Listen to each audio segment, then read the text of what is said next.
buying cars.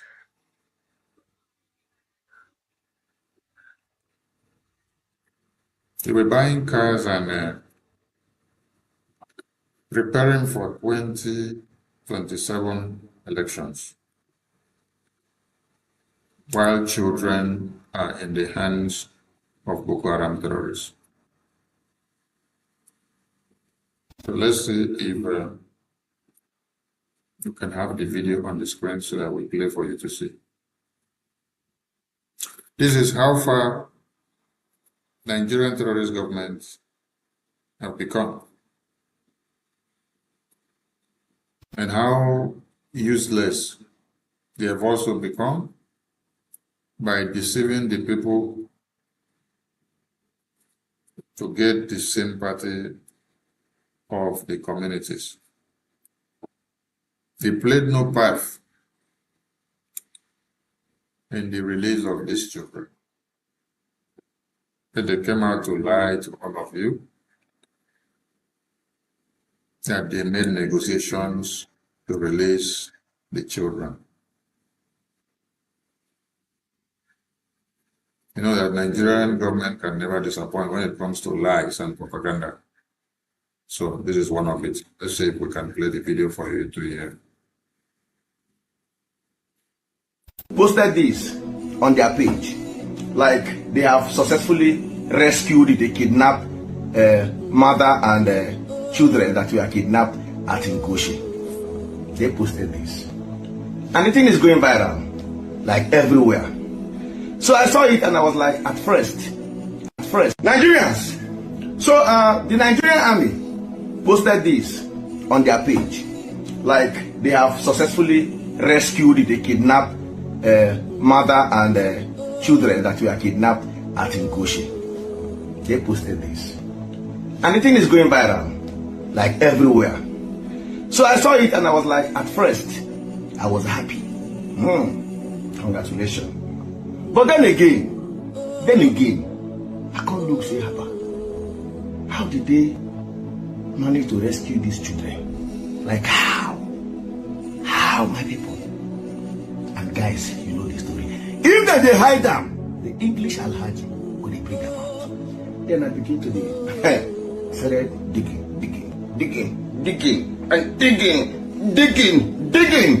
Then I stumbled this page. Borno South Youth Alliance. This was what he posted even before the children were released. Posted this. Make nobody take our glory. Read it here. Make nobody take our, like, give us our credit. Just like people will carry person video. You know they give person credit. Give them the credit. Posted this. Then I say, that's what they do for here. Then I was like, broski, what's up? How did it happen? The president of the youth, I contact, talk very well. Nice person. Very sweet guy. Nice. President, nice president. And after much, president dropped this video. And voice note to follow. Subsequent voice note to follow. How everything went down. Guys, the video might be too long. Chill. Watch this video. Dear Nigerians, dear Southern Borno indigenes, dear world, wherever you're watching, my name is Samaila Ibrahim Kaigama, the president of Borno South Youth Alliance, the same organization, the same individual in humanitarian mediation for the release of the 416 women and children. In fact, who processed, fought for the release, and also what finalized the release of the 416 women and children. I am grateful to the parties involved, especially from the other side, that listened to our cries, heard my voice, and in fact, reasoned with what I have been saying. There are times whereby they wanted to decapitate or behead some of these victims just to prove a point to the government to pay their ransom in time. But my cries and our conversations have stalled that process to the extent whereby they did not do as seen with the people of Oyo State. Now, there are a lot of news flying online that the women were rescued and all those. There was no rescue mission. Let us start with that. There was no rescue mission. One thing with Nigeria is if you are not part of their circle, if you do anything good, they would find ways to take it out. The world has seen our efforts. We will release some voice note evidence on the final conversation we had before their release. That was done on Thursday, Friday, and they were released on Saturday. So if there was a rescue operation, why was it we had a discussion before the release? Please, let's be, let's not mislead our Nigerians.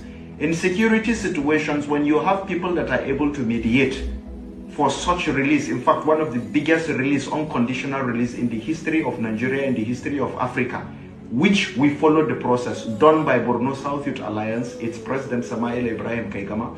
But because I am not part of a significant circle, or part of a political office or political team or whatever, it's like the glory is about to be claimed and all those things. I did not come out for glory. I came out to work for my people.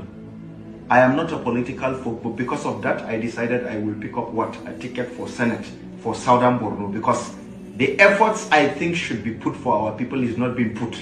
The last time we made a video, I called on the President Bola Ahmed Tinubu to work with us, create a form of grassroots initiative. Let us handle it, let us channel it, let us calm down the insecurity in Borno State, in Southern Borno. Yes, we can do that.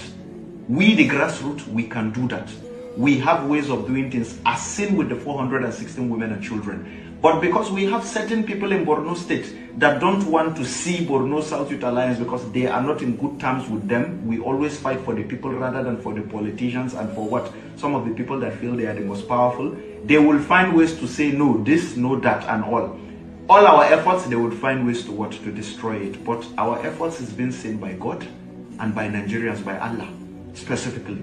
So our efforts is there, it's been seen, and we are very grateful and excited. In fact, we're in a celebratory mode for the release of these 416 women and children. A lot of media team have been discussing, sending me messages and all, and all that, because I have been in communications with a lot of them. Even before the day of the release, I communicated with a media, organization, a media outlet, which they knew about it prior, but I told them not to release any statement.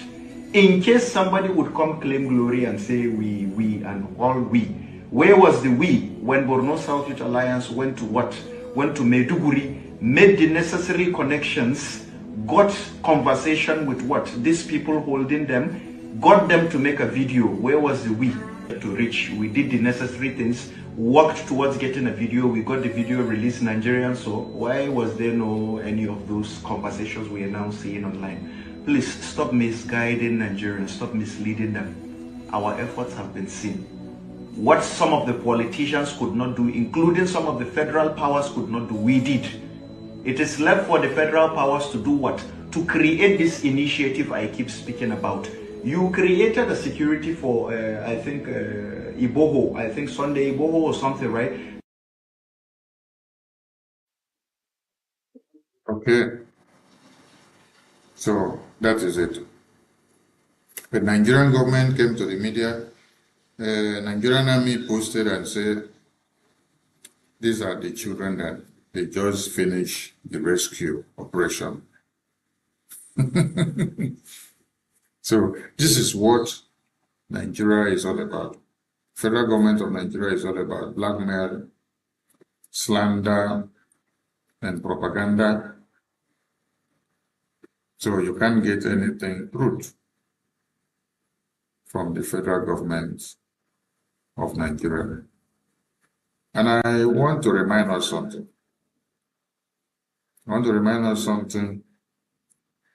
When President Trump talked about the Christian genocide that is happening in Nigeria,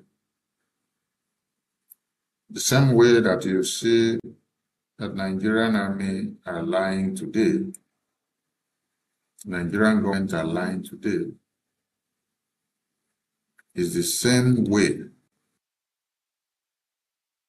that they lied about the Christian genocide. I'm bringing another video to the screen. Just to remind some of you, and do this before I go into the main reason why I am here tonight.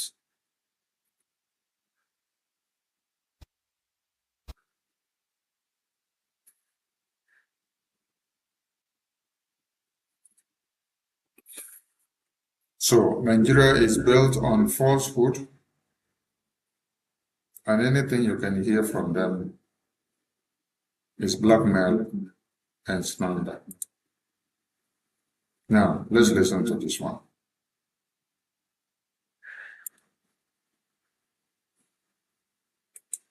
This false narrative that there's some persecution or if the Nigerian government continues to allow the killing of Christians, the USA will immediately stop all aid and assistance to Nigeria. If they don't, there's going to be hell to pay. it's unfortunate that President Trump has been misinformed. This false narrative that there's some persecution or a genocide. Why isn't it? I believe you heard what he said. That is a Tuka, Foreign Minister of Nigeria.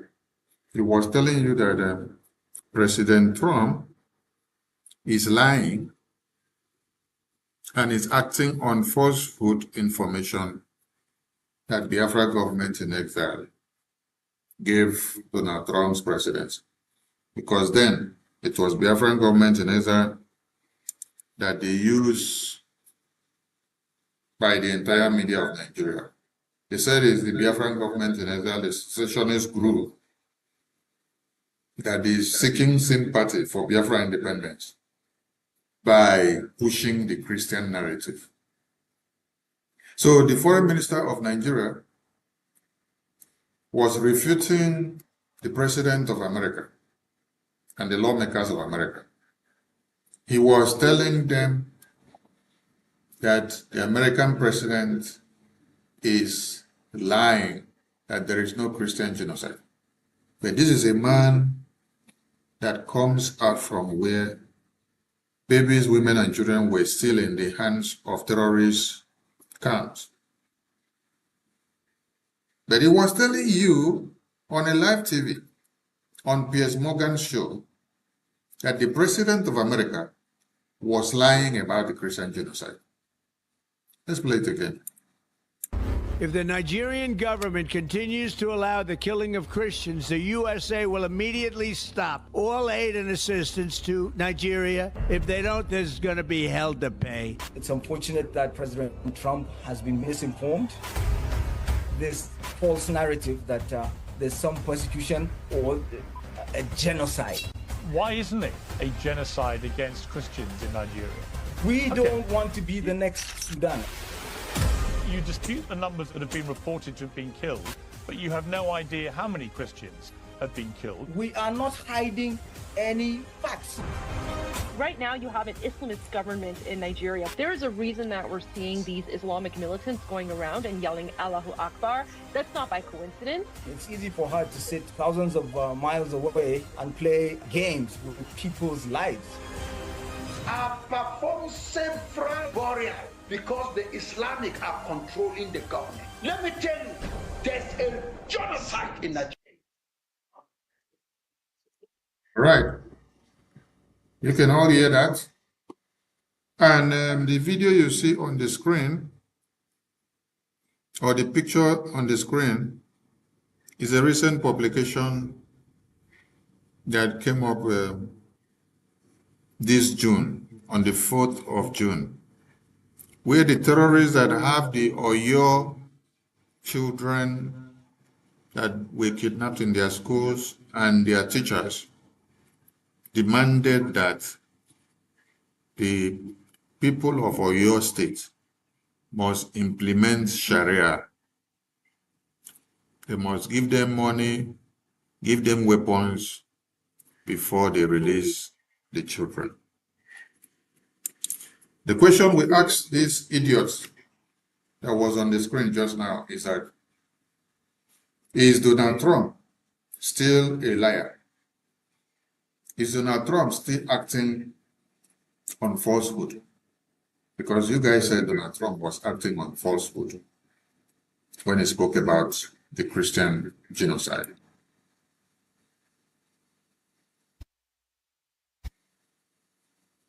Nigeria is a death trap. Every Biafran that is seated on the fence had better wake up now.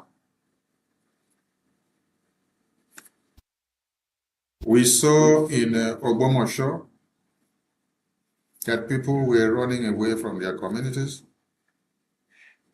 while some others were actually making announcements for people to get prepared. For what? For a sit at home. As a way of protest, to see to the release of the babies, women, and children that has been in the hands of the terrorists for days.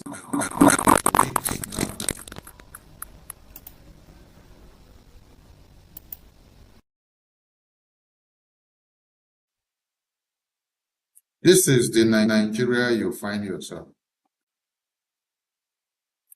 A Nigeria where your safety is not guaranteed. A Nigeria where nobody cares about you.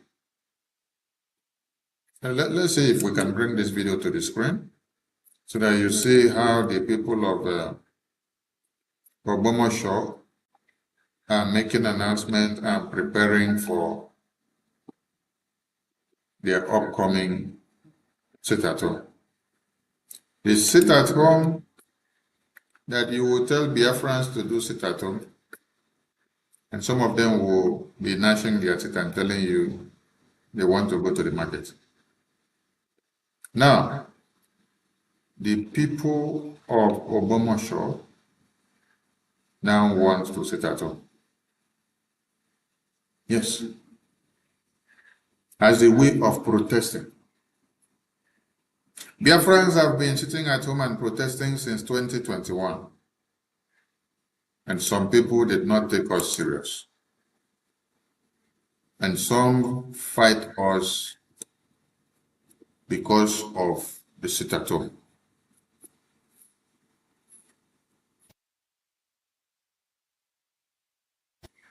Today, the people of Ogbomosho, after terrorists have invaded their communities, are now being told to prepare for a sit-at-home. See, if you do not take the Biafran issue seriously, if you do not pay your tax to the Biafra Republic government in exile, the Biafra Defense Forces to defend your lands, you're going to pay that tax to the Boko Haram terrorists.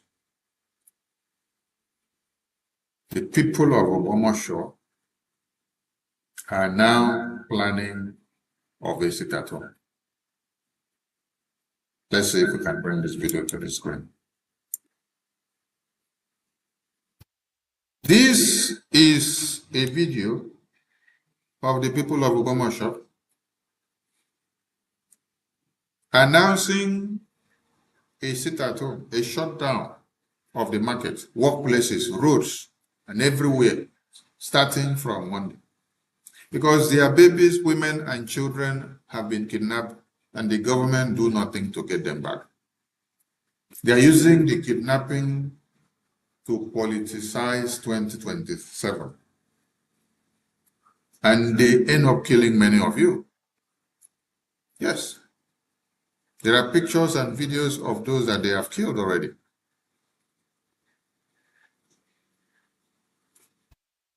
Let's listen to this.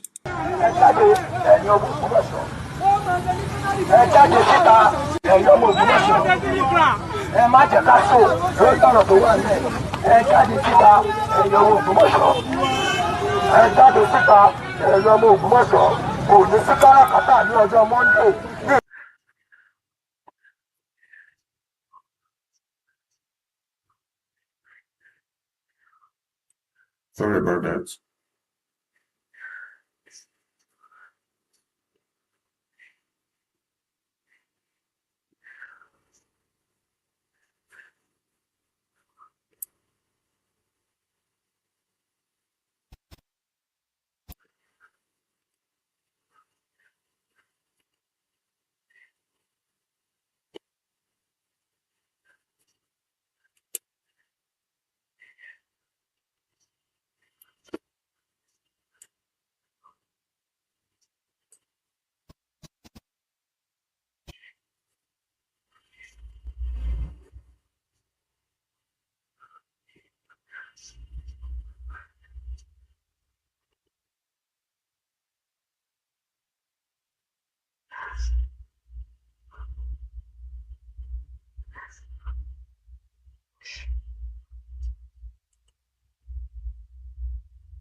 All right, we'll get the video back on screen.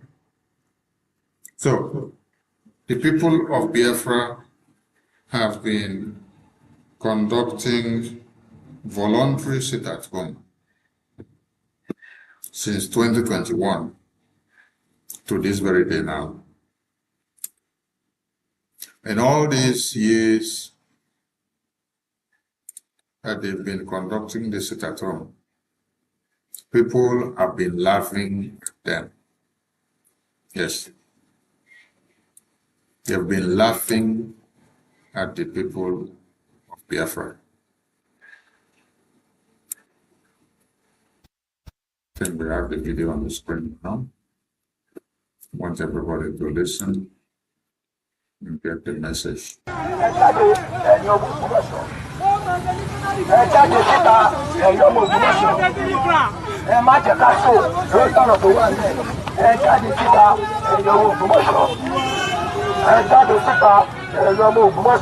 Kò ní sí káràkátà ní ọjọ́ Monday ní ìlú Ògbómọ̀ṣọ́, jákèjádò ilẹ̀ ìlú Ògbómọ̀ṣọ́ kò ní sí káràkátà.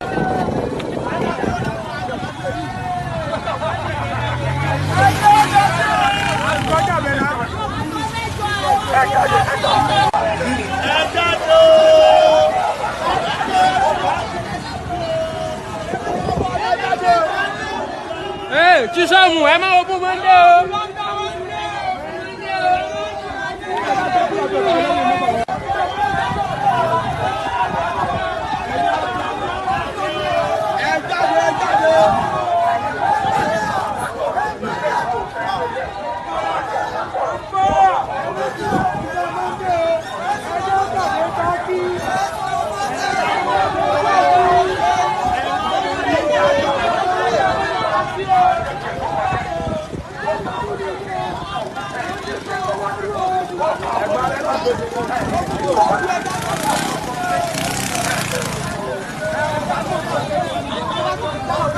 Ẹ wo ó di pásítọ̀ láti mú ògbógbó.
Àbísẹ́lẹ̀ ni o.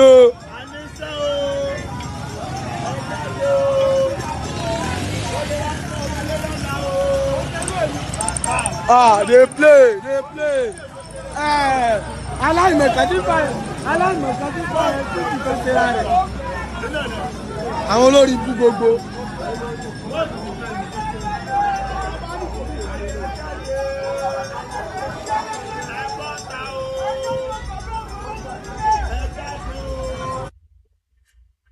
This seems to be the beginning of the show. But we want to see more. Yes. Because the Biafran people have been doing sit at home. And They now call them all manners of names. Right? Because of sit at home, they want to kill them in their houses.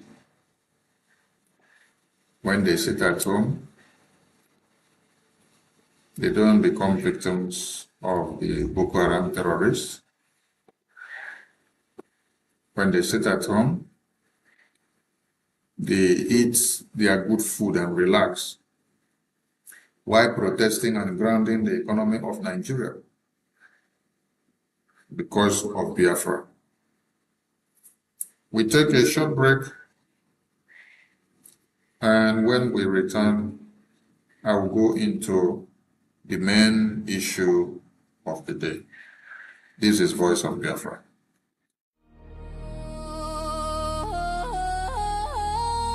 Voice of Biafra TV, the voice of truth, the voice of the people. There is only one broadcasting network. Voice of Biafra TV, The first, the best, and the last. Voice of Biafra TV. We lead, we shine, we last. The first, the best, and the last. From the east to the world, hear the truth unfold. No other station does it better. Truth be told, real stories, real power, real Biafran soul. Every day, every hour, we taking control. Breaking every silence, letting voices rise. Standing for the people, opening their eyes. Strong and unshaken, both for all to see. Broadcasting the future. Voice of Biafra TV. There is only one broadcasting network. Voice of Biafra TV. The first, the best, and the last. Voice of Biafra TV. First to speak, best to watch, last to last. Voice of Biafra TV. Voice of Biafra TV. Welcome back to Voice of Biafra TV. Peter Obi has been boasted again by the northern people. Northern people in Nigeria now understands that Peter Obi is being used by UK, EU, and every other government that loves to keep Nigeria one, not minding how many of your babies, women, and children have been massacred. Today we saw a post where Kwankwaso said, if NDC, the new party that they just ran away from ADC to, if they refuse to allow them to have their way and put their candidate and do the way they want, they will leave the party. And we see another publication that they are having talks with another party that they call whether PRP party or APR party. Why are they jumping and running from one party to another if they don't have agenda? They don't want to be where there is contenders. They want to be where there is a level playing field, where they just jump around anyhow, because they know what they are coming to do. They know that they are in to do what? To play the card of Britain. They are here to play distraction against what is happening in reality. So that all of you will now live in the fool's paradise, cajoled by Peter Obi's and Kwankwaso's presence in the political sphere, that hope, there is hope. They are going to win elections and they will take Tinubu out of the way. No, Tinubu goes nowhere. Tinubu is there to finish the template of the jihad. So that as Tinubu is there, he will wake up all of you from sleep. And all of you that have been sold out will realize where you are. But Peter Obi has been brought down there with Kwankwaso to play the card of Nigeria by destroying your focus so that you don't face the reality. That is why Peter Obi was brought in. Who brought him in? It is the UK government. The same template of 2023 is what the UK and Europe have also brought him back again.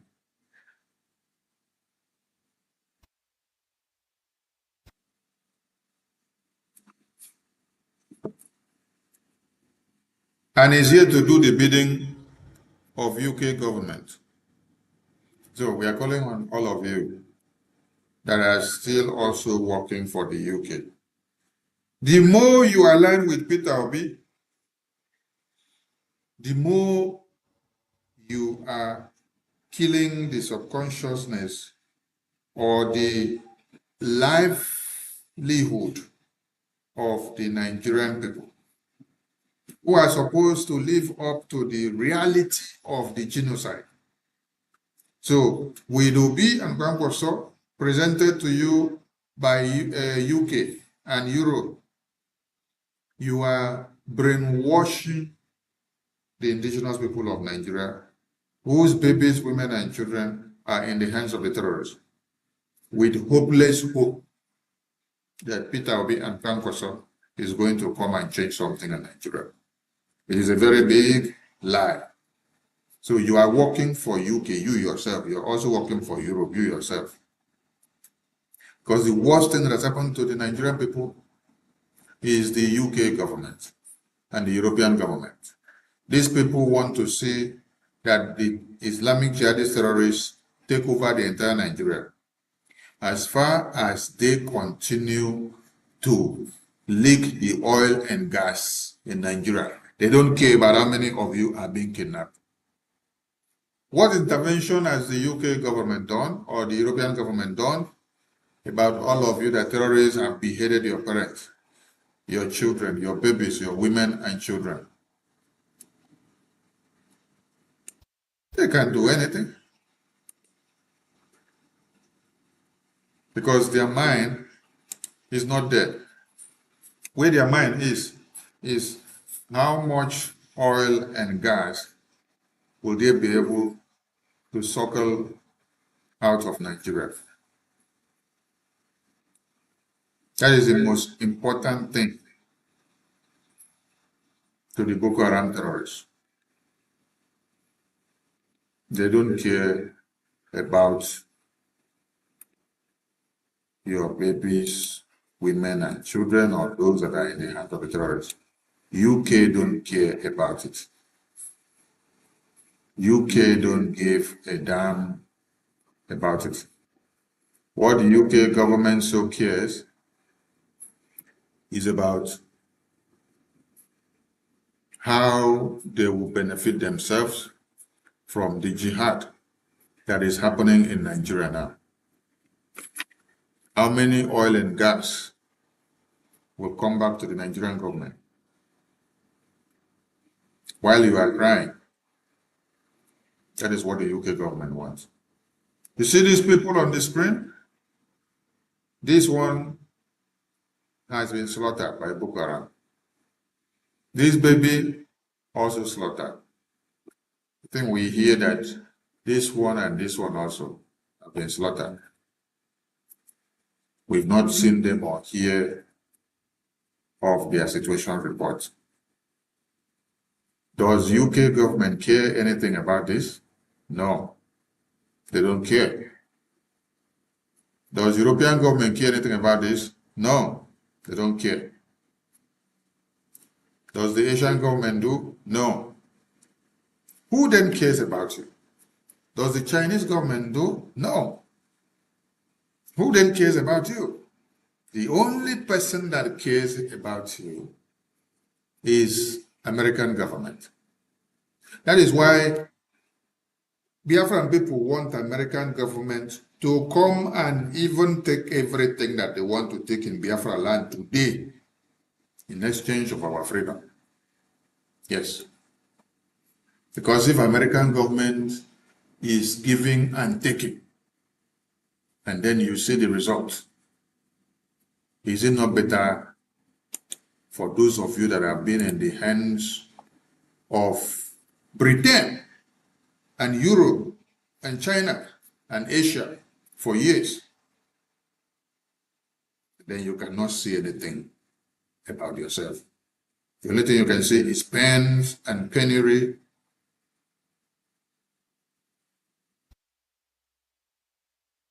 From hand to mouth. Your resources are harnessed by the government of UK, by the government of Europe, by the government of China. The you that claims to own the resources or is coming out from your own community. You don't feel the dividends of democracy. So Biafran people want American government to come and take everything they want to take in Biafra land in exchange of our freedom. Come and support the Biafran people. Take the resources that we have and support our freedom. Give us the assistance that we need so that we can use it to harness our freedom and walk away. Because the contraption called Nigeria is designed by Britain, is designed by Europe, is designed by Chinese, is designed by the USSR. These are the people that came together to slaughter the Biafran people in 1966 to 70. And that is why at this point we are applauding the Brazil government. Yes. The Biafra Republic government in exile, through the office of the Prime Minister, do well to appreciate the government of Brazil in the state of São Paulo. What the government of Brazil has done in the state of São Paulo with motion number 186 degree 2026 of São Paulo is a testament of Biafra revival through its diplomatic and political work globally. And we say, God bless Biafra, God bless Brazil, and God bless the state of São Paulo for speaking for the Biafran people. And the world should know and recall how Britain facilitated the massacre of Biafrans in Nigeria to protect its oil and gas interests. This is described as the world's worst humanitarian crisis in the late 1960s. The classified British file shows that Harold Wilson's government secretly harmed and backed Nigeria's government aggression against Biafra. So the Biafra Republic government in exile through the office of the Prime Minister expressed its happiness and applauds the Legislative Assembly of the state of São Paulo in Brazil for their recognitions of the Biafra genocide of 1967 to 1970s, stating that this is a part of the awareness needed of all other countries to call Nigeria, call Britain, call Europe, call the USSR out for the crimes they committed against humanity in Biafra genocide of 67 to 70s. And this genocide has not ended till today in Nigeria. Christians are massacred daily while some are kidnapped by the Islamic jihadist terrorists. The photo I displayed on the screen before this, those are photos of Christian genocide. Those are babies, those are children, those are teachers that were kidnapped in their schools. Up to now, they are in the hands of the terrorists. While that baby has been slaughtered by the terrorists, the teachers have been slaughtered. Many of them are not alive. So the state of São Paulo in Brazil, acknowledging, recognizing the Biafra genocide of 1967 to 1970s, is a welcome development. Yes. And that serves as the part of the Biafra restoration and the revival of Biafra through its diplomatic and political work globally. And to those of you that only wake up to do global awareness on the 30th of May, I want to say thank you to all of you also. Yes, because when you carried the flag of Biafra and you were waving everywhere and you were doing a memorial ceremony all over the world, it created the enthusiasm for people to go and find out what is this Biafra Memorial Day all about. And those that did not know has come to the cognizance that it is something to remember and it is something to identify with. That is why the state of São Paulo in Brazil now recognizes the Biafra genocide of 1967-70s. And I want to also say to my Honorable Minister Amobi, the COS to the Prime Minister of Biafra Republic of Nigeria, that one of the demands you made in the U.S. congressional briefing on the 18th of September has been achieved. Yes. You did say, if the world, if America, and if the countries of the world recognize the Christian Biafra genocide of 1967 to 70s, meted upon the Biafran people by Britain and Nigeria, that it will serve a very good deal. Yes, it has. And we applaud the state of São Paulo in Brazil for recognizing the Biafra genocide of 67 to 70s. It's a step in the right direction. And we are very happy that this is happening as the awakening, the education, the political and diplomatic engagement is very high in Washington, D.C.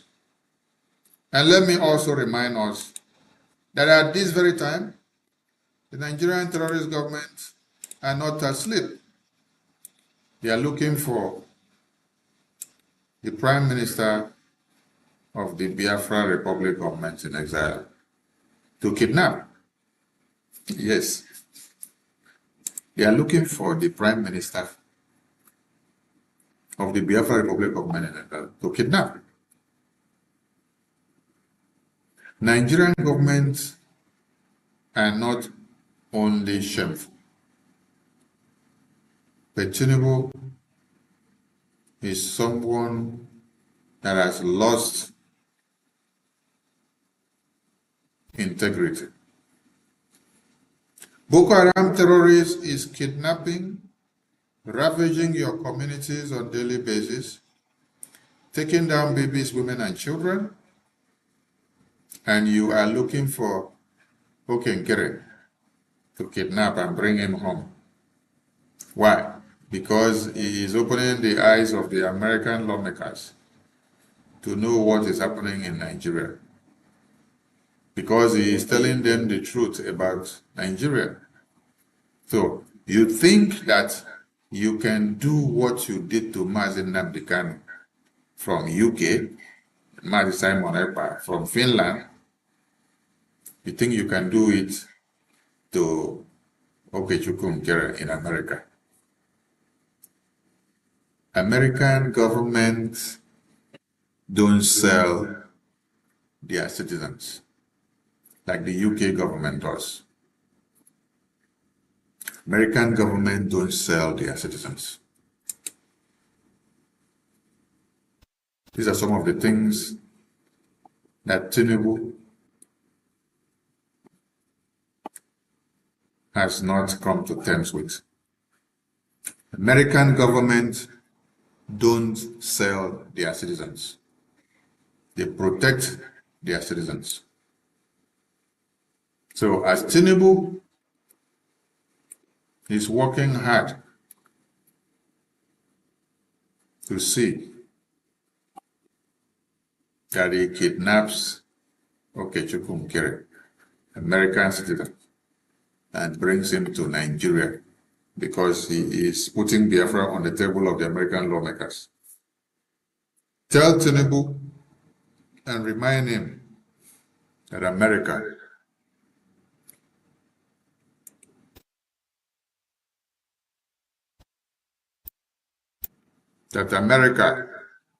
is not Finland. And that America is not UK,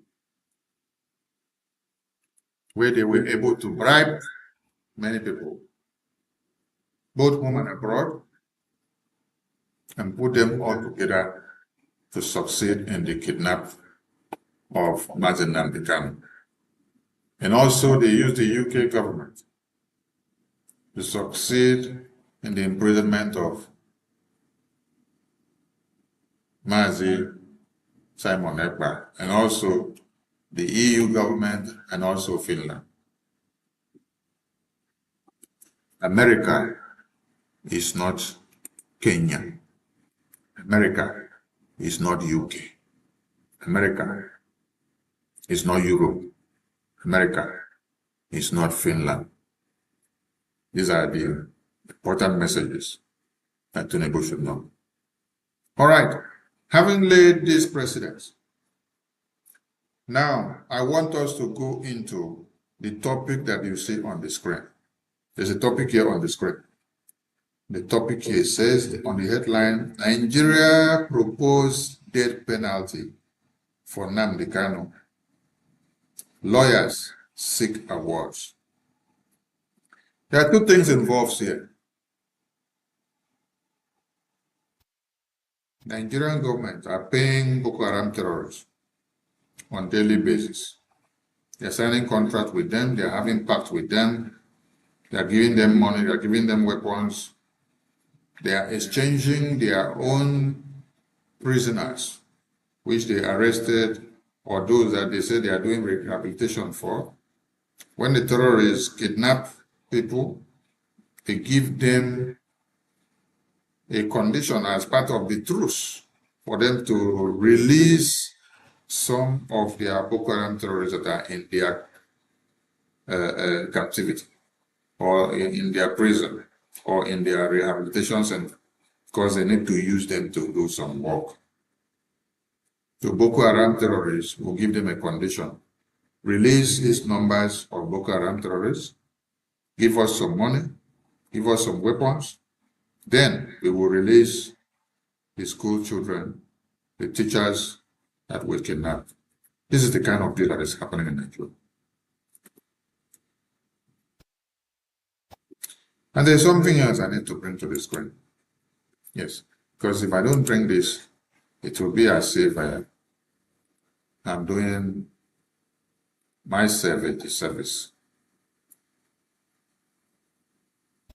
I want all of us to look at what I will be bringing on the screen.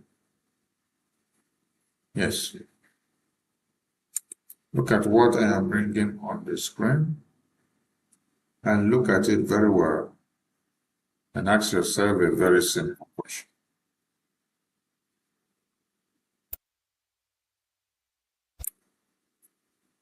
And this question should be asked by every Biafran. Here is it. Now, Fulani president, stroke Yoruba vice president, kidnapped Mazen Nnamdi Kanu.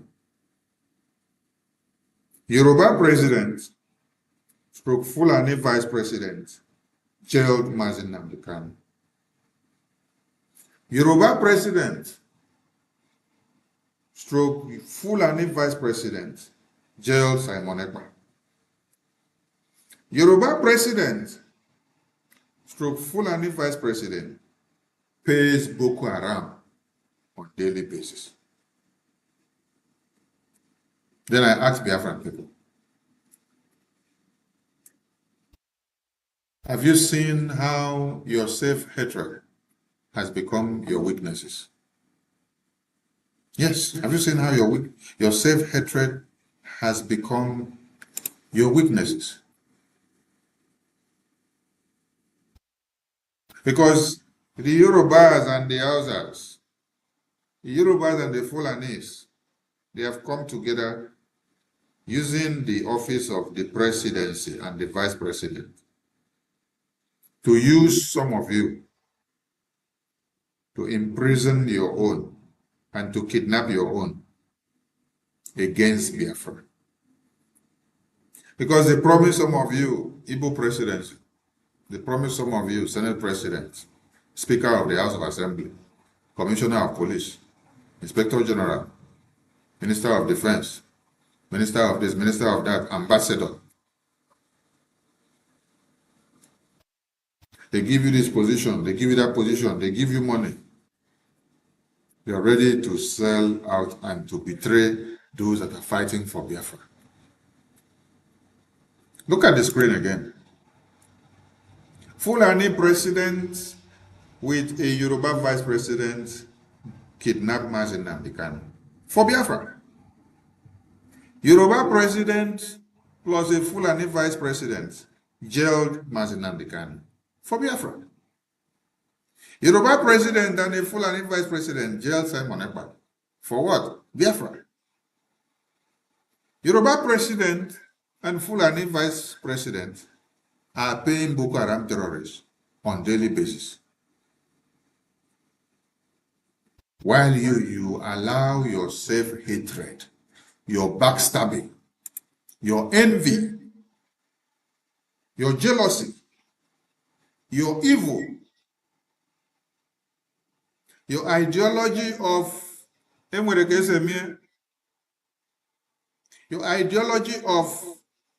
Ibueze. Everybody wants to be easy. Everybody wants to be the one to command. Everybody wants to be the one to lead. Nobody wants to put head down and give support to who they see that the cap fits to wear while we move. Even those that will find themselves in prison, they don't want those that are here to move on to get the Biafra. They want to be the one to command the Biafra or the government from inside prison, which you know that it cannot happen. This is what is killing many of you. Too much pride, self-hatred. Who are Fulanis and the Yoruba Mkurumere who are coming together to imprison you people? And the same people are putting their hands together to pay Boko Haram. And you're sitting down and watching on a daily basis. That brings me to the topic of the day. Nigerian terrorist government proposed a death penalty for Mazi Nnamdi Kanu because of seeking for Biafra. I am happy that the work that the Prime Minister of the Biafra Republic government in exile is doing in Washington, D.C. is yielding fruit. Yes. Because if it was not yielding fruit, many of you that are useless will not even appreciate it. Yes. This is Congressman James, which the Biafra Republic government in exile Prime Minister has engaged on several occasions, put Mazi Nnamdi Kanu case on the table. This congressman spoke about Biafra on the 20th of November in the U.S. Congressional hearing floor. And then recently, he submitted a resolution to the US Congress again in favor of Biafra and Mazi Nnamdi Kanu's release. And I asked a question, what are all of you doing? What are the rest of you doing? Who goes to the media to attack and to destroy the work that Okechukwu Nkere is doing with the Biafra Republic government in Ezza? The same Okechukwu Nkere submitted a congressional briefing testimony. And he did not go to submit congressional briefing testimony for his own favor. He went to submit a congressional testimony in favor of Mazi Simon Ekpa and Mazi Nnamdi Kanu. And I ask all of you, what have you done and where is your own work that you submitted to the US Congress to the release of Mazi Nnamdi Kanu or Mazi Simon Ekpa? This is what Okechukwu Nkere, with his government, have been doing in engaging the US Congress in favor of Simon Ekpa and Mazi Nnamdi Kanu. All the sanctions that you see that is happening on Nigeria today are the demands and recommendations of Okechukwu Nkere, with his government, to the US government to sanction Nigeria, to pressure Nigeria and the European government and Finland to finger them to see that too many sanctions comes on them, for them to do what? To release Mazi Nnamdi Kanu, Mazi Simon Ekpa. It is not about going to the media to make noise. No, it's about the result of what you're doing. How you are engaging the US congressmen and women, before and without, so that evidence will come out. I'm showing you what Okechukwu Nkere has been doing since 2025 in favor of Simon Ekpa and Mazi Nnamdi Kanu. And the results are coming out today. As the results are coming out, so are you seeing it. So, those that hate success, you will not like to see it. So the intervention of this resolution that Congressman James has submitted to the US Congress will speak for all of you that are inside prison, as far as you're a Biafran. But I am shocked to see that while Nigerian government proposes a death penalty to Mazi Nnamdi Kanu, his lawyer is seeking a reward, is seeking award. His lawyer is seeking award to be rewarded while his principal or his client is inside prison. And they have pronounced death sentence for his client.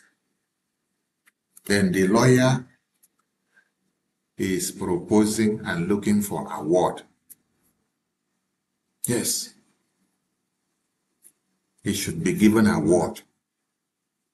Your award that your client was kidnapped in Kenya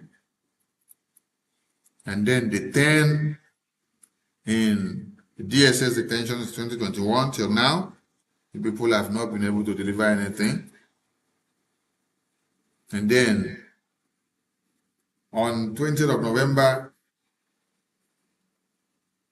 you people could not defend him, so he had to stand trial by himself in court.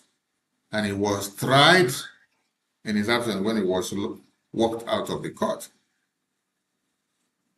And now, they transferred him from DSS in Abuja to Sokoto, where it is very dangerous for his life to be taken. I remind you all again that when Awolowo was to be killed by the Nigerian government, by the Northerners, There was a plea by the Biafran people that, oh, don't leave Awolowo in the northern region because it's dangerous for his life.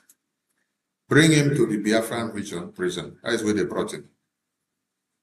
And then today, those you call lawyers of Mazi Nnamdi Kanu, those you call Igbo politicians, they are very comfortable that they transfer Nnamdi Kanu to Sokoto prison so that if they want to behead him, they can behead him without anything happening. And then, while Nigerian government are preparing and proposing a death penalty for Mazi Nnamdi Kanu, his lawyer that is supposed to be ashamed of himself is posting about he deserves a medal. He deserves a medal. You deserve a medal for numerous courts for IPOB and Mazi Nnamdi Kanu, while there is a death penalty for him to be hanged to death. So you want to come and collect medal, want to come and collect award. This is how despicable you people can be.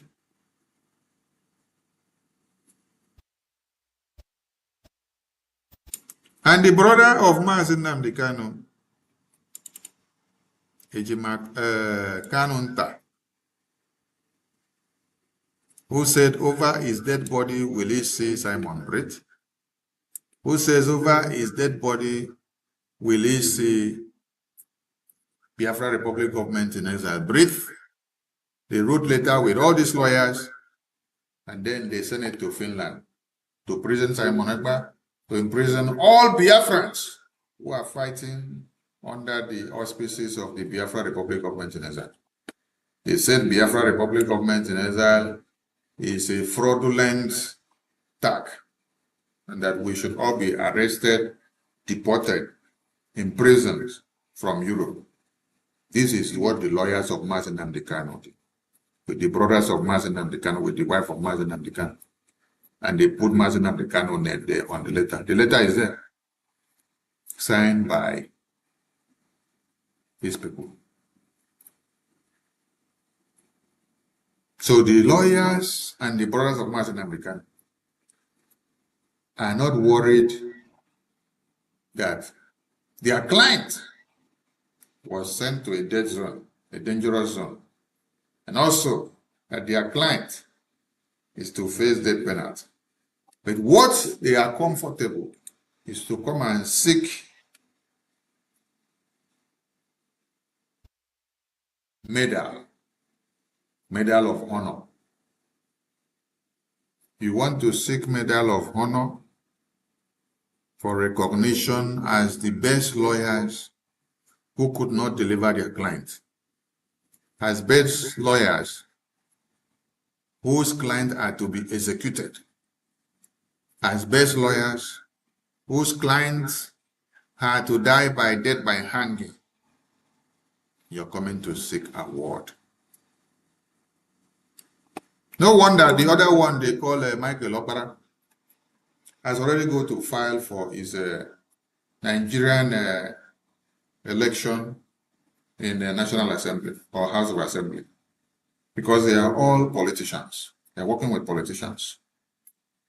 It's a shame. And we dare the Nigerian Tinubu terrorist government. Yes. We dare the Nigerian Tinubu terrorist government and Shetima government. You people say you are proposing death penalty for Mazi Nnamdi Kanu. We know we have useless lawyers, yes, who claim to be legal team, yes. But that aside, we know we have useless politicians, we have useless brothers of Mazi Nnamdi Kanu, and even the wife, who is part and parcel of the people that wrote letter to UK to imprison all of us, wrote letter to EU to imprison all of us because of fighting for the same Mazi Nnamdi Kanu. It's just like as we are fighting for the release of Mazi Nnamdi Kanu, Mazi Simon Ekpa, from Washington DC, with all this work that we are doing now, engaging the congressmen in America to speak for the release of Mazen and the Ghana Simon Ekpa, then you stay somewhere, you write letter and send to the government of the countries where we are. You say they should deport us. They should lock all of us up, that we are fraudulent because we are fighting to release your brother, your father, your husband, your wife. We are fighting for Biafra. And we are not just fighting and going and abandoning your brother or your husband or your father in prison because he sacrificed for Biafra. We also create a very big space on our congressional testimony, putting them first as purpose for intervention from international community. And then what did you guys pay us back in return? What you guys are paying us back in return is that they should kidnap all of us and lock us up because we have committed a crime of fighting to the release of your brothers and sisters and your husband and everyone that is related to you. Oh, what a very big crime. Okay, Chukwunkere, what a big crime you have committed. Okay, Chukwunkere, what a big crime you have committed by fighting for the release of Mazen Nnamdi Kanu and Mazi Simon Ekpa. Oh my God. You know, when you people are doing some things, it make me laugh for this Biafra, honestly. Somebody that is going to Washington, D.C., sacrificing his life and his money and time and energy is the person that you are sending your government to go and arrest them and lock them up. That means you are comfortable in seeing those your brothers and leaders and fathers and husband and uncle and nephew inside prison. So we that are fighting to their release and taking their case to Washington, D.C., you don't like it. Hello, Mero. Citing all this lopsidedness and all the effusions that we have in Biafran cause, and all the saboteurs and the backstabbers, and keeping their excesses aside, we are daring the Nigerian terrorist government. When I say when I want hang Mazen Nnamdi Kanu to death, Abi, we are daring you. Yes. You see, Mazen Nnamdi Kanu's case is on the table of America now. We took it there. Yes. Okay, Chukwunkere took it there. Mazi Simon Ekpa case is on the table of America now. Okay, Chukwunkere took it there. So, Nigerian government and your groups and those that you are paying and working with, we dare you people. Yes. We dare you people to do that death penalty for Mazen Nnamdi Kanu. We dare you.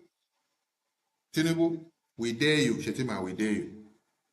Federal government of Nigeria, we dare you people to do that death penalty for Mazen Nnamdi Kanu. That an elephant is calm and quiet does not mean it's a timid. You people will understand what the Biafran people are made of. Forget the fact that we have too many saboteurs inside of us. Biafran government in exile, the entire Biafran people, which we speak for, are daring the Nigerian terrorist government.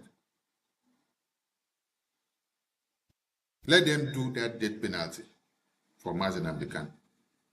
Let them do that death by hanging for Mazen Nnamdi Kanu. We are daring them. And Tinubu should get the message very straight. that we are daring the Nigerian government for them to do what?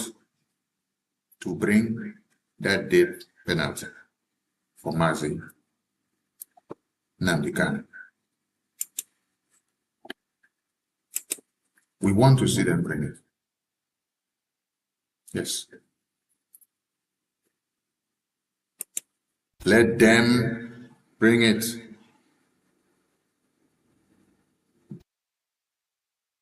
Let Nigerian government bring that death penalty for Mazi Nnamdi Kanu.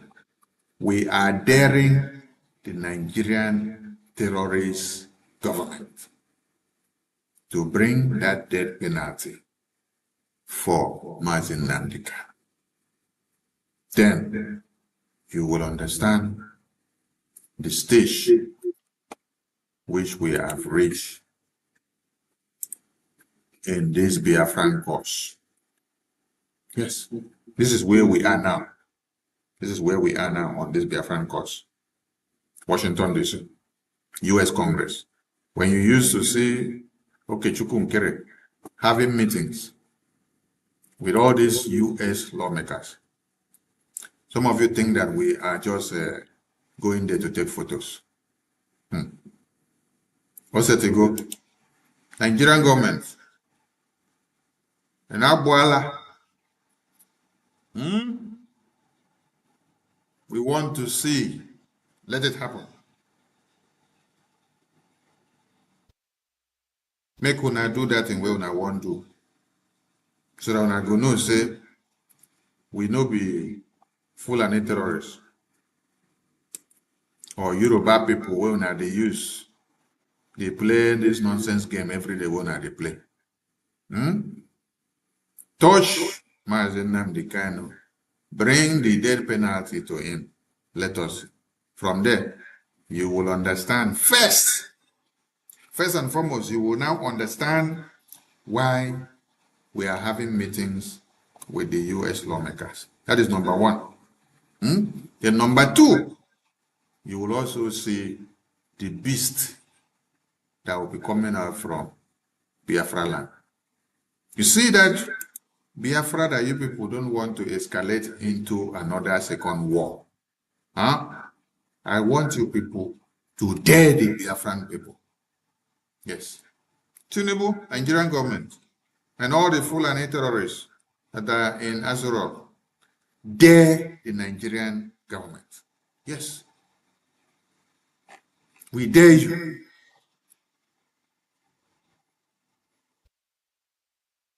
We dare the Nigerian government to try.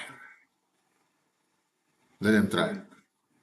So that they will now understand the reasons why and how we are in Washington, D.C. and in Biafra land. This is not 1966 that, or this is not 1980 something, or 1870 something, or when you people went to kidnap Omar Odiko, you put Omar Odiko inside a bag to put him inside crate to buckle him from UK to Nigeria.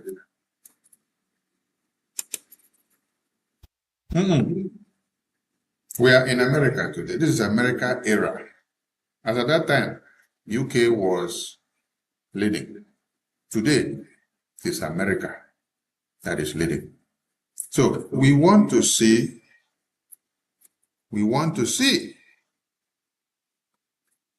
Nigerian terrorist government. I said, we are daring you people to do it. We take a short break. And please, those that want to call, the number is on the screen. You can prepare your phone now and start putting in your call. As soon as the studio is back from this short commercial, we'll start taking your calls. Thank you so much.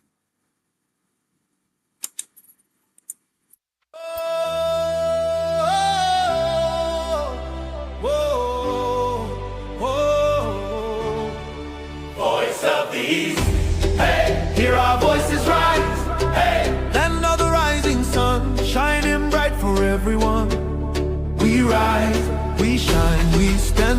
from every town we answer the call. Voice of the East, hey, voice of the East, hey, voice of the East, hey, hear our voices rise, hey, land of the rising sun, shining bright for everyone. We rise, we shine, we stand tall. From every town we answer the call. Voice of the East, hey, voice of the East, From the rivers and valleys to the hills so high, our dreams keep growing beneath the sky. No more fear, no looking behind. We're hope in our hearts and a future to find. Together we're building, together we're strong. United in purpose, moving along. The light keeps shining for all to see. A people of courage and dignity. voice of the East, hey, hear our voices rise, hey, land of the rising sun, shining bright for everyone. We rise, we shine, we stand tall. From every town we answer the call. Voice of the East, hey, voice of the East, hey, Voice of the East, hey, hear our voices rise, hey, land of the rising sun, shining bright for everyone. Rise up, let the morning light appear.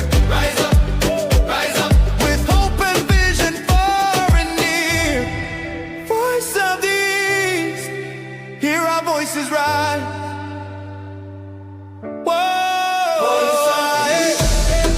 hear our voices rise, Land of the rising sun, forever shining bright. We rise, we shine, a future filled with hope and light. voice of the East, hey, Forever shining bright. voice of the East. Come back to the Voice of the East, and we'll come back to Voice of Biafra Television. So what the lawyers of Mazen Nnamdi Kanu should have been worried of is that their client has been pronounced to be hanged to death. That is what they should have been worried of. They are not worried about that, but they are worried about getting an award. Worried about getting an award when your client is still in the hands of the terrorists. Hello, Mary. The lines are open for those that want to call in, please.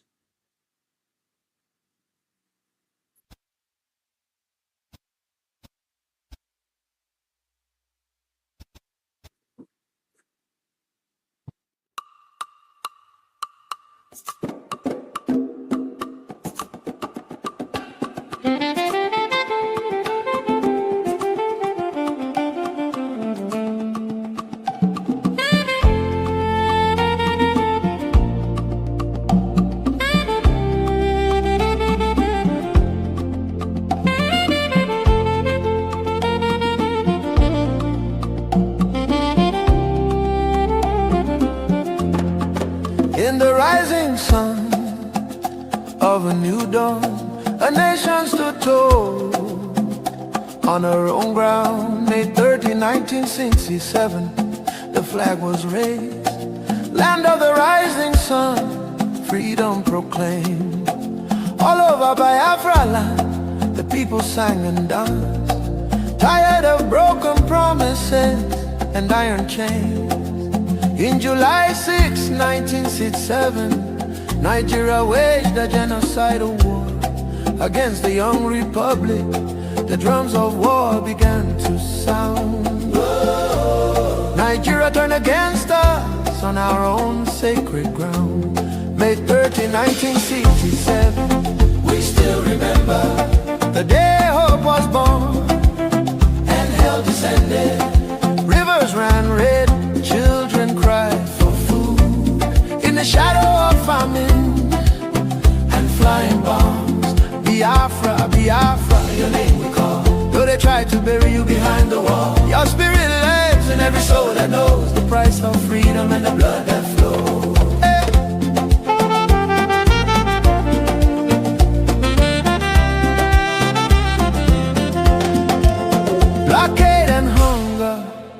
became their sword. Kwashako scars on bodies of the young and children. Women buried babies in shallow graves, while the world watched and looked the other way. From Ulias. Yes, greetings everyone.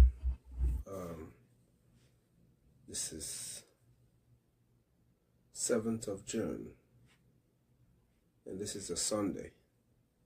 So we've just passed through the first week of June, and I would like to give us, yes, I would throw a slide of the things that's happened in the first week of June in Nigeria.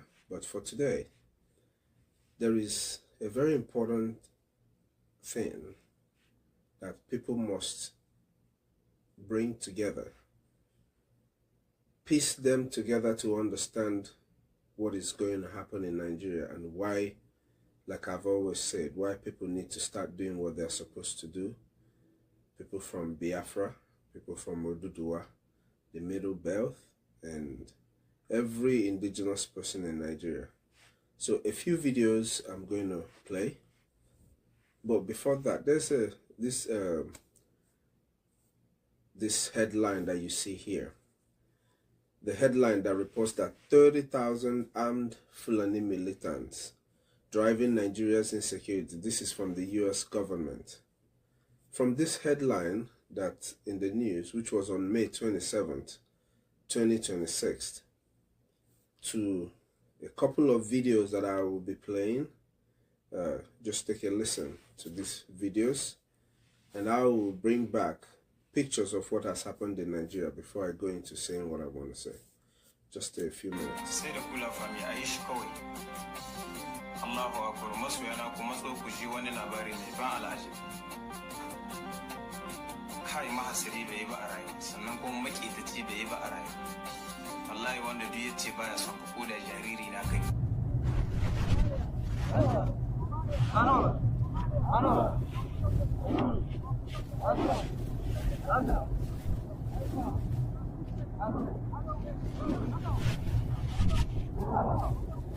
وقد حملت تباشيرا فأنوار الهدى ضاءت بليل كان ديجورا تزينه تلاوات تزيد طريقنا نورا بتحقيق وإتقان نحبر فيه تحبيرا رب النشأ من صغر لنترك فيه تأثيرا كتاب الله. So these terrorists that you see here in these videos are the same terrorists that the United States government on May 27th was telling Nigerians that are driving the insecurity and the terrorism that is going on in Nigeria. Now, these are the same terrorists that the Nigerian chief of Army staff called prodigal sons, or otherwise known as Nigerian clients. The pictures you see here of burial of Nigerian soldiers, they were killed by this terrorist here. These same terrorists are the same terrorists that are holding these kids that you see their picture up here. These kids that are being tortured all over Nigeria, because people think it's only in Oyo. It's not only in Oyo, it's happening in every region, every corner of Nigeria. There's kidnaps of children, school kids going on in every corner. In Magu, the kids are still in the DSS. I mean the DSS and the terrorists are one. In the terrorist camp, in Borno, the same thing. In all corners of Nigeria, in Oyo, where they just kidnap people. In Kano, where they are running after school kids, the children are still in the terrorist camp. So it's not like it's one place that it's happening. So these kids that you see their pictures here are part of the people that are locked up in the Nigerian custody. These same terrorists that are doing all of this are the same ones that I told you about last week that were requesting that the Nigerian government gives them weapons legally, defend, gives them weapons and you know, and cash, and make them part of Nigerian governance in the House of Assembly. So these are the same terrorists that are killing people, that are, you know, that are doing all of this. Now, the thing I want to actually talk about is very simple. So after seeing this picture that's from the beginning of this, and these videos that were played, and you're a Nigerian, and for the longest of time, both the Biafran people who are advocating seriously for the dissolution of the entity called Nigeria, and the, you know, the international body that is weighing in to see that the Christian genocide and the jihad that is going on in Nigeria is recognized. I want to ask you, as a Nigerian, what are you doing to make sure that this thing that is happening in Nigeria now comes to an end? How are you pitching in, besides coming out on the social media to talk about how so much there is, you know, you hate what is going on and people are being slaughtered and being kidnapped? Outside of that, what are you doing to make sure that the disintegration of Nigeria is a success? A lot of you are very much aware that the Nigerian government spent over $11 million lobbying against the Biafra Republic government in exile in Washington, D.C. This lobbying activity is a proof that the Biafra Republic government in exile is the government that is making sure that Nigeria is held accountable for the crimes that they are committing against the indigenous people and against Biafrans at large. A lot of you know that. A lot of you have come into contact with the Biafran people, asking people to support their freedom and for Biafrans to fund their freedom. Now I want to ask people a question. The videos that you've seen here and the report that says that over 30,000 armed militants are inside Nigeria, and you've seen this video. There's another video that I will put up here too of them receiving weapons with a helicopter. These are believed to be Turkish helicopters who are supplying them arms. If these people get into your community, this time you're there, we're looking forward to your program. Each time you come on air, it energizes me and gives me more strength. In the country called Nigeria, it has become obvious to both the blind, the deaf, and the dumb that the terrorists have taken over that country. There is no part of that country that is not feeling the heat right now. Whether be it in the north, whether be it in the middle belt, whether be it in the west, all over that failed country, there is panic everywhere. Imagine parents waking up in the morning, dropping their children in school, going back to work, only to receive the news that their children has been kidnapped. What a country. I don't think there is any country on this planet Earth, any civilized country on this planet Earth, where such will happen, and the government will be running its affairs as if nothing has happened. There is no such country. It can only happen in the zoo. And I agree with Nnamdi Kanu for calling it a zoo.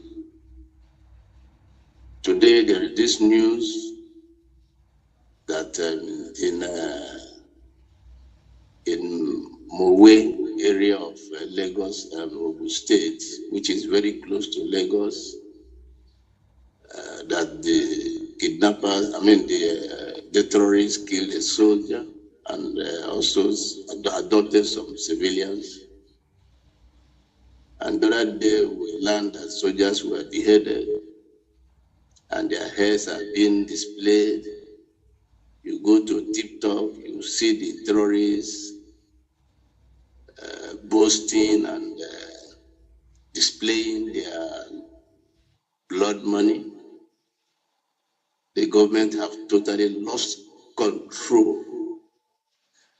I think if Biafrans do not wake up now, those who are still sleeping, if they do not wake up now, those who are still gallivanting all over the place, talking about 2027, if they do not stop, halt now, and retrace their steps, the calamity will be too unimaginable. So I want to thank the Biafran Republic government in exile for what you are doing.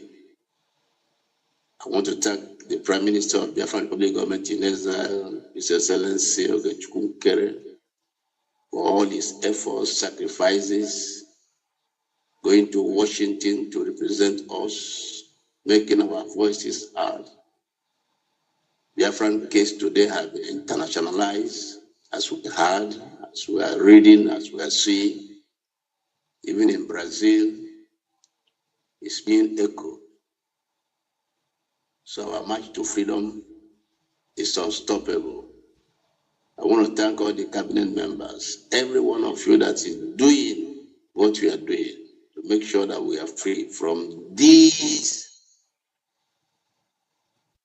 enclave that consume citizens, where the government only cares for the terrorists. They don't care for the citizens, but they only cares for the terrorists.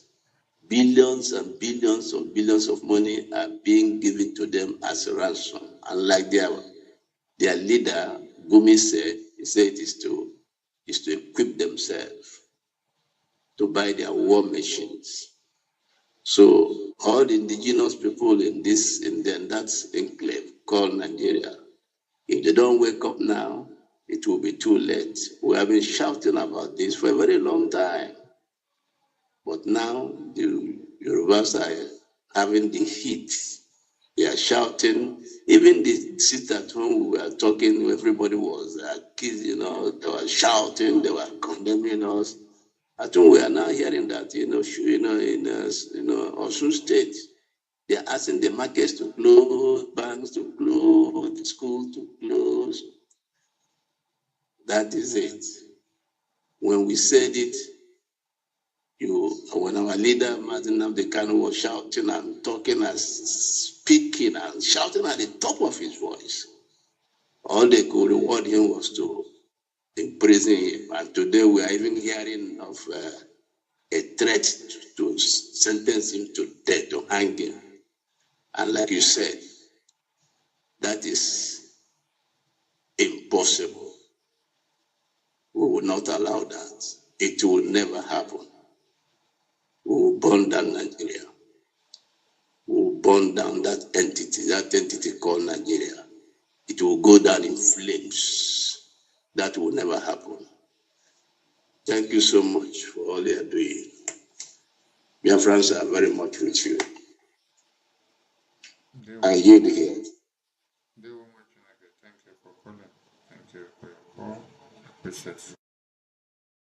What do you think will be the after effect of their visit? Especially for those Biafrans that are living in diaspora. Here you are in the United States, those that are in Canada, those that are in other parts of the world, in Europe and all of that. And you hear what the Biafra Republic government in exile is doing. Even as every other Biafran channels that are doing their activism are also posting the same thing. But you know the source where all of this is coming from. What are you doing to see that these terrorists that have grouped themselves to kill our people do not succeed? If you are in the United States, if you are in diaspora and you are a Biafran, you have every opportunity right now to support the freedom of Biafra people. This is the time. There is no other time. There is no need to continue saying you're doubting. The same way they went after Mazen and the Kano, Mazen Simon Ekpa, they are going after Mazen Nkere, like you can see here. They are going after Brgie because these are the people that are doing something that is affecting Nigerian government. These are the legitimate people that are actually fighting with the Nigerian government. So why don't you turn around and fund your government, support your liberation, support your freedom? It is very, very important. No matter how much you make wherever you are, without protecting our homeland, there's going to be a bigger problem for us to face in the future with our generations to come. Now, if you do not fund your freedom, your families back home, who is going to protect them when this armed militia gets to them? Is it the forest guards that do not have proper guns that are going to face these men and men that you've seen here with all this kind of artilleries? Please, bring out your time and understand Biafra Republic government in exile and fund your government, fund your freedom.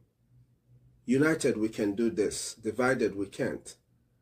Go back and listen and watch these videos again and see what is about to befall our people. Let's make haze while the sun shines. Yeah, great to see.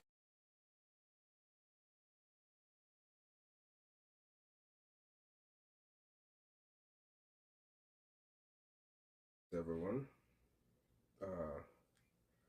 it's another day to talk about Nigeria and what you need to do. Today I've got a couple of things I would like to read out, headlines from today that I would like to read out for you Nigerians and those of you who believe that Nigerian government or your president has some kind of interest in helping to rescue your abducted kids in Oyo. First of all, I want to make it very clear. The abduction of school children has become a norm in Nigeria. The fact that you don't know about it does not mean that it's not happening. I want to read out a couple of things for you so that you will understand exactly where I'm going to. In Magu up north, 25 students were abducted. These kids that were abducted in Magu, the terrorists.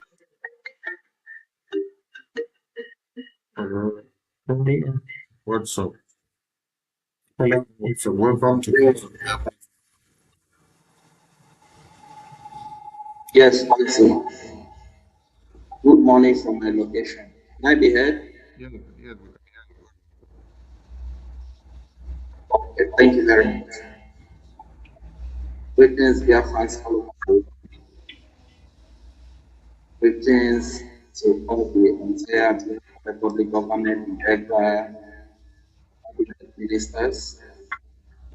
Greetings to Honorable Prime Minister, His Excellency Udik Kiru. I really want to thank you especially the Community Staffing Commission for your commitment to your people who don't have greetings to the entire Biafran Defense Forces, especially the Biafran Navy, for the exploit they are doing for taking back control of our land without access. That is the way to go. You know, Biafrans, we must understand that if ROPI is for the government, Voice of Biafra TV is our voice in the international community. If you are wise, when what the Nigeria today, you will understand that there is every need for this government. Because at the end of the day, this so-called Nigerian government is not here to defend of innocent, helpless, indigenous citizens. This is why you see that right under their nose, cookies, little school children, by their parents took to school to be kidnapped. Nothing is done about it.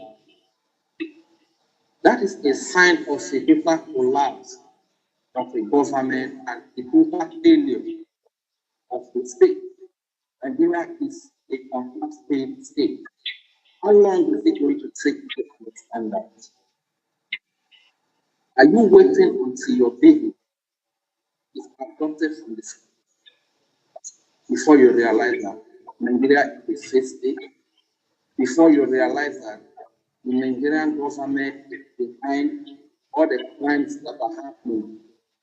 Just imagine to me the spokesperson of the terrorists advising Nigeria that instead of Nigeria to have defense partnership with the United States of America, they should go and have defense partnership with Turkey. And in less than a month, Nigeria went to Turkey to have defense partnership with Turkey.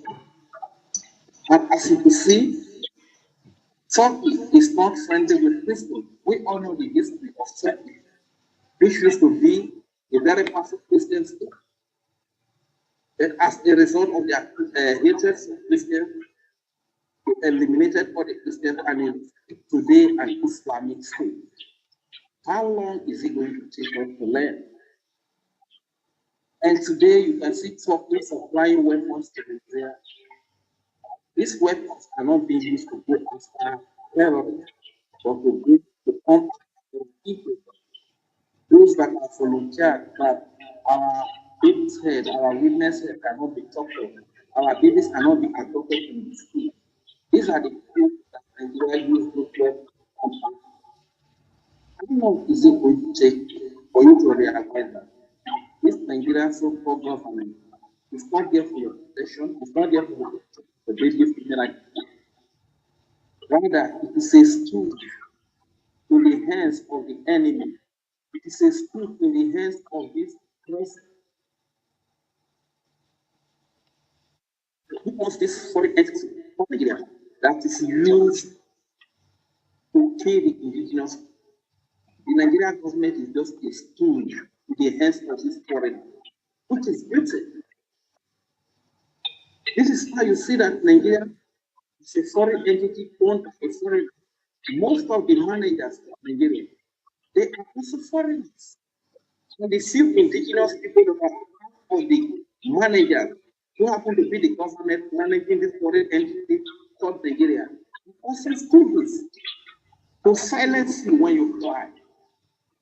Are also stooges to kill you when you try to speak about your religion under this so-called our people. The time has come for us to unite against this oppressor. The time has come for us to unite against this Islamic terrorist government of Nigeria. The time has come. Someone told me one thing that the enemies are united. You can see in their Shambo election, and they say coming up in 2027. You can see that the enemies are united. The entire North are united in the name of Atiku. Then look at how they keep dividing us. From Sansak and Yasaka, we all know they brought people who go out and a village, Biafra. Peter Obi is a Biafra. They brought was there so as to divide us, so as to cause fight amongst us. Not only that, in the Southwest, because we would like playing that, they are the fact that they brought one other, doesn't mean that the at the end of the day, you see that all of them will unite and vote in. They are still more. Yes, this one is still going to take long for us to wake up to reality that these people are deciding not to honor us.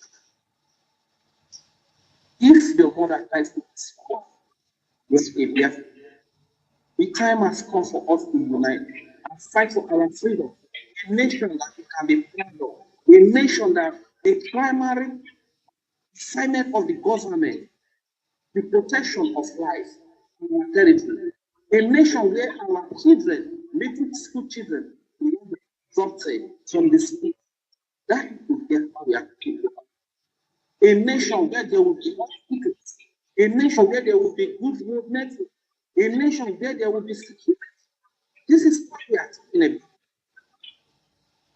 But the more we keep fighting ourselves, the more we keep dividing ourselves, the more these enemies will unite to kill us.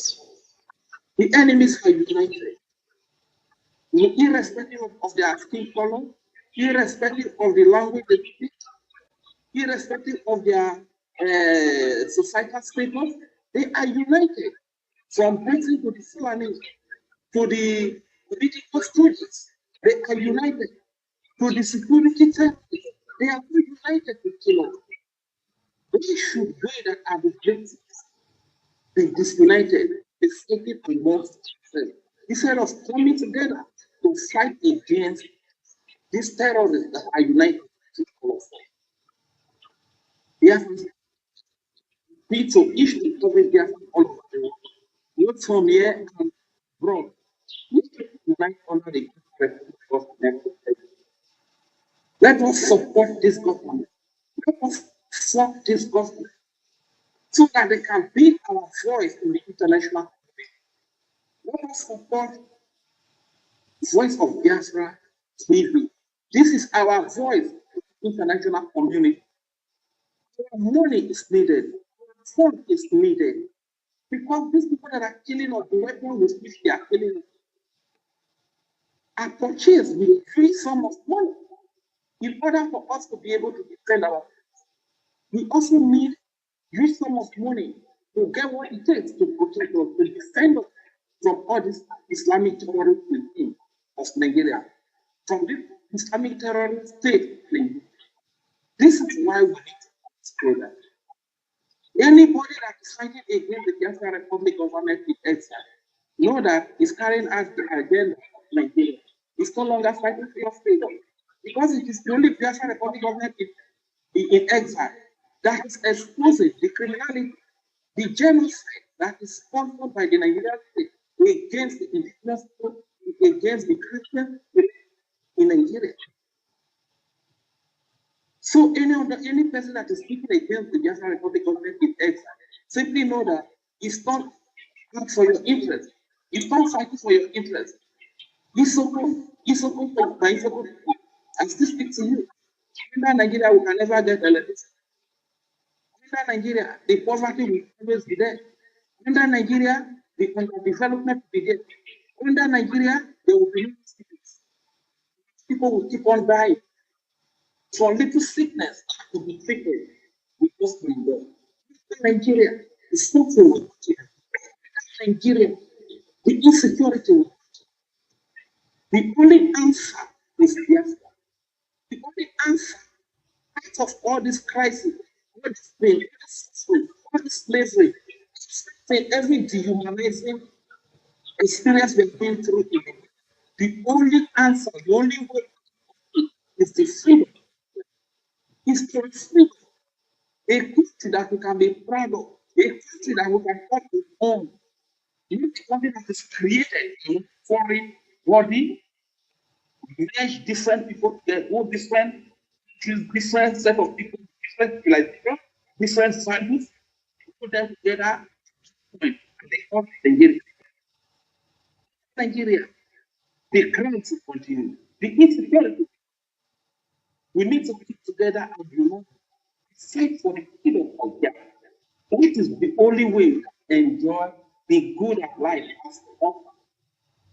This is the only way we can enjoy good hospital, good hospital. That is the only way we can enjoy good roads. Sometimes when I look at what is happening in Nigeria, the kidnapping of this little people, this could only happen in a place where the adults are very useless, where parents are very useless. Look at the kidnapping of these school children. A lot of parents are still sleeping comfortably, sleeping in people. I want to tell you, every parent, that these children are kidnapped. These children that are suffering with the hands of these terrorists, they are your children. Because it has not gotten to you. Don't think that it does not concern you. If you are a parent and you are still sleeping comfortably in your bed, there is something, everything is wrong with you. Because in a society or in a community where there are same people, at this time, if you are not using the adult, we will attack into the question against government organized terrorism, government organized crimes. If we perish, let us perish. If we launch attack in such a period, let us see the terrorist army, the terrorist police that is going to stop us from the way. You understand that? Because we are all useless. But if you cannot do that, then you support a government, an established government, with all the structure, with all the system, with all the security, whatever it takes to checkmate us. I want the international community to understand that what they understand as terrorism is not what Nigeria understands as terrorism. Boko Haram, Nigeria does not understand Boko Haram as terrorism. Hamas, Nigeria does not understand terrorism. Hezbollah, Nigeria do not understand it as terrorism. ISIS, that's one. Those Fulani terrorist herdsmen that chop off the heads of babies, women, and children, Nigeria do not see them as terrorists.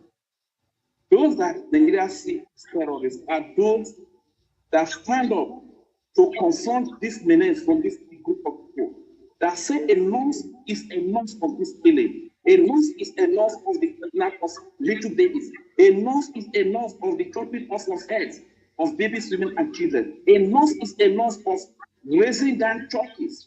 Enough is enough of killing people, killing teachers. These are the people that Nigeria sees as terrorists.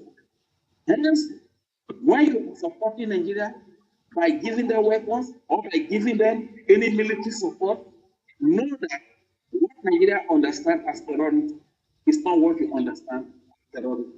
So on this part, or at this juncture, before you render your head, be very careful to understand what Nigeria understands as terrorism.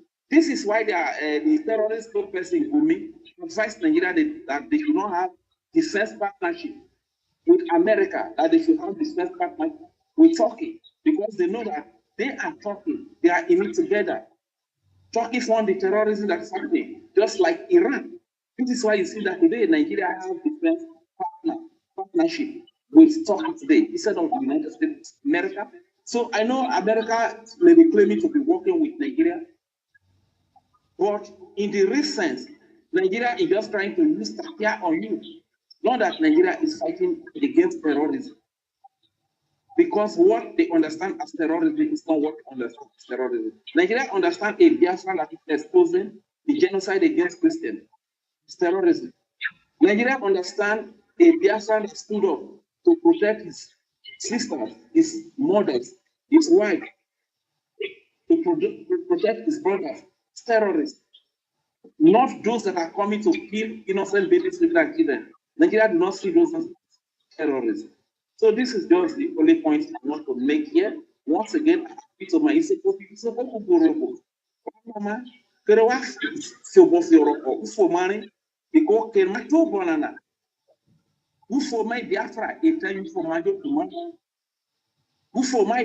it's a majos leader. Ufo my Biafra, it's a majos o mamide. Ufo my Biafra, it's a masidonier mamambo. If Ufo my Biafra, it's a majos o mamu, iskulu, o mamo, we speak. If Ufo my Biafra, it wasn't another. If you tell Nigeria, we put in the area, if you tell Nigeria, see there, let the dictator. What did you want to vote to?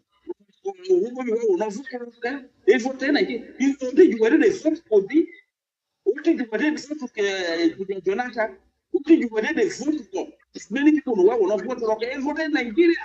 So mama po, pele ko bocha, kubunye kubu, vote in Nigeria. This is kubu. Kenuteno mako bote. Na lo mata start sumane sasato. Koni mwana niza, koni magiwo enough not for. Koni magiwo west hey. Koni magiwo east hey. Suma sasa. Give na ariano mako ba wigo. Kalaba. We go, we get it. We go to me go to the side doing Mobina, Kemi inni mana, Ibrahim Isaiah Wifo, you must see what Kube, Keremawo, Ufroman is what Nigeria is a just Ufroman, a just a train, they do to Mabo, a train Mamma, he did to Mabo, a train rally, who did it, who did to Mabo, is a good Borobo. The time has come. Let us rise up and unite the fight for freedom. Thank you very much, Mercy. I yield the mic here.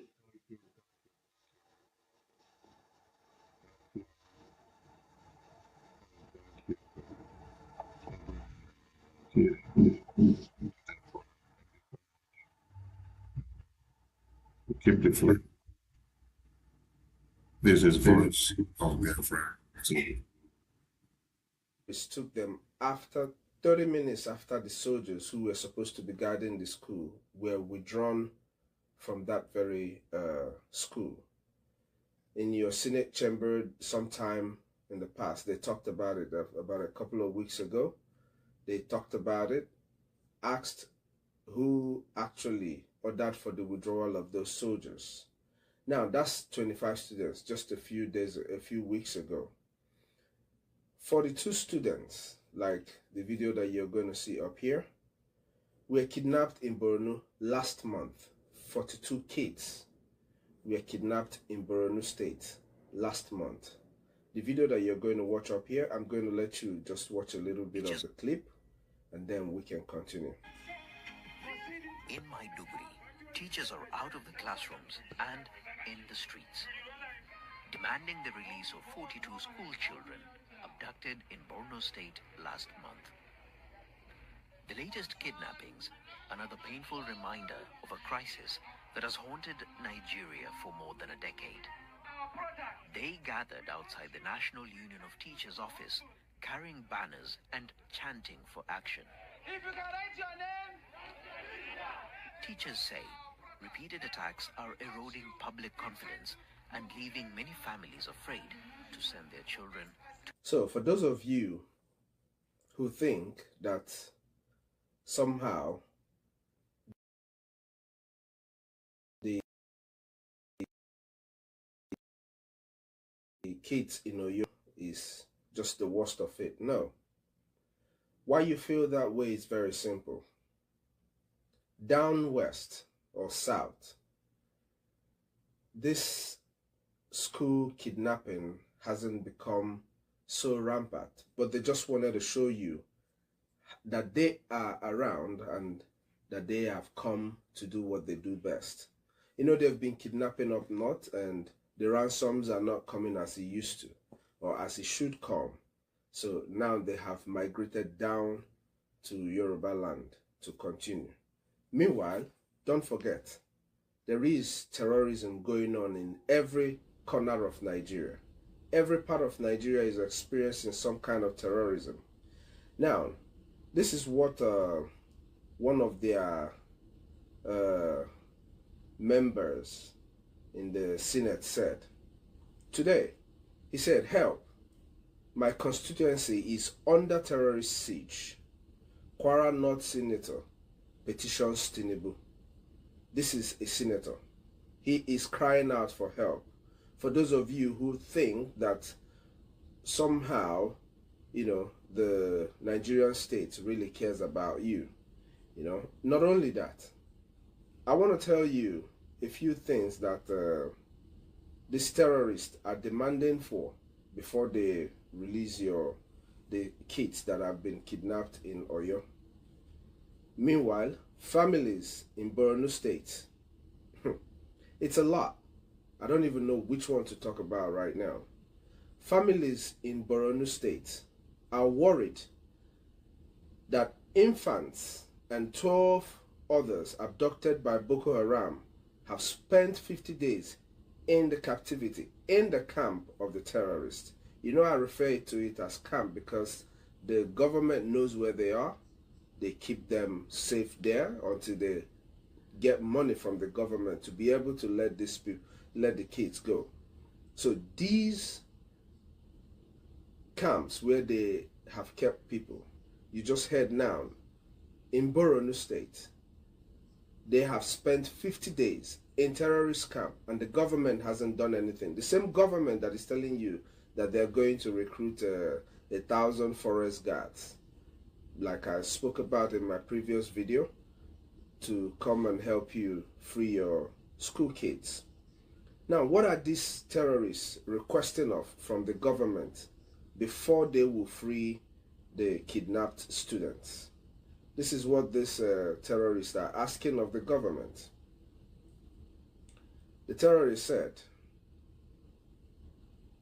the terrorists demand weapons, money, concession on future Nigerian laws to release abducted Oyo school children. This is, and others. This is the National Assembly Speaker saying this. This is what these terrorists are requesting for before they can release the students. And from everything that I've put out here for you today, you will see that it is not just happening in Oyo State. The reason why you hear so many of the celebrities and all the people who are turning on their cameras and crying on camera is because in this case in Oyo, if you do not talk, the people come at you that you're not being patriotic, that you're sitting back while these things are happening. Because it's been going on up in the north. I've not heard any of these people cry. Or are you not one Nigerians anymore? I mean, I'm just saying, because I know you guys claim to be one Nigeria, but you don't speak when it happens to the others. That's why they never take you serious. As all of this is going on, I want you to know something. The Nigerian government, or what is it called?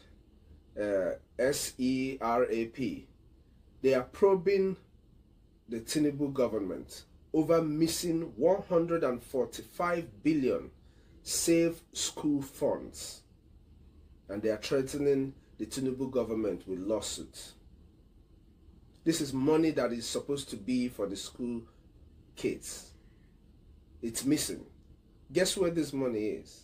That's the money they are giving to the terrorists to acquire arms. You just heard the terrorists saying that for them to release your kids, you have to give them guns. You have to give them money. And then you have to let them in on the laws that are being made in Nigeria. That doesn't surprise me. I know to some of you, you might be surprised. Some of you will also think that, oh, these things can be true, but you will have them all up here. You have them up here. You can look at them and you can also go on your own and research. Now, I'm not going to take too long because Nigeria, like I said, is synonymous to bad news. So whenever you hear Nigeria, you're thinking, what is the bad news today? Now, I want to address a few things. There's a video up here. I'm going to give you a second to just listen to just a few of what this lady is saying.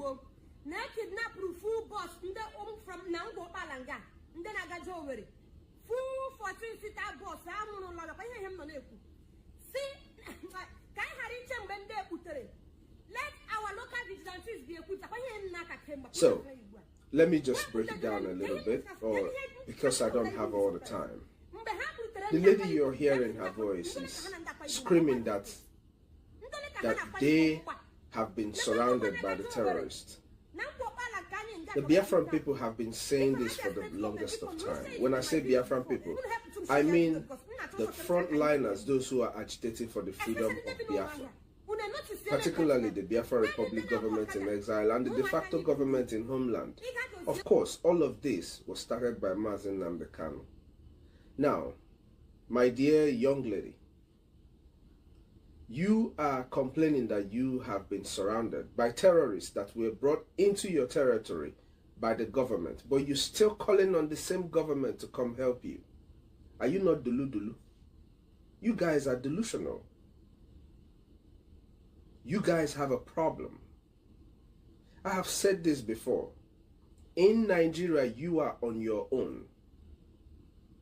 You better stop crying and start acting.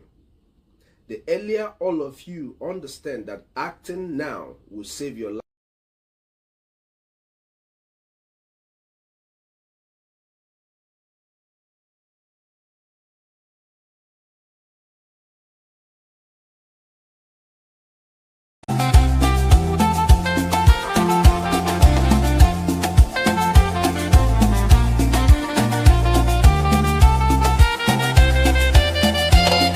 Biafra independence is not negotiable.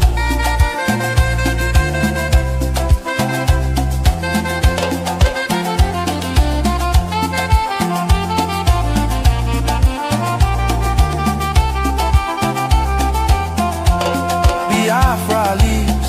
Today Nigeria is in confusion. Jihadist terrorists killings everywhere in Nigeria. Biafra leaves. Retreat and surrender is dead for us. Therefore, no retreat, no surrender. God bless Biafra Republic, government in exile, under the leadership of Prime Minister.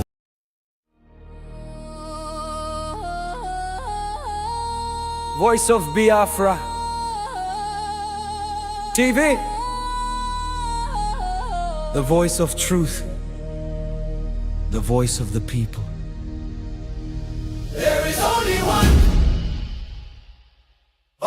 broadcasting network. Voice of Biafra TV, The first, the best, and the last. Voice of Biafra TV. We lead, we shine, we last. The first, the best, and the last. From the east to the world, hear the truth unfold. No other station does it better. Truth be told, real stories, real power, real Biafran soul. Every day, every hour, we taking control. Breaking every silence, letting voices rise. Standing for the people, opening their eyes. Strong and unshaken, both for all to see. Broadcasting the future. Voice of Biafra TV. There is only one broadcasting network. Voice of Biafra TV. The first, the best, and the last. Voice of Biafra TV. First to speak, best to watch, last to last. Voice of Biafra TV. Voice of Biafra TV. Hollywood, Hollywood. Voice of Biafra TV.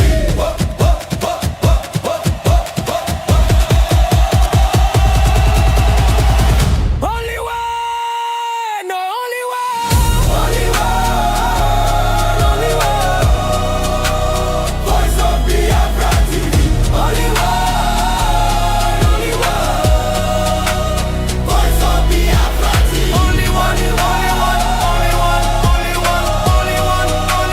Voice of Biafra TV. Only one. Voice of Biafra TV. Only one. Hear the people sing at last. Voice of Biafra TV. And other advocacy throughout that time. So, the floor is yours.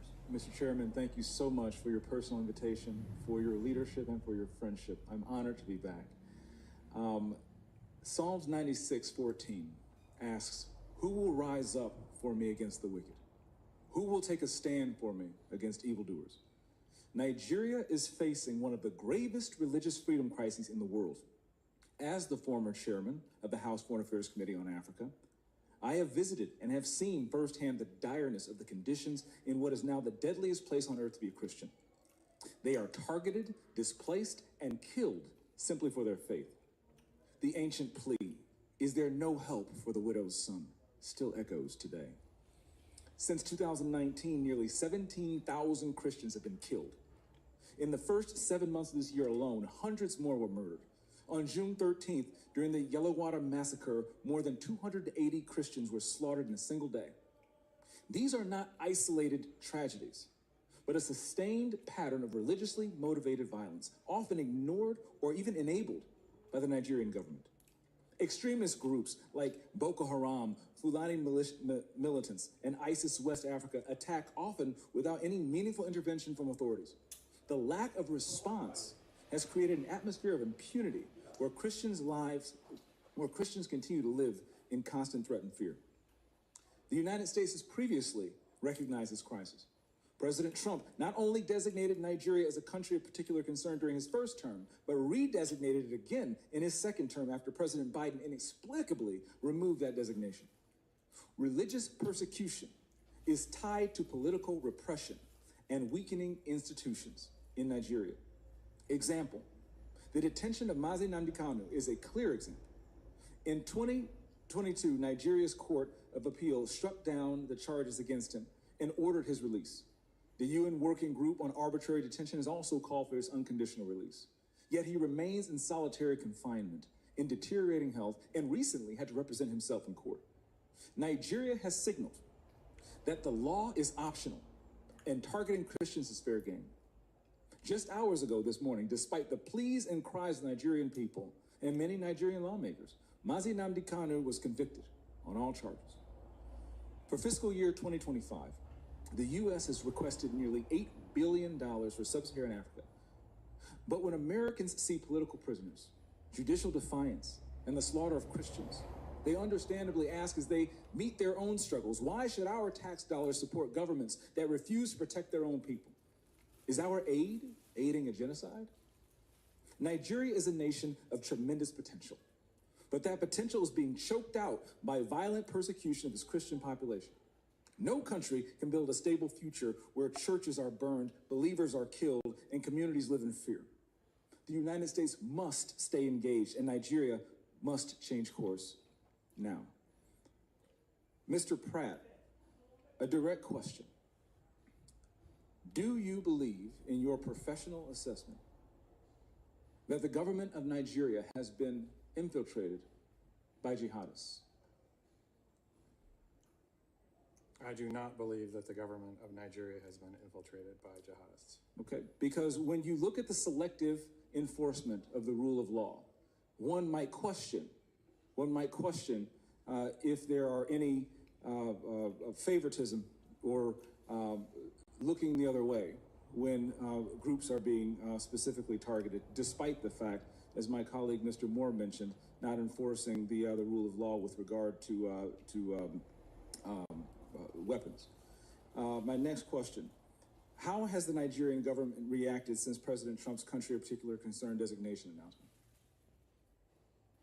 They have taken the designation very seriously. There is a senior delegation here now. They will meet with the most senior officials of the U.S. government this week. And we have already demarched the government in Abuja and here in Washington on the action plan. And I can say that the results so far have been positive in terms of cooperation. The Nigerian government needs to do more to address this issue themselves, but what measures are being taken to assist Nigeria to increase its focus on persecution, particularly in the Middle Belt? Yeah, so thank you for your question, Congressman James. As you mentioned, Middle Belt is a particular concern. That's where Christians, you mentioned Yalwada, where 250 or 280 Christians were killed, massacred. They were targeted because they were Christians. Churches have been burned there. There have been internally displaced people there. And so we're reviewing all options at the State Department, including Chairman Smith, you mentioned our bureau, we have Global Magnitsky Act sanctions. We have other tools at our disposal as well to make sure that Nigeria, the Nigerian government gets the message that we are serious about the persecution of Christians and other communities as well, but particularly Christians right now who are suffering disproportionately in the Middle Belt. Thank you for your answer, Mr. Chairman. Thank you for having me again. God bless you, and good luck. I'm here for you. Thank you, James, and I want to thank him. February of 2024, he had a very important hearing on Nigeria and other advocacy throughout that time. President Trump says the persecution and killing of Christians in Nigeria is, quote, genocide. Others say it's not quite that simple, but there is no doubt Nigeria has a major problem with mass killings and kidnappings of both Christians and Muslims going back more than 10 years. This week, 2 more mass abductions at schools in the country's north and west. Hundreds of children taken from a Catholic school yesterday. One bishop urging action there. Without quick intervention, Christianity risks elimination in parts of northern and middle belt Nigeria within a very short time. The church alone cannot stop the killings. It requires coordinated political, military, and humanitarian intervention. Mr. Chairman and members, the blood of Nigerian Christians cries out to you people. We cannot afford to wait any longer. Let's bring in Reverend Father Rebelius Ahula of the Catholic Diocese of Makurdi in Nigeria. He's also the director of the Foundation for Justice, Development, and Peace. Peace, it seems, is in short supply in your country. Thank you, John, for having me. And I want to thank you very much for this platform. Actually, there is no peace. Even though I heard the Foundation for Justice, Development, and Peace. We have been noticing for many years, we've been witnessing for many years killings and adoptions like you just described. I come from Benue State, which is part of the middle belt of Nigeria, where we have documented these killings since 2001. So it's not just 10 years like people want to refer to. Maybe the peaking of the killings and abductions can be reduced to 10 years, but we have systematic documentation of these killings taking place as far back as 2001, when the Catholic Church in the diocese first opened an internally displaced people's camp. So we have experienced these killings and displacement for many, many years. It's not just 10 years. Those 350 schoolgirls that were kidnapped, what happens to them? I mean, what are the chances of getting them freed, do you think? Very little, sorry to say. And I say very little because this is not the first. If you have followed the history of Nigeria in the recent past, schoolgirls were kidnapped in 2014. In 2015, others were kidnapped. There is a famous girl who was kidnapped in Dapchi alongside other girls that is called Leah Sharibu. She's not been returned to her parents, to her family up to now. The many others who have been kidnapped like that have not been returned. So I'm sorry to say, but I think that the chances will be very slim. Because these Islamists, what they do is that they either marry these young girls or they trade them off to other Arab countries. We hear that Libya is a transit point. In my own state, there is a case last week of some girls who were trafficked to those places. And so many of them will be sold, or many of them will be married to these militants themselves. We have a map that shows the situation in your country. The north, largely Islamic. The middle part of the country, sort of a bit of a mixed bag. And the south is predominantly Christian. But we note the locations of the Boko Haram hotbeds. Boko Haram is perhaps the worst offender, is it not, when it comes to violence against Christians? When Boko Haram started, it was the worst offender to violence against Christians. It started in the northeast of our country, in a place called Borno State. When they started in the 2000s, they used to be the most deadly Islamic group. As I speak to you today, the deadliest Islamic group will be the Fulani ethnic militia that is operating in the middle belt of the country, where you highlighted, and you have the picture very well. So the Fulani militants come in their numbers. They are armed with AK-47s. They come on motorcycles. They surround villages, displace a lot of people, kill as many as they can. I'm sure you are aware of what took place this year in my own state. It's just some kilometers away from the capital state of Makurdi, in this city called Yelwata, where they came shouting Allahu Akbar, and they killed over 270 people. I have the names of every individual who was killed on that day.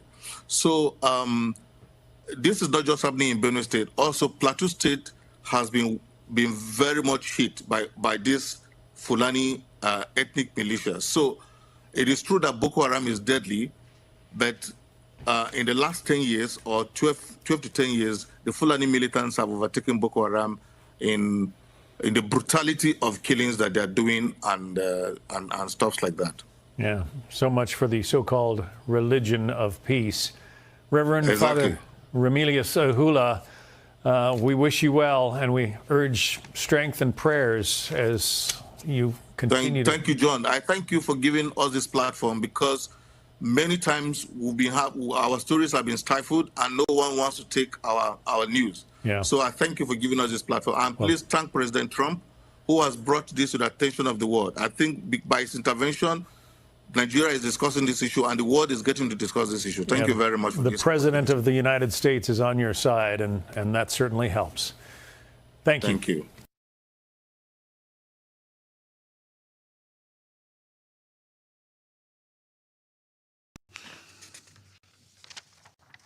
I resume my function as President of the Council.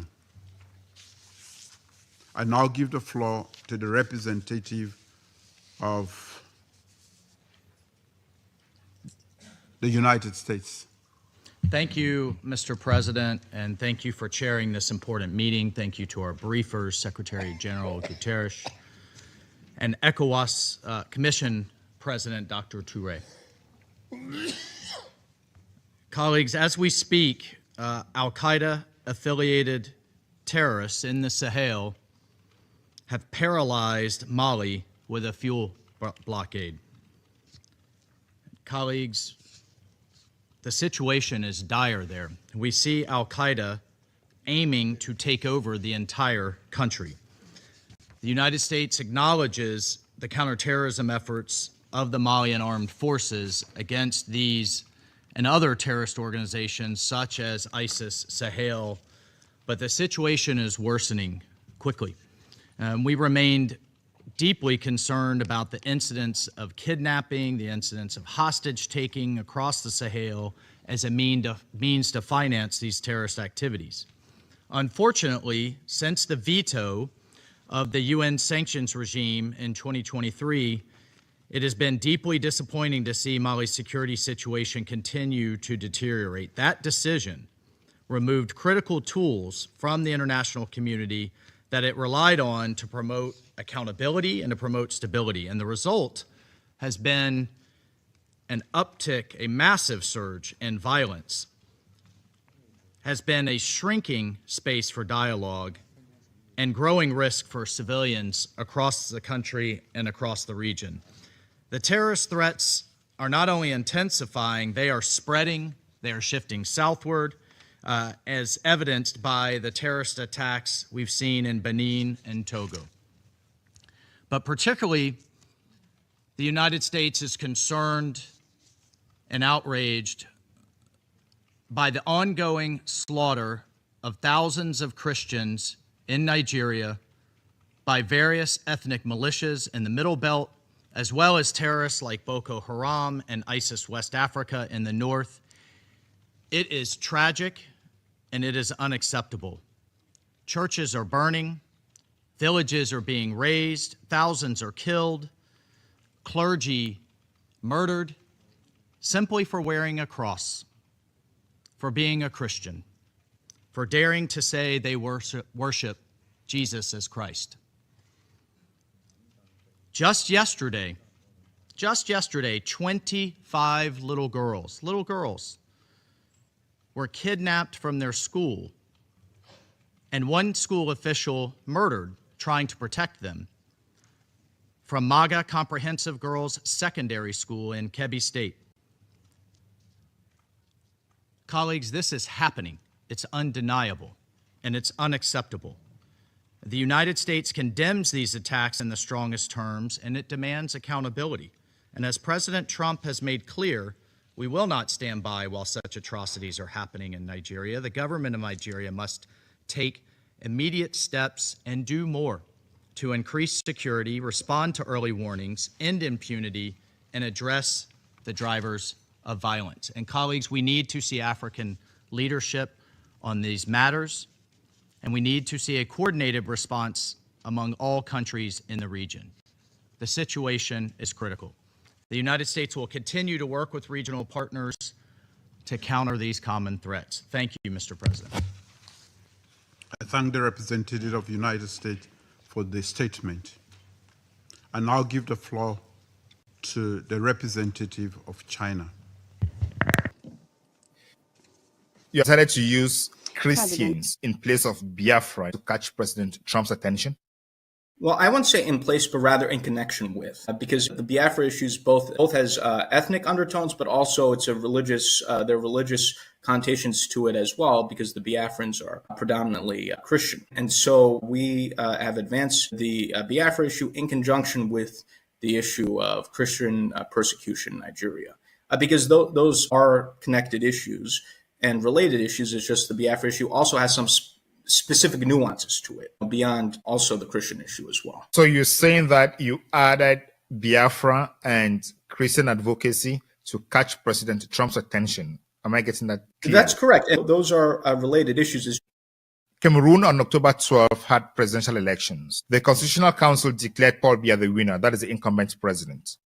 Issa Chiruma on the other side published results from the polling stations, and those results showed he won. But the Constitutional Council and the Elections Management Body have not published the results polling station by polling station. Well, what I would say is, and again, these are things that I already highlight in my capacity of representing the Amazonians, but Paul Biya has been a longtime dictator in Africa. He's 93 now. He wants to be president until I think he's 100, which I think will be a record. And Cameroon, under his tenure, has not had free and fair elections. They've been Cameroonians, whether they be Amazonians or other Cameroonians, have had a history of being oppressed under the Biya dictatorship. And I think someone.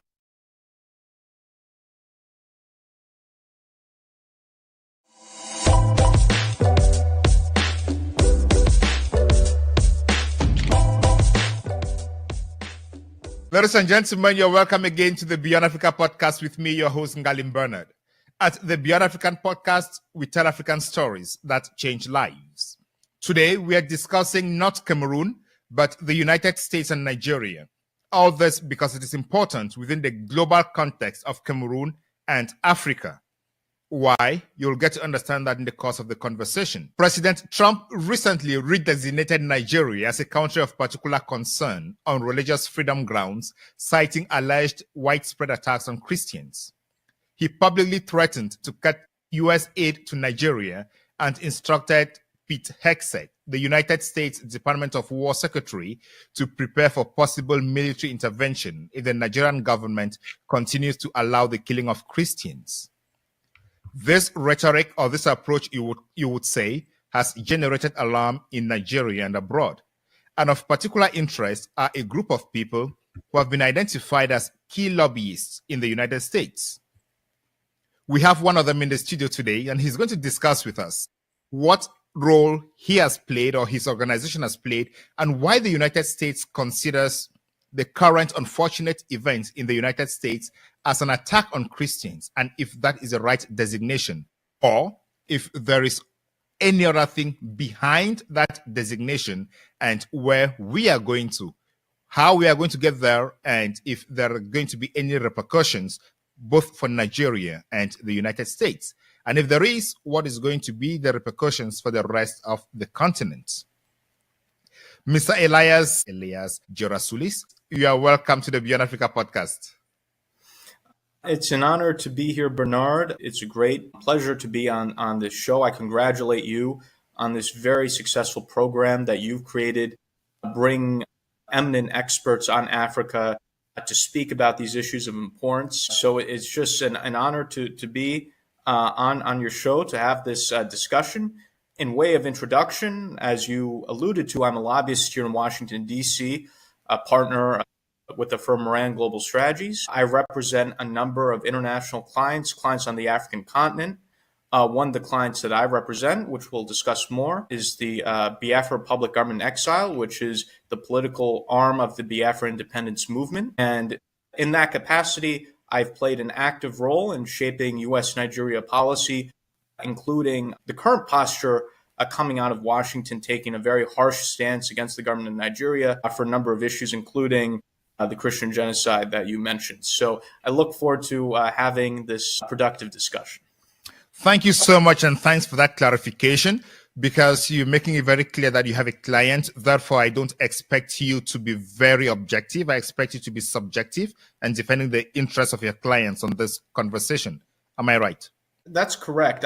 I'm very open about who I represent. It's public information. And I think as a point of ethics, if people were to represent certain interests, they should make that clear when asked questions about those interests. So I think I have an obligation to tell the audience exactly how I'm involved with this, because I'm not simply a neutral outside observer. I'm active in shaping U.S.-Nigeria policy on behalf of certain interests, and I think I have a moral and ethical obligation to make that clear to you and the audience, and look forward to having a further discussion. And even though I do come with a certain perspective, I will make sure to separate whatever my personal opinions are from clearly established facts. Thank you. I would like us to start the conversation by looking at the recent President Trump designation of the problems in Nigeria. He said there is a Christian genocide in Nigeria. Why would he call this a Christian genocide? I know you advocate or you represent the Biafran movement, but is what is happening in Nigeria a Christian genocide or banditry, criminality that affects everybody?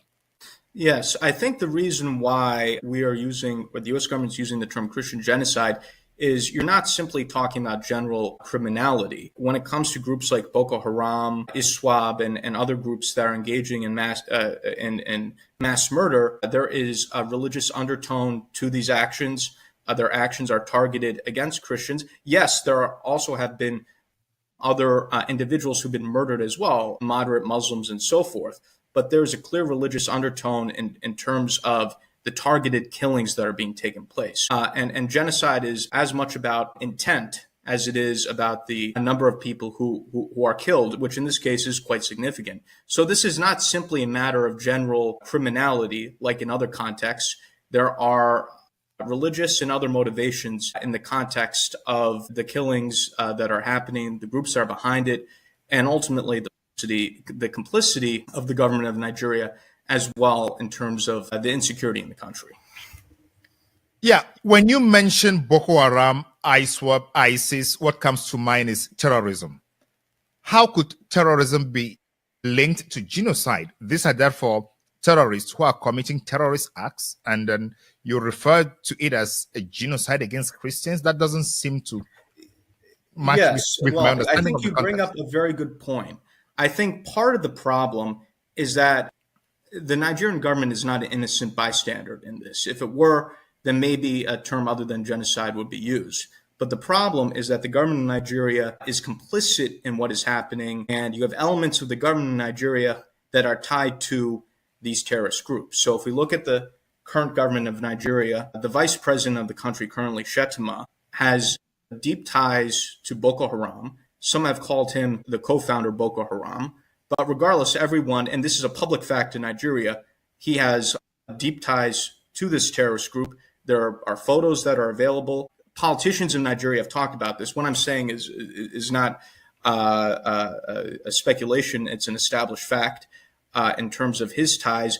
You have elements of the Nigerian military that also have ties to the same terrorist groups. And there have been famous instances of this. For example, back in 2014, there were plans between the U.S. and the Nigerians to rescue the Chibok schoolgirls. And one of the plans was foiled because elements of the Nigerian military leaked the planned operations to the terrorist groups. So the reason why the term genocide, or you've also heard the term Christian persecution, is being used is that you also have complicity of elements. I'm not saying the entire Nigerian government, but at least elements of the Nigerian government that are sympathetic to these same terrorist groups or who have relations with the same terrorist groups. And I think that's a fundamental part of the problem. And in a way, it's almost, to use an American phrase, asking the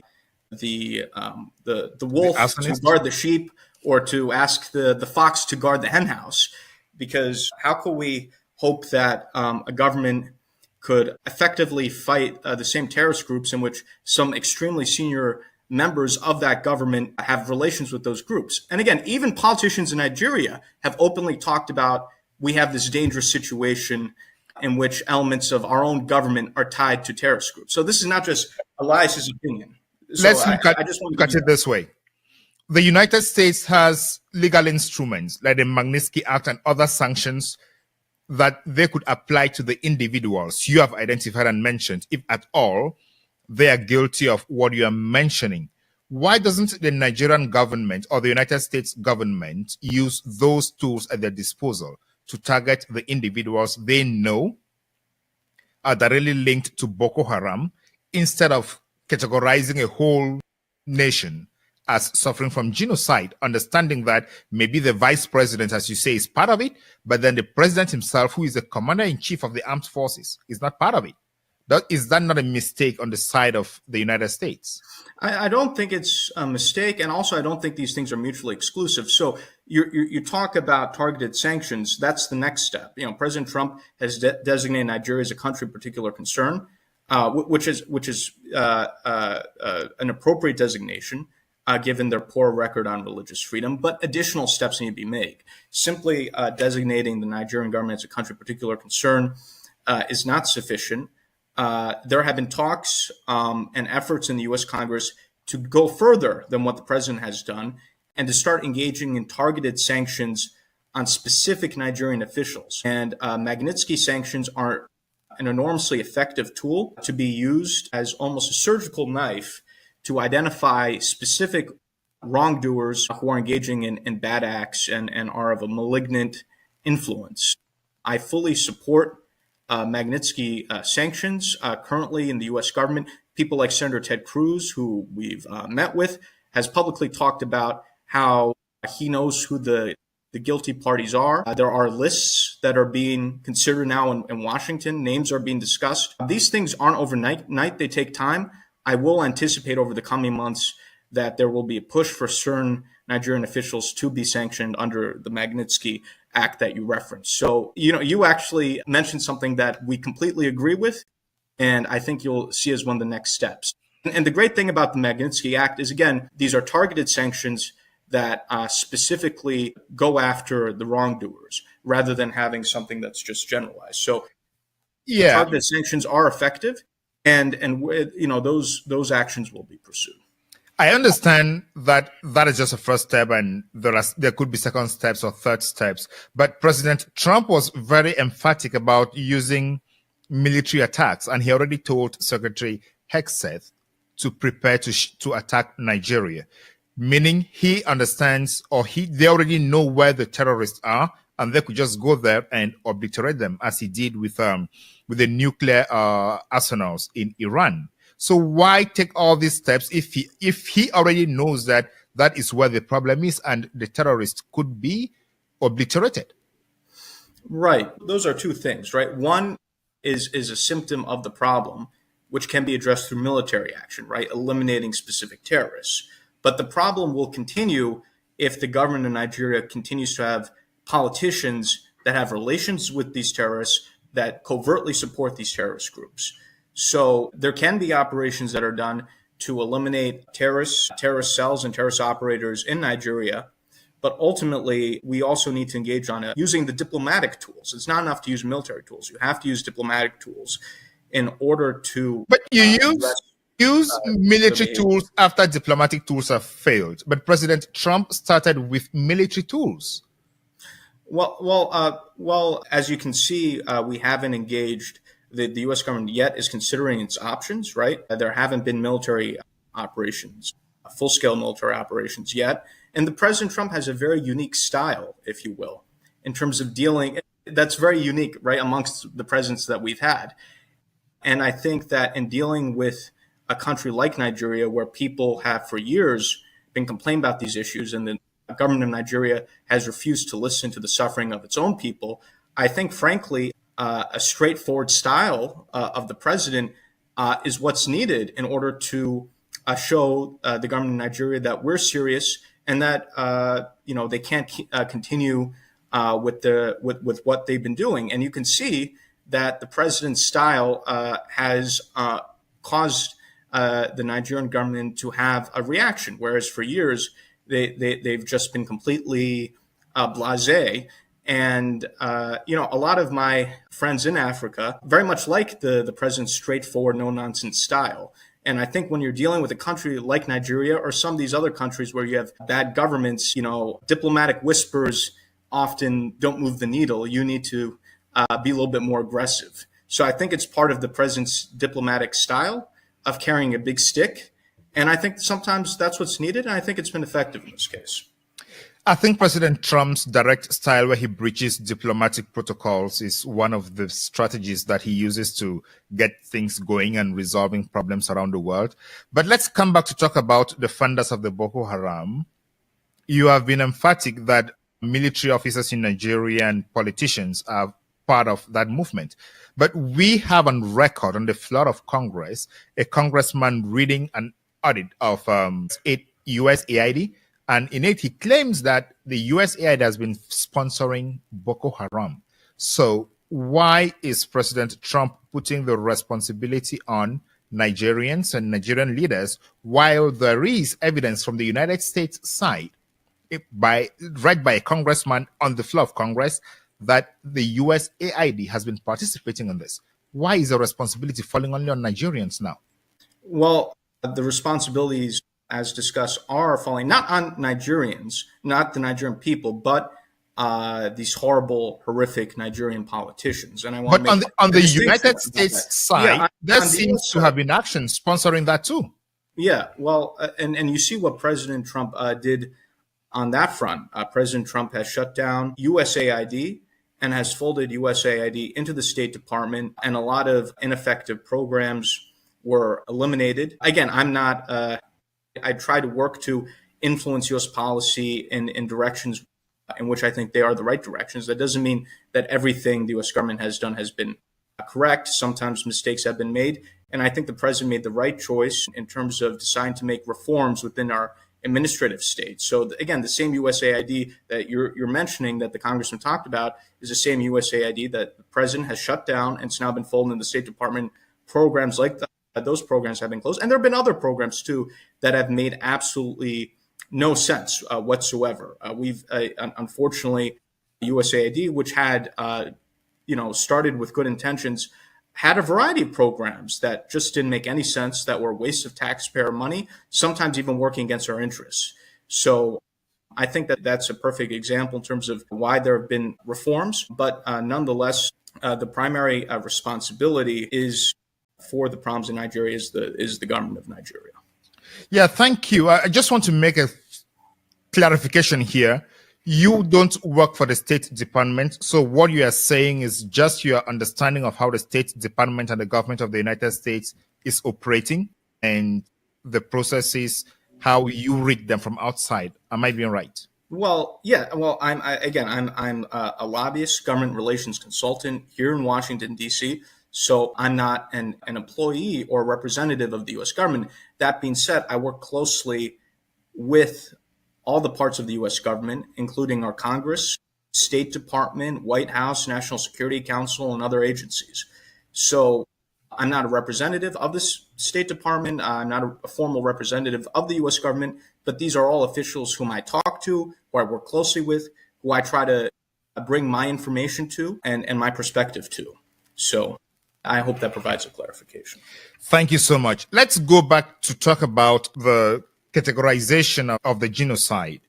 In his testimony to the subcommittee on Africa in Congress recently, Ambassador Jonathan Pratt said, in northern Nigeria, Christians live under constant threat from these terrorist organizations, compounding this unacceptable level of violence against vulnerable Christian communities. Nigeria continues to prosecute blasphemy cases, which my colleague will discuss in more detail. This claim of genocide against Christians and Christian persecution, is that based on what is happening to Christians only in the north of Nigeria or everywhere across Nigeria? Yeah, this is a broader issue, and let's bring this beyond the issue of simply terrorism. I think some context is needed here. Nigeria is almost evenly split between Christian and Muslim for a period of a few decades. There was an attempt to have a balance of power in the country where there was, you could say, an informal understanding that there should be a rotation between Christian and Muslim presidents and vice presidents, and that the government should be secular. And there was a very fragile balance of power. And that balance of power was upset in 2015 with the rise to power of the former military dictator of Nigeria, Buhari, as president. And he began the process of introducing Islamic fundamentalism into the government, engaging, that's when you started to have the increased persecution of the Biafrans and the Biafran independence movement. You start to have policies about reintegration of quote unquote repentant terrorists into the Nigerian military. This process of fundamentalism coming into the government has continued, whereupon now in the current government, I talked about Shettima, but you have in both President Tinubu and Shettima for really the first time a Muslim ticket, where you don't have Christians in either the presidency or the vice presidency. You also have the spread of Sharia law in the north of the country, and now there are attempts to bring that southwards. So, for example, there have been attempts to now introduce Sharia law into parts of the southwest of the country, what we call Yoruba land, for example, right? And the Yorubas tend to be more religiously moderate, but now they're trying to bring Sharia law into the middle belt, even south into the country. Some of these radical politicians are trying to make these sorts of proposals. You also have, again, the terrorists, Fulani herders coming from the north into the middle belt, and even now parts of both the southwest and the southeast, what you call Biafra land. So there's considerable concern by many elements of the country, actually, that you have basically a fundamentalist capture of the key institutions of government in the government and the military. And it's something that is deeply concerning to people. So I think that's a very important factor as well. That's also, of course, connected to this issue of terrorism as well. So that's just another factor that is deeply concerning, I think, to both Biafrans and Nigerians generally, as well as to the U.S. government, frankly.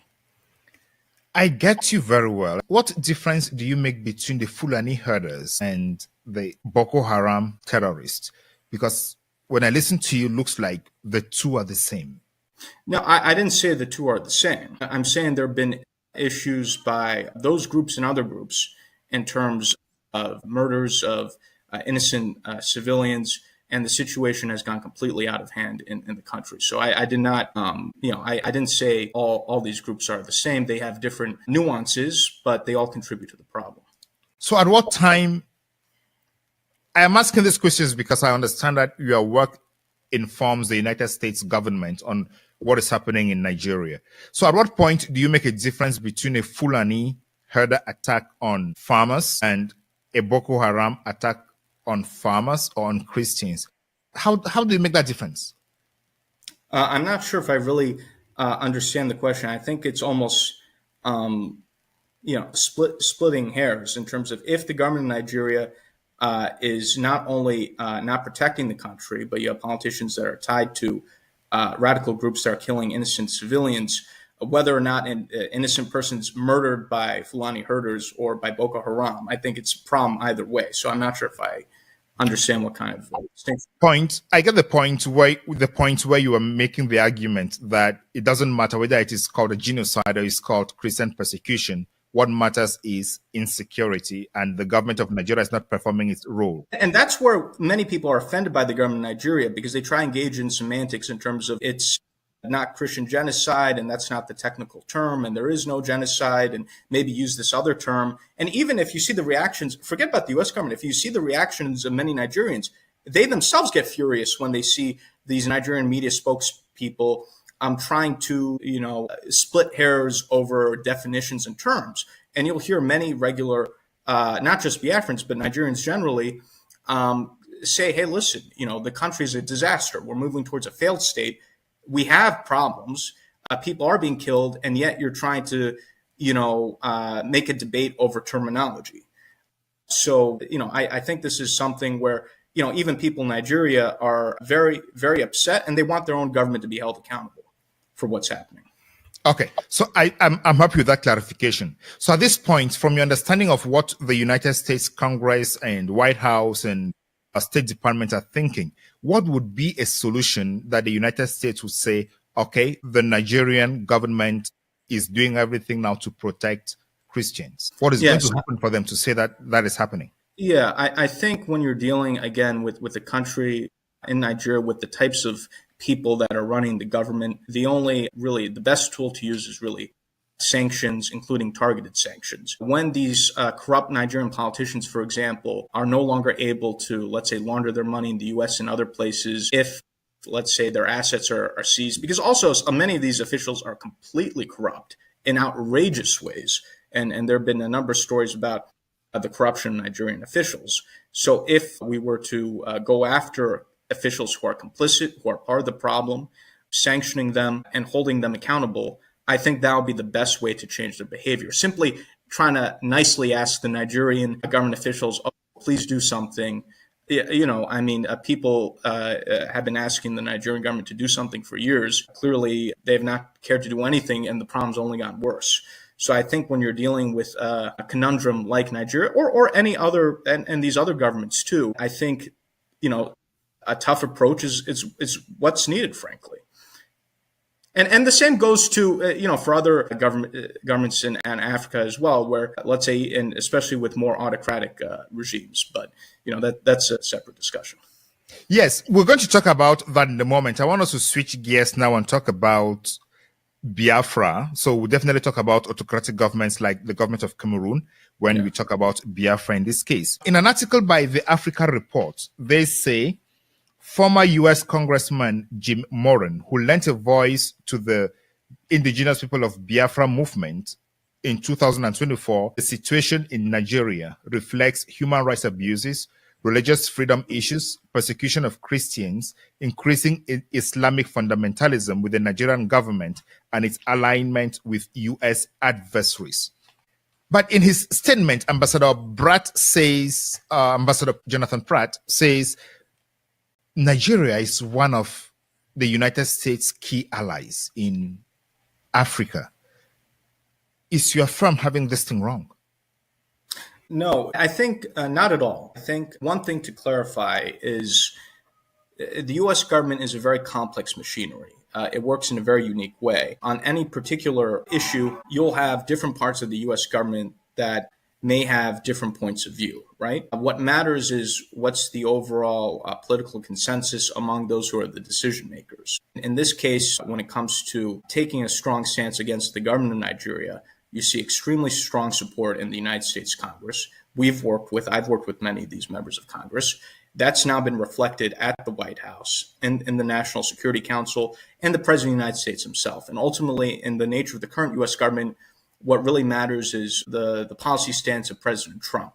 The viewpoint of the president is reflective in U.S. government policy. This is different than, let's say, other administrations where decisions are made at a more bureaucratic level through the interagency process. In this case, what the U.S. government policy is the viewpoint of President Trump. The State Department tends to be a little bit more, how shall we say, conservative and risk-averse usually.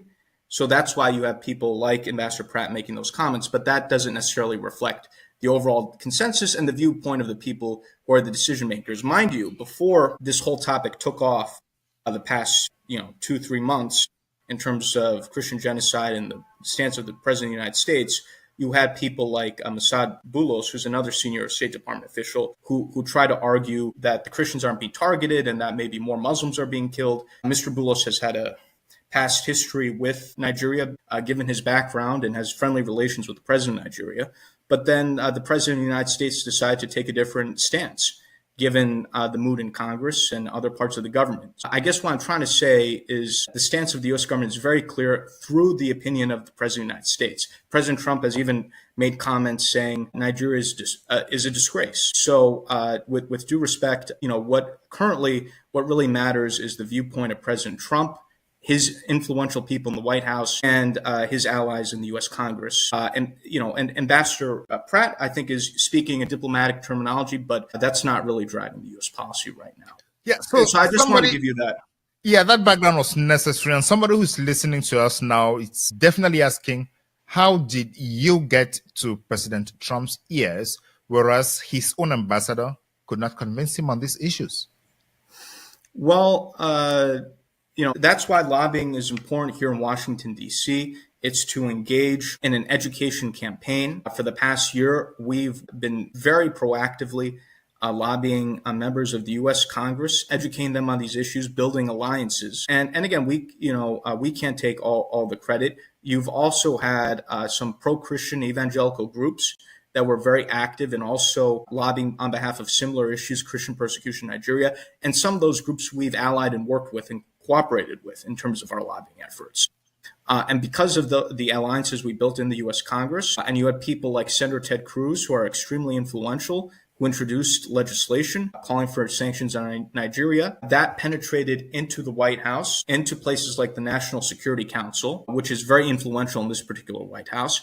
And eventually that percolated to the president, and the president decided to take action on the issue. So lobbying is systematic. You build alliances, and if you build enough alliances with influential members of Congress and other individuals who speak directly to the president, that can influence the viewpoint of the president of the United States. And also, too, I think this was very natural for the president because many of his supporters are people who are evangelicals or pro-Christian and so forth.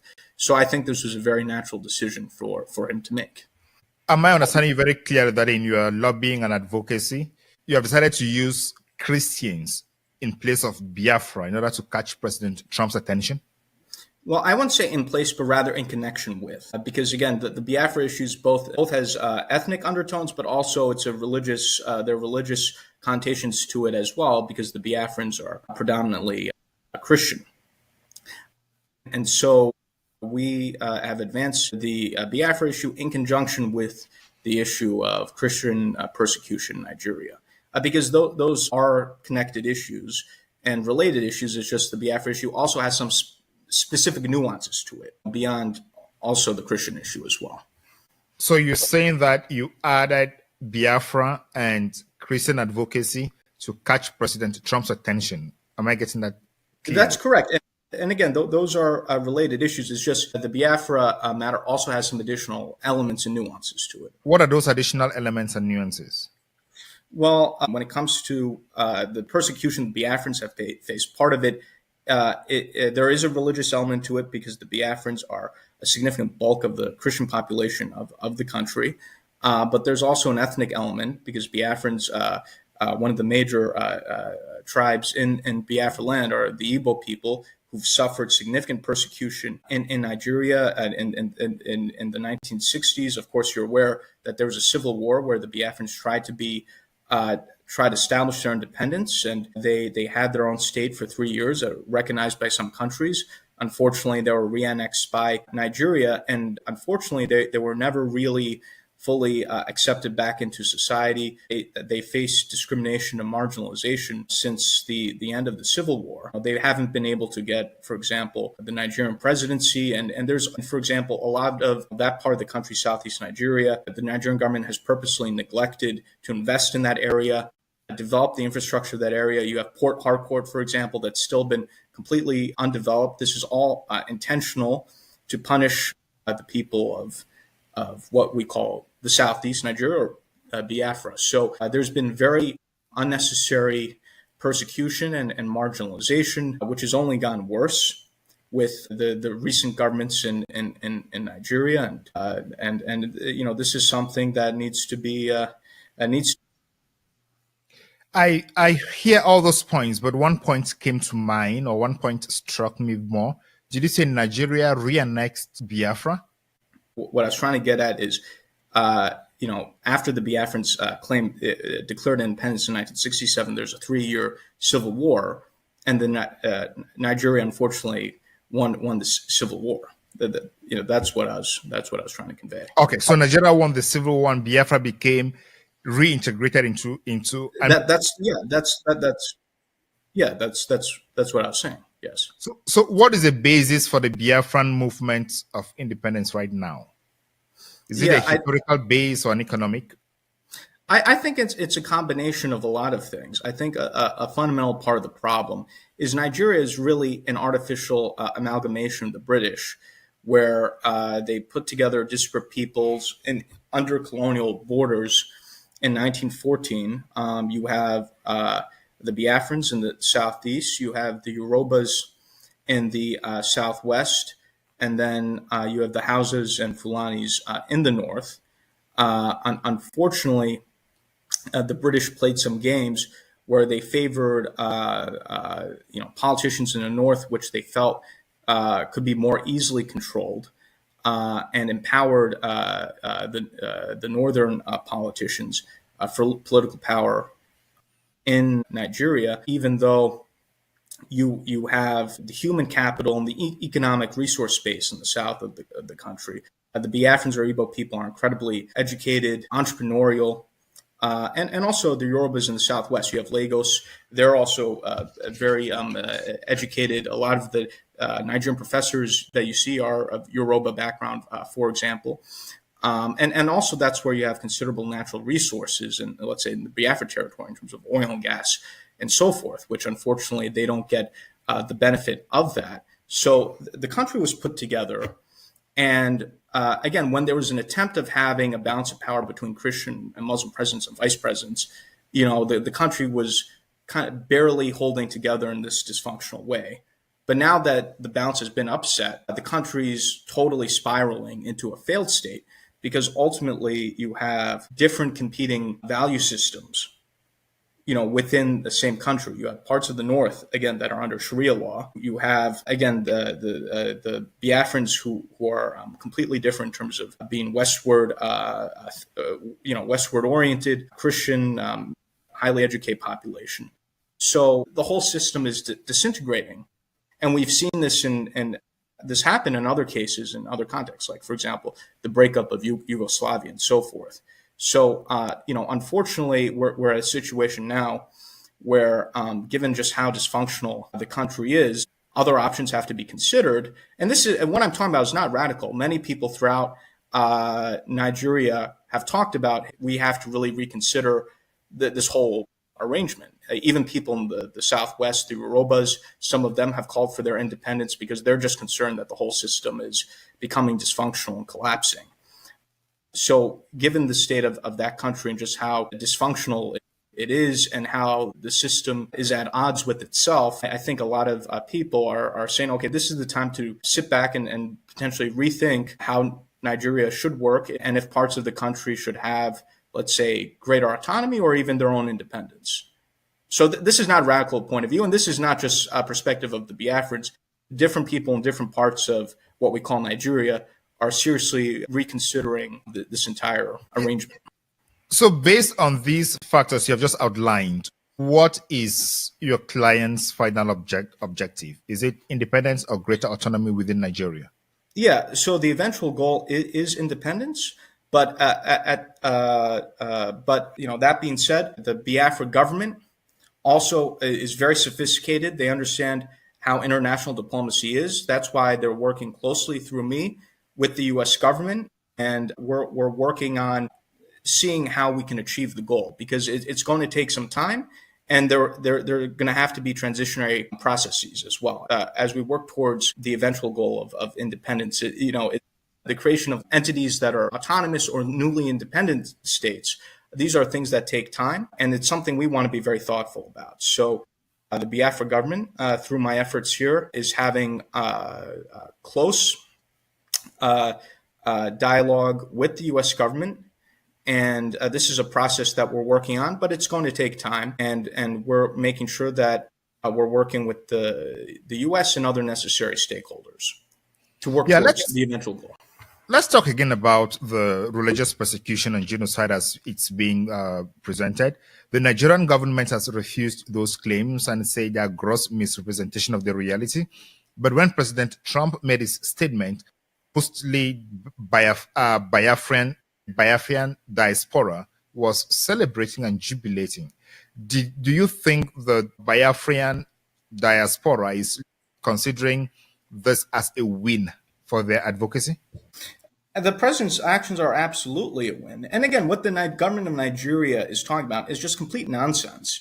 I mean, we see this recently in the life sentence of Mazi Nnamdi Kanu, who's a prominent Biafran activist that was illegally kidnapped by the government of Nigeria in 2021 from Kenya. He's the Nelson Mandela of our time. He's been a peaceful activist for an independent Biafra. The government of Nigeria kidnaps that gentleman, drags out his trial for years, gives him a life sentence. Meanwhile, you have the president of Nigeria pardoning drug traffickers, murderers, and convicted Islamic terrorists. So a lot of not just Biafrans, but even other Nigerians, when they look at what's happening, they say, "Hey, how come the Nigerian government, in the case of Mazi Nnamdi Kanu, is giving him a life sentence through this clearly politically motivated court case, and meanwhile the president of Nigeria is pardoning criminals, drug traffickers, and former terrorists?" So it's just when you have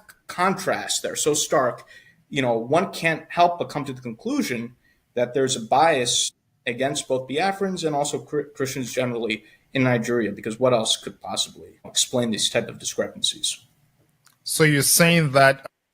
And this is not just my view, too. Recently, congressional hearing that you alluded to, a member of Congress, John James, highlighted the example of Mazi Nnamdi Kanu as the double standard Nigerian government example of Christian persecution in Nigeria. So again, this is not just my point of view, but the point of view of people in the U.S. government and point of view of people in Nigeria, both Biafrans and non-Biafrans.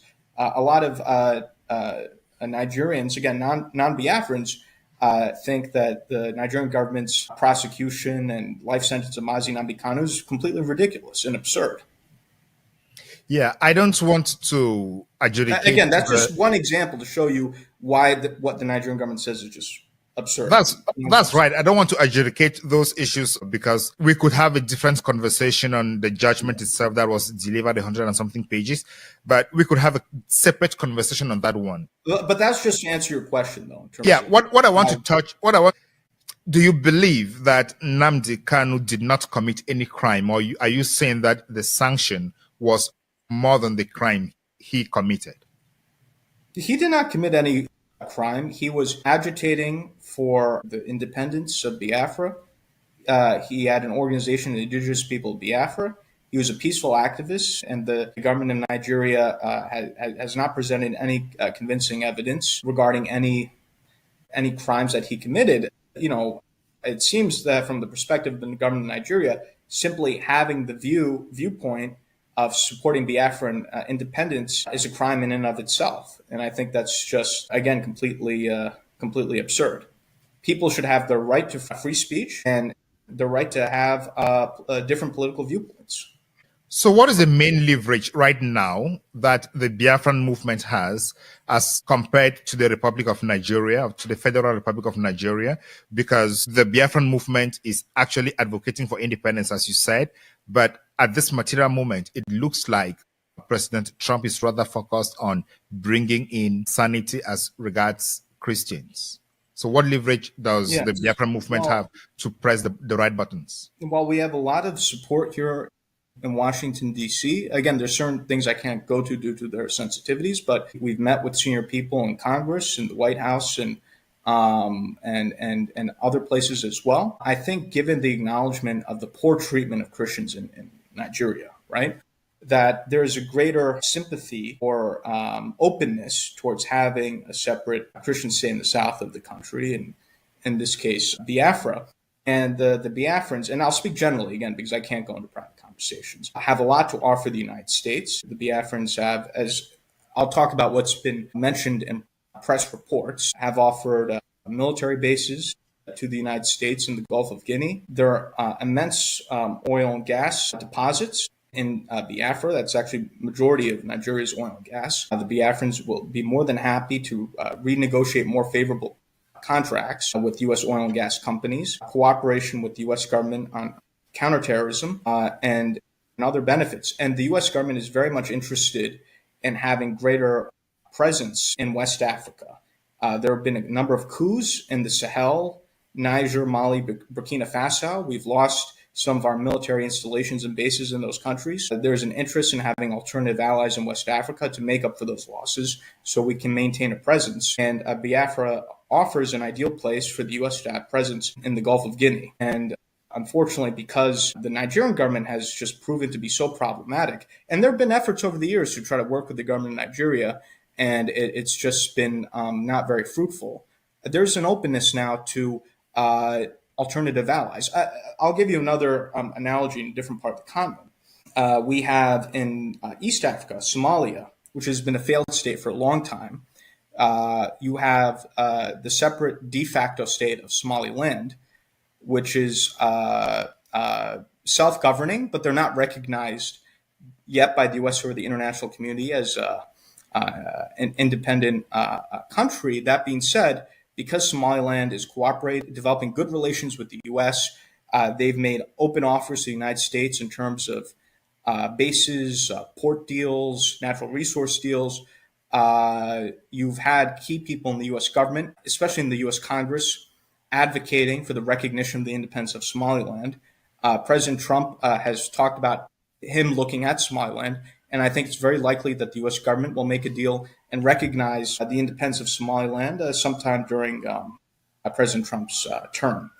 So there is currently, with the existing administration and Congress, an openness to engage in deal-making in Africa, which presents an opportunity for, again, depending on the right circumstances, independence movements in Africa, depending on, again, the circumstances and what they're willing to offer the United States. Yeah. So why do these deals leave African states their sovereignty and the economic development? Because through independence, from independence till today, we've seen African states losing all their natural resources and their wealth generation to superpowers. And it sounds like these countries are offering all this to the United States to come continue the journey. So where do we stand? Look at Niger. All the uranium is gone, but there is no electricity in Niger. Nigeria, the oil and gas is all gone, but there is no consequential development. And then what I'm hearing from you is that is going to continue with the United States? No, that's not what I'm saying. You make a good point in terms of, I think a lot of Africans have been exploited by what we could call neocolonialism, where even after, let's say, countries become quote-unquote independent, they're still under undue influence by former colonial powers. I think one of the most controversial being France. And oftentimes the issue with some of the former European colonists, whether it's the French or the Belgium or some of these other powers, is they do business with their former colonies in a way that's exploitative, oftentimes trying to prop up puppet dictators, engaging in economic deals that are bad for those countries that are exploitative. That's not what I'm advocating for, and that is not what the U.S. is advocating for. In fact, I think a greater U.S. presence can offer an alternative for African governments to both kind of these neo-colonialist former powers, as well as an alternative to both the Russians and Chinese. And the way that the U.S. is, it's not this exploitative colonial model, but rather a business style model in which the U.S. can come and say, hey, how can we help make investments in your country such that we could both deepen our relations and we could both make money and prosper together.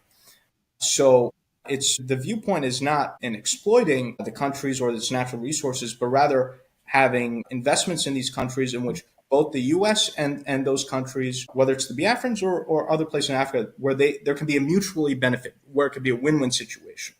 So I want to say, the problem is when I listen to you talk, you say the Nigerians or the Biafrans and the Somalis and the Somalilanders are willing to offer the oil and gas, natural resources and ports for the U.S. to come in. But I didn't hear the other part where they are coming to invest in those countries so they can generate the wealth within those countries and create that's exactly jobs. What I'm saying.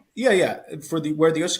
can come in, but to make investments to help the Biafrans or to, let's say, help Somaliland take advantage of their natural resources in such a way that the U.S. benefits, but those countries also benefit. And that's a much better model in terms of, let's say, what the Biafrans currently have, where their oil and gas are exploited by both these companies as well as the government of Nigeria, and none of the benefits of that wealth benefits the people of the area. So, we have I think we can have a situation where Biafra, that can determine its own destiny, can have friendships with countries like the United States, that can make investments, right, in its oil and gas industries and other industries where the people of Biafra can finally benefit from their own wealth, their own natural resources.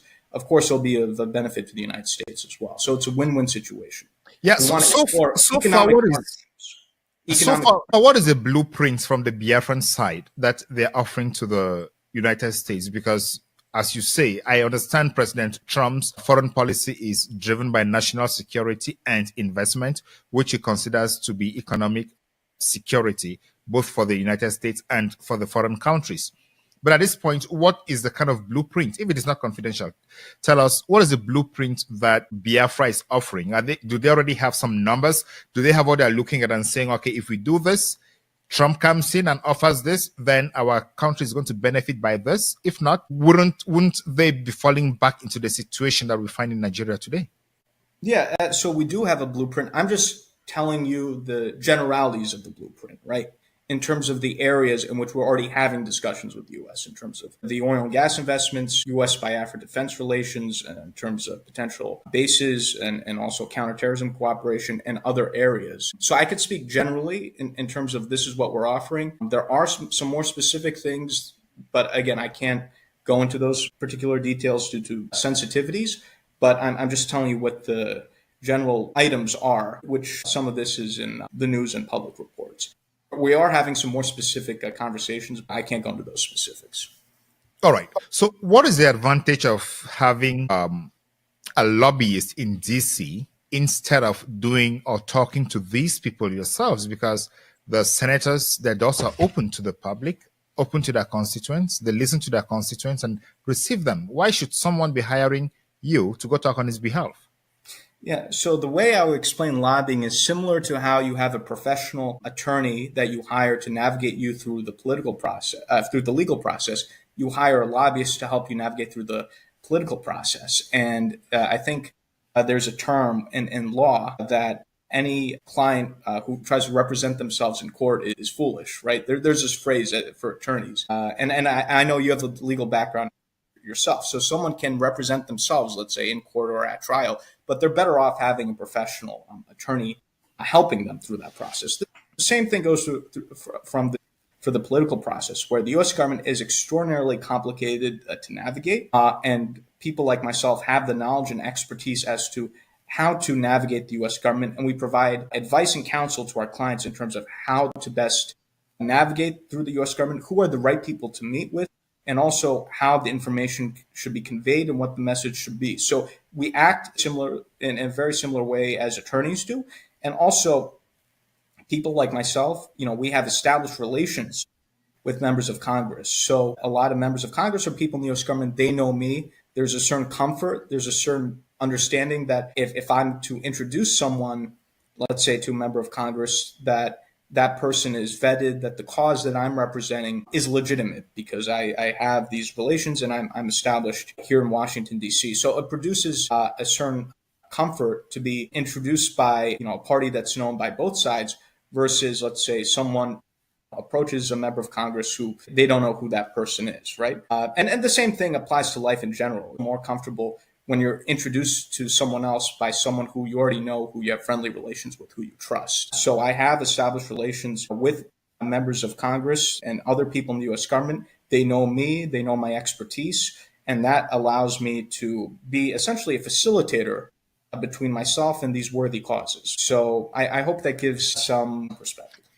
It does give the perspective, and but it's expensive to hire a lobbyist to do this work in DC on your behalf, not being sure of the outcome.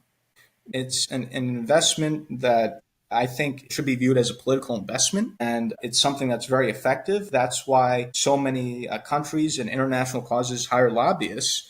And I think given the results that we've achieved, and this is not just me saying it, senior officials in the government of Nigeria have openly attacked me and have blamed my lobbying and so forth. So even the Nigerian government itself, you could say, has acknowledged the effectiveness of my lobbying, although they're not happy about it, whereas my client is happy about it. So I think clients can decide the effectiveness of the services given the results. In this case, we've achieved, I think, significant results. And in fact, there's even a tweet, I forget by who, but there's a tweet online that went viral, 500,000 tweets, saying, the lobbying campaign that our firm engaged on behalf of the Biafrans was one of the best returns on investment in history, which I think was a little bit flowery. But, clients can judge, and people can generally judge in terms of, whether or not a lobbyist is achieving results and influencing opinion or not. So Biafrans are already happy while they have not yet had their independence? You say, is that what you're telling me? Well, Biafrans are happy about the results we're achieving, but we're still working towards the goal. Achieving a newly independent state in Africa or anywhere takes time. We've engaged in our lobbying campaign. I've been involved in representing the Biafrans for a little bit more than a year now. In the cases of some countries, it's taken decades for them to obtain their freedom and independence. So we've achieved a lot in a short period of time, and we're working towards the goal. These things don't happen magically overnight, and anyone who says that they're going to achieve a newly independent state overnight is not a serious person, in my opinion. These statecraft takes time, especially if you want to do it the right way. I don't want to go so much into that. That was not the focus of our conversation today. But you've mentioned the Biafrans and Somaliland that are advocating for independence. And the Ambazonian movement is linked with the Biafran movement. And the leaders of the Ambazonian movement and the leaders of the Biafran movement are in jail. Do you have any relationship with the Ambazonian movement? Yes, so I also have experience with the Ambazonian movement. I am the lobbyist here in Washington, D.C. for the Ambazonian Governing Council, and so I have an understanding of the Ambazonian cause as well. And, it's something that has relations to Biafra, as you said, because Ambazonian Biafra, those regions border each other, and some of the Biafran groups have collaboration with Ambazonian groups. And are you proud that you're putting yourself in the middle of a region that is likely being destabilized in Africa? Well, the way I view it is I hope I could play a constructive role in terms of coming to positive conclusions in these issues, because I think if you don't have, let's say, any sort of international interest or U.S. mediation, let's say, for example, in the case of Cameroon, you've had the Anglophone crisis for the past, I think, 9 years now, and it hasn't gotten the attention that it deserves. I think highlighting the issues to the U.S. and the international community and trying to get some interest in terms of resolving the problem that can be helpful. So I view myself as trying to have a positive role in an area that has had conflict and instability, and trying to be constructive, because otherwise some of these conflicts will continue to be neglected and the problems will just continue to worsen. So President Trump is on record as saying he has resolved at least eight conflicts around the world, and he wants to prevent other conflicts. If you were to advise President Trump about conflicts, let's say you meet President Trump today and you were to talk to him about conflicts in Africa, what are the 3 top conflicts you're going to talk to him about? Yes, so obviously I would talk to him about the Amazonia, Cameroon conflict, the Anglophone crisis. I think President Trump was negotiating 8 or so peace agreements or negotiations. That would be a perfect place where he could be a mediator. Obviously, I would talk to him about Biafra and our interest in, having the U.S. Play a role in deal making with Biafra. You mentioned a third. There are a number of conflicts that could also be highlighted. You have what's happening in Sudan, for example. President Trump has indicated that he now wants to get involved in resolving the conflict in Sudan, and I commend him for that. So I think Sudan is something I would mention. You've also have had a tremendous amount of instability in Central African Republic. That's another place you could look into as well. So those are other areas that I think the president should look into. And again, I'm very pleased now that President Trump, in a tweet or Truth Social, the president enjoys social media. has finally mentioned what's happening in Sudan, which has been, again, one of those areas that has been neglected. A big part of the problem is some of these conflicts just receive absolutely no attention, and people are suffering. And I think just having some attention to these issues is so important.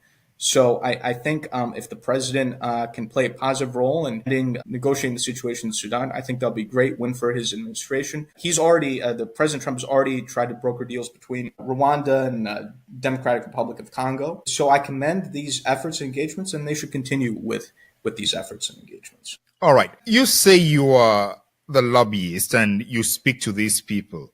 What about a situation where one side has a lobbyist and the other side has a lobbyist? How does that play out? Because I don't think it's like a situation where you go to court, you have the prosecution and the defense, and they argue following specific laws, specific procedures, and then based on the law to have an outcome. So if there are two different lobbyists on the cause arguing two different stories, how do you play that out?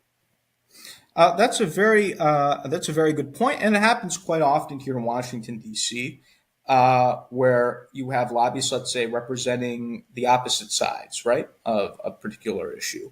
And what's needed in that situation is to present the better argument. And I think a member of Congress has the right, or any U.S. government official has the right to listen to both sides and see what makes more sense and make their best judgment. And so that's how those situations play out. And again, someone like myself or any other lobbyist cannot guarantee what a U.S. government official will do. And anyone who says that is, again, not being genuine. But what we can do is present our best arguments to the decision makers, make sure they have the information. They could then process information from possibly the opposing side, and then make their own judgments and come to their own conclusions. So again, this sometimes happens here in Washington, and I think that's perfectly fine. I think we should have a healthy competition of ideas, and then U.S. officials can make their own best judgment. All right, I want to give you a hypothetical here.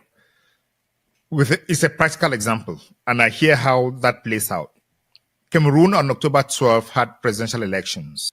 The Constitutional Council declared Paul Biya the winner, that is the incumbent president. Issa Chiruma on the other side published results from the polling stations, and those results showed he won. But the Constitutional Council and the elections management body have not published the results polling station by polling station. Now, if you are hired to represent Chiruma to make a case to the United States Senate and government, what would be your best strategy? Well, what I would say is, and again, these are things that I already highlight in my capacity of representing the Amazonians.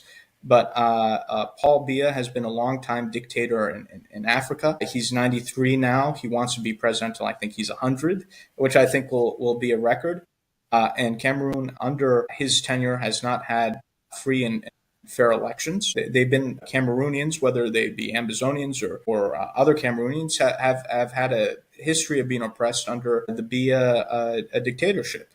And I think the Cameroonian opposition, individuals such as Chiruma, can make the argument that a democratic Cameroon will be better for the people of Cameroon and will also create a situation of a healthier Cameroon that will be a better partner for the United States that can help stabilize the situation within Cameroon. Part of the reason why you've had instability in the country, whether it's the Anglophone crisis or other problems, is because of the mismanagement of the Biya government. And I think Cameroon in opposition can make the argument to the United States that many of the problems in Cameroon could be resolved if you had a friendly, democratic government which can resolve the problems of the people instead of the situation with the Biya regime where there's suppression and then you have revolts and all these other problems that have come as a reaction to that. So I think there's a persuasive case at this moment that the opposition could make, and you have members of especially members of Congress like the Senate Foreign Relations Chairman who are skeptical of the Biya regime and others. Yeah, the Biya regime has many critics in the U.S. for their lack of democracy and many other problems. And if Bia's lobbyist comes in and says, we have a stable government that has stabilized the country for the last 43 years, and we are critical for the stability of the Gulf of Guinea, if we change the system, there is a high probability that the country may go into full-blown crisis, considering the case of the Northwest and the Southwest and the North and the East. And if they say they have held some balance for all this while, and that is what they need for the country right now, how would you counter such an argument? Yeah, I'm sure that's what they would say. But what I would say is, again, the situation has completely come out of control. Under the Biya regime, the situation in the country is not stable, as we've seen with the Anglophone crisis, and that's because of policies of the Biya government. And also, too, he's 93 years old. He doesn't have much more time. You know, his end is inevitable given his age. Regardless, there's going to be a change because at some point, So if he's going to amend the constitution because he has a majority in parliament and appoint a vice president who takes over from him to ensure continuity, what would you say? Well, what I would say is there are many people who are dissatisfied with this style of the Biya regime, which is autocratic in nature. And there are many people in Cameroon that would like to experience true democracy. And so I think that's something that should be given a chance. And I think it will be a beacon of hope, especially a country that's important like Cameroon. If it were to have a transition to democracy, I think that would be a positive development in the region. So I think there's an argument that can be made and should be made there by the Cameroonian opposition. Thank you so much, Elias, for coming to the Beyond Africa podcast. Do you have any last word for our viewers? Yeah, well, it's a pleasure to be here with you. What I say is this is a very interesting time in the continent. I think some of these liberation movements, like the Biafra independence movement and other pro-democracy causes in the continent, should be receiving more attention. I'm glad that some of these issues are receiving attention, but I think more attention needs to be paid to Africa. Africa is often overlooked, even though it's so critical and so important. And so I appreciate the role that your program has in terms of creating additional awareness and appreciation for Africa, and it's a pleasure to be on your program.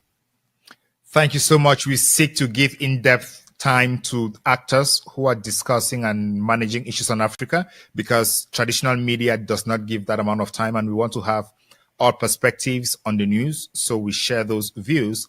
For example, the news would go on saying there is no genocide in Nigeria, but irrespective of the term that has been used, what is important is there is violence and there is need for security because the government is failing. And when we have such conversations, we have a different view of what is happening around the world. And that is the essence of the Beyond Africa podcast. We are here to tell African stories to change lives in Africa. And thank you again for coming to the Beyond Africa podcast, Elias Jorasulis. Ladies and gentlemen, thank you so much for watching. What a time to be alive and what a time to follow African politics. I have been your host, Ngalim Bernard. See you in the next episode of the Beyond Africa podcast. I resume my function as President of the Council. I now give the floor to the representative of the United States. Thank you, Mr. President, and thank you for chairing this important meeting. Thank you to our briefers, Secretary General Guterres, and ECOWAS Commission President Dr. Touré. Colleagues, as we speak, Al-Qaeda-affiliated terrorists in the Sahel have paralyzed Mali with a fuel blockade. Colleagues, the situation is dire there. We see Al-Qaeda aiming to take over the entire country.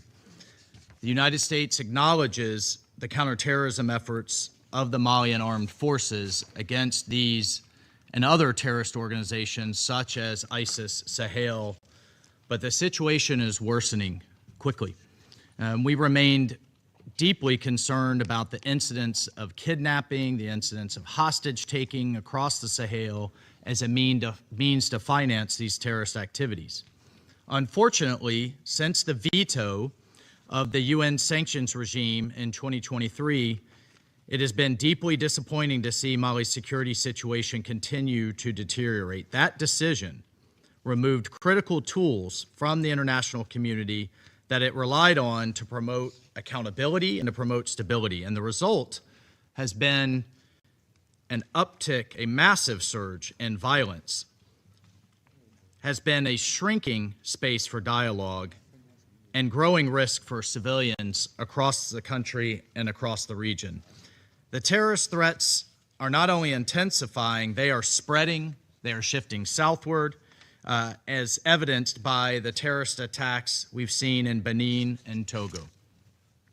But particularly, the United States is concerned and outraged by the ongoing slaughter of thousands of Christians in Nigeria by various ethnic militias in the Middle Belt, as well as terrorists like Boko Haram and ISIS West Africa in the north. It is tragic and it is unacceptable. Churches are burning, villages are being razed, thousands are killed, clergy murdered simply for wearing a cross, for being a Christian, for daring to say they worship Jesus as Christ. Just yesterday, 25 little girls were kidnapped from their school and one school official murdered trying to protect them from MAGA Comprehensive Girls Secondary School in Kebbi State. Colleagues, this is happening. It's undeniable and it's unacceptable. The United States condemns these attacks in the strongest terms, and it demands accountability. And as President Trump has made clear, we will not stand by while such atrocities are happening in Nigeria. The government of Nigeria must take immediate steps and do more to increase security, respond to early warnings, end impunity, and address the drivers of violence. And colleagues, we need to see African leadership on these matters, and we need to see a coordinated response among all countries in the region. The situation is critical. The United States will continue to work with regional partners to counter these common threats. Thank you, Mr. President. I thank the representative of the United States for the statement. I now give the floor to the representative of China. James, and I want to thank him. February of 2024, he had a very important hearing on Nigeria and other advocacy throughout that time. So the floor is yours. Mr. Chairman, thank you so much for your personal invitation, for your leadership, and for your friendship. I'm honored to be back. Psalms 96:14 asks, "Who will rise up for me against the wicked? Who will take a stand for me against evildoers?" Nigeria is facing one of the gravest religious freedom crises in the world. As the former chairman of the House Foreign Affairs Committee on Africa, I have visited and have seen firsthand the direness of the conditions in what is now the deadliest place on earth to be a Christian. They are targeted, displaced, and killed simply for their faith. The ancient plea, "Is there no help for the widow's son?" still echoes today. Since 2019, nearly 17,000 Christians have been killed. In the first 7 months of this year alone, hundreds more were murdered. On June 13th, during the Yellowwater massacre, more than 280 Christians were slaughtered in a single day. These are not isolated tragedies, but a sustained pattern of religiously motivated violence, often ignored or even enabled by the Nigerian government. Extremist groups like Boko Haram, Fulani militants, and ISIS West Africa attack often without any meaningful intervention from authorities. The lack of response has created an atmosphere of impunity where Christians continue to live in constant threat and fear. The United States has previously recognized this crisis. President Trump not only designated Nigeria as a country of particular concern during his first term, but redesignated it again in his second term after President Biden inexplicably removed that designation. Religious persecution is tied to political repression and weakening institutions in Nigeria. Example, the detention of Mazi Nnamdi Kanu is a clear example. In 2022, Nigeria's Court of Appeal struck down the charges against him and ordered his release. The UN Working Group on Arbitrary Detention has also called for his unconditional release. Yet he remains in solitary confinement, in deteriorating health, and recently had to represent himself in court. Nigeria has signaled that the law is optional and targeting Christians is fair game. Just hours ago this morning, despite the pleas and cries of the Nigerian people and many Nigerian lawmakers, Mazi Nnamdi Kanu was convicted on all charges. For fiscal year 2025, the U.S. has requested nearly $8 billion for sub-Saharan Africa. But when Americans see political prisoners, judicial defiance, and the slaughter of Christians, they understandably ask as they meet their own struggles, why should our tax dollars support governments that refuse to protect their own people? Is our aid aiding a genocide? Nigeria is a nation of tremendous potential, but that potential is being choked out by violent persecution of its Christian population. No country can build a stable future where churches are burned, believers are killed, and communities live in fear. The United States must stay engaged, and Nigeria must change course now. Mr. Pratt, a direct question. Do you believe, in your professional assessment, that the government of Nigeria has been infiltrated by jihadists? I do not believe that the government of Nigeria has been infiltrated by jihadists. Okay, because when you look at the selective enforcement of the rule of law, one might question if there are any favoritism or looking the other way when groups are being specifically targeted, despite the fact, as my colleague Mr. Moore mentioned, not enforcing the rule of law with regard to weapons. My next question. How has the Nigerian government reacted since President Trump's country of particular concern designation announcement? They have taken the designation very seriously. There is a senior delegation here now. They will meet with the most senior officials of the U.S. government this week. And we have already demarched the government in Abuja and here in Washington on the action plan. And I can say that the results so far have been positive in terms of cooperation. The Nigerian government needs to do more to address this issue themselves, but what measures are being taken to assist Nigeria to increase its focus on persecution, particularly in the Middle Belt? Yes, thank you for your question, Congressman James. As you mentioned, the Middle Belt is a particular concern. That's where Christians, you mentioned Yalwada, where 250 or 280 Christians were killed, massacred. They were targeted because they were Christians. Churches have been burned there. There have been internally displaced people there.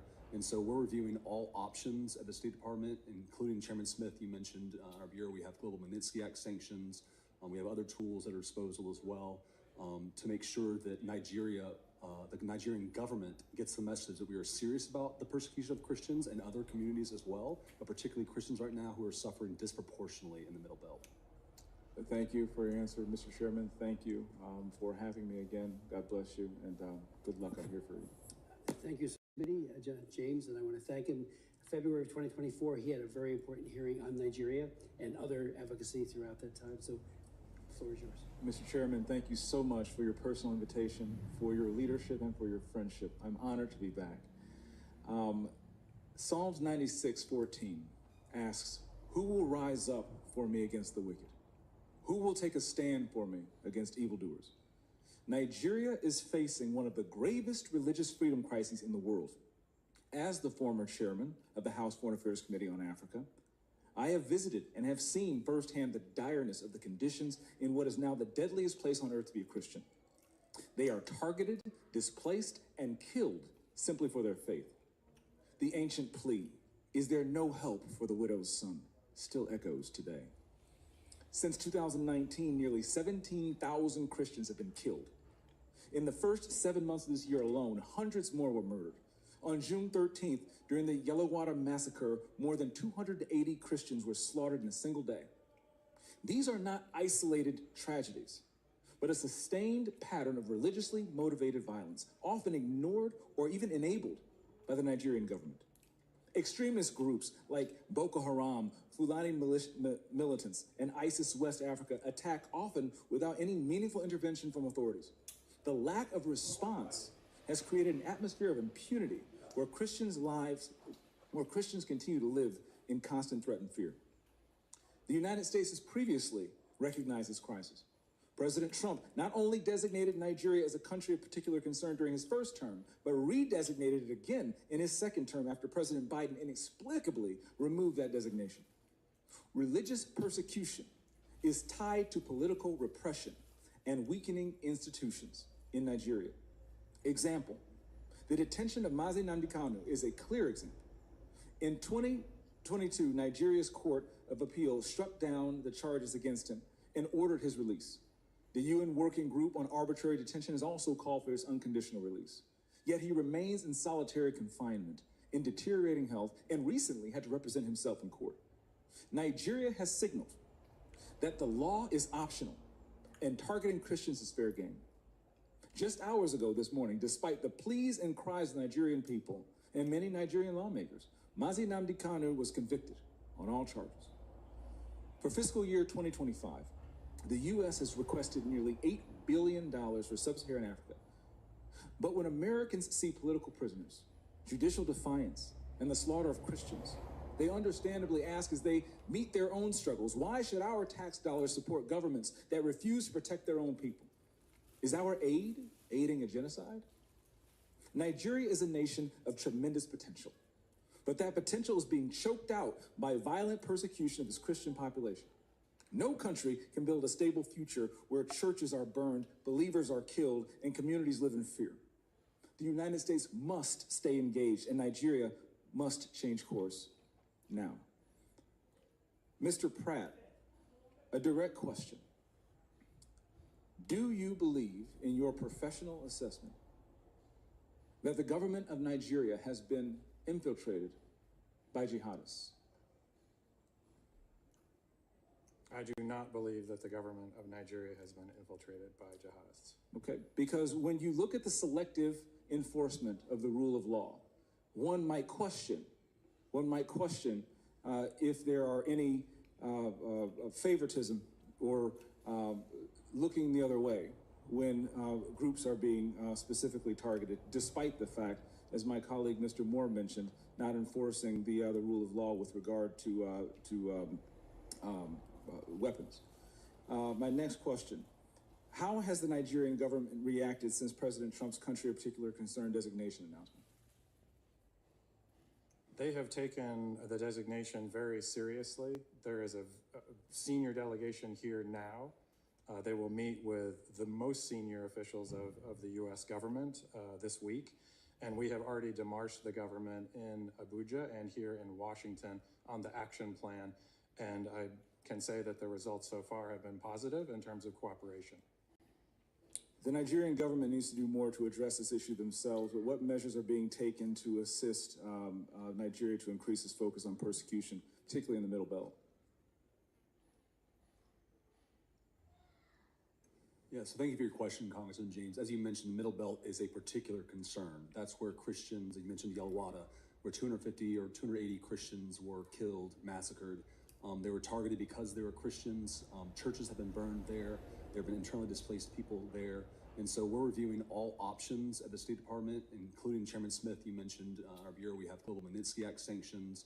We have other tools at our disposal as well to make sure that Nigeria, the Nigerian government gets the message that we are serious about the persecution of Christians and other communities as well, but particularly Christians right now who are suffering disproportionately in the Middle Belt. Thank you for your answer, Mr. Chairman. Thank you for having me again. God bless you, and good luck. I'm here for you. Thank you, James, and I want to thank him. February of 2024, he had a very important hearing on Nigeria and other advocacy throughout that time. So, the floor is yours. Mr. Chairman, thank you so much for your personal invitation, for your leadership, and for your friendship. I'm honored to be back.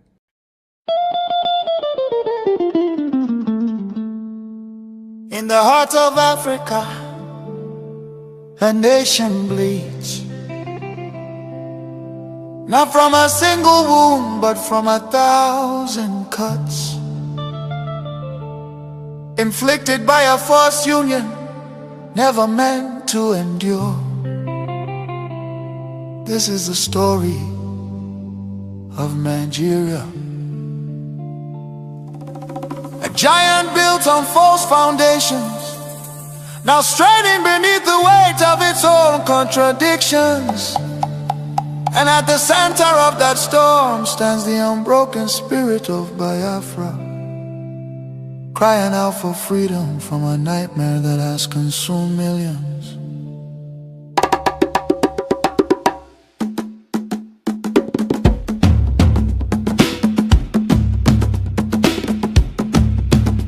It began with the rivers of blood in 1966. Thousands of Biafran men, women and children, professionals, traders, students and families who had built lives across the Federation became targets in the northern city, fueled by ethnic hatred and religious hostility. Mobs descended upon innocent civilians. They were slaughtered in their homes, in crowded markets, and aboard trains carrying desperate families back to the east. Streets were littered with bodies, rivers choked with corpses. Survivors returned to the east carrying trauma, grief, and the painful realization that they were no longer wanted in the Nigerian Union. Biafra, Biafra, voice of truth and freedom. Biafra, Biafra, the rising sun will rise again. Then came May 30th, 1967. A desperate act of survival. What followed were 30 months of unimaginable devastation. The Nigerian military, armed and backed by foreign powers, including Britain, Russia and Egypt, surrounded the young republic. A total blockade was imposed. No food, no medicine, no escape. Starvation became a weapon of war.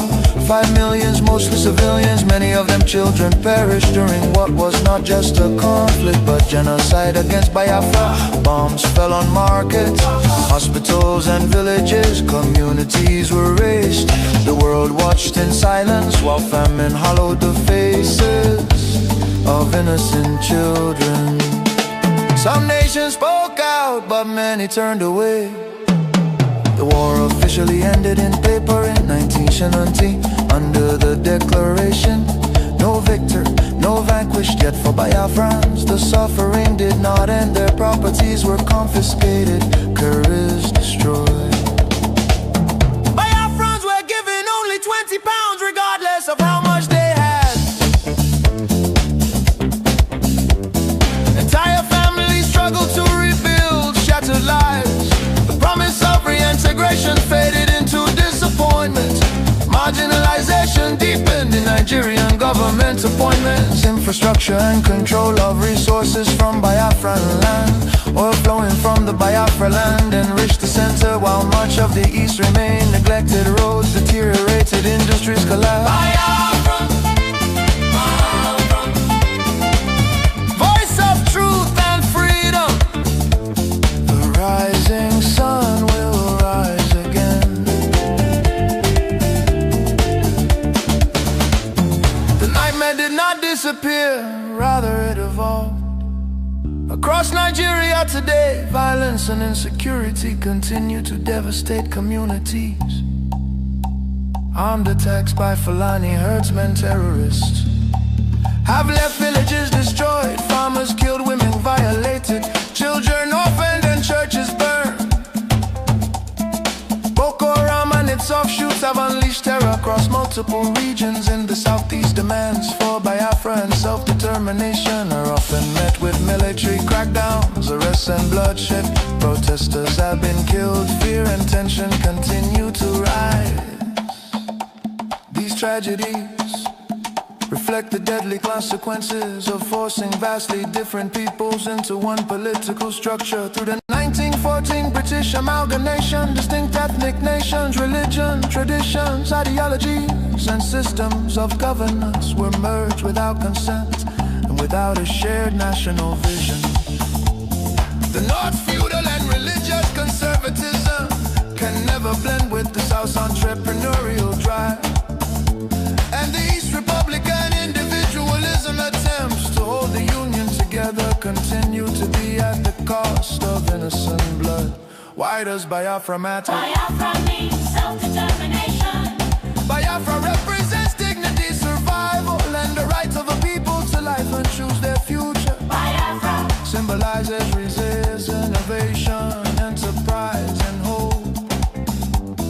The vision is of a nation with secure borders, focused development, protection of its citizens, and economic engagement with the world of future, free from oppression, fear, and perpetual conflict.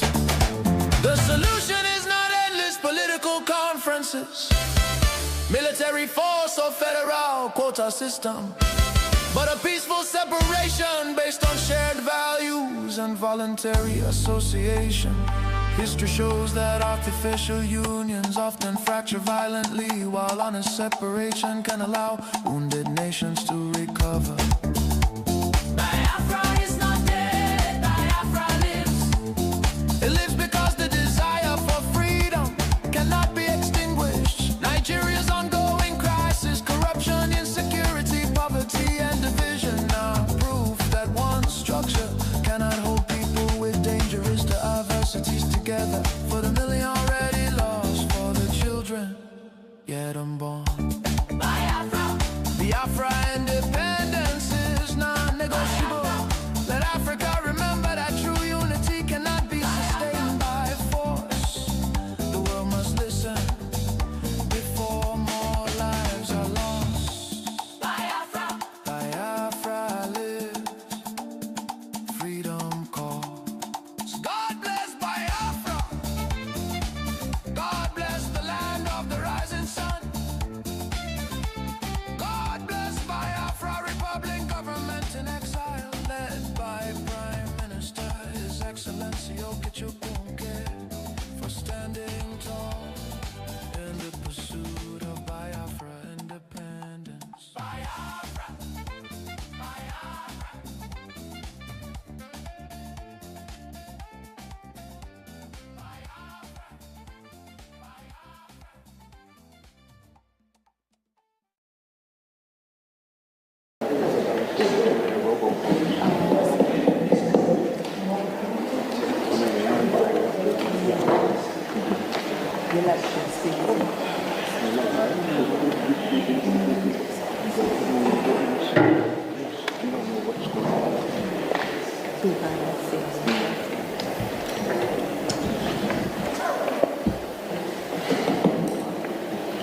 Biafrans,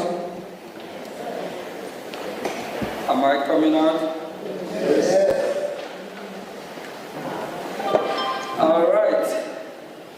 All right. The hour is here, and we all know the reason why we are here today. We are here for our freedom because it's our right. And today is our first congressional briefing. And we have our special guest here. We Biafrans are familiar with who he is. He's someone who advocates for freedom, human rights, and also religious rights. We have our special guest, Marco Ruby. And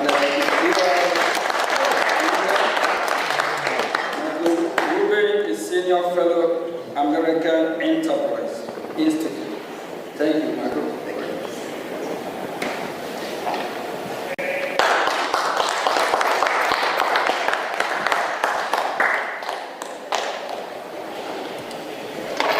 Thank you very much, Mr. Acting Prime Minister. I don't need, first of all, it's good to see Biafra represented so well in Washington, D.C. Unlike in Nigeria, and unlike in Finland, we're not going to arrest dissidents.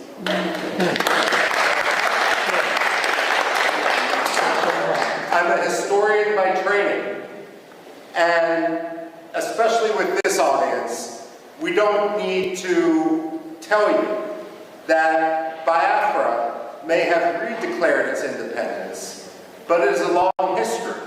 And if we count the maps that European merchants, geographers, and other travelers made dating back to the 17th century, then Biafra is actually older than the United States of America. We're not talking about a so-called secession. We're talking about decolonization. And when we look at Africa today, we must recognize that the problem of colonialism is no longer based in London and in Paris. It's based in places like Abuja and Lagos. The fact of the matter is, and for that matter, Yaoundé as well, the fact of the matter is that we are witnessing a second wave of decolonization in Africa right now. Biafra, Amazonia, Somaliland are at the front line of a struggle for freedom. Religious freedom, as well as simply personal, economic freedom, political freedom. The fact of the matter is, though, when we talk about that front line of colonialism, Biafra, Amazonia, Somaliland, we're also talking about a response to genocide. The fact of the matter is, when we look at the modern history of Biafra and we see some of the key figures represented on this podium, and it's so appropriate that we're sitting here in a room dedicated to Veterans Affairs, to honor the veterans of the Biafra struggle. The fact of the matter is that they did not start the struggle for Biafran rights. Nigeria did. Nigeria has agency. They have decision-making. No one forced Nigeria to undertake the pogroms of 1966. That was a decision that was made in Lagos. And what we have seen, the struggle for freedom in Biafra, is a natural response to the repression, which is now more than 60 years old inside Nigeria, and especially with regard to Biafra. Now, we can talk about genocide, and unfortunately, what has occurred in Biafra in the late 1960s and so forth, isn't the only case of genocide that the 20th century has seen. But what makes the history and the recognition of the Biafran genocide so important is this. When the Jews suffered the Holocaust, Germany afterwards acknowledged the Holocaust. The ideology that led to Nazism became stigmatized. Yes, there are still Nazis today, but it is an ideology which is outside the realm of acceptable belief. The problem with genocide denial isn't simply a denial of fact, a denial of history. But when you don't acknowledge the genocide, then what you're actually doing is throwing a life raft to the ideology upon which that genocide occurred. So when you have someone like the late Muhammadu Buhari, whose hands were covered in blood from the events of the Biafra genocide, rise to the presidency of Nigeria without anyone acknowledging his role, that simply perpetrates and legitimizes that genocide. Now, when it comes to genocide denial, I also have this to say. When people debate foreign policy in the United States, one of the progressive slogans that we hear time and time again is no blood for oil. Well, I have a message for Alexander Stubb. no genocide for oil. Finland has been a disgrace. Stubb has kowtowed to Turkey at the expense of the Kurds, at the expense of other dissidents, for the sake of getting Turkey to lift its de facto veto for Finland's NATO membership. Now he's kowtowing to the Nigerian government by arresting Simon Ekpa for the sole reason of advocating against genocide and of providing, frankly, at this point, the only reasonable way forward given the actions of the Nigerian state. Now, we can't engage in wishful thinking, and unfortunately that has been the problem in the United States. I would argue that Europe is more engaged in a cynicism, where they simply want Nigeria's oil, and let's be frank, it's not Nigeria's oil. It's Biafra's oil, the Delta region and so forth. The fact of the matter is they feel it's easier to have a relationship with a dictator, and they're going to look the other way. Never let the Europeans pretend that they stand as a representative of human rights when they act in such a cynical, racist, and way that is so contrary to life, liberty, justice, freedom, political rights. The fact of the matter is the Europeans need to be called out each and every day for that. Finland, especially. Now, I would go so far as saying Finland doesn't deserve the plaudits that so many people, Amnesty International, Human Rights Watch, tend to ascribe to Scandinavian powers.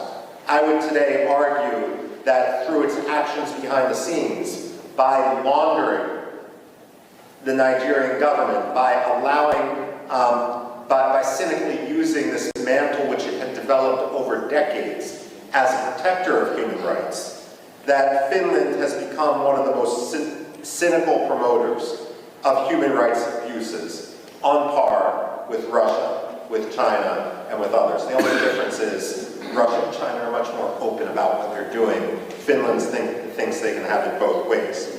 Now, when it comes to the United States, however, the United States isn't blameless. We have two problems here. The first is the problem of the American perception of history. Whether you're Republican, whether you're Democrat, I don't care. And the fact of the matter is Biafra, like Cyprus, like India, should be a bipartisan cause. There's nothing partisan about freedom and liberty. And I say that as someone who personally is a Republican, but I was a Congressional Black Caucus Foundation fellow working for the late Congressman Bill Gray, who was a Democrat. So I say this not just as wishful thinking, but someone who truly believes in the importance of principle and its triumph over cynical partisanship. But let's face it, both the Republicans and the Democrats have a problem, and American society in general, and that's our general ignorance of history. In our own political culture, whether it's a Republican coming in after years of Democratic power or a Democrat coming in after years of Republican power, there's a tendency to believe that history is only 4 or 8 years long, and that every president who enters the Oval Office or Secretary of State who enters that 7th floor of their office of the Dwight D. Eisenhower building in Foggy Bottom, that they can somehow have a tabula rasa, that the past doesn't matter. Well, let me set the record straight. The past does matter. The past can't be forgotten. And we wouldn't be here today if it weren't for repeated efforts to work within the system, only to be crushed by Nigerian corruption, Nigerian dictatorship, and Nigerian cynicism. And if I may, Nigerian religious animosity on the parts of some sectarian communities. Now, One problem, of course, is then that U.S. historical ignorance, and this is where it's so important for the Biafrans to really rally, to meet with Democrats, to meet with Republicans, not to meet and spend all those time meeting with those who agree with you, but actually concentrating their efforts on those who disagree. The fact of the matter is, Americans need an education in history, and they need an education in history quickly, because the price of American ignorance is going to be tragedy and more killings in Biafra. Now, that's one problem. The other problem is the tendency of the United States to engage in wishful thinking.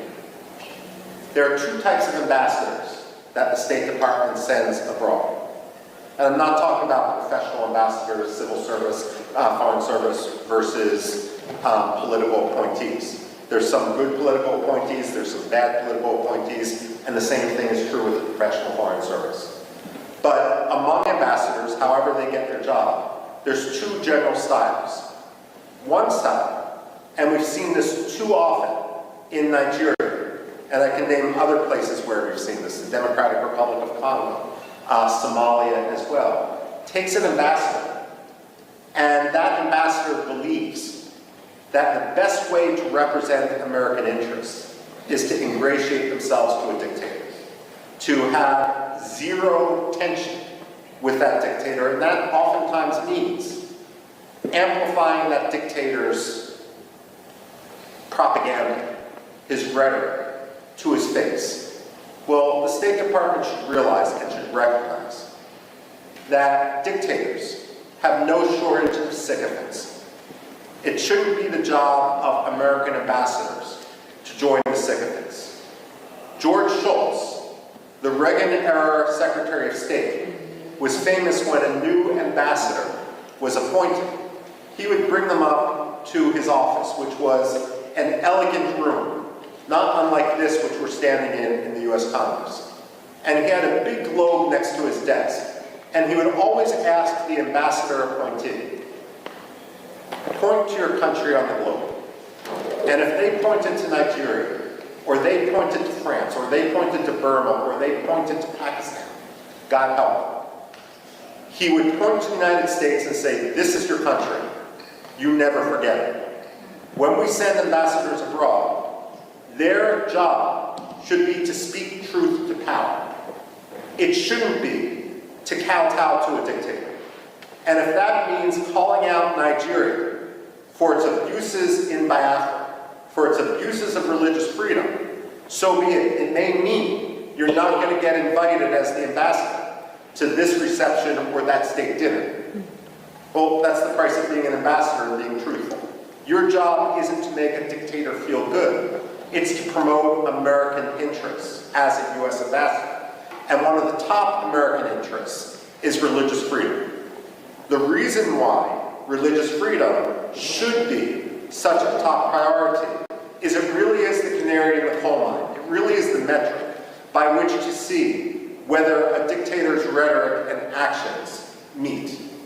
When former Secretary of State Antony Blinken went to Nigeria and he met with the late Muhammadu Buhari, and he removed Nigeria from the religious freedom watch list, that was wishful thinking. It didn't make Nigeria a better place. It didn't stop the killings in Biafra. It didn't stop the killings elsewhere in Nigeria. All it did was signal to the Nigerian government that they could quite literally get away with murder. Wishful thinking has consequence. The United States also needs not to believe its own spin and not to try to force, cynically use the Biafran issue to advance its other causes. So, for example, I don't know how many times I've talked to people who are partial to the Nigerian government in the United States and will accept the Nigerian lies. And they will say that what we see happening in the Southeast has nothing to do with religious hatred, with religious intolerance on the part of the Nigerian government. It's all about climate change. Let me tell you this. I've actually said this to the State Department, climate change does not charter buses in order to ship Fulani militiamen into Biafra to kill Christians. That's not China, that's not climate change. That's ethnic cleansing. That's religious hatred, that's sectarian cleansing. American wishful thinking isn't polite. It doesn't make diplomacy easier. It simply gets people killed. And this is also why it's so important for the Biafran people to rise up and not only work to establish their freedom in Biafra, to reestablish their country. It's also important for them to educate Americans. Now, as many of you know, my background and what I did when I worked at the Pentagon actually focused much more in Middle East history. That's what my PhD is in, and so forth. And having worked for more than 2 decades on issues that have some parallels, let me say this, and this may be controversial to say, Nigeria can't always be the enemy. And the reason I say this is, while Biafra must be free, there can be no compromise on it. At the same time, an independent Biafra is only going to thrive when Nigeria, its neighbor, is at peace with itself and with its neighbors. The fact of the matter is, the Biafrans are an engine of democracy. They were always historically the intellectual capital, the economic capital of Nigeria when they were under Nigerian occupation. But at the same time, they have a role not only to win freedom for Biafrans, but that freedom is only going to be confirmed when Nigerians also win their freedom, when corruption no longer governs Nigeria, and when the Nigerian military and Nigerian politicians don't cynically use religion in order to advance their own Swiss bank accounts. This is important, and this is a conversation, for example, it's understandable that you focus on Biafra, but this is an example which I've had conversations in the past with Iraqi presidents and prime ministers, and Kurdish presidents and prime ministers, and there's a recognition, despite the century-long struggle of the Kurds, the so-called largest people without a nation, to win their freedom, to win their independence. Many of them have also come to recognize that that independence is going to take real reform instead of ruin for their neighbor next door. I've had this conversation with the Cypriots and the Greeks, vis-a-vis Turkey as well. Turkey is a problem today, and Turkey is a problem which is going to work with the Nigerian government in order to kill Biafrans. But at the same time, what the Greeks and the Cypriots will tell you is, while today Turkey acts like an enemy, there can only be true peace once Turkey fundamentally reforms. And so it's important when you speak and when you advocate for your cause, not only to promote the freedom for Biafra, but to argue and to recognize that Biafran freedom is going to be symbiotic. It's going to bring stability to the region. Biafra is going to be a model, not only for Biafra, it's going to be a model for Nigeria, so that Nigeria can get its act together, even as Nigeria heads towards the precipice. No one wants to, let me put it this way, many of you are familiar with the American satirical newspaper, The Onion. I remember a headline in that satirical newspaper after Russia invaded Georgia in 2008. It was a fake announcement by Condoleezza Rice, the Secretary of State, who was arguing that the U.S. position is that no American allies should border Russia, because it was just too difficult. The fact of the matter is, she was warning allies not to border Russia as if they have a choice. The fact of the matter is, it's in no one's interest. It's always going to be a problem for occupied Biafra and for independent Biafra to border a failed state, to border an irredentist state, to border an aggressive military dictatorship. Independent Biafra is going to need to recognize that as Nigeria fails, and let's face it, today it's a failing state. It's a building, it's a 10-story building that's ridden with termites. The fact of the matter is that every military leader inside Nigeria is going to try to distract their own Nigerian public by trying to whip up a frenzy against Biafra. So on one hand, you need to be prepared for that. And you recognize this because this is your history. But on the other hand, if there can be fundamental reform in Nigeria, then ultimately you will thrive and be the most prosperous country in Africa. Now, the other point I need to make, and this is not for the people here, but some of the people abroad, is that when you talk to Americans, especially non-Biafran Americans like myself, like congressmen and so forth, I am honored here to be with the acting Prime Minister. I hope someday to be with the non-acting Prime Minister, Simon Ekpa, as well, if he's ever sprung from his Finnish dungeon.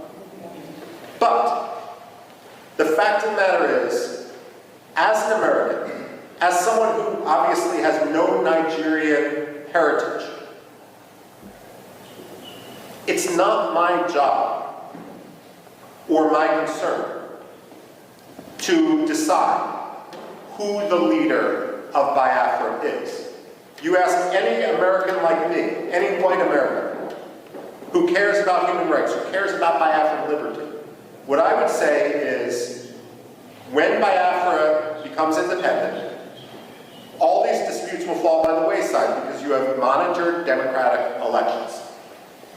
But if anyone starts to attack other Biafrans in the presence of European politicians, American politicians, United Nations diplomats, they are essentially creating treason against Biafra.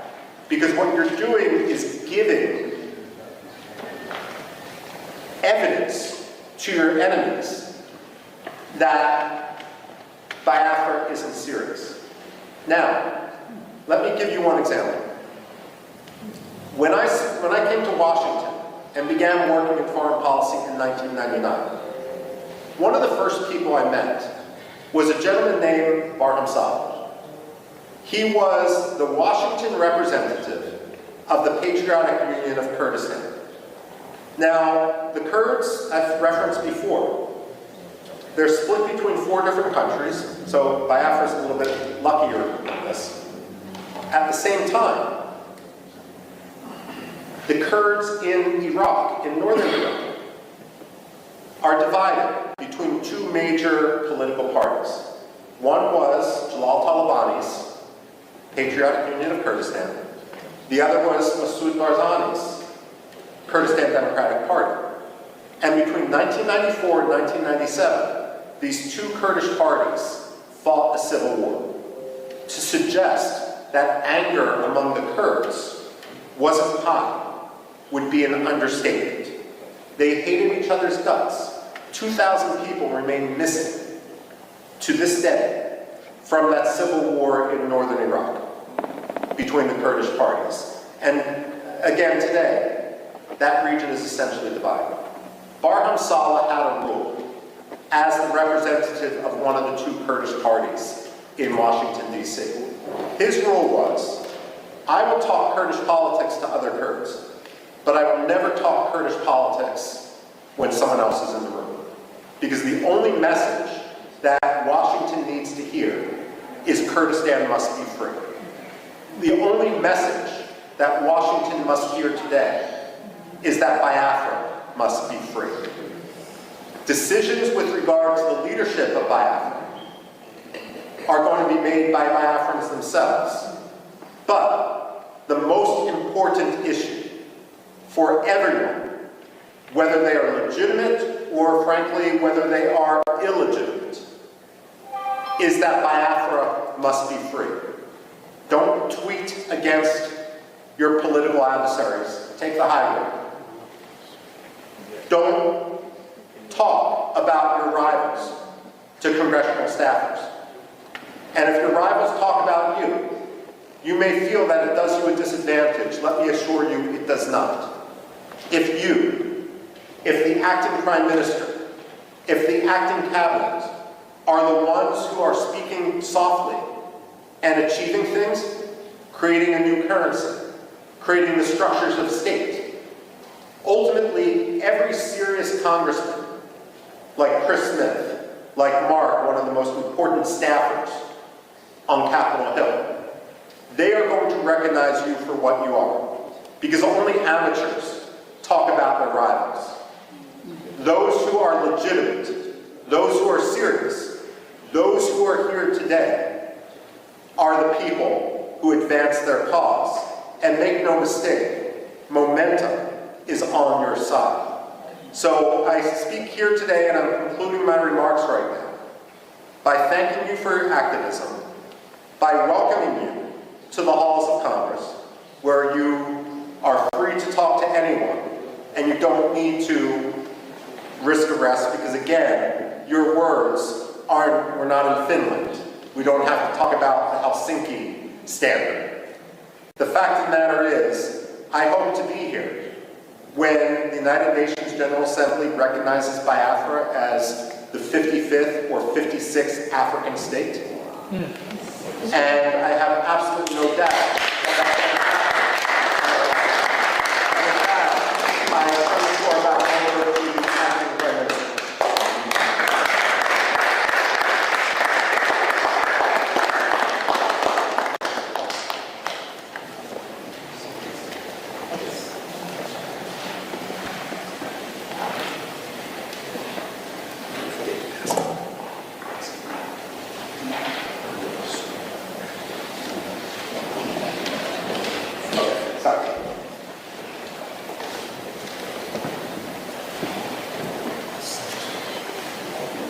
Please, can we give a hand of applause?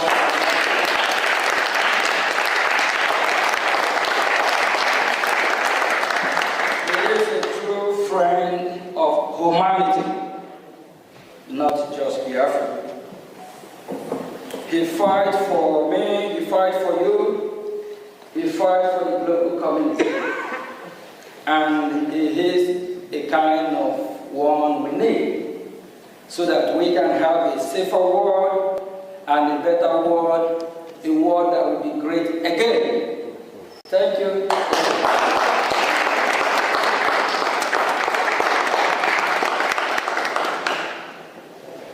My name is Brgie, Biafra Republic Government Acting Prime Minister.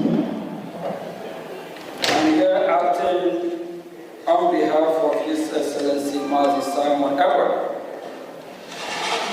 As we are fighting for our freedom, we are making history and we tell our story to the world. And this is the first Biafra congressional briefing.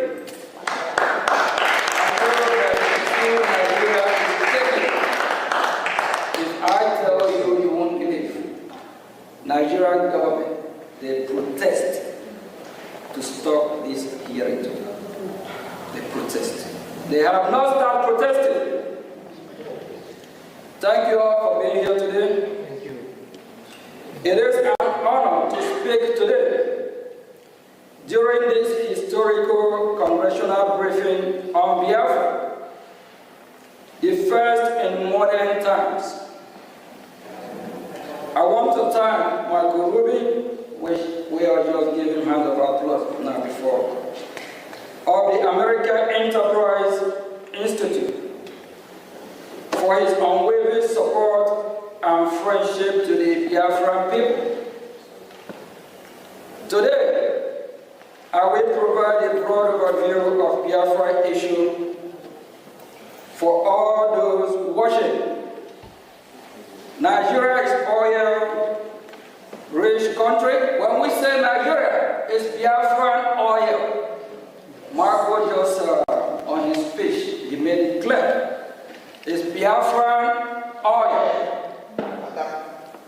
And a continent power in Africa. It is a multi-ethnic, multi-language, and multi-religious country with a population of about over 200 million people. There are three major ethnic groups: the Igbo, the Yoruba, and the Hausa Fulani, and 250 other smaller ethnic groups. The Hausa Fulani are predominantly Muslim and live in the northern Sahara of part of Nigeria. The Yoruba who live in the southwest are split almost even between Muslim and Christian. The Igbos, along with related tribes, whom we refer to as Biafras, the interface of this submission, inhabit the southeast part of Nigeria, which is Biafra, and we are no longer Nigeria. We don't identify ourselves as Nigeria, we are Biafra.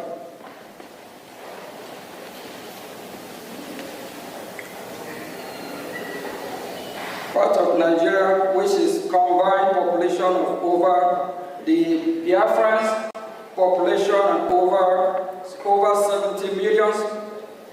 Biafrans are predominantly Christians and traditional worshippers, with constituencies also practicing Judaism. Their land is blessed with human and mineral resources, including vast hydrocarbon. Biafrans are very commercially inclined, industrious, and are given to scholarly and professionally pursuit in addition to their first nature of gifted martialized. They have an established grassroots democracy order known as the Omunna system, which is still practiced to this day, before the advent of colonization. They are very republican and egalitarian in nature and coexist peacefully with their neighbors, including northern Nigeria and Cameroon. Prior to their amalgamation with the rest of Nigeria in 1914, Biafra then, there was no single massacre of Biafras anywhere in pre-amalgamation in the so-called Nigeria. This is noteworthy. The first start of this program that was levied on Biafrans, particularly the Igbos, among them happened in 1948 in northern Nigeria, where Biafrans were, without any justification, massacred just for being Biafran or merely looking like one, pivoting on false narrative of the so-called Igbo coup, an Igbo plot to dominate Nigeria. Nigeria's military officers and the police and notable civilians, mostly from the north, planned and executed the Biafrans. Over 3 million Biafrans were murdered between 29th May 1966 and 12th January 1970. And had the Biafrans not resisted by unilaterally declaring its independence, the massacre would have been incalculable and more horrendous. There is credible evidence that sectional Nigeria provoked the Nigerian Civil War as a cover-up to accomplish the genocide that they have begun against Biafra. Generally, and the Igbos in particular, as far back as 1948 in northern Nigeria. The difference this time was to take it to their homeland, where they had fled and taken refuge under the Hitler-declared Republic of Biafra, a nation born in dire necessity and desperation to survive a genocide. The following aspect from recent declassified U.S. Embassy diplomatic dispatch of the era on the program and the war that follows in instructive, and it states that the North was minded to use the war as a tool to resort its dominance of natural affairs. Malan Gagu Damboa, regional editor of Morning Post, told the American consul in Cairo, "No one should kid himself that this is a fight between the East and the rest of the Nigeria. It is a fight between the North and the Igbos." The scale of the carnage was such that had the Roman or International Criminal Court status been enacted, Nigeria's entire military leadership and its top civilians enablers would have been prosecuted for genocide and crime against humanity, for orchestrating the destruction of Biafrans in whole or in substantial part because of their ethnicity. And to make it worse, those that oversaw the genocide and their natural political successor continue to control Nigeria and thus ensure that no accountability was exacted for a crime of such shocking scale. And to date, no apology or remorse has emanated from official Nigeria or any of the prime state actors. It is this state of affairs and the post-war political suppression of Biafra that grandfathered the insurgency of Biafra agitation in recent times.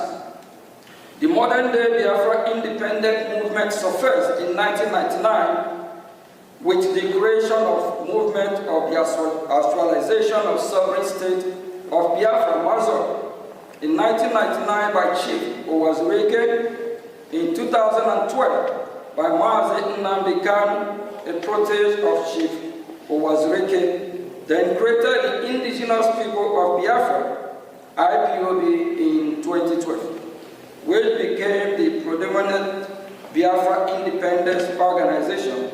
Post-war agitation for Biafra and support for IPOB accelerated in late 2015 when former President Muhammad Buhari systematically embarked on widespread anti-Igbo policies, coupled with his open toleration of Fulani Islamic terror that was breaching the northern reach of the Igbo land. It was in the face of this that the indigenous people of Biafra IPOB and the idea of Biafra government in exile gained much traction as protector and defender of the people that have been detained by the government of the day of Nigeria. It is to be noted that virtually all of us present at the vanguard of pursuing for Biafra were born after Nigeria Civil War ended in 1970. So in our renewed quest for Biafra, we are not driven by any sense of personal loss of the war, revenge or bitterness, but by instead a sense that our people are being mistreated badly and are vigorously in again becoming the victim of another crippled genocide. Vast majority of the Biafrans share the same view, even so, quietly because of fear of retribution by the Nigerian government or other non-state actors in alliance with the government. Amnesty International reports that since the advent of the former Buhari administration in 2015, Nigerian insecurity forces have killed more than thousands of Biafrans and wounded many more while they held peaceful protests against the killing and for self-determination. Amnesty International says that many of those pro-Biafra protesters were shot and killed in their sleep, and others while they gathered in churches to pray. Many of the protesters were shot and killed from behind while they tried to escape. Contemporaries country report released by the United States Department confirmed such of this, particularly the Nigerian government declaration of IPOB as a terrorist organization in October 2017, which gave a dubious legal cover to Nigeria's security forces to resort extrajudicial killing of Biafra perceived by self-determination agitator or members of IPOB. As such, as you are reading this, the other killings of Biafrans by the Fulani Islamic terrorists is ongoing as we speak. The killing have not stopped to date, especially in the northern boundary of Igbo land, such that several innocent villagers were murdered in Ebonyi State in February 2025. Igbo communities to bury their brothers, sisters, fathers, mothers, sons, and daughters almost every month. And after times, the violence is maliciously and falsely attributed to unknown government or faceless Biafran separatists. In the face of all this, and in the perception that rogue elements of the security forces are complicit, the Biafran government in exile emerged as beacon of hope for Biafrans that have become distrustful of the government. It bears mentioning that when the agitation for Biafra accelerated in late 2015, the response of Nigerian government was disappointingly non-pragmatic. Instead of acknowledging the burgeoning popularity of the agitation and take bona fide measures to contain it through constructive engagement or dialogue, the government went wide with deadly and extrajudicial law enforcement action that backfired by fueling the agitation to levels not seen since the end of the Civil War in 1970. This misguided law enforcement action turned a dangerous corner and boom-raged when the government went rogue by extraordinary rendition of our leader, Mazi Nnamdi Kanu, the Biafran leader from Kenya, in late June 2021.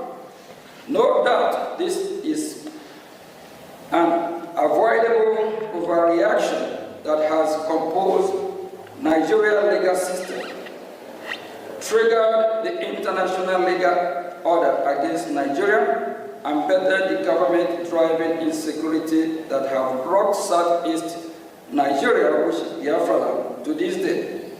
In between, Fulani Islamic terrorists have capitalized on the situation to disquiet Southeast Nigeria to no end.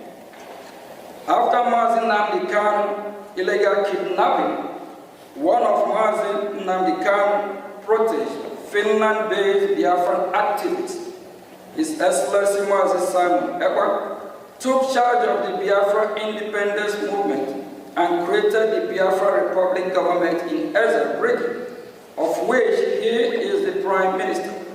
As the next illustration of the Biafra independent movement, the Brgie has galvanized the support of the Biafran population and has engaged in high-level dialogue in Washington, D.C. with U.S. government officials. Furthermore, Brgie organized a self-referendum in which more than 950 million Biafrans voted in favor of independence. Brgie held an independence convention in Lahti, Finland, which started November 29 to December 2, 2024, in which Brgie declared the independence of Biafra on December 2, 2024. December 2, 2024, Biafra was redeclared. The government of Nigeria, according to Mr. Ekpa, has orchestrated 5 assassination attempts against his life. After allegedly failing to assassinate Mr. Ekpa, the government of Nigeria successfully pressured the government of Finland to arrest Mr. Ekpa in November 2024 on political motivated charges. The government of Finland then issued an indictment against Mr. Ekpa, as well as subsequent conviction, which demonstrates the political nature of the persecution at the instigation of government of Nigeria. The indictment by Finland, issued in May of 2025, alleged that Mr. Ekpa participated and supported a terrorist organization, even though pro-Biafra organizations are not designated as terrorist group in Finland or anywhere in the European Union. In fact, the only country in the world where pro-Biafra organization, in fact, the only country in the world where pro-Biafra organization was designated is in Nigeria.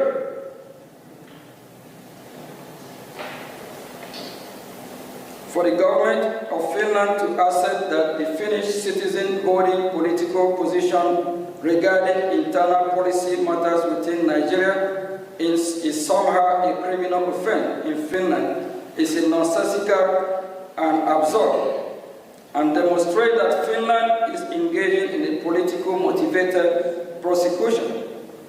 Nigeria conduct toward both Mazi Nnamdi Kanu and Simon Ekpa demonstrate transnational repression.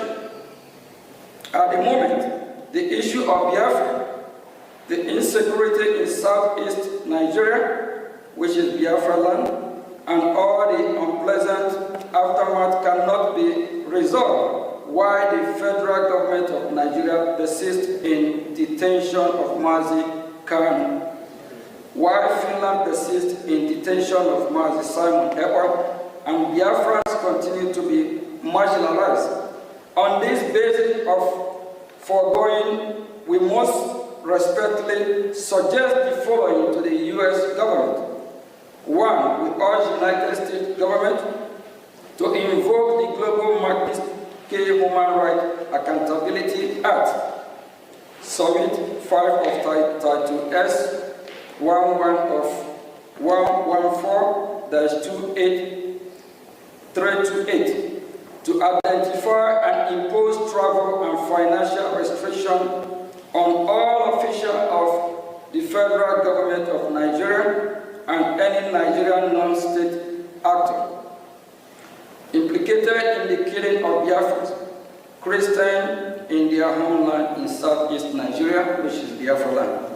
We urge the United States government, including through targeted sanction and or tariff, to pressure the government of Nigeria to release Mazi Nnamdi Kanu and allow him a safe passage out of Nigeria. 3. We urge the United States government to pressure the government of Finland regarding its political motivated trial and conviction against pro-Biafra active Simon Ekpa. 4. We urge the United States government to deny all bilateral assistance and visa to officials of the government of Nigeria if it continues to engage in transnational repression against pro-Biafra activists, and if Simon Ekpa and Mazi Nnamdi Kanu continue to be held in detention. Consequently, Biafra troop Brgie are ready to engage with the international community, include the United States of America government, especially in seeking to establish a newly independent Biafran state. The Brigade is willing to engage in deal-making with U.S. government and come to economic defense and security agreement with the United States. Biafrans represented by Brgie are willing to negotiate with the U.S. in reciprocity and in anticipation for specific demand, interest, and expectation of the U.S. recent event in Sub-Saharan Africa have created a compelling need for the United States of America to get involved in the Gulf of Guinea. There is no better opportunity than that presented by the Biafra. For example, Biafra can be an ideal place for U.S. military base, as well as seaport. Biafra can also be host to African installations. Biafra can be a close ally of the United States and purveyor of Western interests in the region, as well as a bulwark against Islamic terrorists and extremists. This is important now more than ever, given the loss of key U.S. military bases in Sahel countries, as well as the Nigerian government ever closer relations with United States adversaries, a United States designated Islamic terrorist organization. In addition, Nigeria's persecution of Christians continues to worsen and further adds to the case of independent homeland for Nigeria. Christian population, just as U.S. recognized of Somalia, present great benefit to U.S. strategic interests in East Africa. Similarly, Biafra can present opportunities along similar lines for the U.S. in West Africa. We hope today's historical briefing will provide the precedence for further diplomatic engagement. And before I say thank you, we believe that we have sent our message, and we are damn serious for our freedom. We'll continue fighting. Our freedom is our right. No one else can do it better for us than us. And we are sending a message to the world, especially the United States of America. We appreciate the opportunity and the privilege they have given us to voice out so that they can do what is right. We believe they are listening. We believe very soon we'll be having more diplomatic engagement with the United States of America, the leader of the free world. Thank you.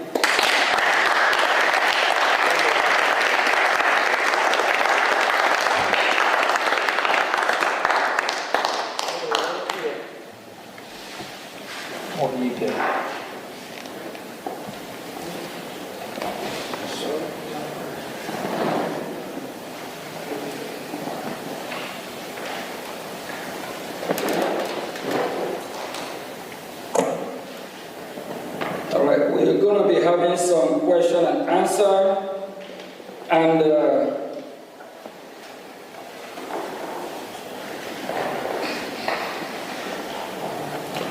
we have some witnesses that will be asking questions about the current situation, what is happening in Biafra land, if it is suitable for them, if it is that what they want. Do they deserve to live better than what is happening here today? We are glad to be here, and this is the beginning of our hearing in Washington, D.C.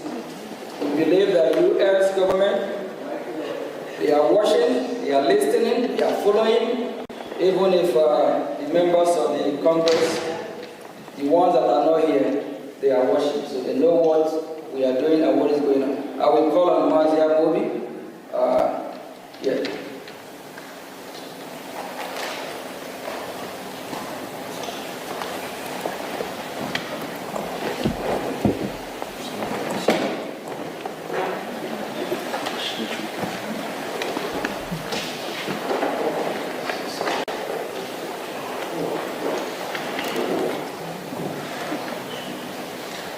Greetings, everyone. Greetings, Biafrans who are here present. First of all, I want to appreciate everyone for being here. It's not easy. It is only a man who seeks for freedom that goes knocking on all doors. Because every locked door against each and every one of us is a locked door against millions of Biafrans.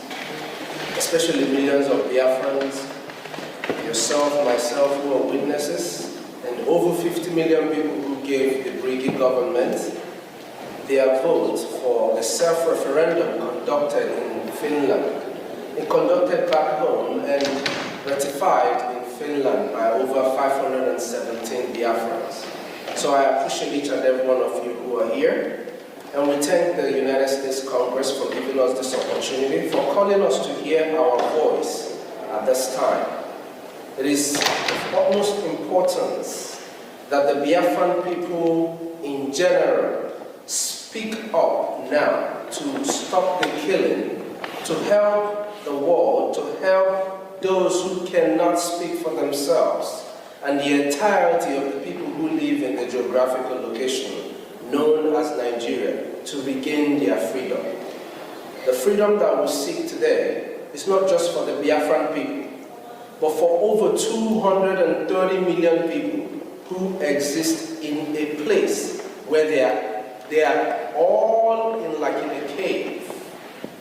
Most of the people who exist there do not know themselves no more, cannot, for some reason, stand up and defend themselves. Of course, we know fear is part of terrorism.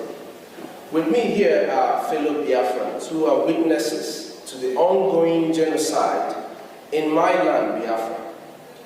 The ongoing genocide is a continuation of 1967 to 70, as we all have heard the acting Prime Minister of Brgie speak to us who are Biafrans and to the rest of the world who are listening. So I would like to ask my brothers and my sisters a few questions so that in their own words they can explain to the rest of the world, those who are watching, and to the congressmen and women who have given us this opportunity, who I'm sure would hear everything that we are saying here today, either today or tomorrow or in the nearest future. And whatever we say here will help them make decisions quick and act fast to save lives of Biafra, to save lives of women, children, and even unborn. Because in our case, we lose children in the mother's wombs due to Nigerian terrorism. Now, first of all, I would like to call on my sister, who is a witness, Love Akobondo. I would like to ask you, Love Akobondo, how would you describe the persecution and marginalization of Biafrans from your own personal observation and experience? What are the root causes of this genocide?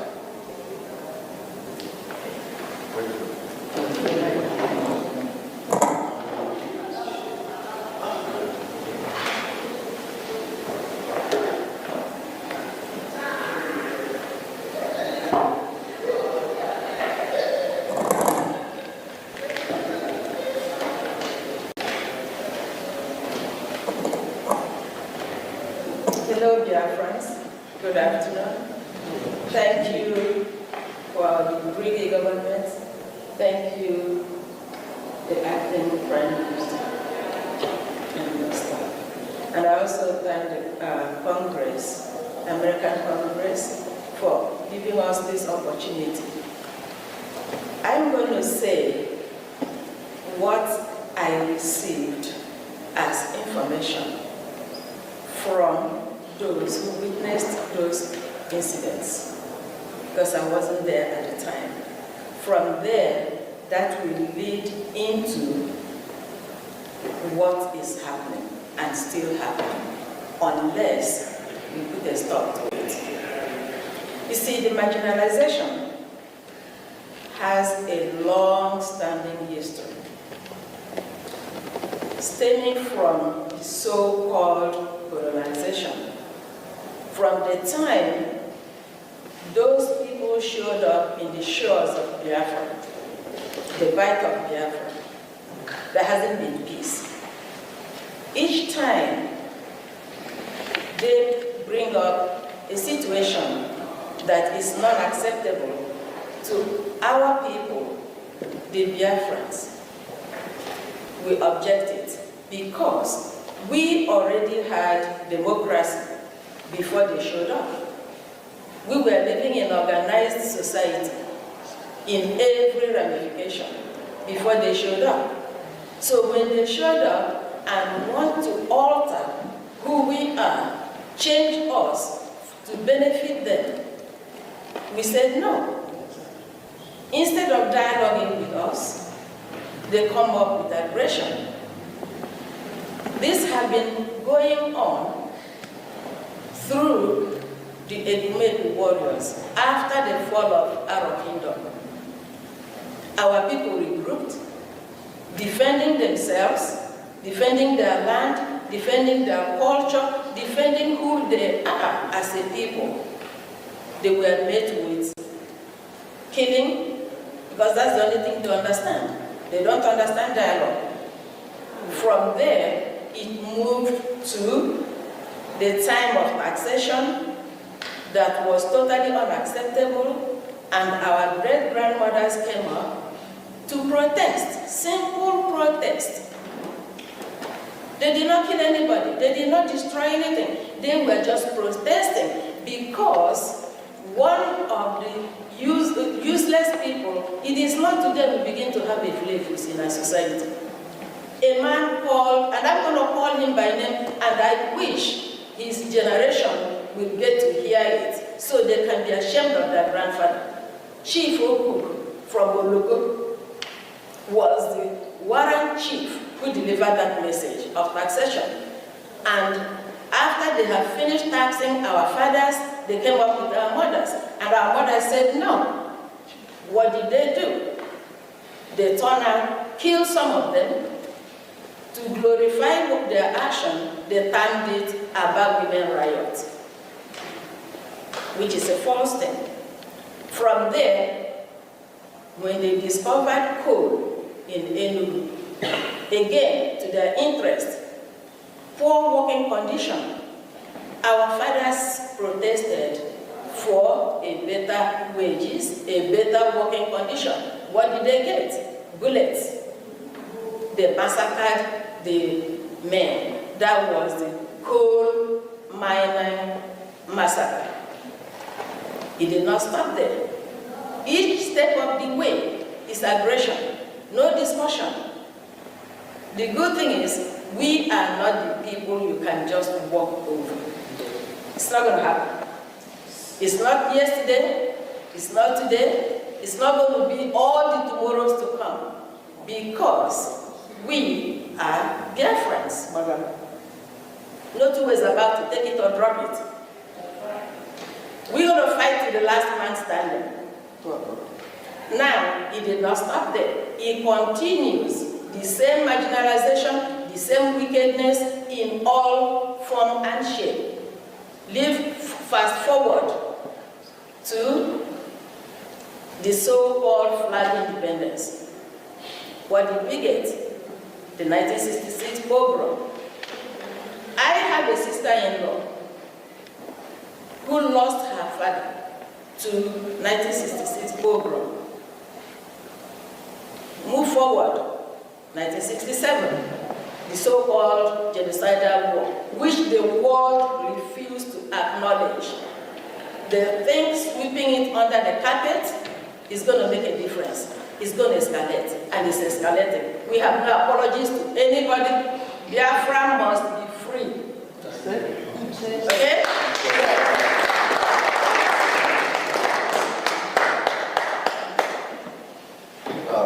Thank you so much. my sister Love. You heard it all. Now, I will ask another question to another sister of mine, Ms. Nonya Chima, sorry. We know how the United States government categorized certain countries as state sponsors of terror. How do you rank Nigeria given their killing of Biafrans? And should the U.S. government designate Nigeria as a state sponsor of terror?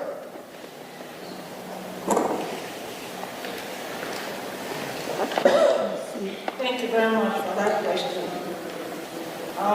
First of all, I just wanted to thank Honorables Jim Moran and Elias Terasulis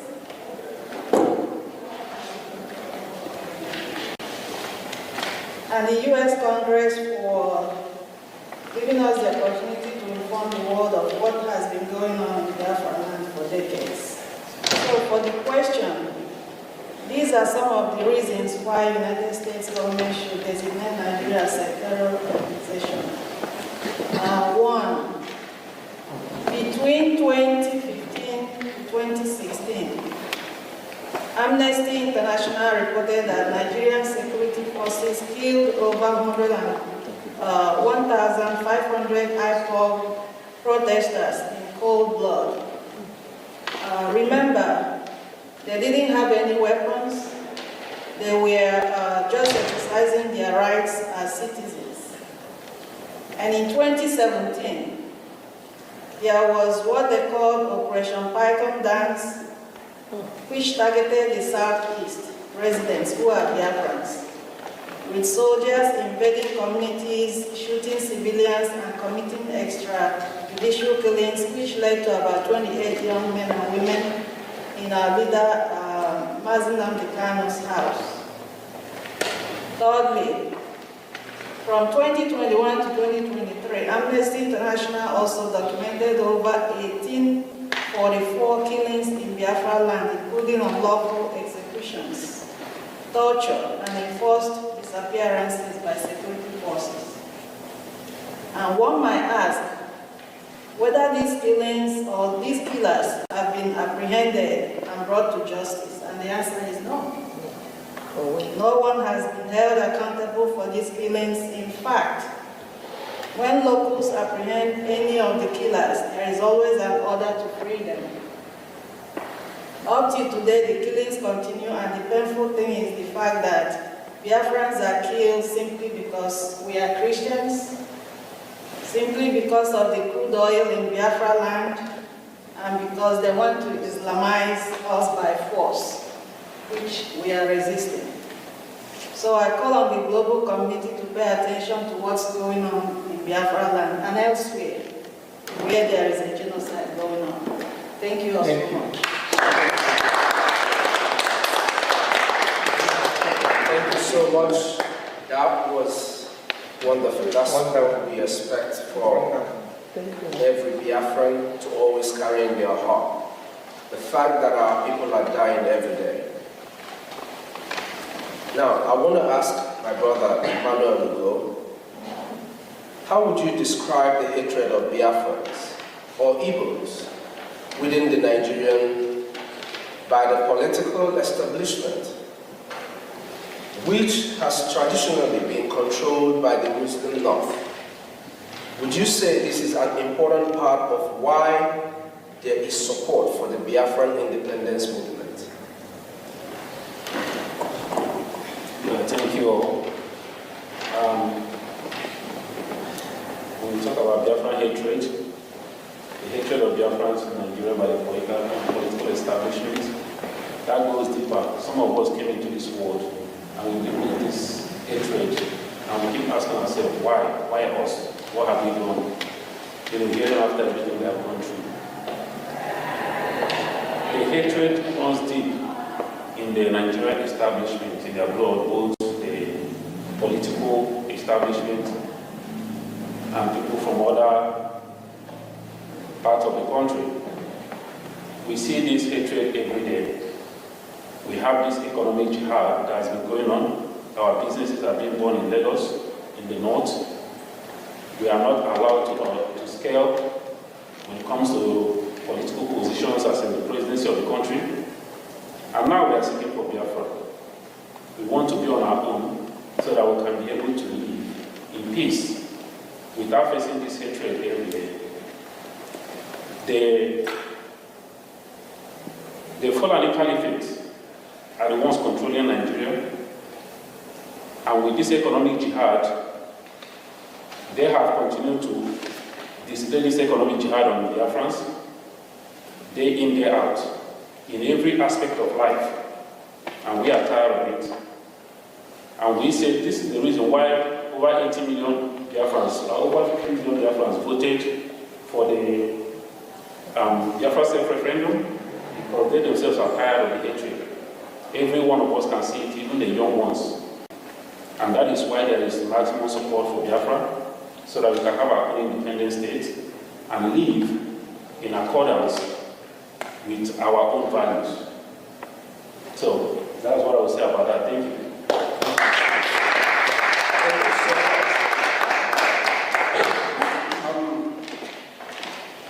My brother Chima John, for those amongst you who lived during the first Biafran Civil War, it's called a civil war, but we know it's a genocidal war against the Biafran people, 1967 to 1970. Please, describe your experience. I know you might not know, but I know you have people who have told you stories. I see you're very much younger than 1967. So describe your experience and how you would compare the Biafran independence movement in the 1960s compared to now. And what do you wish the United States government to do regarding the issues of Biafra? Thank you very much. Thank you very much. And I want to thank the U.S. Congress for the opportunity that we have today to be at the Capitol for this hearing regarding Biafra. Some of us were not born in the war, but we have heard, we have read about all the atrocities that happened against Biafrans and against the Igbos during the war. But we saw that Biafra land was completely destroyed by the Nigerian state in collusion with its Western allies and the Soviets. They destroyed schools, they destroyed the infrastructure. And while we're growing up, every part of Nigeria was designated as educational industry. And these are places where there were no bombs, where there was no destruction. But in Biafra land, in Igbo land in particular, Igbos were never designated as educational industry. And we know what happened during the Civil War. One of the things that happened was a total blockade of Biafra land, and which led to the death of over 3 million people and the starvation of over 1 million children. I'm sure that the world saw some of those pictures, gory pictures of Kwashakwa children because of the starvation. And that led to people like Bruce Merrick, an American student from Columbia, to set himself ablaze in front of the United Nations of Europe. People like Steve Jobs, the founder of Apple, saw what happened in Biafra and swore not to step his foot inside the church. And he said, how can the world open their eyes and saw this happen to humans or so-called fellow Christians and never did anything because of oil and hatred and theft, to put it literally. We saw all that. The Nigerian state, as part of the plot to put Biafrans down, and the Igbos in particular, they made sure that after the war, that every Igbo person or Biafran received only 20 pounds to start life from the beginning. And the Igbos and the Biafrans were the richest in that country at that time. It was designed, according to one of Nigeria's recent presidents, that it was designed to make Biafrans poor for over 200 years and become subservient to other ethnic groups.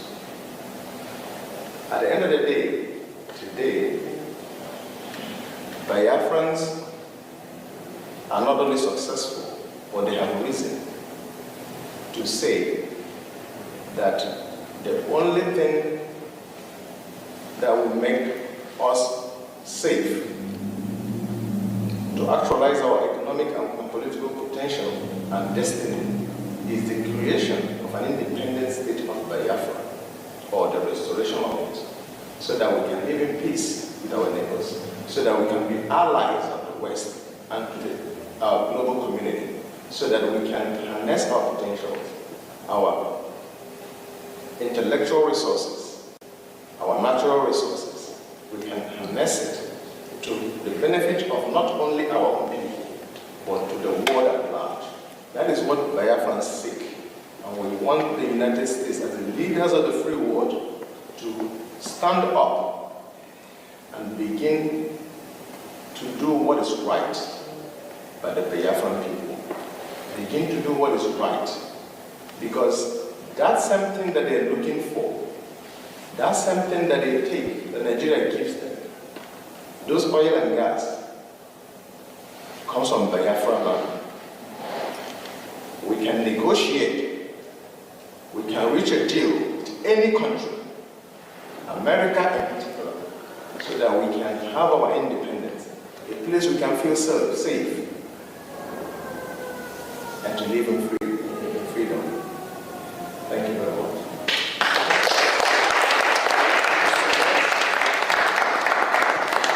Just so you know, my mother served in the Red Cross during the war, and my father was equally a soldier during that war.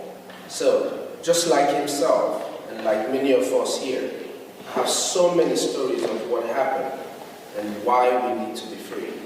It's not just because of the resources, but for our children to be able to see tomorrow. Now, I want to call on my brother, our brother, Mazikelo Israel. Mazikelo Israel, please.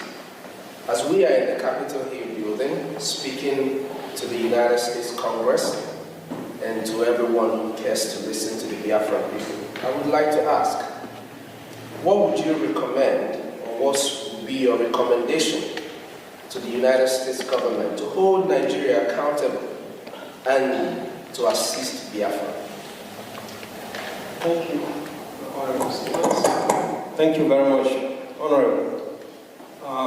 First of all, let me thank our great friends, Elias Rasolas, and of course, Honorable Dr. Michael Rubin, who spoke earlier on, and 9Geria, who has been leading this struggle since our leaders have been incarcerated. I'm talking about Simon Emba and Nnamdi Kanu. And I want to thank the U.S. Congress for allowing us this opportunity to come here. Again, they are demonstrating that they are the leader of the free world, as against other nations where they don't want to talk about this. As our Honorable Michael Rubin has said, here you are free to talk and nobody will arrest you. And so we are here requesting that U.S. government to come and stop the killings that is going on in Nigeria. We are talking about the genocide that happened 1966 to 1970. Right now, that happened mainly in the southeast. Right now, the entire Nigerian state is a killing zone. It rivals what happened during the civil war. And so we are pleading with U.S. Congress to come to us quickly, not to delay, by doing these following things: to officially recognize Biafra genocide of 1966 to 1970, which has continued up to today. As our Honorable Minister said, Michael Rubin said, because those who committed the genocide have not been charged, instead they seem to have been congratulated by lifting them from to be the presidents of that place. This has empowered them to continue with the genocide. So we are pleading with the U.S. government to live up to their moral standards as the free world leader, to come immediately to this aid of Biafrans. We are also pleading with the U.S. government to condemn immediately, because that will save life, condemn immediately the abuses that is going on there, which is quite obvious. It's not hidden. You have terrorists that are being recognized, giving a peace deal, while those that are speaking the truth to save the country from the killings that is going on are being incarcerated, like Mazen and Kano and Simon Eber. Just yesterday, they agreed on a plea deal with terrorists, a peace deal. And they are walking free. We are asking the U.S. government to invoke the Global Magnitsky Act, identify all those criminals. The Canadian government have declared the political organizations in Nigeria as terrorist organizations. We are asking the U.S. government to go further, identify the individuals themselves, and invoke them and put heavy sanctions on them. That is what we are asking, to further what the Canadian government has already done. We are asking the U.S. government to demand, with immediate effect, to the release of Nnamdi Kanu, a man that has been even acquitted in some of the courts in that Federal Republic of Nigeria. Several courts have discharged him and acquitted him, and in fact requested that the government compensate him. Outside UN have already also requested that he be released immediately. Kenyan government has come out openly to say that he was extraordinarily rendition. He was kidnapped from Kenya, that he should be released, and on no basis should he be tried for anything because of the illegality that they practice on him and abuses. Yet, Nnamdi Kanu is still in prison. Even recently, he asked for him to be allowed to visit the hospital, to go for a hospital treatment, and they rejected it. He rejected that he would not go to the hospital. So we are asking the U.S. Congress to act immediately. We need urgent help. We also ask U.S. Congress to pressure Finland to release Simon Eber. He was doing honor, and he was worried seeing the decimation of his people. Okay, but that's what we are asking, to pray on Finland government to release Simon Eber. Finally, we ask the U.S. Congress to recognize the referendum that was conducted. 50 million. If that is not acceptable, then to help us organize a UN acceptable referendum for Biafrans, and to show that demonstrate that Biafrans are really in need to be freed. And the freedom we're asking for Biafrans is not only for Biafrans, because it will also free the ordinary people of that country called Nigeria from all the killings that are going on, which is only going to escalate as their 2027 elections continues. These are what we are requesting. Thank you very much.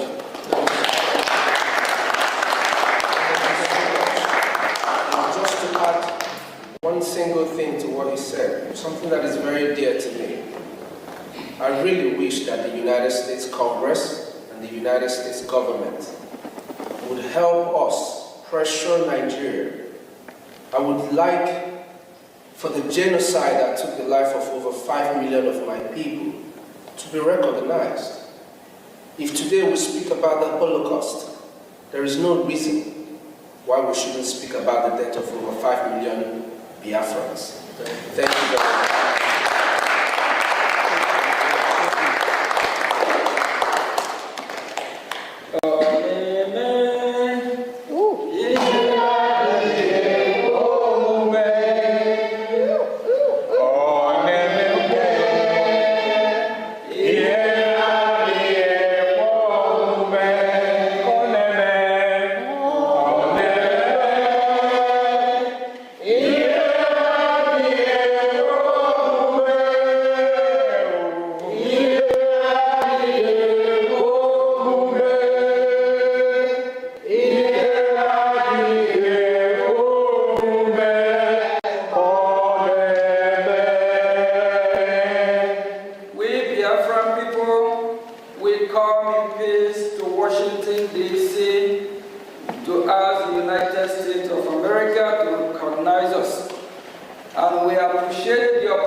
Voice of Biafra TV, the voice of truth, the voice of the people.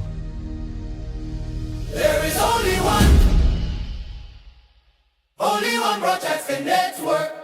Voice of Biafra TV, The first, the best, and the last. Voice of Biafra TV. We lead, we shine, we last.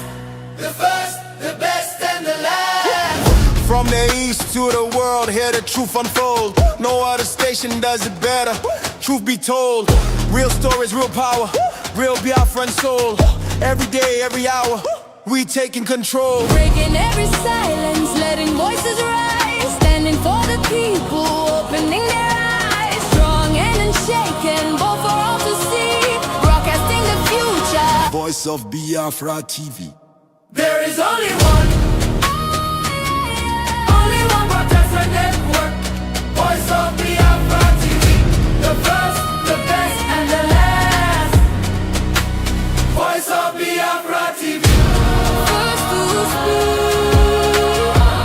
best to watch, last to everlast. Voice of Biafra TV. Voice of Biafra TV. Holy war, holy war. Voice of Biafra TV.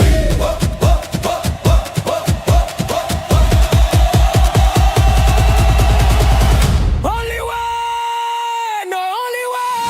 Only one, only one. Voice of Biafra TV. Only one, only one. Voice of Biafra TV. Only one, only one, only one, only one, only one, only one. Voice of Biafra TV. Only one, only one, only one, only one, only one, only one. Hear the people sing at last. Voice of Biafra TV.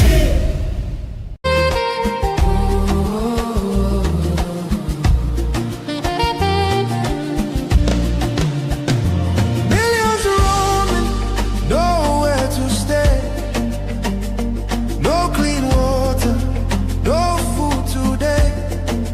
Kidnapped voices crying in chains. Silent echoes filled with pain. 19,000 churches gone, but faith still rising. Holding on.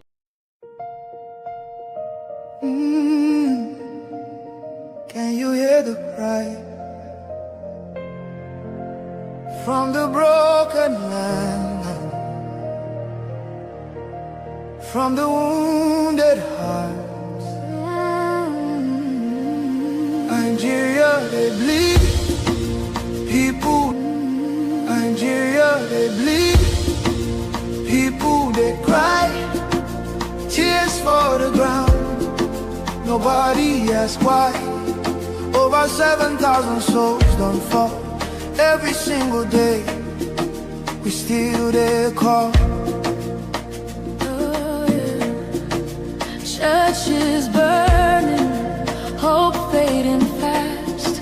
Since 2009, the pain don't last. 50,000, maybe more. Heaven they count every single soul.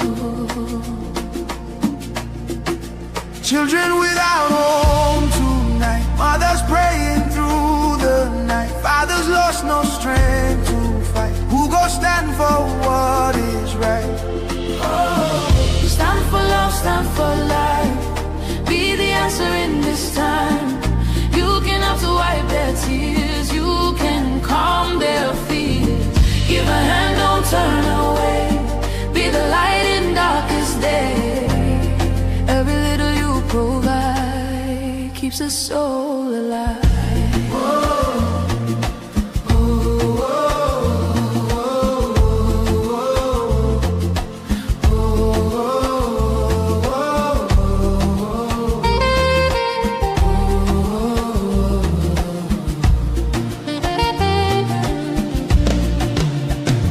Millions roaming, nowhere to stay.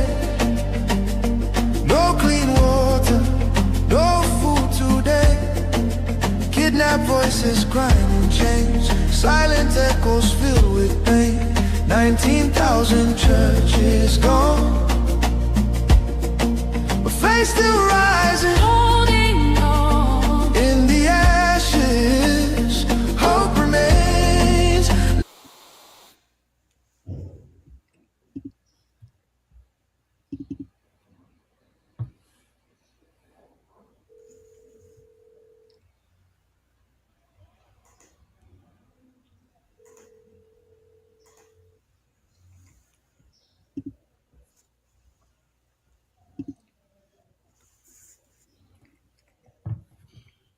Greetings from here and welcome to VOB.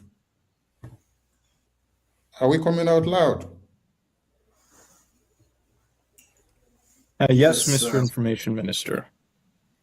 Okay, thank you, and welcome to Politics Insight on Voice of Biafra Television. And we are sorry for the break in transmission and the technical issues that has delayed us this far. And with us in the studio today, we have our honorable guest from America, and I would be the one to make the introduction. I will bring in the Prime Minister of the Biafra Republic Government in Exile, and he will take it over from here. Honorable Prime Minister, His Excellency Honorable Okechukwu Nkere, welcome to the show. The floor is yours, sir. Thank you from here, and greetings, lovers all over the world, Biafrans and friends from Biafrans. So we have our guests in the studio here, and we also have our lobby, Honorable Elias. Honorable Elias, please, you have to be the one to introduce and bring the one and only special guest we have today. Thank you. Thank you. So I'll just do a brief introduction of the ambassador, and then you and the ambassador will go straight into the interview. So Ambassador Tibor Nagy is one of the most highly respected State Department officials and career diplomats in Washington, D.C. It's a pleasure to have benefited from his friendship and his guidance and counsel. I've said this before. I've known many State Department officials, both current and former, but Ambassador Nagy is truly unique. He's someone who not only has a passion for Africa, but a passion for justice, which is quite extraordinary. And it's an honor to have him as a friend and someone who I've learned a tremendous amount from. So it's an honor to be here with the ambassador to give just a very brief, abridged version of his biography, because I know we're short on time. Ambassador Tibor Nagy held the position of Undersecretary for Management between June to April of 2025 and Assistant Secretary of State for African Affairs from 2018 to 2021. From 2003 to 2018, Ambassador Nagy was Vice Provost for International Affairs at Texas Tech University. He also lectured nationally on Africa, foreign policy, and U.S. diplomacy, and advised 2 presidential campaigns during his tenure. He was the U.S. ambassador to Ethiopia from 1999 to 2002, a period which included the Ethiopia-Eritrean War and a robust anti-terrorism campaign. Previously, he was ambassador to Guinea after serving as deputy ambassador in Nigeria, Cameroon, and Togo. He also had assignments in Zambia, the Seychelles, Washington, D.C., and an earlier tour in Ethiopia. Ambassador Nagy arrived in the U.S. as a political refugee from Hungary and received his BA from Texas Tech University and MSA from George Washington University. His U.S. State Department awards include commendations for helping prevent famine in Ethiopia, supporting the evacuation of Americans from Sierra Leone during combat, supporting efforts to end the Ethiopian-Eritrean War, and managing the U.S. Embassy in Lagos, Nigeria during political and economic crises. He was selected as runner-up for Deputy Chief of Mission of the Year in 1995 and knighted by the President of Guinea in 1999. Ambassador Nagy contributed periodic op-ed pieces and co-authored the nonfiction winner of the 2014 Paris Book Festival on managing difficult international environments, Kiss Your Latte Goodbye. So without further ado, I turn it over to Ambassador Nagy and you, Mr. Prime Minister, who will be interviewing the ambassador. So thank you. Thank you very much, Elias, for that fine introduction. And Ambassador Nagy, welcome to Voice of Biafra. Let's go straight to the question. I know we have a lot of questions for you, and we appreciate your time. Ambassador Nagy, what have been your history of engagement with Nigeria throughout your storied multi-decade career? You have been Deputy Ambassador of Nigeria during a tumultuous time of Nigerian history in the 90s, and then dealt with the country as Assistant Secretary of State of Africa Affairs between 2018 and 2021. Yes, thank you very much, and I am just honored to be on this broadcast. Thanks very much again, Elias, for the introduction. I've been interested in Nigeria actually since I was a student back at Texas Tech because the Biafra War was going on when I was a student, and I followed the events there very, very closely. Then, since all of my career was dedicated to Africa, we say in the American diplomatic service that you are not really an Africanist unless you have a tour in Nigeria. So I was very honored to be picked as the deputy ambassador back in the early 1990s, and I served a very distinguished American ambassador, Ambassador Walter Carrington, who many Nigerians still remember as being a champion for freedom. During my time in Nigeria, it was the military dictatorship, and because I got to know the country, I fell in love with the country and the people. I've been following Nigeria very closely ever since. It has broken my heart to see what such a country with incredible potential has suffered because of bad governance and other things. So for me, Nigeria is obviously one of the most critically important countries, not just in Africa, but frankly in the world. Thank you very much, Ambassador. Ambassador, why do you have a passion for justice for the people of Biafra, as well as similar groups such as Ambazoni?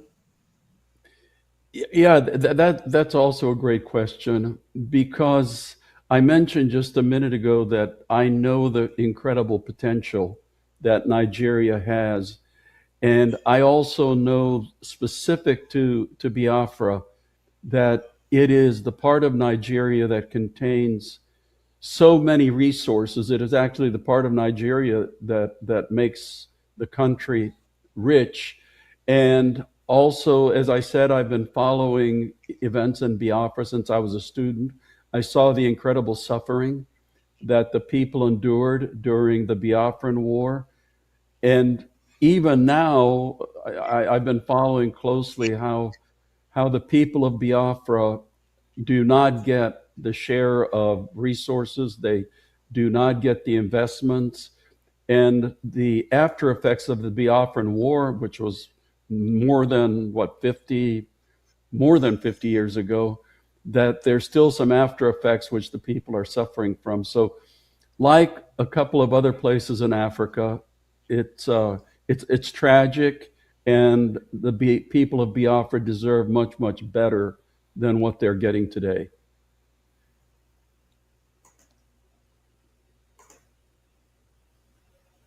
Thank you very much, Ambassador. The Biafra Republic government in exile has focused on promoting the U.S. recognition of Christian genocide in Nigeria and had aggressively engaged in lobbying campaign for such recognition in parallel with other advocates such as the Christian community and organization. These have been successful, with President Trump declaring Christian genocide in Nigeria. From our perspective, this allows for normalization on discussion of the concept of an independent Christian state in the form of Biafra. What are your thoughts about President Trump and the White House declaration about Christian genocide on Nigeria and steps taken to hold the Nigerian government accountable? Yeah, the whole issue of Christian suffering in Nigeria, as you know, has been quite controversial in the United States, has gone back and forth.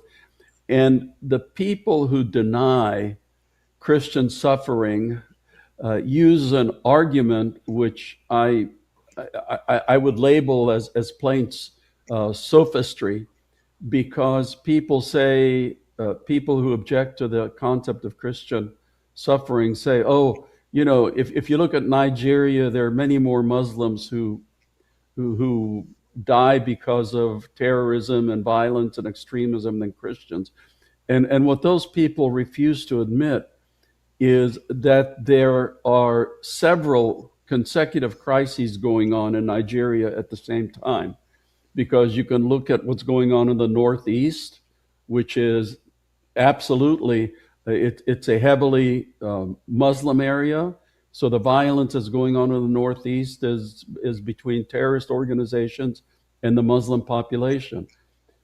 Central north part of Nigeria, it's kidnappings. Again, a heavily Muslim part of Nigeria.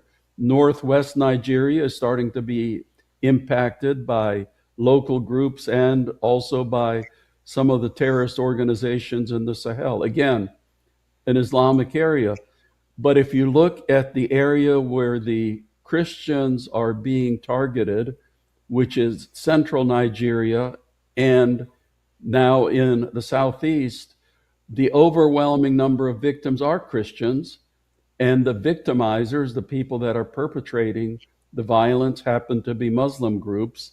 I'm specifically referring to herder-farmer violence in central Nigeria, where the herders, the Fulani, are overwhelmingly Muslim, and the farmers tend to be overwhelmingly Christian. So there is, in fact, a horrendous problem with Christian violence in Nigeria.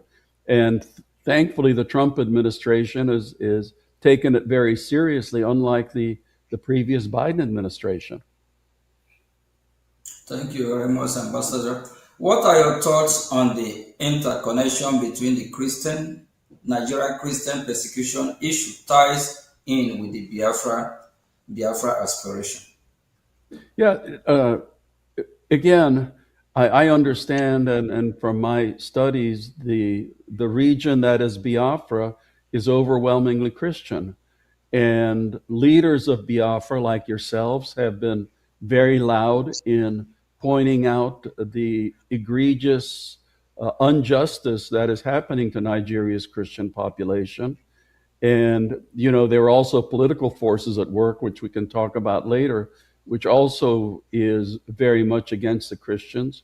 So as a very heavily Christian part of Nigeria, the Biafrans have been very notable in pointing out the injustice and the persecution.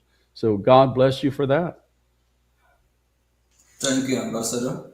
The Biafra Republic government in exile, Brgie, heavily invests in time and energy on lobbying and advocacy in Washington, D.C. We have retained a professional lobbying firm, while the Neo Biafran movement has existed since the late 90s.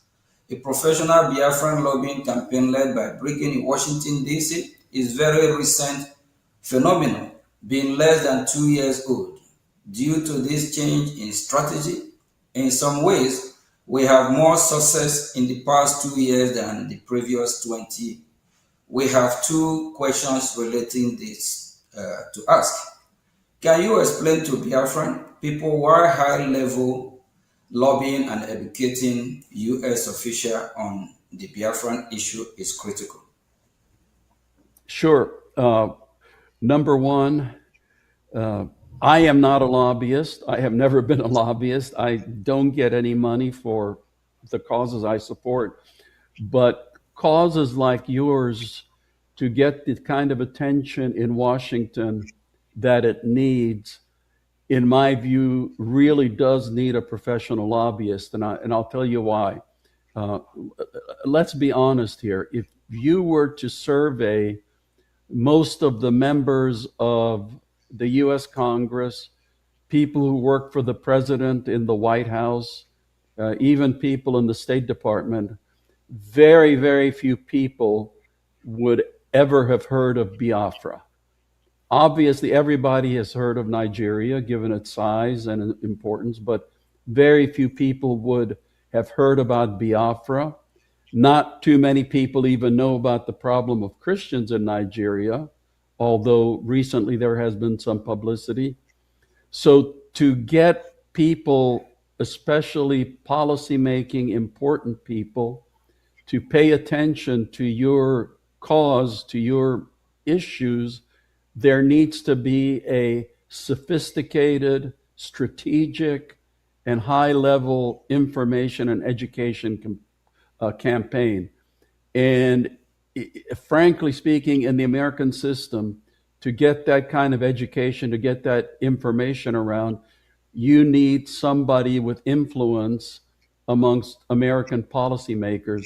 That's why hiring somebody, engaging somebody like Elias's company makes absolute sense for, as I said, a cause like yours. African countries don't necessarily need a lobbyist because they have an embassy. Although many African countries do engage lobbyists to promote their particular causes. So for you to have people pay attention to what's going on in Biafra, it makes absolute common sense for you to engage a lobbyist.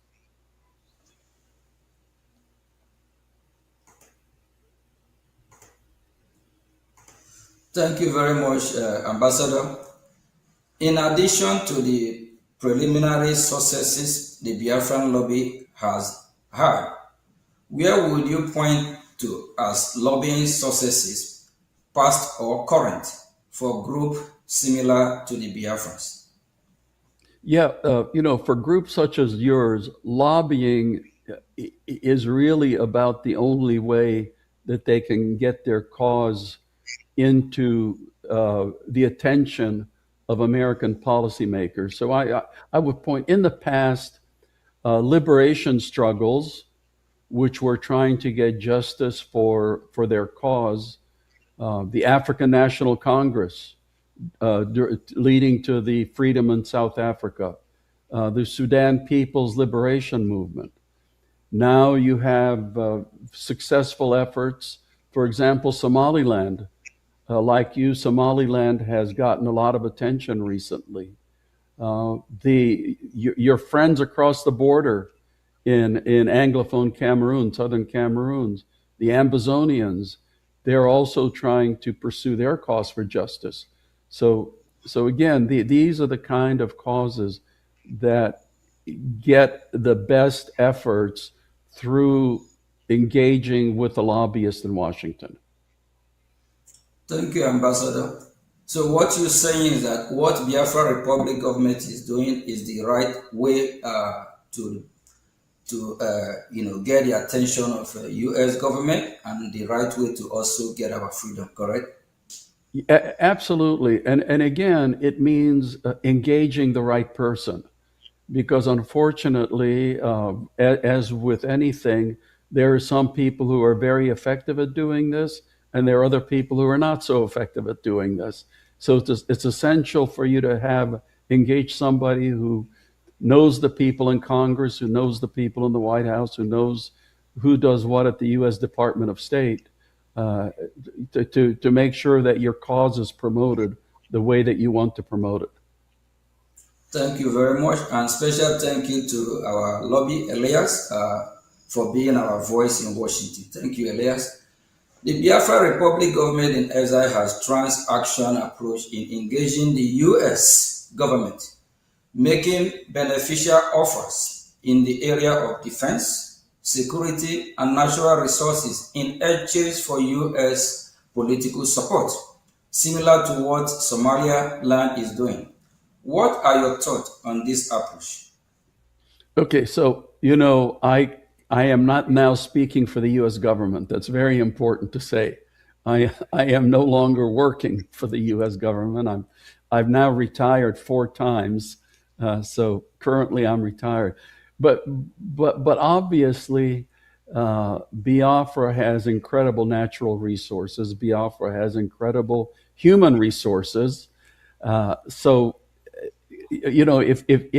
if you're offering that kind of a transactional deal, then in my view, that would be looked at positively, from especially people in the Trump administration, because as you mentioned, President Trump has been a very transactional president.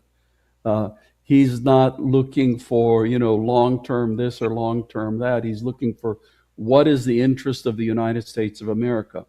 And as Secretary of State Marco Rubio himself says, whenever the United States engages overseas, it should meet one of 3 qualifications. Does it make America more secure? Does it make America stronger? Does it make America more prosperous? So what you are wanting to offer obviously would meet, I think, all three of those criteria. Yeah, thank you, Ambassador. But Ambassador, we believe that your voice matters. You might be retired, but you still ambassador, and we believe that U.S. government still listening to you. Thank you very much. As a follow-up for the previous question, Biafra Republic government in exile, which is Brgie, I think you already answered that question. So let me just go on. And for years, the Nigerian government has used terrorism in the country as an excuse to ask for arms sale to Nigeria. Instead of using the weapon to fight Boko Haram, either the Nigerian government will use the weapon to engage in military action against Biafra, or provide those weapons to so-called reintegrate terrorists. Now, there is a shift towards direct U.S. counter-terrorism action in Nigeria, perhaps reflecting concern about the Nigerian military intention. So the question goes, what are your thoughts regarding arms sale to Nigeria? Should they block, or at least condition attached to U.S. arm cannot be used against Biafrans and the Christian population? Yes, so let's look at today's world. The truth is that any country or even movement with the funds is able to get weapons. You know, we've seen that around, whether it's good guys or bad guys. So the Nigerian military is going to get weapons. So I would be very much in favor of very strict conditionality on any U.S. arms sales to Nigeria. When I was Assistant Secretary of State for Africa, we saw the same thing with Cameroon, because we were providing Cameroon military assistance to fight against the Islamic extremists in the far north of Cameroon. But it turned out that some of that was being used against the Ambazonia movement. So at that time, the United States cut back on some of the military assistance to Cameroon. So in my view, given today's world, yes, it may as well do the military support, but it has to be with very strong conditionality, because if the United States doesn't engage in military support, then they turn to China, they turn to Russia, they turn to Belarus, other places. But conditionality is extremely important. Thank you, Ambassador. And as also a follow-up to the previous question, Brgie has offered the U.S. military base in Biafran territory, which would provide the U.S. valuable access to the Gulf of Guinea. We know how important the Gulf of Guinea is. We believe this is valuable, given increased terrorism in West Africa and the loss of U.S. presence in the Sahel. This idea of having U.S. military base in Biafra has been spoken about by foreign policy experts in Washington, D.C. What do you think of this idea? Again, I cannot speak for the U.S. government, but obviously the United States is looking for strategic geopolitical areas for basing rights. So, in your engagement, that obviously would be something else that would be attractive for you to be putting on the table. Okay, thank you, Ambassador. I also have another question regarding this. Can the Biafran military force, the Biafran Defense Force, Biafran Liberation Army, be an alternative for the U.S. in the area of Nigerian military, similar to how the Kurds have been helpful to U.S. in Middle East? Well, right now, official U.S. government policy is to recognize Nigeria. So that kind of a question would only be applicable in the future if there's further political evolution that goes on. Because right now, I mean, the United States of America deals with the Nigerian military, not with other components. Even in the case right now of Somaliland, which actually runs its own territory, it has an army, and I know that our own Pentagon would be very open to engaging with them, but their engagement is limited because the United States policy is still to view one Somalia instead of individually recognizing Somaliland. So, your situation probably would be similar. So it would depend on future evolution. Thank you, Ambassador. While our focus is achieving self-determination for Biafra, we do follow the event in broader Nigeria as well. Many have observed that Nigeria is no longer a democracy and is moving toward a one-party rule and is looking to rig the 2027 elections. What are your thoughts on this, and what should the U.S. reaction be if the 2027 election do end up being rigged? You may have a unique insight into this, given your time as U.S. Deputy Ambassador to Nigeria during the annulment of the 1993 election and the rise of Sani Abacha. Yeah, I mentioned I was there when Bashir and Abiola actually won the election. I got to know him pretty well. And, he was an extremely frustrated man because I think the results were obvious to everybody, but Sani Abacha, Sani Abacha made himself the ruler of Nigeria. So Nigeria's had a very precarious political past, and it is in very dangerous territory again. You gentlemen all know that there was an understanding, not formal, but an informal understanding, that Muslim presidents would be followed by Christian presidents. And there was also an understanding that if the president was Muslim, the vice president would be Christian, and vice versa. And we also know now that that agreement has been broken.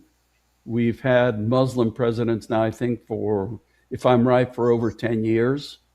So the political situation is precarious. There have been some fairly influential people recently, including some of your human rights champions, who have cautioned that if people don't look out, then the country's on its way to the same road that unfortunately we have seen in some other African countries of it becoming a single party state. I think, when democracy was restored and Obasanjo became president, I think it was a very well-devised plan to make sure that there would be at least two, if not more, national political parties. And it would be tragic for the rest of Nigeria if that system was now overthrown.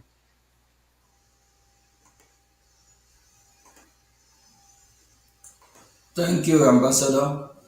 Would a turn of Nigeria to one-party rule also provide even greater reason and justification for Biafra aspirations?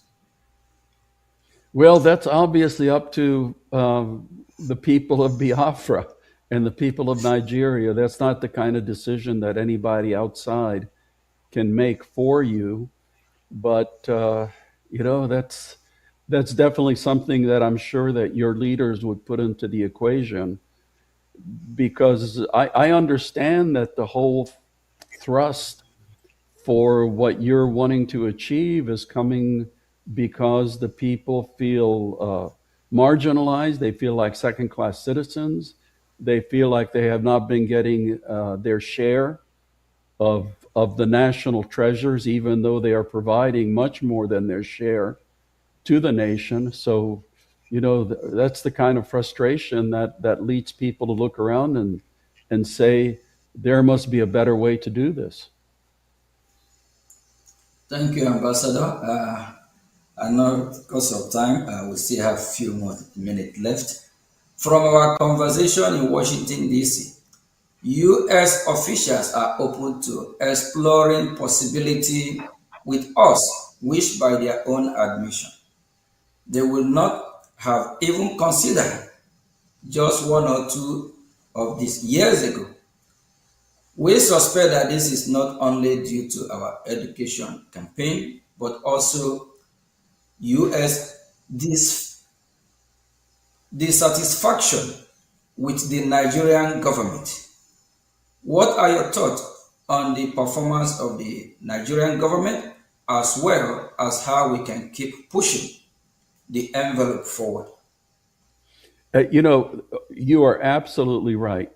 It's almost like a demand and a supply factor, because on the one hand, you have American policymakers who have become extremely disappointed in Nigeria.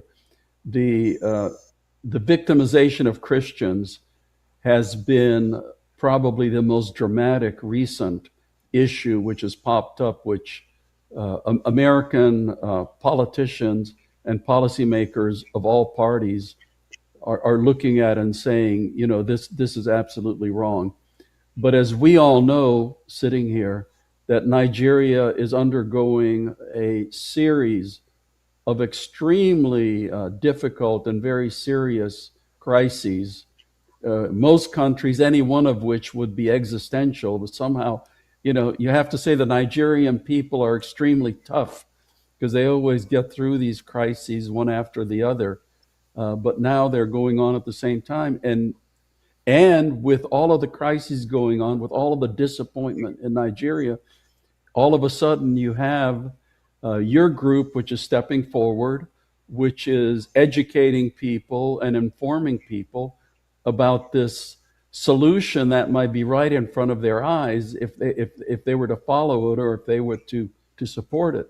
So you have the interior factors and you have the exterior factors.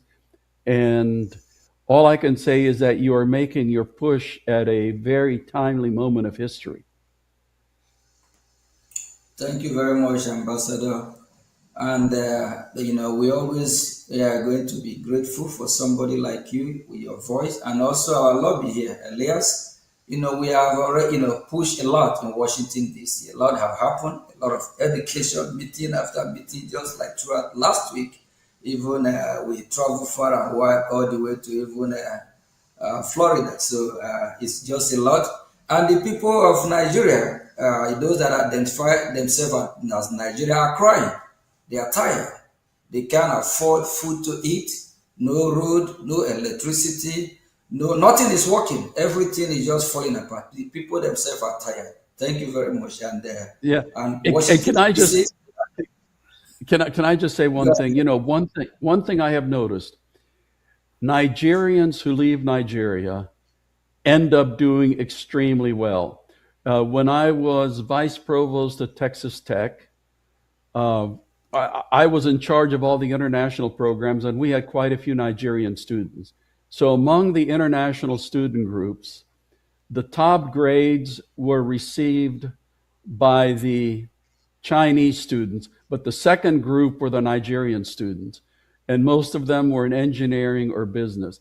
And I've always said, when Nigerians do so well outside of Nigeria, why in the world cannot it be one of the greatest countries on earth? Nigerians should be able to do just as well inside Nigeria as they do outside of Nigeria. And unfortunately, what has been stopping them has been the government. Yeah, you're absolutely right on that. Just because of the foundation of Nigeria, is built on faulty foundation. The division is just too much. That brought me to a former president called Goodluck Jonathan. Goodluck Jonathan quote from former president before him, like Nnamdi Azikiwe, Tafawa Balewa, and other before him, that they said that Nigeria, that the British government is trying to make it work, but the people are not making it work because the people are different. So they always like if the Yoruba today happen to be the president, from the southeast Biafrans, they're not going to like it. if the North happen to be the president, both the Southwest, Southeast, they have problem. Then if it just don't just work. So I think the best thing is us to go our separate way, and that's where it's heading to. Thank God that the US is doing what they're supposed to do as leader of the free world now, and I'm so happy because going to Washington for the past 2 years, Elias have really taken me on the journey. We have a lot of meet a lot of US. Actually, we have met with you, I believe, 3 or 4 times too. So, and what we hear coming from Washington, they are now beginning to shift, move from how they think about Nigeria before, because now they find out it's not going to work. Thank you very much, Ambassador. And just one thing I want to add, Prime Minister, too. I think another timely aspect, and Ambassador, you might find this interesting, is that unlike in the 1960s during the first Biafran civil war, when you had a strong sense of Nigerian nationalism, because so many communities throughout Nigeria had been marginalized, unlike in the 1960s, a lot of Nigerians outside of Biafra, people from other tribes and other regions of the country, are not opposed to what the Biafrans are doing because they themselves have been victims of either bad governance in Nigeria or have been victims of terrorism and these general plights. So if you in monitoring and speaking with non-Biafrans, the mindset of a lot of not the government but the Nigerian people is, okay, if the Biafrans want to go, let them go, because we're also suffering a lot of the same issues. So I think the good thing is I don't think we're going to have a repeat of the 67 to 70 war, because a lot of people throughout the country see the flaws in the system and now personally relate to many of the things that the Biafrans have gone through. Granted, the Nigerian government is, of course, vociferously opposed to the to what the Biafran aspirations are, but putting the government aside, I think in terms of the general population, even outside of Biafra, there's a lot of, if not sympathy, at least understanding.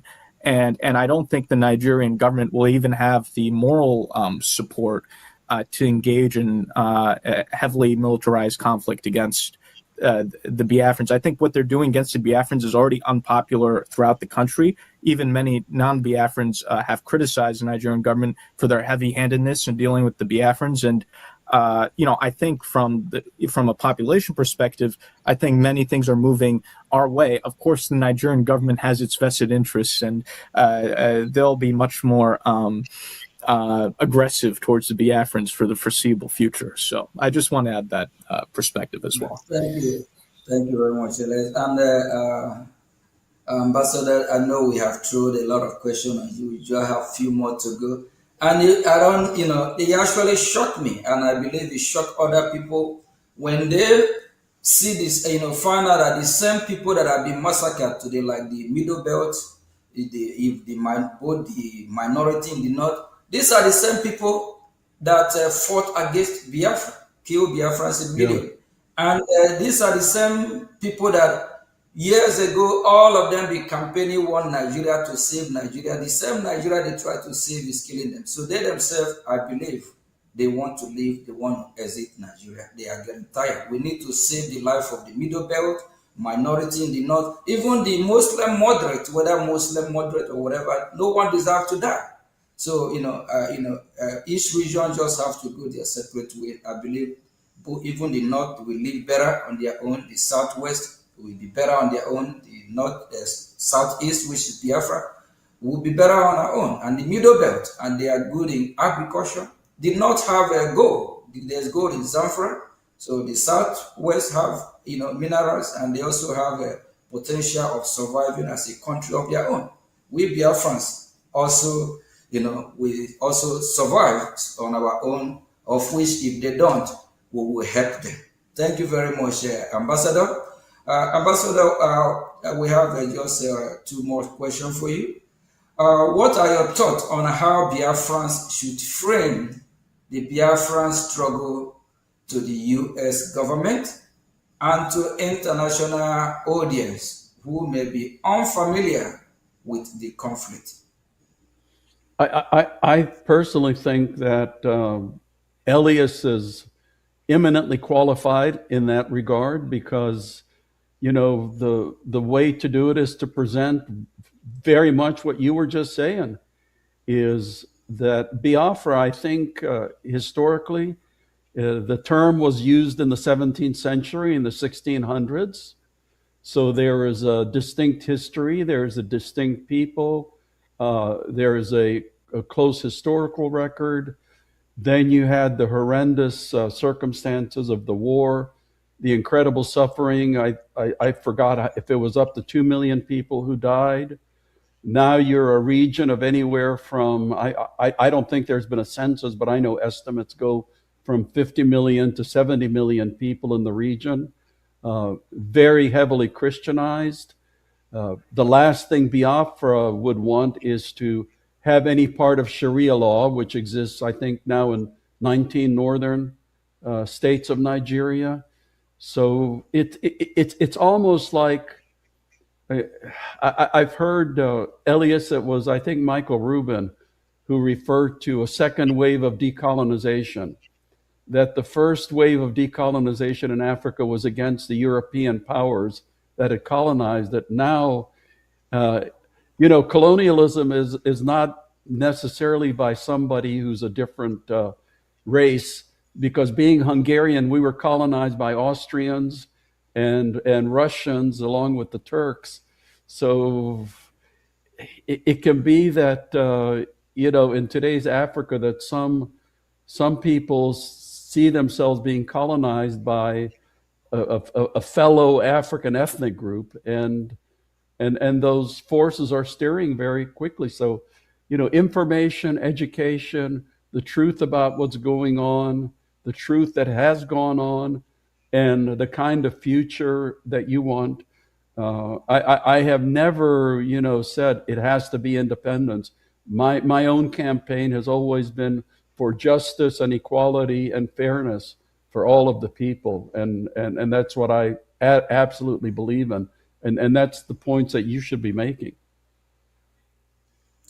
Thank you very much. Thank you. Thank you very much, Ambassador. And that justice, that's where we are. Because when you mention of Sharia law, we are Christians, 100% Christians. From we Biafrans, that's who we are as Christians. Sharia law is a no-go for Biafran people. And these Islamic jihadist terrorists, with their own ideology, they said we must be converted to Islam, of which they want to Islamize us. So automatically the division is there. It's just we need justice because it's not going to work.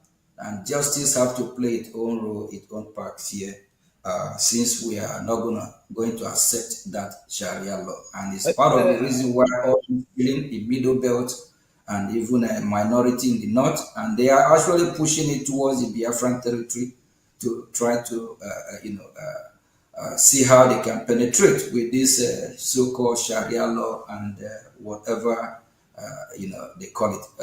Elias, I just want to quickly add to this. This is not an overblown concern. This is a very legitimate concern. Senator Ted Cruz, for example, has introduced legislation addressing this issue of the spread of Sharia law in Nigeria. It's throughout the north, but what people are less aware of is that the radical Islamic politicians in Nigeria are trying to bring it into the Middle Belt and even into the South. So, for example, in some parts of the Southwest, what we call the Yoruba traditional territory, they're now discussing in some states the introduction of Sharia law, which is very, it's not native at all because, Ambassador, as you know, the Yorubas, they're a mixture of Christian and Muslim. They tend to be very moderate.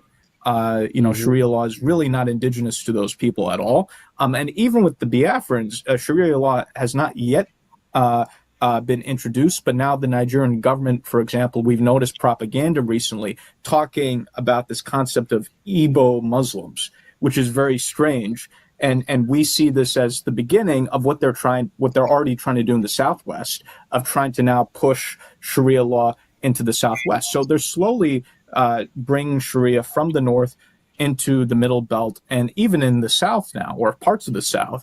And if they continue to do that, I do think there's going to be significant unrest in Nigeria, not just in Biafra, but throughout other parts of Nigeria, if they try to impose Sharia on Christian or moderate Muslim populations. Yeah. And I think this is something the U.S. government has to be engaged on. Yeah. Yeah, because people should remember that the reason South Sudan split off from Sudan was the whole issue of Sharia law, because the South Sudanese were Christians or animists. Like me, they like drinking their beer. And when the extremists tried to implement Sharia law, that really added to the desire for separation and freedom. Yeah, thank you very much, Ambassador. Before I find Yeah, my question, let me add something there. Let me add something, please. Ambassador, do you think with the Nigerian Constitution of 1999 having the Sharia law, since then down to this time, with the numbers of massacre of babies, women, and children that have gone so up to this very point, which also necessitated Senator Ted Cruz Accountability Act legislation invoked. We've seen like 5,191 in 2021. We've seen like 5,061 in 2022. We've seen 8,222 in 2023. We've seen 6,500 in 2024. 2025 has 7,500 Christians massacred. Looking at the future or in the next 2-3 years, do you think Christians have a hope or they will still be alive in Nigeria with the Sharia law? Absolutely. No, Christians absolutely have a hope, because they have to stand up and against this kind of what I call religious intolerance. If you remember when Sharia law was introduced in the northern states, the deal was that it would not apply to Christians. So when Ramadan came along, Christians were supposed to be able to continue their meals. Christians were supposed to be able to continue buying traditional beer and things like that, but that's not how it turned out. Now, when there's Ramadan in the Sharia state, everybody has to participate, whether they're Christian or Muslim, because they have their religious police. So, that, like I said, they tried it in Sudan, and the South Sudanese said, no, we are out of here. Take your Sharia law. If you want it, that's good for you, but we are Christians and we're not going to deal with it.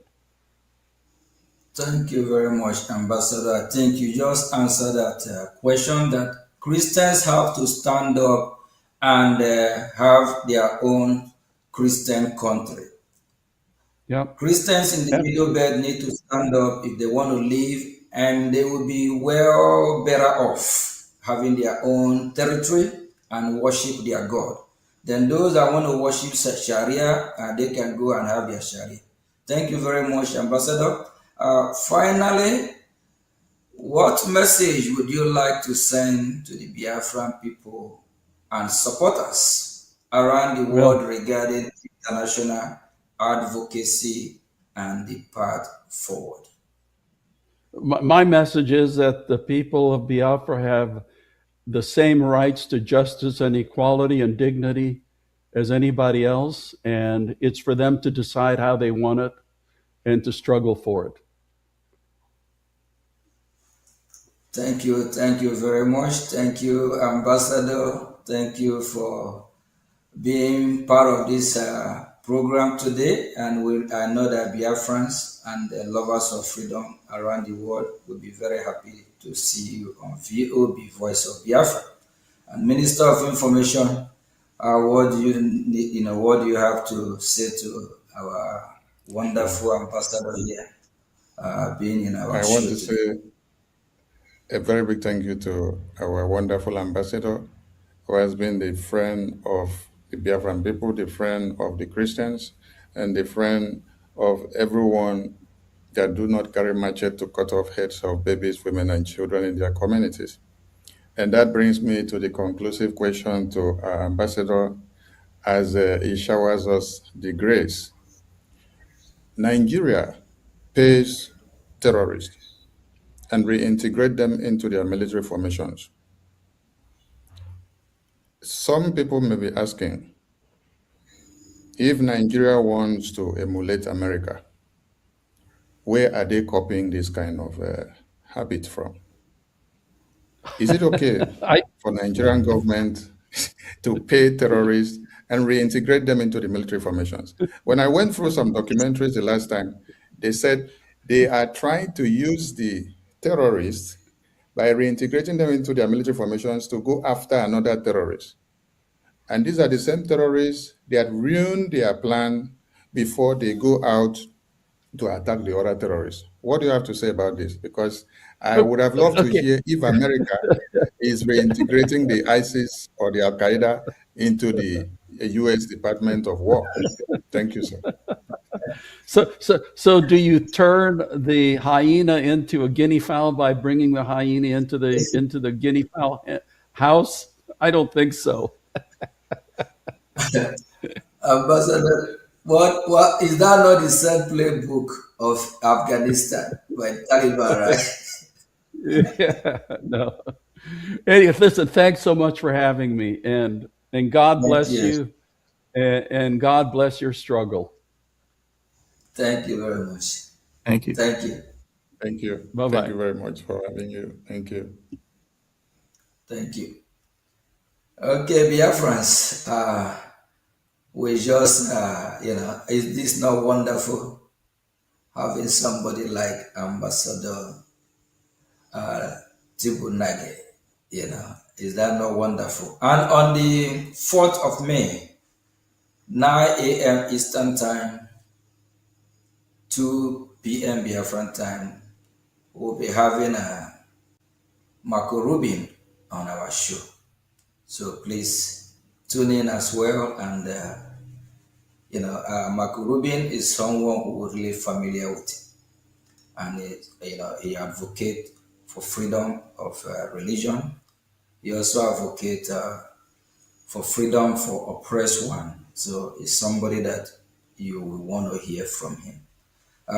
Before we conclude, Honorable Minister of Information, I think you can take it from here. We have few, still have very few time. Then Elias, I think Elias, you go first before Minister of Information. We are he's the information minister, so he can wrap it up, and he will be the one to say we should stay or continue, because we are here in his territory. Thank you very much. Well, thank you, my honorable ministers. This was indeed a very historic and enlightening interview with Ambassador Tibor Naj, who's a very storied diplomat here in Washington, D.C., who's played a critical role on U.S. policy in Africa. This was indeed an extremely historic interview, and I'm very proud of both of you and appreciative to the ambassador for his generosity in participating in this program. Thank you very much. Minister of Information. Thank you so much. I don't know how to express my appreciation, because every day we are making it work and we are making it better. I want to appreciate Honorable Elias for your good work for Biafra, and also our Honorable PM for doing what God has ordained you to do, because the tempo is getting high. So if ambassadors of America are telling you that reintegrating a terrorist into your military formation is a no-no idea, then it means Nigeria got this recommendation from a madman. Because it's only when you have some kind of recommendation from a madman that you will be tilting your head downward, and that will land you in the lagoon. And Nigeria has landed in the lagoon because that is what we are seeing today. Their military formations are overrun on a daily basis. And there is no day you sleep and wake up without hearing that babies, women, and children have been slaughtered, communities invaded. And the worst has happened that field marshals, generals, and commanders of the Nigerian military formations are taken down daily by the notorious Boko Haram terrorists. The list goes on and on, but like we said, Biafrans have hope because we have created the space for that, and Biafra Republic Government in Exile has done it. So I appreciate all Biafrans. Please key in to our next upcoming Politics Insight. It was good having our lobbies in the show and having our PM and having Ambassador Tibonash. Thank you all from here. It is Voice of Biafra Television. Bye for now. Thank you very much. Thank you.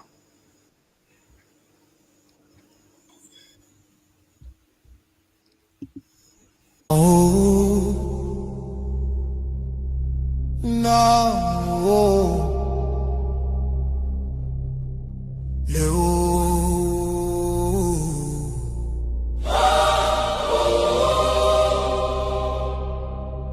from every village,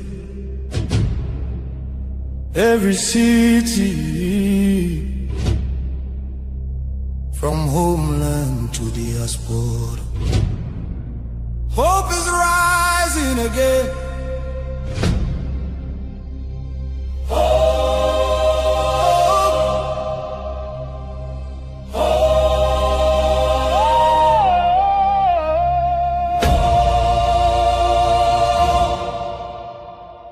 Biafra now our only hope. Yes, now our only hope. Hope for today, hope for tomorrow. No more pain, no more sorrow.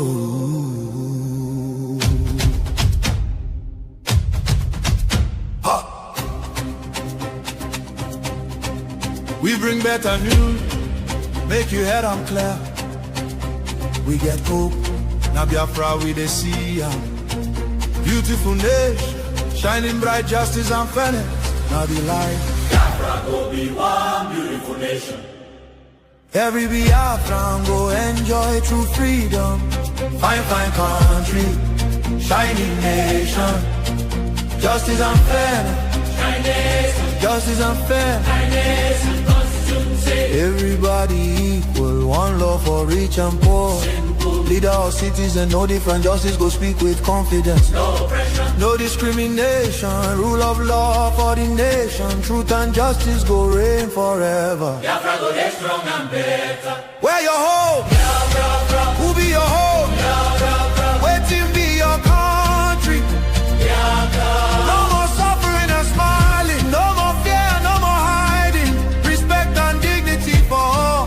Every citizen standing tall. Free education, rich university, healthcare for every community. No more dying, because no money. Life go better for everybody. Biafra now our only hope. Biafra now our only hope. Stand up now, make we claim our Biafra now our destination. Women go deliver safe for hospital. Citizen go get support every month. Better roads go connect every city. Modern railways and airport. Clean water go flow for houses. Electric light go shine every night. Security go protect every family. Day and night. Everything go right. You fit waka free for midnight. Go your road without fear. Kidnapping and violence disappear. Peace and progress everywhere. Mama and papa go get retirement benefits. Nobody go kill you for Biafra and go free. Now wahala, the person don't buy for him head. Oil and gas beneath our ground. And the people wey get the land go control them. Resources go serve the people.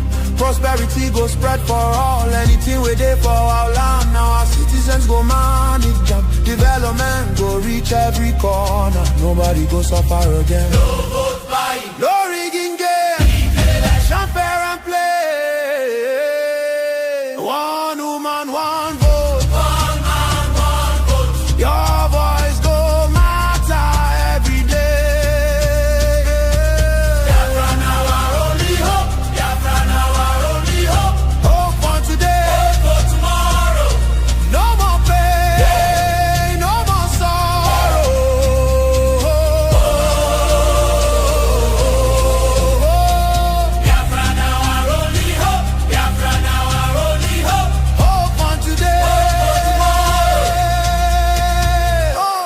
tomorrow, no more pain, no more sorrow. Biafra, our home, our country, our future, our future. Biafra now our only hope.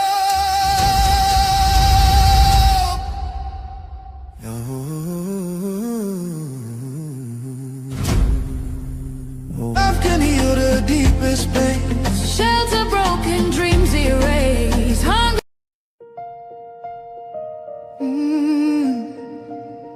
Can you hear the cry from the broken land, from the wounded hearts? Nigeria, they bleed, people they cry, tears for the ground. Nobody asks why. Over 7,000 souls don't fall. Every single day, we still there call. Churches burning, hope fading fast. Since 2009, the pain don't last.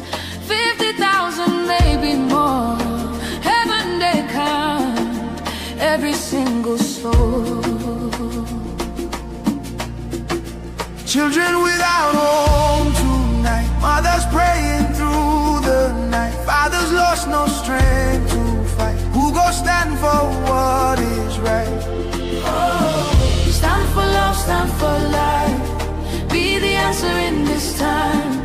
You can have to wipe their tears. You can calm their fears. Give a hand, don't turn away. Be the light in darkest day.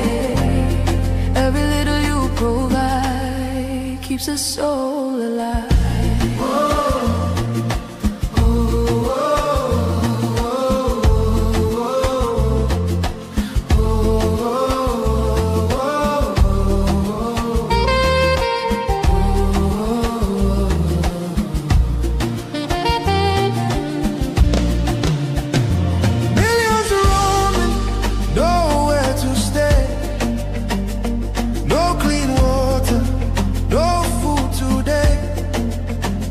Voices crying in chains, silent echoes filled with pain. 19,000 churches gone, but faith still rising, holding on. In the ashes, hope remains. Love can heal the deepest pain.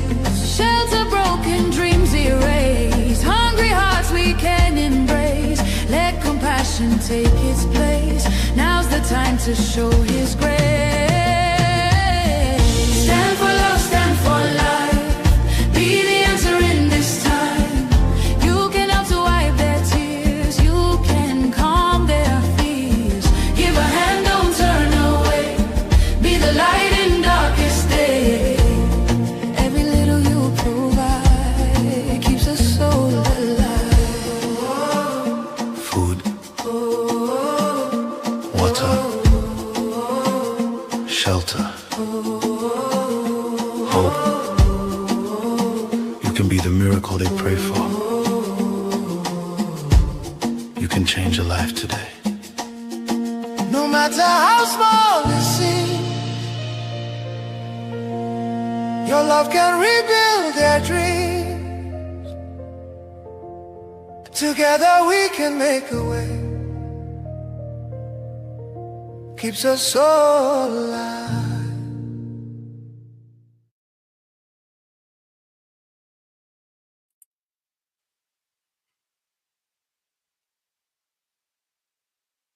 It's good to have you once again on Voice of Biafra Television.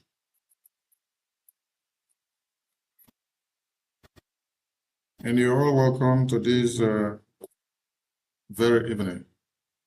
I bring you warm greetings from the Biafra Republic government in exile to the entire world and the lovers of Biafra. This week has been a week of success to the Biafran people. First,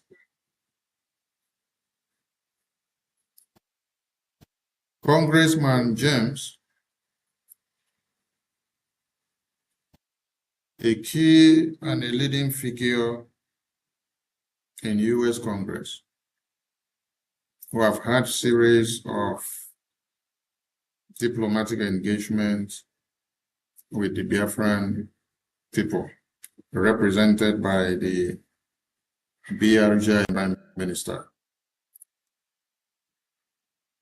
submitted something very remarkable in the U.S. Congress, demanding a voice for Biafra, demanding the freedom of the Biafran people, depicting the freedom of Mazi Nnamdi Kanu, citing the repression against Biafran people by Nigerian terrorist government.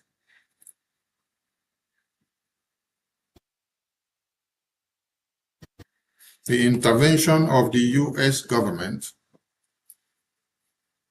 on Biafran prisoners is well appreciated by the Biafran Republic government in exile through the office of the Prime Minister. This week has been very useful and very remarkable in the history of Biafran people. And we count it as a gift to the Biafran Heroes Memorial ceremony that we just conducted on the 30th of May. It did not just stop there. There is another big news again from Dr. Michael Rubin. You all know Dr. Michael Rubin. If you don't know him, then you are an enemy of the Biafran people and the enemy of the successes of Biafra Republic government in exile. Yesterday, being the 3rd of June, Dr. Michael Rubin appeared in the U.S. Congress to testify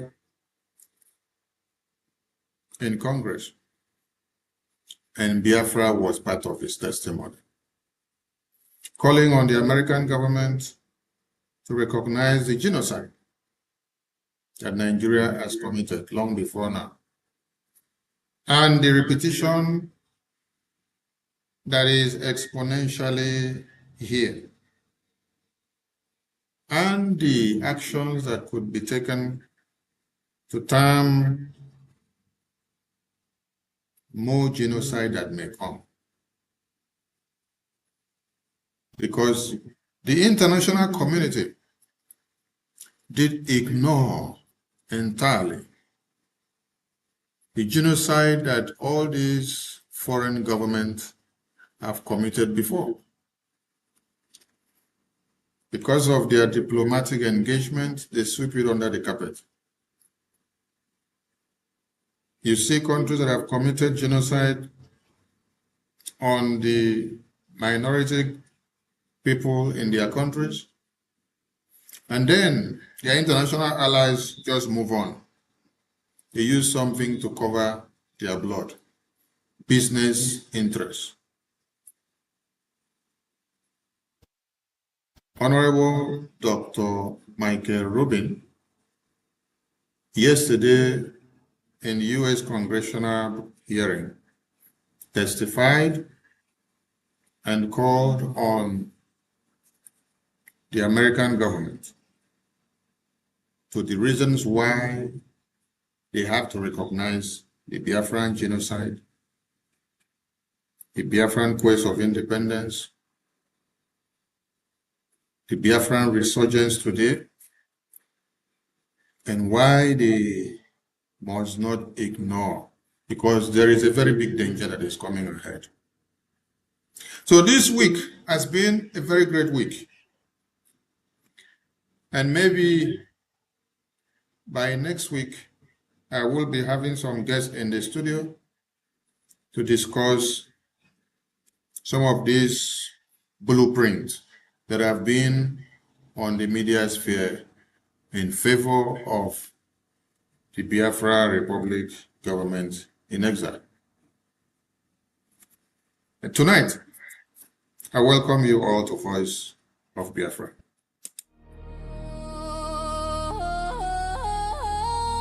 Voice of Biafra TV, the voice of truth, the voice of the people. There is only one broadcasting network. Voice of Biafra TV, The first, the best, and the last. Voice of Biafra TV. We lead, we shine, we last. The first, the best, and the last. From the east to the world. Welcome back to Voice of Biafra TV, the voice of truth, the voice of freedom, the voice of justice, and the voice of the people. The people that have been oppressed, the people that have been massacred, and the people that have been slaughtered. I've seen many people on the social media throughout the day. Some of them say, oh, Yoruba people owe the indigenous people of Biafra an apology. The Middle Beltans owe the indigenous people of Biafra apology.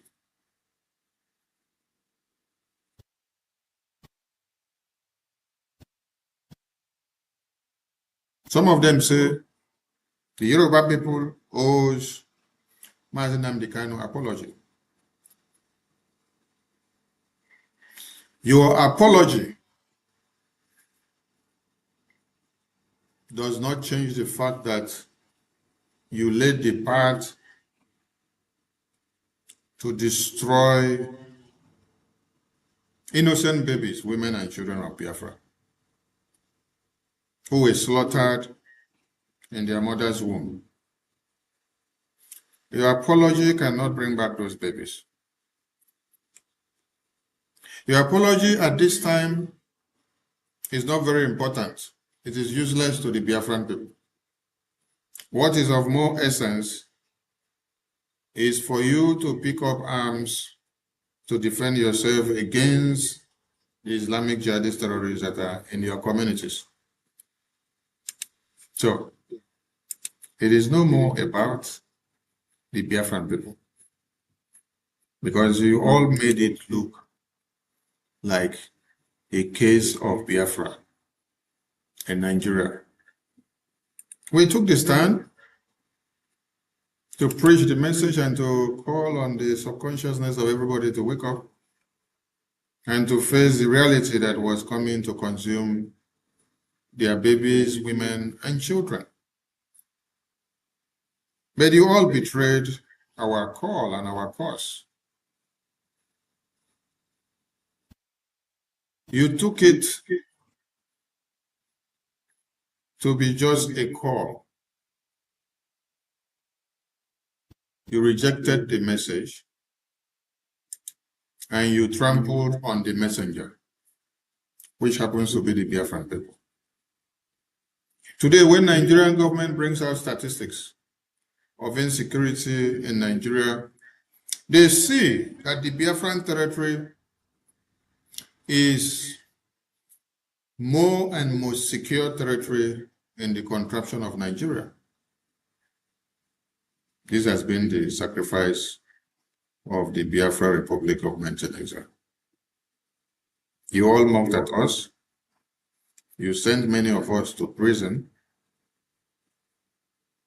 And you are still working to even send our prime minister to prison. Tinubu is canvassing in America, writing letters, hiring lobbyists, going to the Department of Justice in America, going to FBI, going to all the bodies in America for them to kidnap or to send Mazi Okenkere to them in Nigeria or to push him into prison so that the Islamization agenda in Nigeria can prevail. Because 9Geria has come and become very stubborn and stood on the way after they kidnapped the previous leaders that were leading Biafra. And many of you are facilitating and giving more information that Nigerian government needs to bring us down because of the Biafra that we are fighting for everybody. Then some of you will come out and then start doing crocodile tears of, oh, we owe IPOB apology. Oh, we owe Mazin Abikano apology. Oh, we owe indigenous people of Biafra apology. Oh, we owe Kechukwu Nkere apology. Crocodile tears, lip services, backstabbers, evil people, jealousy people, people that have been invested with maggot mindset, who is only to deteriorate everything that you try to make better. Your apology cannot save any situation because the terrorists have surrounded all of you. Yes, they have surrounded all of you. I'll do well to show you some of the photos tonight. And they have surrounded all of you. Your shouting and lamentation cannot save you this time. It's not about shouting and lamentation. It's about your ability to face the terrorists. Are you ready to face them? If you like, come and be doing apology to Biafra government in exile, or Biafra, or indigenous people of Biafra, or our opinion that you want to send to prison because of fighting for Biafra, because of fighting for the release of other Biafrans that are inside prison, or come and do apology and turn your head upside down.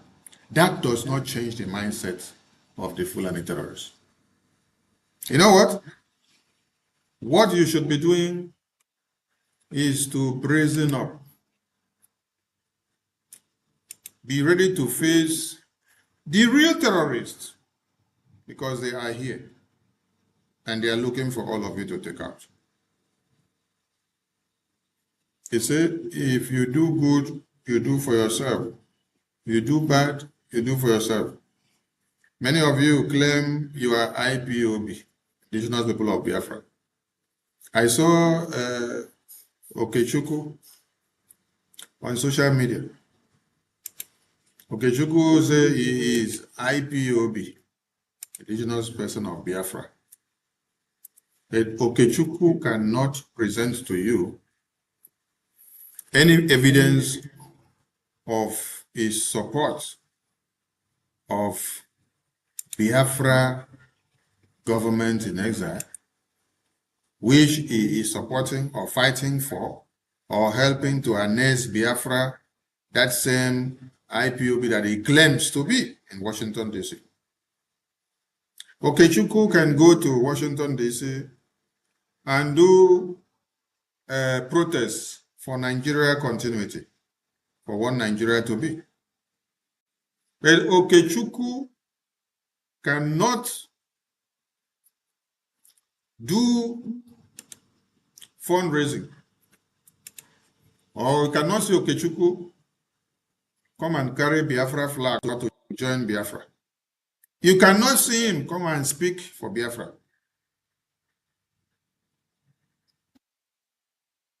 His appearance in Washington, D.C., which you saw here, was for one Nigeria. Okechukwu's appearance was for one Nigeria. Look at it. Do you see this? We just met last week at the White House. We do have a plan. We do have a strategy. Things are moving in the right direction and they are going to start to speed up at some point. Congressman Rally more on the ongoing U.S. intervention to end Christian genocide in Nigeria. It is about Nigeria. You cannot see them come and meet Okechukwu Nkere and say, how are we doing to add up to support the Biafra? He's in the US. So when he see where Okechukwu Nkere is going and when he's coming for congressional briefing that will have to talk about Biafra, anything that will have to spotlight, you will not see him there. Any day there is anything that has to do with Nigeria, for the posterity of Nigeria and for Nigeria to continue, you see him. But when you go to social media, he's the one claiming to be more IPOB than you. You see, these are the things that we said. After the congressional briefing of Christian genocide, you see all of them, they gather there because it is about Nigeria. After the 30th of May, you all saw them. They carry Biafra flag. They claim to be more Biafra like you during the 30th of May. Now, can you see them come up to say they want to support Biafra in any way? No, it is just lip services that they do to make noise during that time of the 30th of May. While Okechukwu Nkere and BRGIE, the lobbies and the attorney, Dabiri, are carrying Biafra on their head, preaching to the US congressmen and women, moving from one meeting to another. Somebody like Dr. Michael Rubin, who is not a Biafran, is the one going to the US Congress to spotlight Biafra, to testify for Biafra in the US Congress. Yet, you have thousands and millions of Biafrans in America who ignores the Biafran call. But on the day of the 30th May of Heroes, you saw all of them exhumed from the graveyard. They made noise everywhere in the media. They created the highest of awareness. The entire world was seeing Biafra flag everywhere. Everybody claimed Biafra. They claim Biafra, they pay tribute to Biafra, they make noise about Biafra. But now, we need people to actually come out to support Biafra financially. When you sit down and see Michael Rubin speak in the US Congress, highlighting Biafra, do you think that he just woke up from his bed with no intuition of education or information or somebody engaging him, then he just go and then start speaking about Biafra? No. There's somebody that is doing work. There's somebody that is going about putting the puzzle in places to connect to the game of Biafra being spoken of in US Congress. Some of you maybe think that US congressmen will call on Prime Minister of Biafra Republic of Venezuela and say, come to Congress, come and stand there and talk to Biafra and talk about Biafra from beginning to the end. No, that is not how things are done. It is other people that needs to sit down, that you have briefed about Biafra, that will bring the Biafra on the table of discussion. Gradually, it becomes a common talk show to every of the congressmen. If Congressman James brought Biafra to the Congress in November 2025, and the Prime Minister of Biafra Republic of Venezuela in June 2025 brought congressional testimony of Biafra to the US. Then on September 18, 2025, brought a live testimony of briefing to the US Congress. Tell me now, from that standpoint, why other congressmen and think tank groups in America will not be elevating Biafra gradually. But when an idiot like this He's going to the US to meet the US lawmakers, and he's going to uplift Nigeria. He's going to talk about Nigeria all his life. This is the same Okechukwu, when Simon Ekpa was here, who was attacking Simon Ekpa. Why? Because of our template and ideology of Biafra independence. When we said no elections in Biafra land, take your elections to the Kafanchan, take your elections to Nigerian territory. Because Nigerian elections is not going to bring us anything. It is just to pave way for the continuation of the 1914 amalgamation of Britain. The British designed contraption, the business of Britain, continues.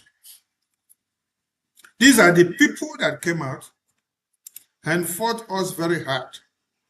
For who? For Peter Obi. Peter Obi that was given to them by Britain. And they were very okay to see that Peter Obi is given to them by Britain. They were very okay that Britain write a script and then give the script to them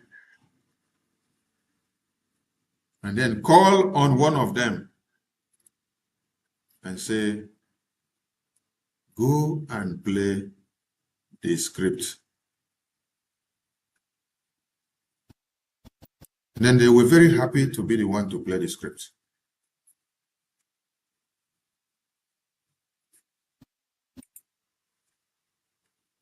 None of them cares about how you will do or what you are doing in Washington, D.C. for Biafra to come. But on the social media, they claim that they are the real Biafrans. Real Biafrans with no support to the real cause of your independence.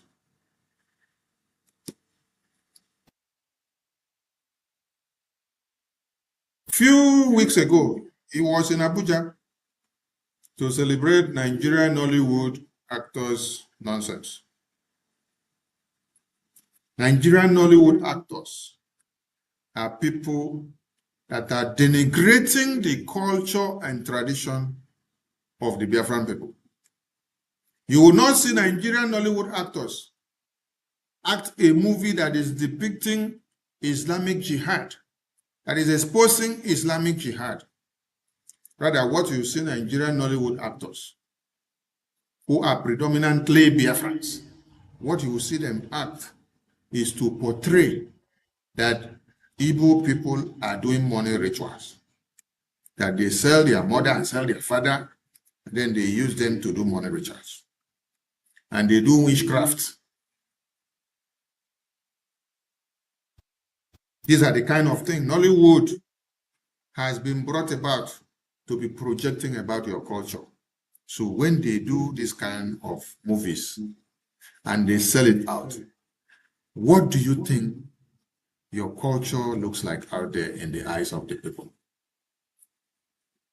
And all of you are promoting the nonsense.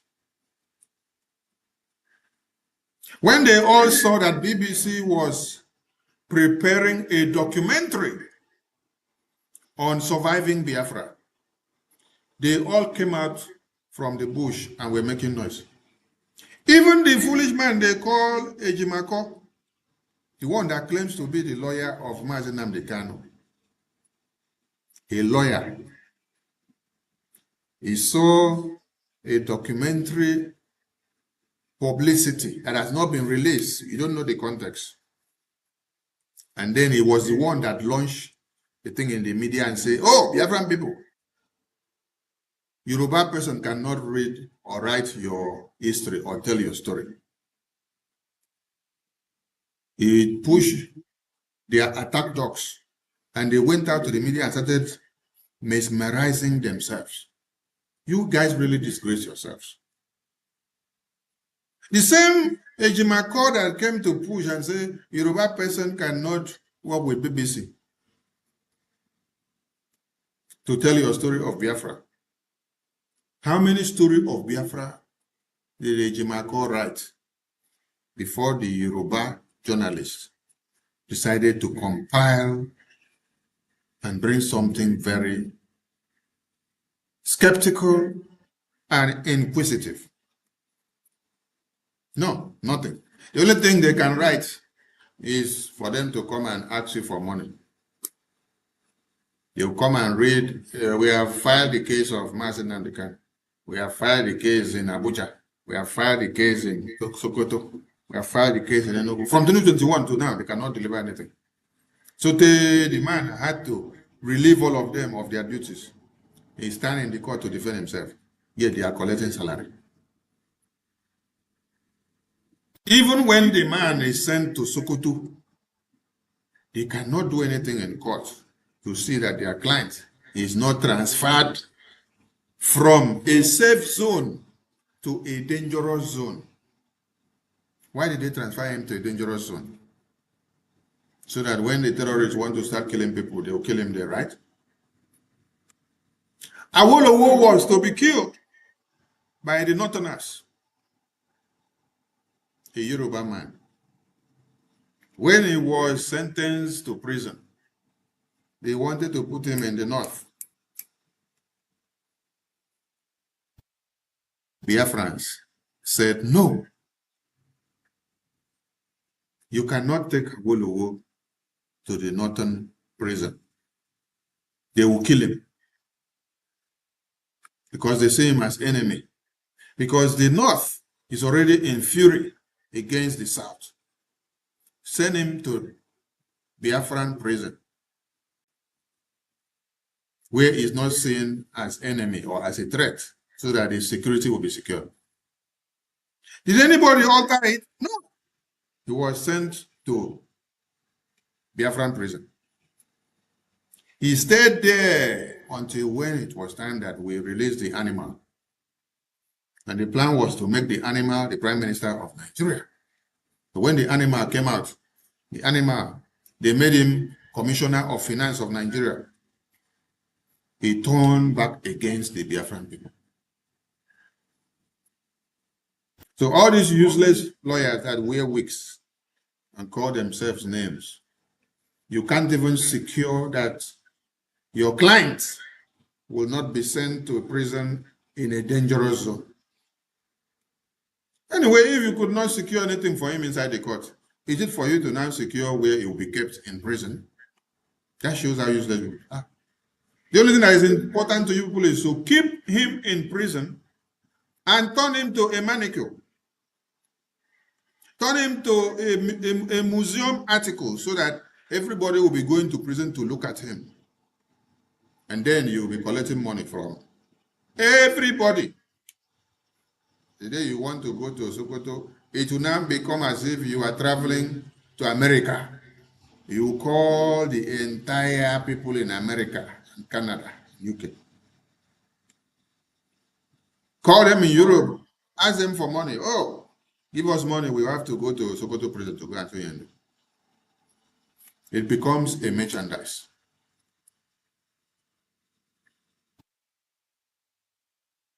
I've not seen any of you write a story about Biafra. The BBC was to release a story about Biafra, and all of you started making noise in the media. Some of you are very good at making noise, but to bring something tangible to the table becomes very useless. You can make the noise when you are not even given the permission. You will take the credit for making noise only, but bring something to the table. Nothing to show. The story that you people are good in telling is backstabbing, propaganda, blackmail, and slander. Working and reading the script of Nigerian terrorist government and the script of the UK and European government. That is how UK is using Peter Obi to confuse all your brains, while all your distraction will now go to Peter Obi. Then he is working for Tinubu, but he is brought in to deviate your attention. So when you now push half of your attention to him, Tinubu gains the ground. At the end of the day, you make nothing out of it. Tinubu will now garner all the support that he needs. It is the script of UK. UK uses the script to walk past and to continue going. This is how it happened in 2023. In 2023, UK gave you Peter Obi and used him to confuse all of you. Why driving the traffic to Peter Obi? UK is preparing Tinubu. So Obi works on diverting your focus while creating more support for Tinubu.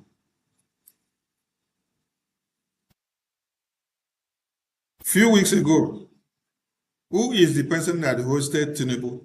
Is it not the UK royal cast? They hosted Tinubu. The same UK is where the Prime Minister called Peter Obi and gave him a handshake and gave him a mandate. Go and become a distractor to the Nigerian election. Do it to destroy the brains and minds of the Biafran people, so that some of them will not go and support Biafra. So that at the end of the day, Nigeria will be shrunk in percentage and APC will be declared as the winner of the elections. The same Chatham House that all of you go to before you become president of Nigeria is where Obi goes to be grilled. Is where Tinubu goes to be grilled. You did not see UK invite Tinubu the same time they invited Peter Obi. That is to show you the disparity in what they are doing. They invite them openly, they invite them through the back door. So the one that they invite openly and show you the video, oh, all of you will go crazy. While they play the underground game with the other one. Today, where are all of you? I don't know why you are all crying today. You don't need to be crying because Nigerian terrorists have not started yet. Nigerian terrorists are just preparing the ground. In 2024, who had thought that it would degenerate to this point now, where you are? In 2022, that was when the U.S. files of Tinubu narcotic crimes surfaced on the media. You were all informed not to.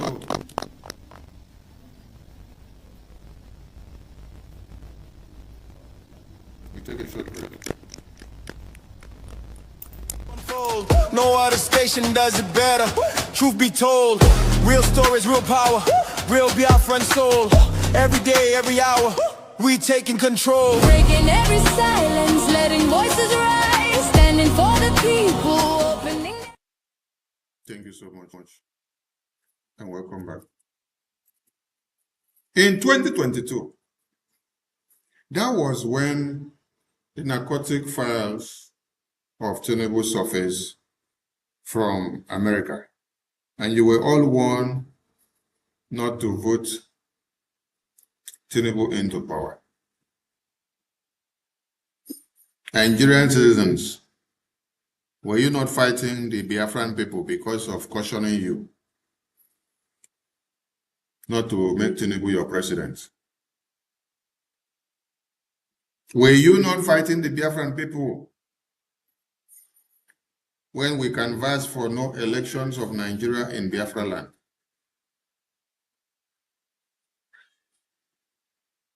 So there is no amount of persuasion of any kind that is good for you people, Nigerian people. All you just need to be seeing is fire for fire. You love fire for fire. When the terrorists are taking you people down, you love it that way. Because you love the corrupt leaders to be in power, because some of you are benefiting from it. Now, the terrorists are here and they are coming in full force. The toddlers that were kidnapped in their schools, the terrorist now says for them to release these toddlers. Those pupils that were kidnapped in their schools, Nigerian-sponsored terrorists, says for them to be released, they want Nigerian government to implement Sharia law in Nigeria. And after they implement Sharia law, they should give them more money, and then they should give them more weapons, and then they will release the babies, the children that were picked up in their schools. These are the demands of the Islamic jihadist terrorists, recruited and paid by Nigerian government on a daily basis. Have you seen how Nigerian government are recruiting them? And how they are also rehabilitating them and reintegrating them into their military formations and the society. Most of the videos that have circulated on the social media for the past 72 hours has been videos of most of these rehabilitated terrorists, which has been given military regalia and has been given police regalia, has been given naval regalia, Air Force regalia, civil defense regalia. You even see road safety regalia, you even see Amotekun regalia. We saw one that they removed Nigerian Army uniform on him. The same person, he wore Amotekun uniform. The same person wore road safety uniform. I think he also wore police uniform. So what are you supposed to understand there? When they go on the rampage, when they go to kidnap the babies, women, and children in schools, just like when you remember when let me see if I can see the video. When the Nigerian government were grilling the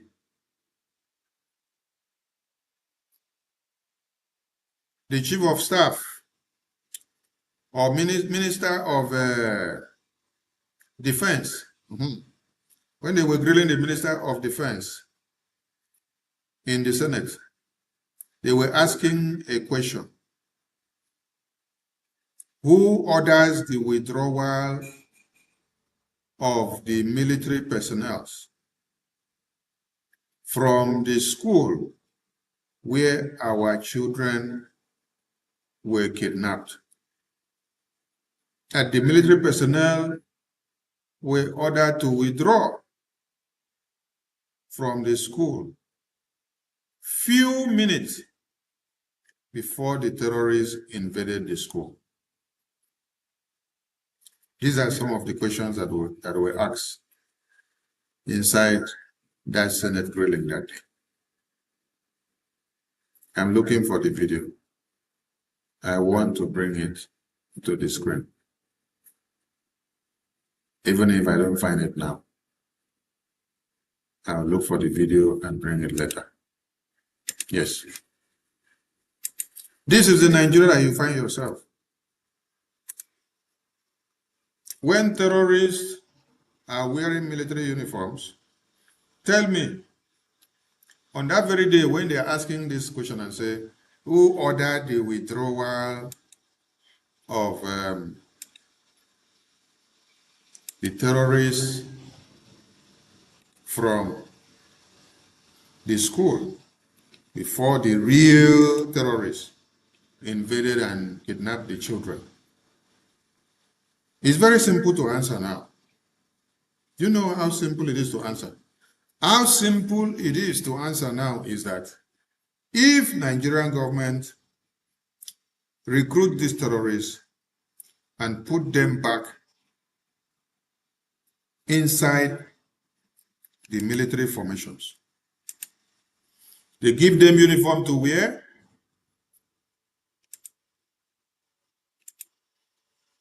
they give them ranks and they pay them salary. Now the question is, why wouldn't these terrorists be posted on duty? Why wouldn't these same terrorists be posted on duty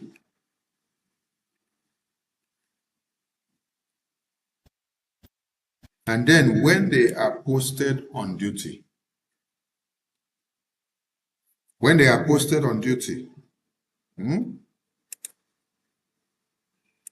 terrorists are posted on duty in the schools where our babies school on daily basis, these terrorists now in uniform will now be working as informants to the other terrorists that are actually coming to kidnap our children in the school.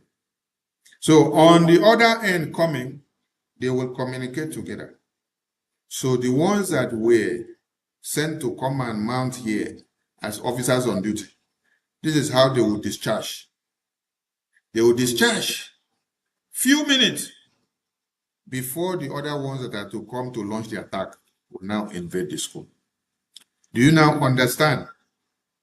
I'm also going to look for that video and bring it. But let me play the video from the Nigerian Senate first.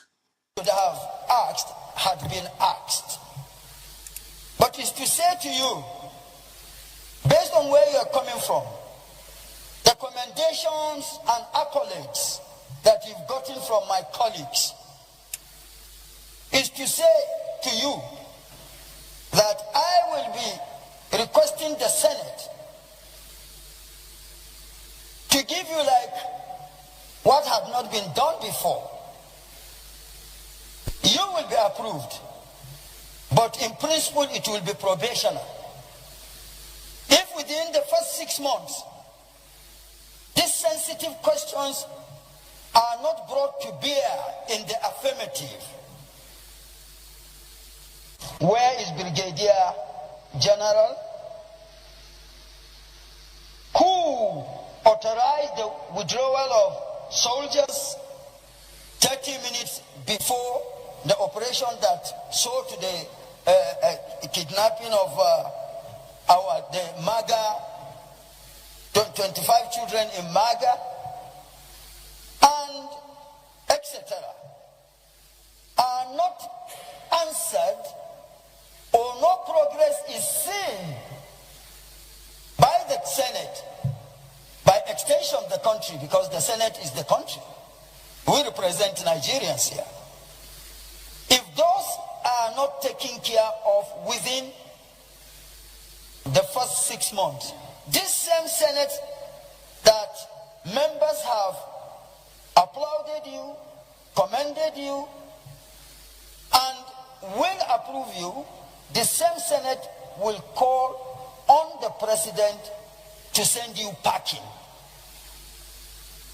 so that any other person that is saddled with the responsibility that you are saddled or will be saddled with, which quote and unquote will be within the sphere of security responsibilities, will sit up when and if such a person is saddled with the responsibility you are saddled with. To this, or with this, once more I congratulate you and I caution you to have, I don't know if you play polo because you are not a polo player, I would have known, but in the affirmative, where is Brigadier General who authorized the withdrawal of soldiers 30 minutes before the operation that saw to the kidnapping of the MAGA, 25 children in MAGA, and Where is the Brigadier General that withdrew the military troops from that very school where our children were kidnapped? Few minutes before the real terrorists that were to carry out the onslaught came, the ones that were posted there, who are recruited and rehabilitated Boko Haram terrorists that now serves the Nigerian army, had communication, and those ones withdrew, while the real ones that are to come and carry out the onslaught came in 30 minutes before. Where is that Brigadier General? Up to today, Nigerian government have not brought out that Brigadier General. This same Senate said they are going to have Musa on probation. I want to ask all of you, is it not over 6 months now? They said it's going to be 6 months. You will listen to Senate President, he will also be crying and lamenting also. After I finish the cry and the lamentation, you will also see him singing the praises of Nigeria. He will sing the praises of Nigeria today. You will see, I will also play the video. I think our COS to the Prime Minister is the one that spotted that video in the video that he made earlier today. I'll play it here today so that you will see what is happening.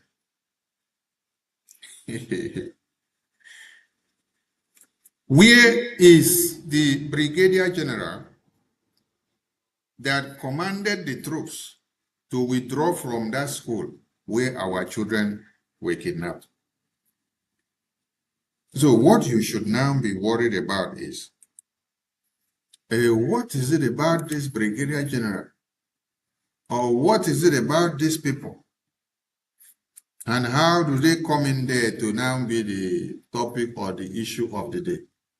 I am going to show you. Yes, you need to understand how they come to be and why they become the talk of the town and how it all started. Because if you don't understand the beginning of something, how will you now suddenly be looking for the end or finding out solution? No, you need to understand first. When you understand, before you now start going where you want to go. Yes. Now let us look at the videos of how these brigadiers or brigadiers or the Acadias, these terrorists, and they call them brigadiers.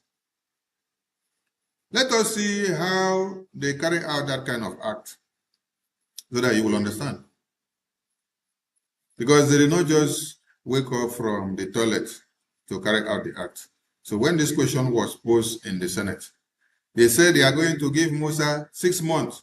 Till today, 6 months have gone. Nobody is talking about it again.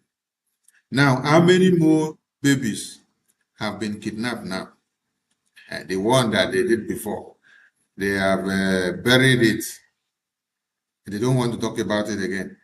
That very brigadier that they said they should bring out, oh, they are not interested in even seeing the brigadier again.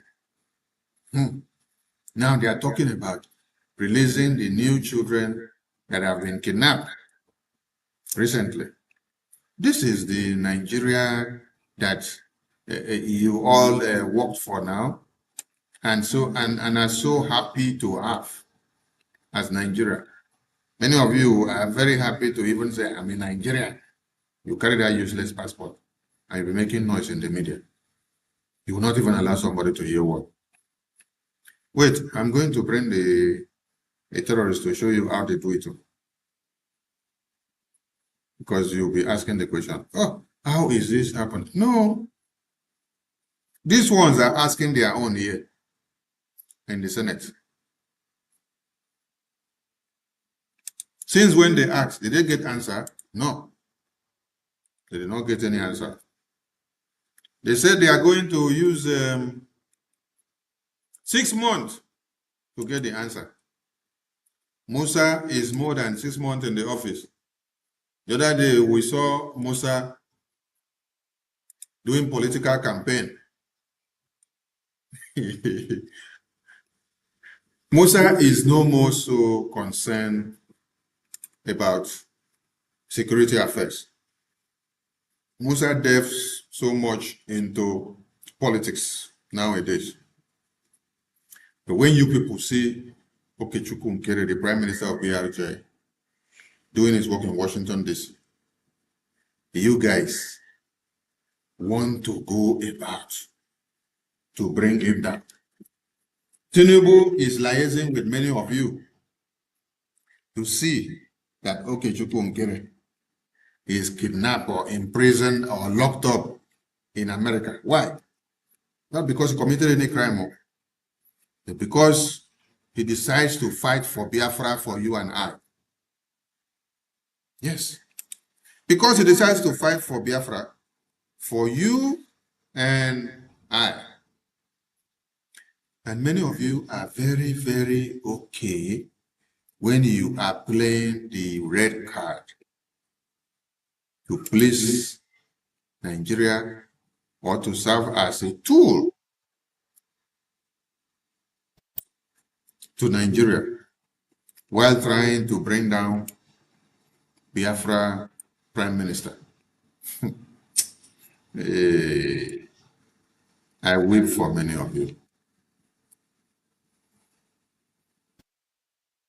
The person that they were looking for, I want to show you when this man is asking the question here in Congress, in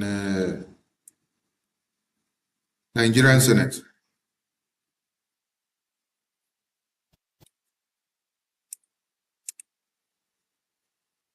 This is how the generals or the brigadier or the brigadier or the field marshal, the terrorists that commanded their fellow terrorists to dislodge while they now bring in the other ones to come and kidnap the children. 6 months is gone. Musa is still enjoying his work and going. Nobody cares about the children again. Nobody cares about where is that brigadier general that commanded the troops to leave the school 30 minutes before the other set of terrorists came to kidnap the children. Nobody is asking about it again. Do you know how and do you know why? Because they use them for this. Now, look at this video.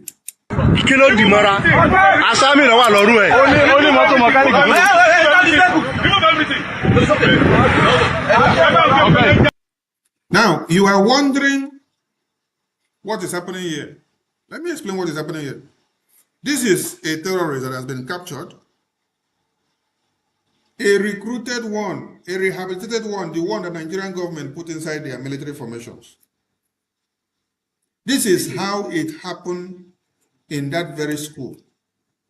When they say in the Nigerian Senate, where is the military general or brigadier general or the terrorist commander that withdrew the troops in the school 30 minutes before the babies, the children, were kidnapped in that school by another invasion of another set of terrorist groups? When they are asking, where is that brigadier general? None of them is giving the answer. Musa is not giving the answer. They cannot bring the person out. Because it is like this. It is like this that they come about those brigadiers, those generals that were supervising that school The question is, why were those generals in that school in the first place? They said they were there to train the children. The same school that they were there to train the children is while they are training, when they now dislodge in 30 minutes, then their other hand of terrorist groups, they came to that very school to now kidnap the children there. Since when the Nigerian terrorists in uniform did not go to that school to go and train those children? The terrorists did not come and kidnap them all. The same day, the minute they now came to say they want to train them, after they trained them, after 30 minutes, their terrorist foot soldiers came. When these other sets dislodged, the real one that had to come and carry out the onslaught invaded and captured the children. When that senator was now asking, where is that military commander or general that withdrew the troops from this school 30 minutes before? I want you to understand how it happened. This is how it happened. When you have some of the military uniforms being worn by these same terrorists. So this is how they were in that school. Same terrorists, they dressed and came. They wore military uniform given to them by Nigerian army. They stayed there while making the ground very secure and comfortable for the ones that they later gave signal to come and kill. So when this one now finish with the Nigerian military uniform that is wearing, they will now go remove the military uniform. When the other terrorists finish kidnap the children, they will now come back with another uniform of maybe police, which he is still wearing. Or he will come back with another uniform of Amotekun, or he will come back with another uniform of a civil defense. You will see, you will say, no, these are Nigerian security personnel. You don't know that they are one and the same thing. One of them wears 3 different uniforms to come and disguise and carry out terrorist attack.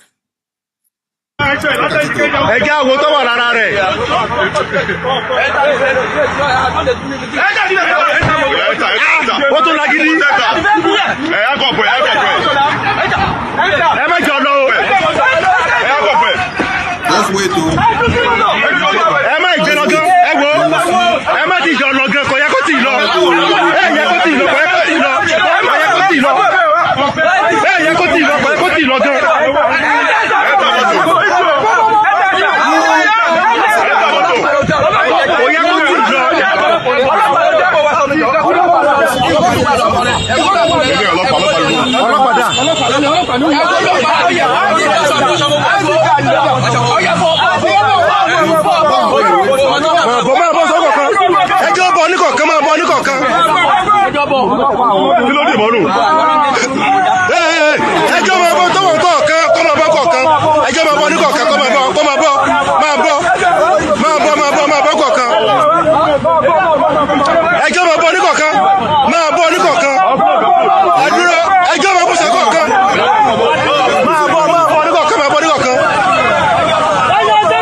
When that senator was asking the question and said, where is the military personnel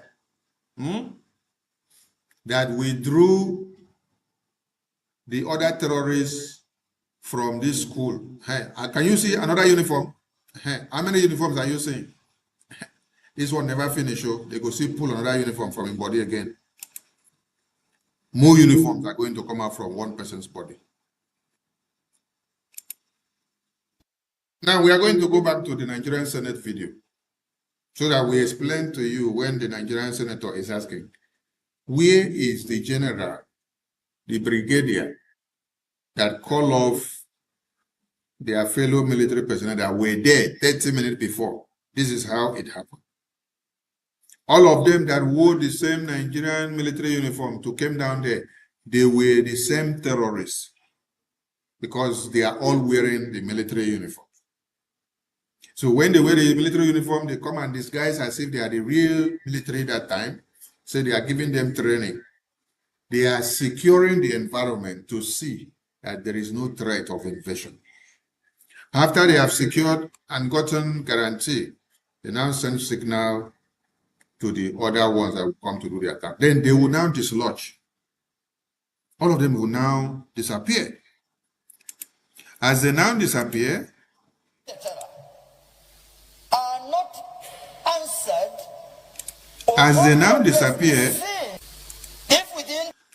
the other terrorists that are to come and kill or kidnap will now come in. Some of them that even disappeared and left the place, they will still go and mix up with the other ones and come back to carry out the attack. I want to ask a very simple question. When these Fulanis come out and wear military uniform, sometimes maybe they wear marks on their face. They only wear their dog tag or they wear their name tag and you see the name. It is possible that when they go to join their group, they remove that name tag and put another name tag and come back with them and come and attack. Do you know them? You will not know. So when this senator here is asking, where is that military personnel that withdrew the troops? Let's listen to me again. The first 6 months, these sensitive questions are not brought to bear in the affirmative. Where is Brigadier General? Who authorized the withdrawal of soldiers 30 minutes before the operation that saw to the kidnapping of the MAGA, 25 children in MAGA? Where is the Brigadier General? I have just shown you the Brigadier General.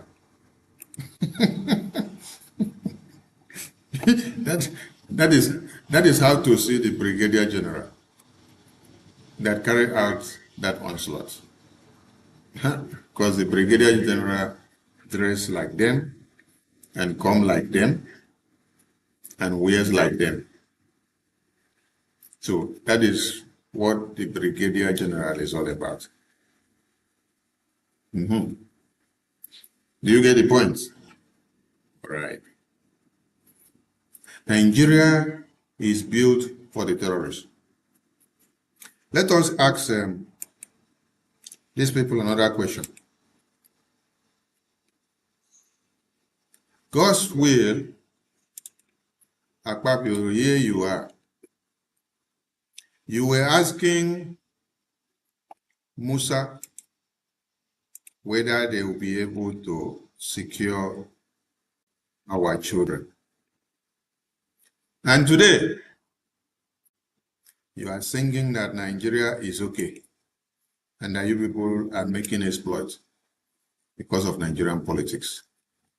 As Musa answered the question that you asked 6 months ago, has our children been secured in their schools? Has the kidnapping stopped in Nigeria? Let us listen to them. Because this is our country, Nigeria. It's noted. I did not say rejected, but noted. The reason I said so. When you saw them grilling Musa over seriously and overzealously, you thought that, oh, they are very serious. and there is going to be a change. No, foul. They were just acting drama. So that you people will say, oh, there is proactiveness in the Nigerian Senate. Today, you will see Senator Babio telling you that Nigeria is okay, and he's singing for Tinubu, while you have your toddlers in the hands of Boko Haram terrorists inside the bush.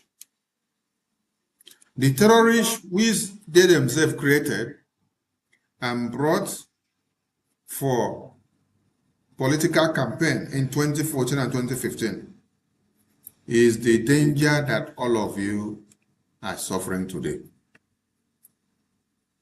And they don't feel any remorse about it, because they are using them again in 2027 and 2026.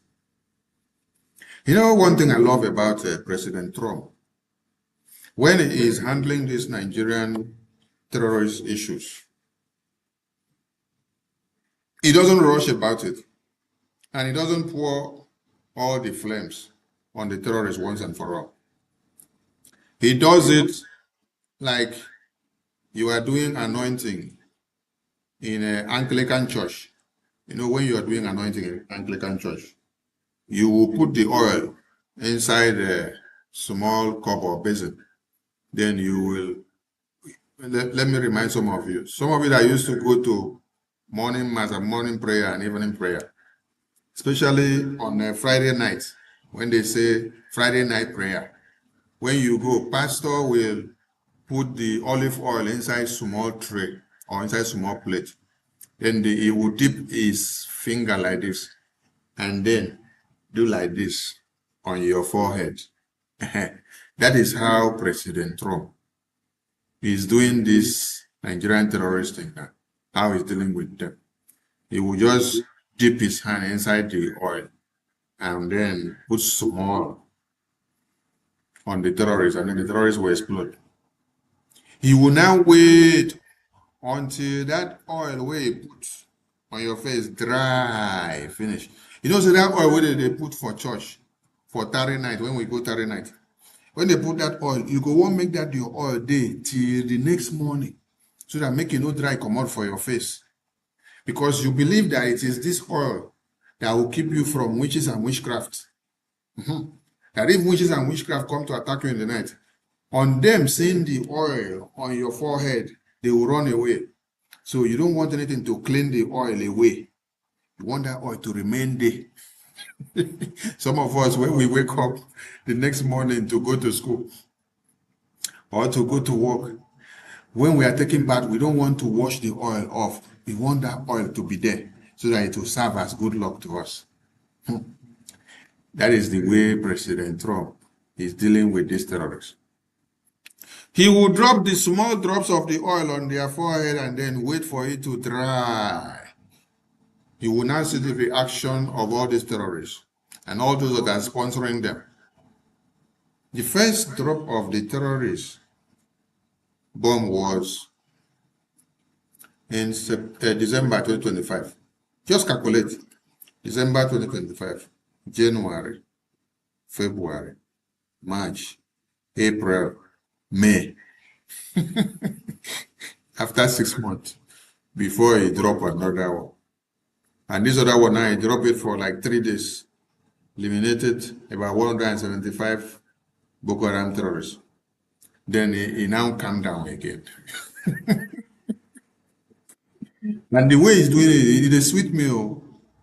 Because if Donald Trump had dropped all the bombs and destroyed all the terrorists for Nigerians in 25th December alone, and then all the terrorists got perished, all of you Nigerians will attack President Trump.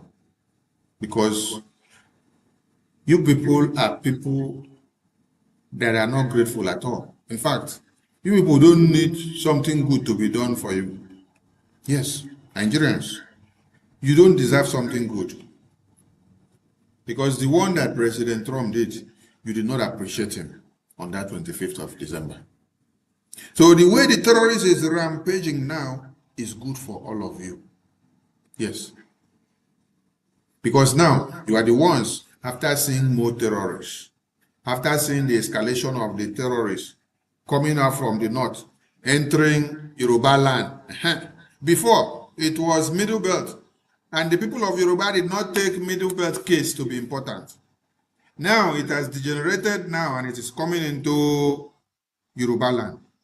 They are beginning to take it serious now, yes. Do you remember why the January 1566 coup had to be implemented? It was because of this same template of the Islamic jihadist terrorists. Slaughtering who? Slaughtering the Middle Beltans. Slaughtering who? The Northerners, Christians. Slaughtering who? The Yorubas. God bless you. Were they slaughtering Biafrans before then? Is it because of Biafrans that the coup of January 15, 1966 had to be carried out? Never. It was not because of Biafrans.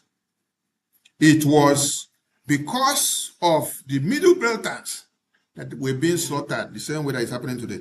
It was because of the Yoruba people that were being slaughtered. It was because of the Northern people that were being slaughtered. Then a coup had to be organized to end that jihad, to end that Sharia plan, and also to end the corruption that is happening same way it is happening now. To also end the NPC party that was serving as the APC today. Also to end the nepotism, to end the corruption. Exactly the same template that was playing, that necessitated the January 1566 coup, is what is repeating today. It was not for the Biafran people, but when the coup was carried out in favor of Yoruba people, Middle Beltans, and the Northerners, all these same people turned the radar against Biafran people. You see, this is not 1966. This is not 1945. This is not 1950. This is not 1954, 1955. This is not 1960. This is not 1961. This is not 1962. This is not 1963 or 64 or 65 or 66, which the coup had to be carried out. You see, this time, Biafran people are watching while you people are feeling the heat now. Because Biafran people have felt these heats since 2012. We started talking about the invasion of your land. Instead of all of you to have listened and take measures, you send Operation Python Dance to come and kill us because of just talking. You send Operation Python Dance 1, 2, 3, 4, 5. Operation Odoka, Operation Lokachi, Operation Akune Chamber. Is it a Ebubagu that you people also form? All of them was formed to kill Biafrans because of what? Raising the awareness against jihad. We had ESN. You people attack us. ESN later metamorphosed into Biafra Army. People attack us. Today, we have Biafra Army, waxing very strong.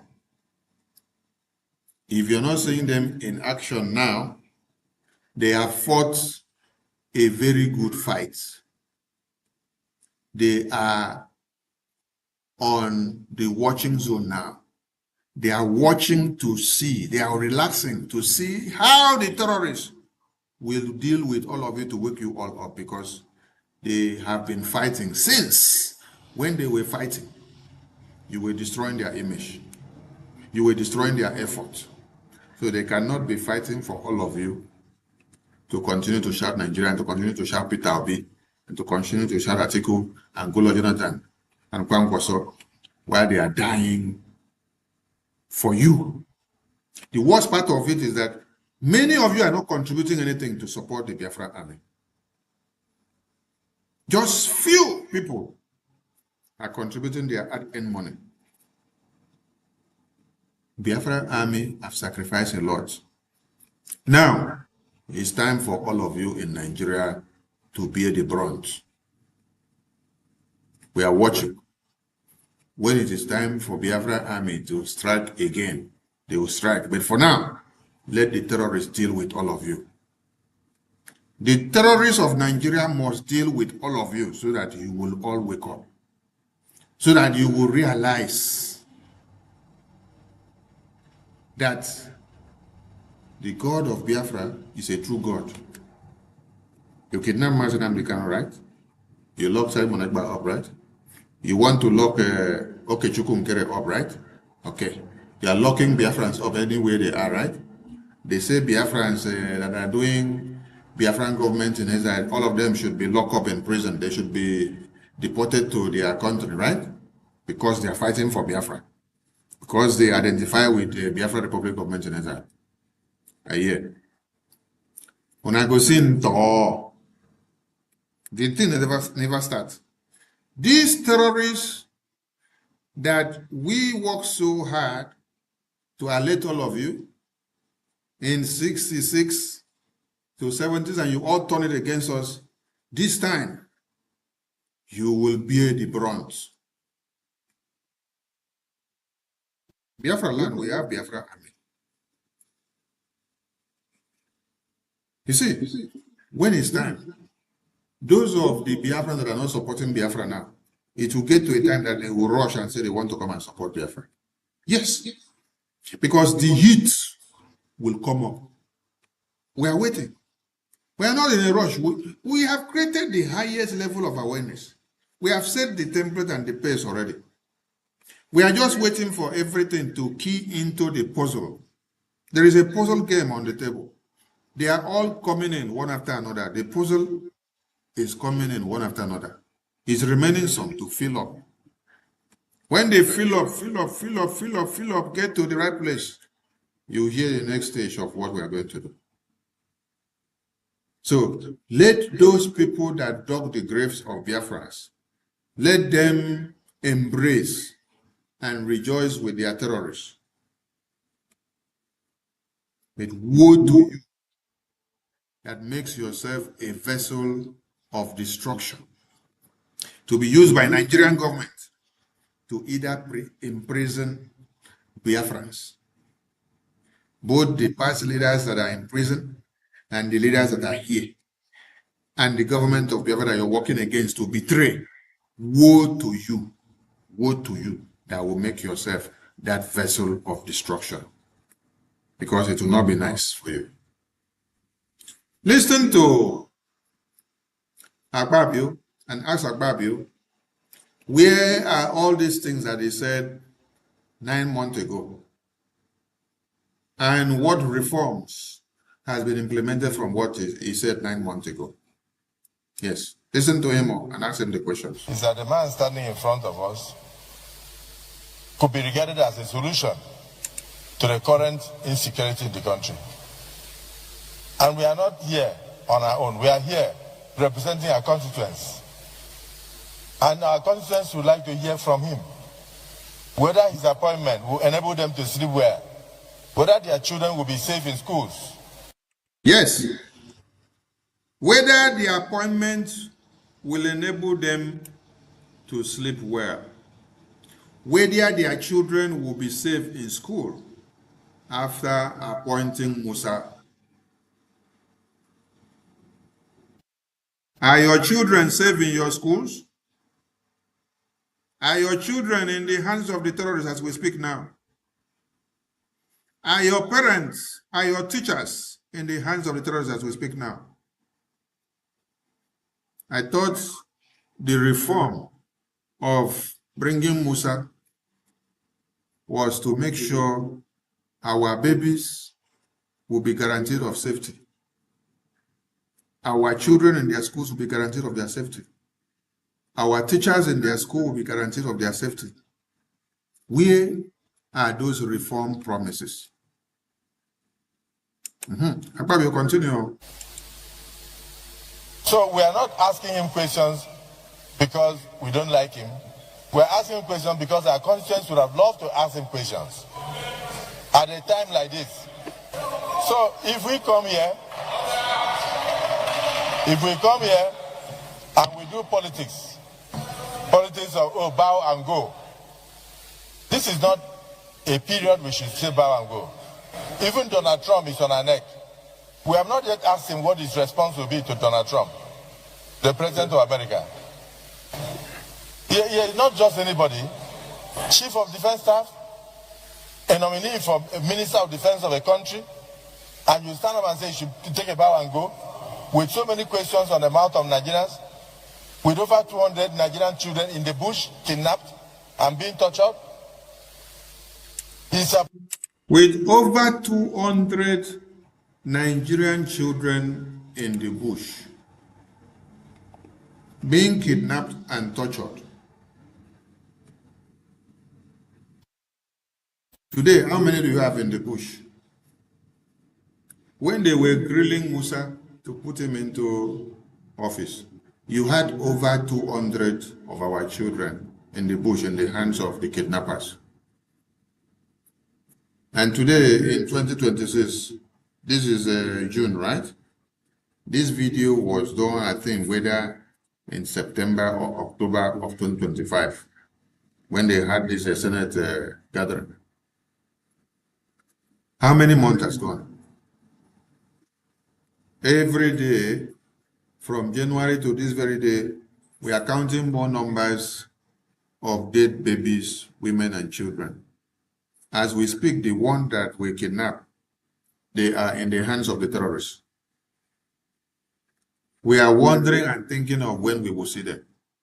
But Nigerian government politicians, they are buying cars and sharing cars for political campaign. Tinubu's wife was launching a campaign yesterday. The video has been trending. They say they are sharing cars to women leaders in some states of Nigeria where APC have no structure. So they are giving them cars. And it should be their personal car, not APC car, but they should use it as their personal cars. They should go and register them with their names. And you saw them jubilating. They were very happy. Jubilating. They were very happy that they were getting cars. While babies are dying, while we are counting the dead bodies of babies, while we are counting the numbers of babies in the hands of the terrorists, they are sharing cars. They are sharing political campaign cars and money. Hello, madam. Where is good Lord Jonathan? Akpabio, continue your lamentation. Appointment is heralded all over Nigeria with happiness because Nigerians believe he has something to offer. Give the man an opportunity to give Nigerians hope.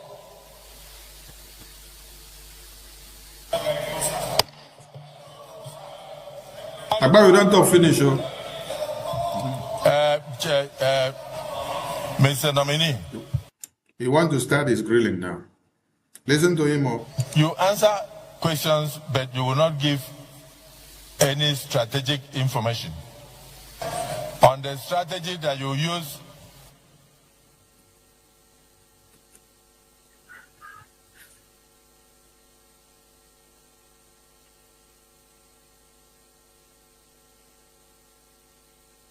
You muted your mic, Abby.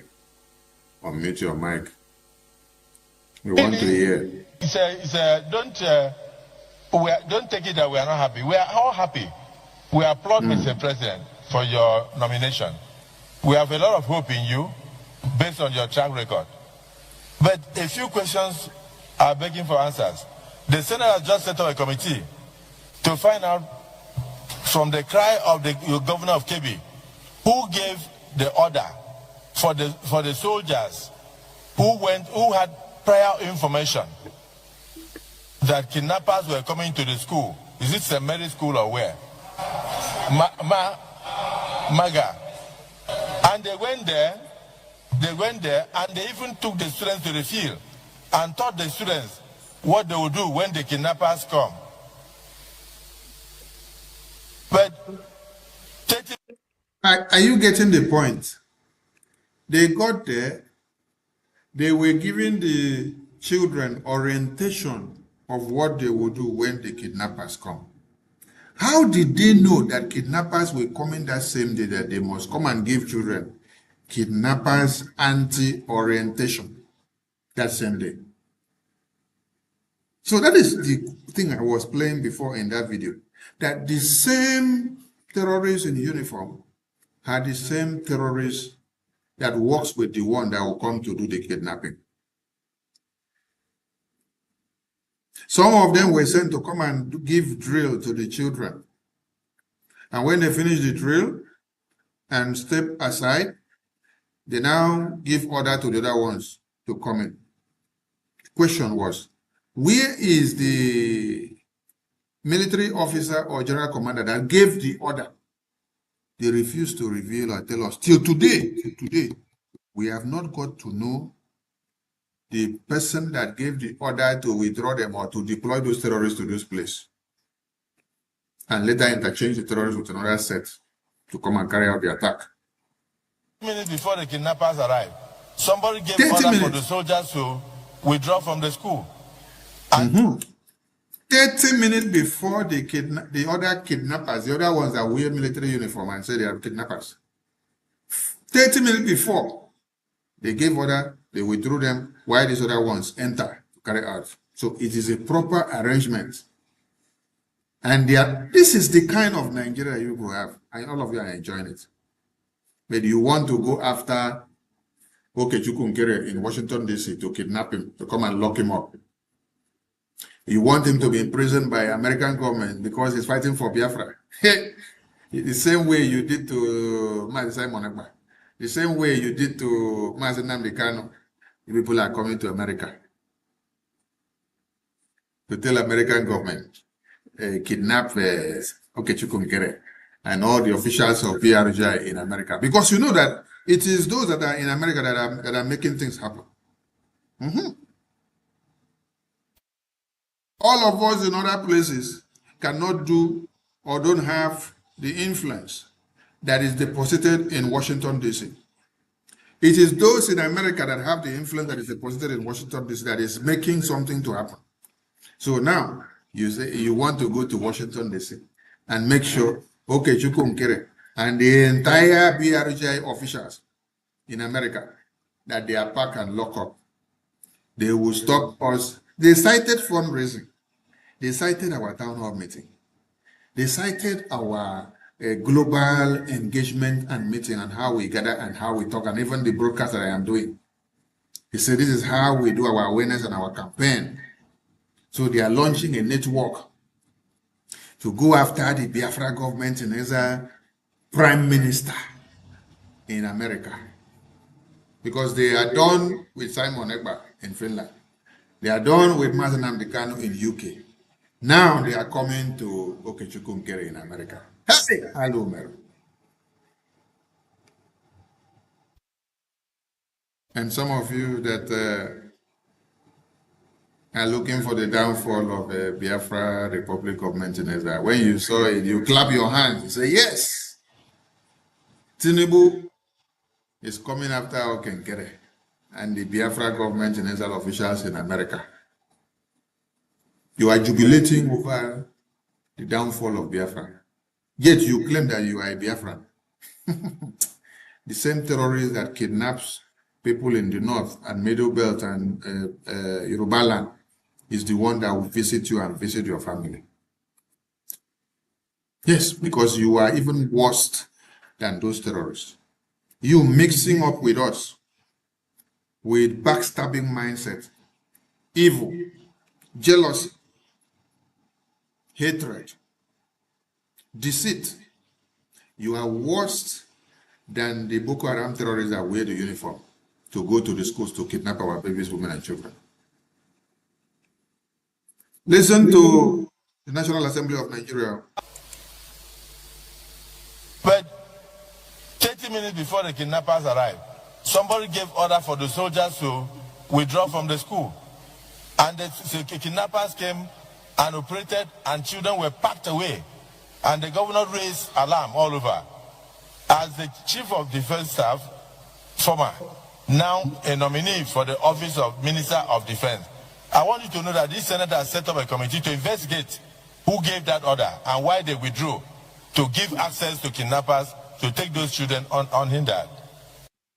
I want to ask now, Nigerian Senate, Musa and Senator Babio, you said the Nigerian Senate has set up a ad hoc committee to investigate and to unravel the military personnel that gave the order. So since September 2025 down to June 2026 now, Nigerian Senate have not completed the investigation or unraveled the Nigerian military personnel that gave the order for the personnel to withdraw and to deploy the terrorists to come and kidnap the children. Up till now, how many months? You see why Nigeria is a scam? See why Nigeria is a Nollywood movie? Now, they are not talking about that military personnel that brought the terrorists and withdrew the other terrorists in uniform again. Now, they are talking about the children that have been kidnapped 3 days ago and 4 days ago and 5 days ago. Because the kidnapping now has become a serial business that happens in a serial form, in a series form. That is how it is going now. Today you will hear it in Sabongari. Tomorrow you hear in Kafanchan.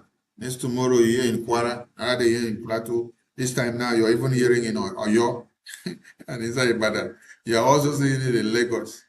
You're seeing it in Osun State. It is going down. Till now, Nigerian Senate have not unraveled the people that did what? That sent the terrorists. That also withdrew the other terrorists that was acting as the commanding officer.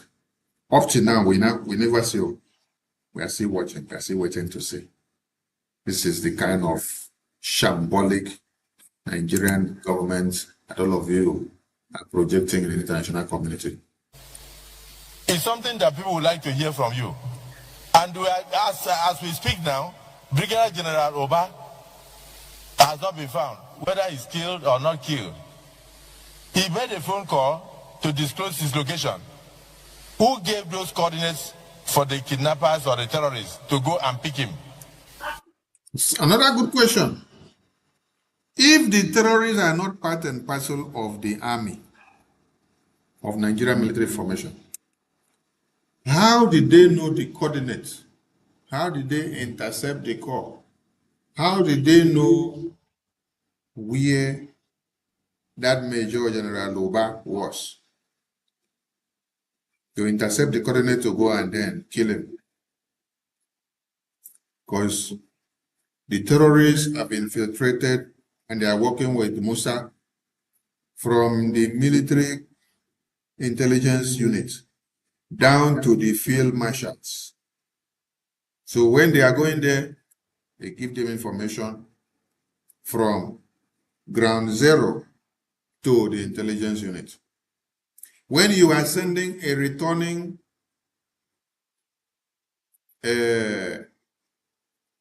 message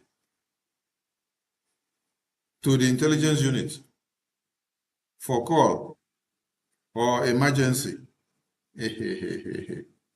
Mayday, Mayday, Mayday, Mayday, man awol, Mayday, Mayday, man awol.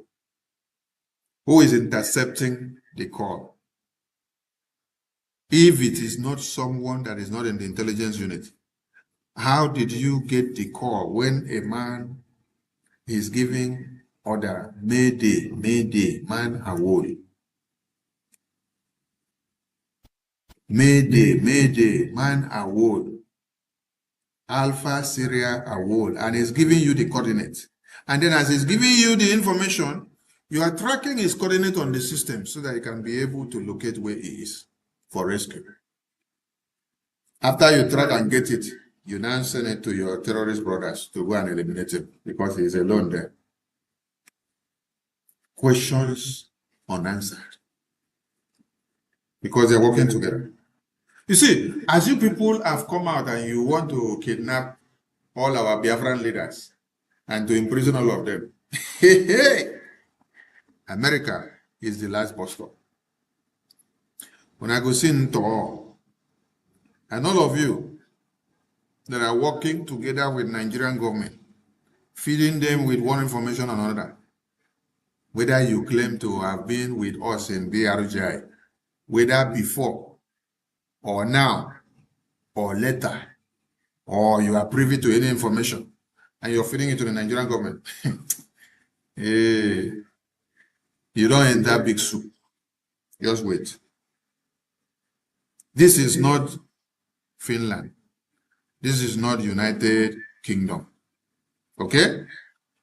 We shall see. So, how was Major General Loba intercepted of his Mayday distress call? Distress call of Mayday is only sent to the control room of intelligence, where they will now get and then track your coordinate to be able to come for your rescue. This one, when the message got to the control room, they now send it over to the terrorists inside the bush and say, go and eliminate him. That is what Nigeria is for you. Those are questions begging for answers. And then somebody like you, as highly placed in security service, you have been everywhere. You have attained all the ranks. You come before the Senate and somebody is saying, take a bow and go. When you take a bow and go, where is Brigadier General Ba? When you take a bow and go, where are the children? How are we going to get the children back? You should make a statement on that.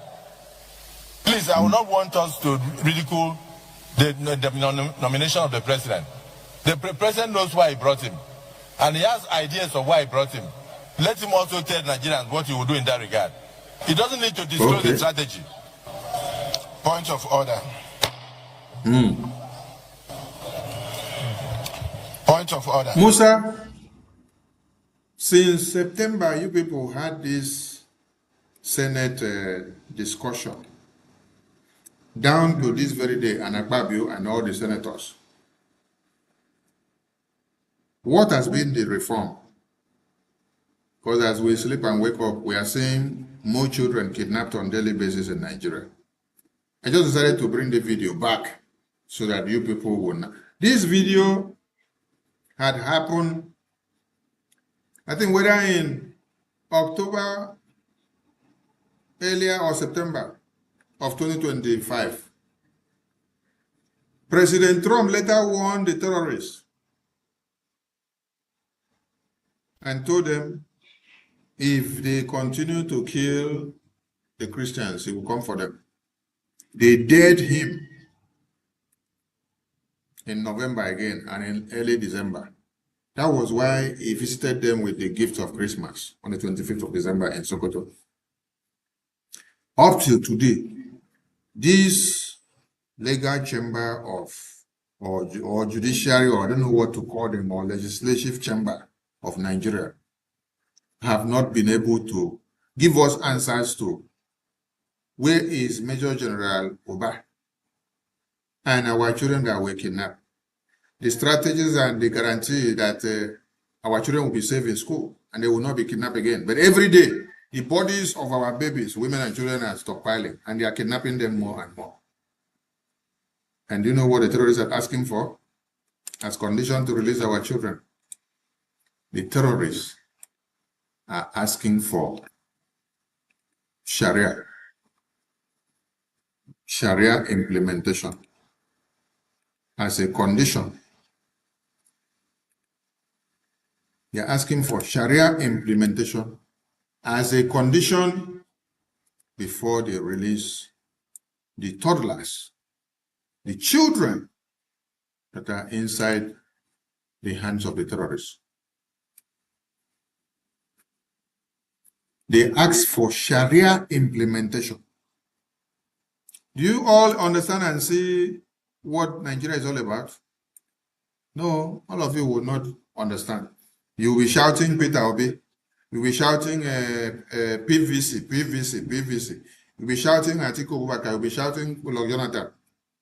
None of these people have your solutions.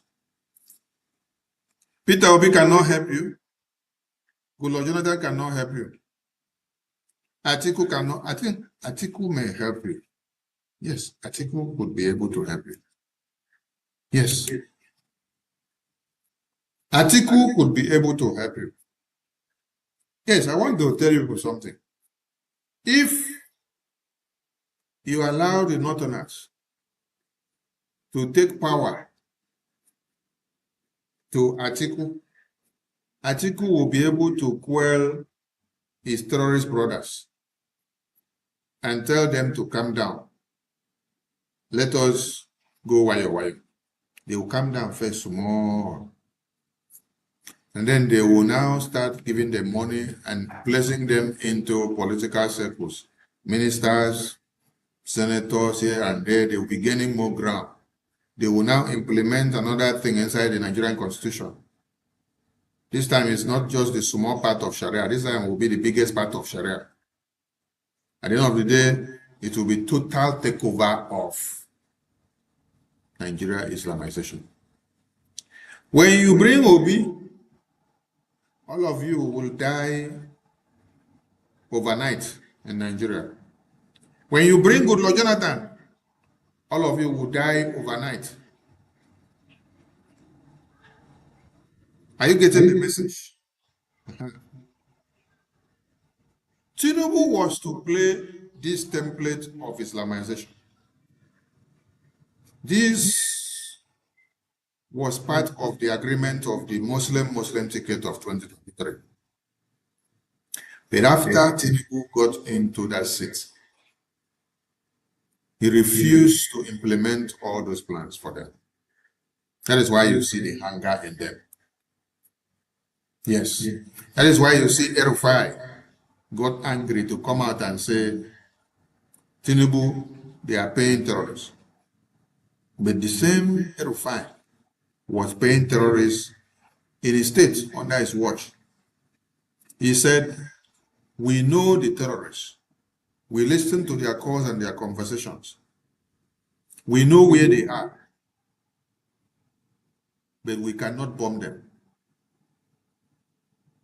These were the exact words of Erufai.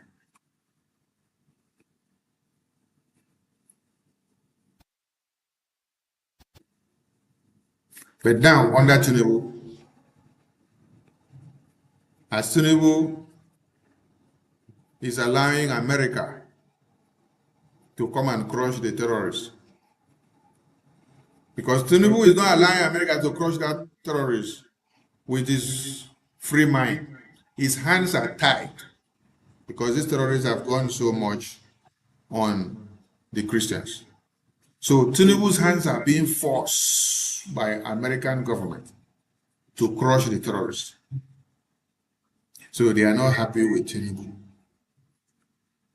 That is why we say Tinubu need to continue to rule Nigeria so that Nigeria will break into pieces very fast. Because the more he becomes the president of Nigeria 2027 again, or 2100 again, the more all of you will wake up from your sleep.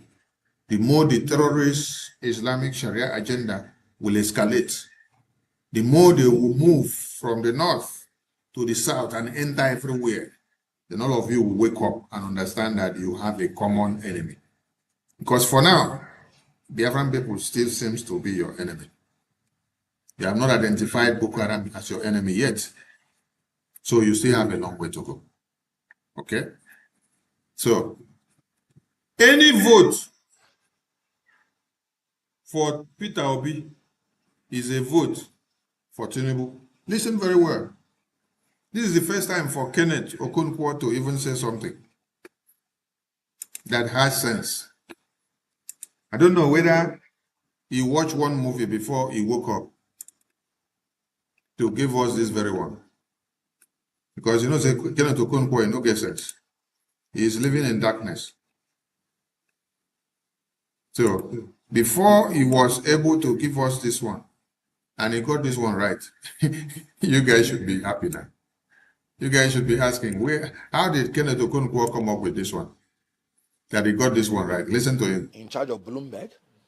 The reason I said it is that is either you're working for Tinubu directly, in other words, you're in APC, or you're working for Tinubu indirectly. Because when you divide the votes of the coalition and the opposition, you're still making Tinubu to be better placed to win. That's what Bloomberg said. Now, nobody forced you, P2B, to enter into ADC. You entered on your own. And 1 week to the end of the closure of the time, you left. And you gave the reason. What reason did you give? You can't compete in primary. And you want to be a politician. And you can't compete in primary.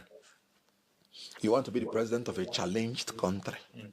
And you're running away from challenges. Let me tell you, the truth is that in 2027, anybody voting any vote whatsoever to P2B, you're voting for Tinubu. And don't say that I didn't tell you.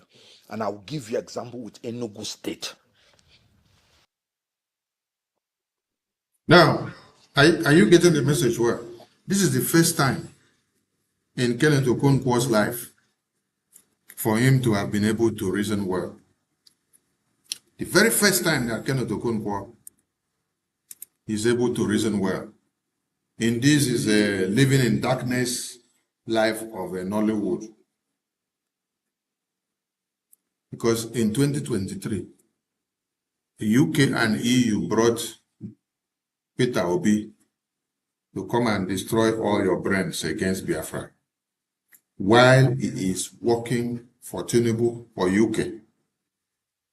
UK places who becomes your president. UK places Tinubu there. It's the same UK that called Obi and say, Obi, come out, leave Fatiku. Go and carry this Labour flag and cause confusion on the heads of Biafrans and the rest of Nigerians. So, Obi carried out the mandate. While all of you say you are dividing the vote, you are going for Obi. How many people voted for Obi? So you see, from the analysis of Kenneth Okonkwo for the very first time, that he has sense in what he says.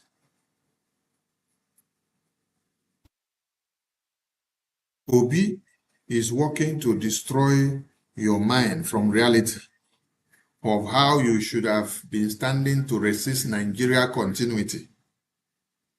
So while you now see Obi, you now continue singing One Nigeria. And as you are singing so, you are singing it to the progress of Tinubu APC. Because Obi does not have the structure. It is not all of it that make noise in social media that makes a difference in politics. The numbers is what counts on that day. Who will manufacture the numbers? It is the ruling party that will manufacture the numbers. Who controls the INEC? It is the ruling party. Who controls the Senate? It is the ruling party. Who controls the judiciary, the court in Nigeria? It is the ruling party. If they no rule finish, to get convinced the way they want, they don't come out for there. So when Obi is being used to play the card for the same people that is in opposition, who is working to keep all of you in one Nigeria for the next 100 years while the Boko Haram terrorists are preparing to Islamize all of you, you are helping Tinubu with the projection of Obi. Because you know Obi has no structure or whatever or how he's going to win anything. And he's not there to make anything different in Nigeria because he does not have the capability. If Tinubu has money and is able to use his money to fund APC for the past 15 years, and then Now that he now enters as the president, he decided to overturn the agreement and the template of the Islamization agenda of 2023 of Muslim ticket. Then the terrorists, the Northerners, are fighting him for going against the agreement.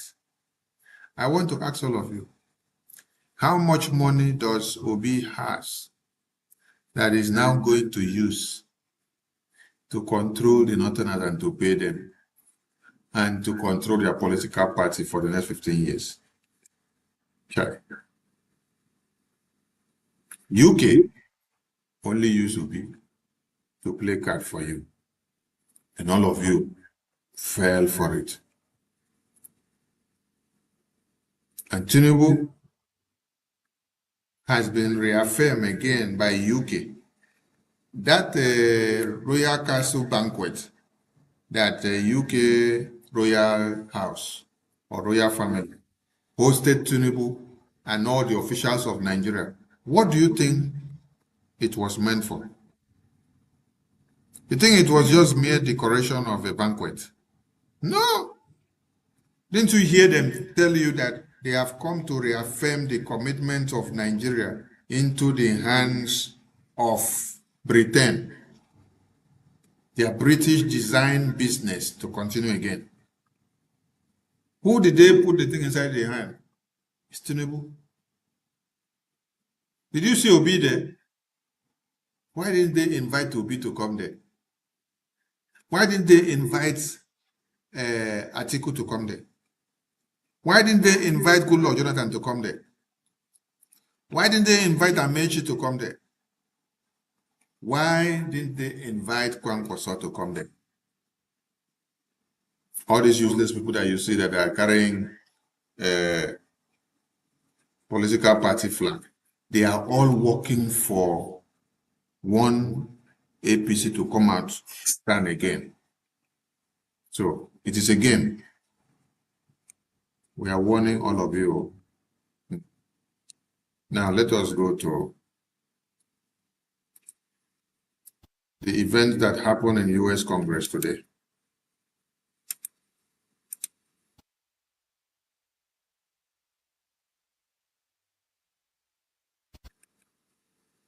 Where Biafra was presented on the table and testimony given of Biafra. We remain very grateful to Dr. Michael Rubin. Rubin. Thank you. Chairman Smith, Chairman McGovern, honorable members, thank you for the opportunity to testify. Just under 1 year ago, I testified here about human rights in Turkey. I'm not going to repeat that testimony. Unfortunately, there's so much new to discuss. I'm reminded of the old Soviet joke about an optimist and a pessimist. The Soviet pessimist complains about how bad everything is: war, environment, economy, health. The Soviet optimist shakes his head and said, "Don't complain. Things could always get worse." So sanction Kemal Kılıçdaroğlu if he does not recuse himself.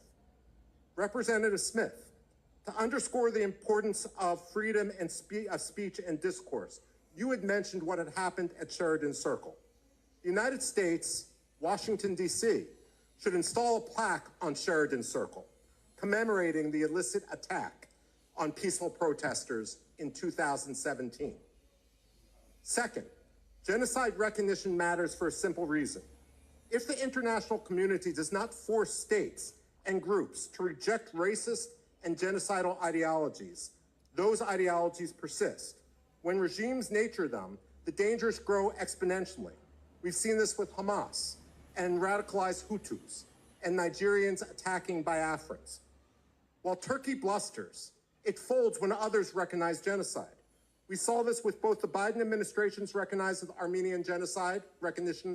the Armenian genocide, and that of all 50 states and the District of Columbia. Those recognitions happened, and Turkey didn't do a damn thing. Just as Erdogan now seeks a say in Muslim holy sites in Jerusalem, and Jordan continues to assert some control there. So too should that model now apply to Greek and Armenian sites in Istanbul.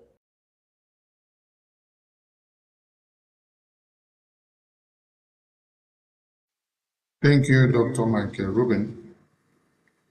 You continue to deliver the message for Biafra. And that has been noted, and it is penetrating so well.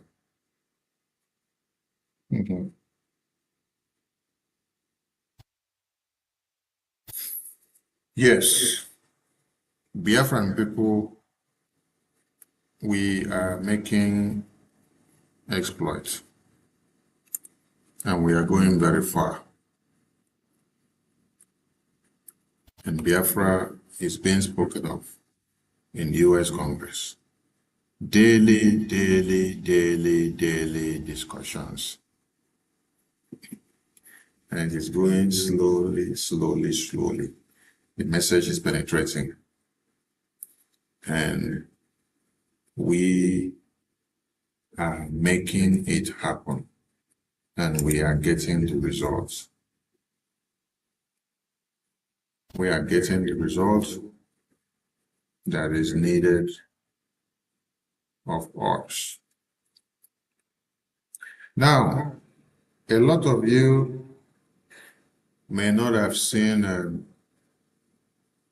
the good work of Congressman James. The good work of Congressman James for the Biafran people. So I want to remind you all again here. Here was Dr. Michael Rubin testifying for Biafra in the U.S. Congress. Now I want to go to Congressman James, putting Biafra on the table in the same U.S. Congress again. So we are very happy to have these men and women that are making us so proud, that are helping us in the cause of Biafra independence without seeking a dime. We appreciate this very man. You just watch Congress in America of yesterday, where Dr. Michael Rubin testified Biafra in the Congress. And he did not just stop there. You now see Congressman James putting the same Biafra again, still in Congress. So we are going. Slow and steady, we are going. Now we want to open and read that congressional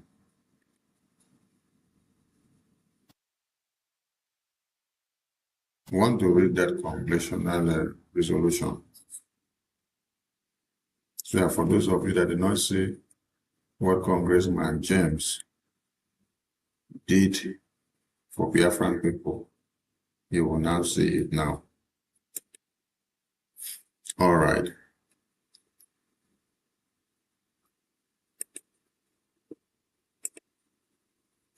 This is the work that Congressman James is doing for Biafra people.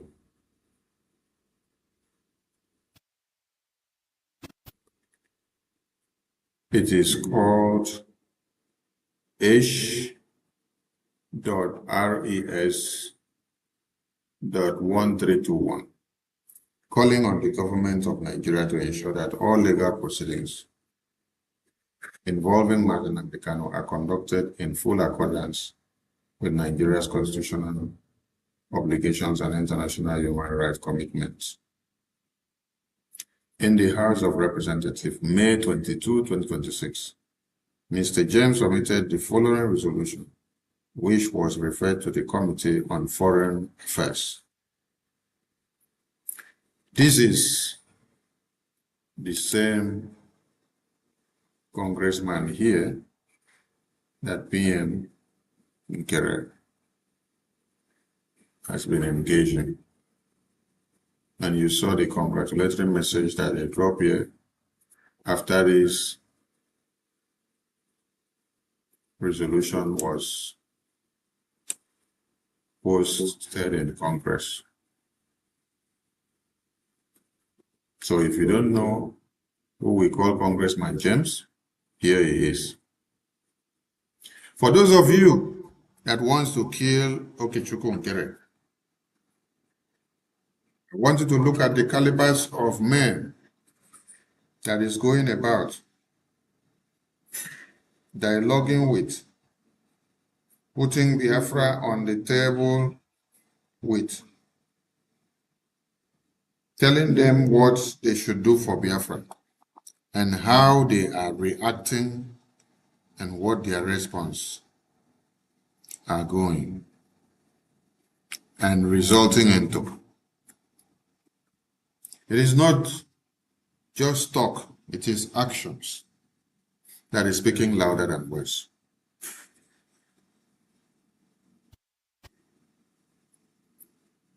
Engagement, regular engagement of the US congressmen and women. When you see these photos of US congressmen and women being engaged by Prime Minister Okechukwu Nkere, it is not just photos, because some of you were saying it is Photoshop. These are not Photoshops. These are real time photos, not Photoshops. And now you are seeing the results. Can you see Michael Rubin on the screen? Yes. And it's the same Michael Rubin that you saw that just spoke a few minutes ago. This is the same Michael Rubin you saw that spoke a few minutes ago in Congress, speaking for Biafra, citing Biafra, putting Biafra on the table. That is the Michael Rubin that you see in this photo here. Now, do you see Congressman James? Okay. That is the Congressman James that you see here, that has brought Biafra up in US Congress, citing Martin Nnamdi imprisonment and the way Biafra is being treated and discussed in Nigeria policy circles. Now, do you see Senator Ted Cruz there? Okay. Do you see Ambassador Tibo Nash there? Okay. Do you see the Speaker of America there? Our PM is not just meeting people for photo. He's meeting people for results. And the result has begun. Now, let us go back to the work of Congressman James. Resolution. Calling on the government of Nigeria to ensure that all legal proceedings involving Martin Nnamdi Kanu are conducted in full accordance with Nigeria's constitutional obligations and international human rights commitments. Do you all remember that Biafra Republic government in exile had a congressional testimony submitted to the US Congress in June 2025? And in that testimony the Prime Minister Okechukwu Nkere cited Mazi Nnamdi Kanu's kidnapping case by Nigerian government, and they demanded the intervention of the US Congress. Now you're seeing the result coming out. and also cited the imprisonment of Mazi Simon Ekpa in Finland. Okechukwu Nkere and the entire BRGI are in Washington, D.C., fighting for the release of Mazi Simon Ekpa and Mazi Nnamdi Kanu, while some of you are there looking for the death of Okechukwu Nkere and BRGI. Some of you are now working with Nigerian government to see if you can destroy BRGI. It will shock all of you what we have in stock for everybody. It is Biafra.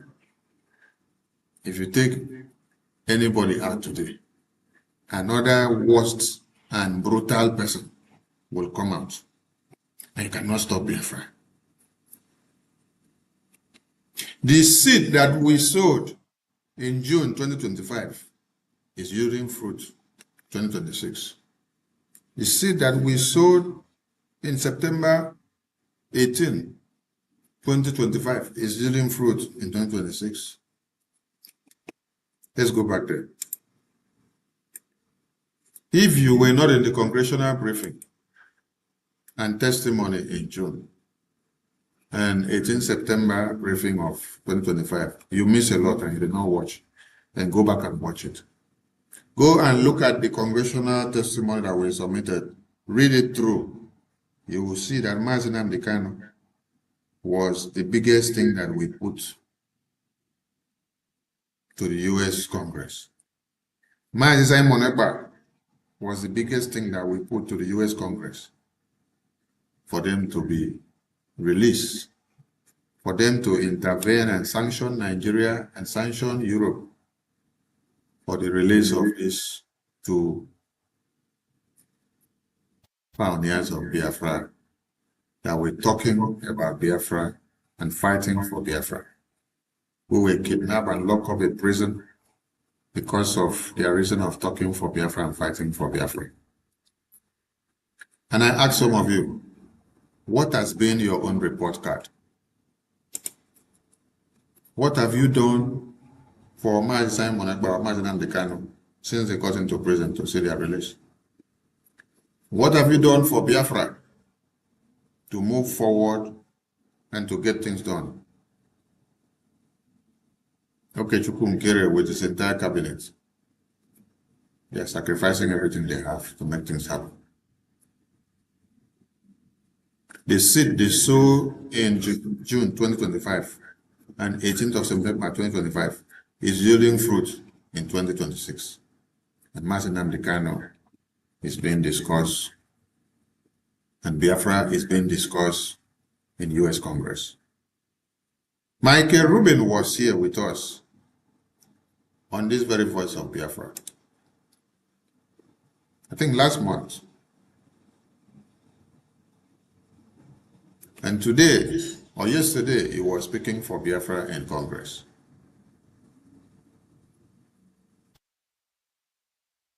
And then, today you are seeing Congressman James speaking for Biafra again in Congress. We are not sleeping. Okechukwu Nkere is not sleeping. He's not running a docile government. He's doing everything he can to bring results.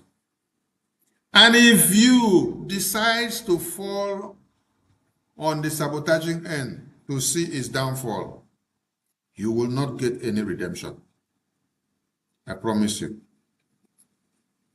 Because a man that is working with his two hands, with his heart clean, not minding how many of you have sabotaged him and stabbed him and backstab him, it is working for your interests. Not minding the names you have called him, how you have branded him criminal and put his name on and photo on the social media and turn him upside down. It is fighting for all of you. Today, Congressman James is speaking for Biafra in US Congress. Let's continue to read. Whereas Mazi Nnamdi Kanu is a political figure known for advocating on behalf of communities in southeastern Nigeria. Whereas Mazi Nnamdi Kanu has publicly expressed his views regarding political self-determination and governance through speech and advocacy. Whereas concerns have been raised regarding the circumstances of Mazi Nnamdi Kanu's apprehension in Nairobi, Kenya in June 2021 and his subsequent transfer to Nigeria. Whereas questions have been raised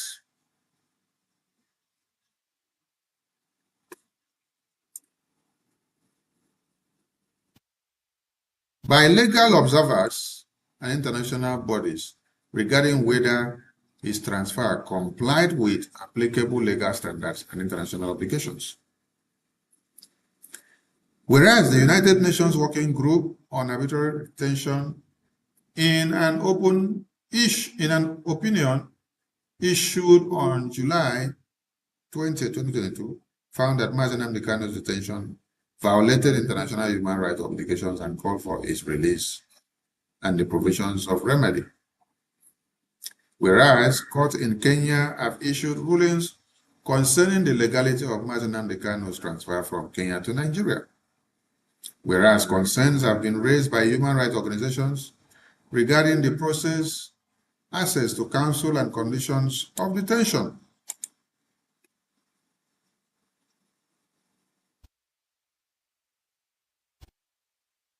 Whereas prolonged detention without adequate medical care raises serious humanitarian concern. Whereas the protection of freedom of expression, fair trial right, and humane treatment of detainees are fundamental principles recognized under international law, including the Universal Declaration of Human Rights and International Covenant on Civil and Political Rights. Whereas the United States has a long-standing commitment to advocating for the protection of human rights and the rule of law globally. Whereas the United States has previously engaged diplomatically in cases involving individuals detained abroad where credible concerns of wrongful detention exist. Now, therefore, be it resolved that the House of Representatives, 1, calls on the Nigerian government to ensure that all legal proceedings involving Mazi Nnamdi Kanu are conducted in full accordance with Nigeria's constitutional obligations and international human rights commitments.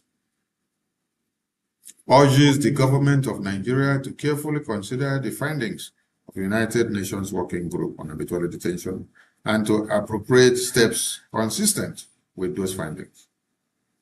Encourages the government of Nigeria to ensure that Mazi Nnamdi Kanu has consistent access to legal counsel, necessary medical care, and humane conditions of detention. Encourages the Secretary of State to engage with the government of Nigeria regarding concerns related to due process, detention and conditions, and respect for human rights. Reaffirms the commitment of the United States to the protection of human rights, freedom of expression, and the rule of law. All of you that have been saying that Okechukwu Nkere is only taking picture and is doing Photoshop, I want to ask you of one person that you have met in Congress or in America discussing Biafra and the result that he has brought out from Congress that you see. You look at Chukwu Nkere, all the people that you see him meet and talk to, you will see them spotlighting Biafra.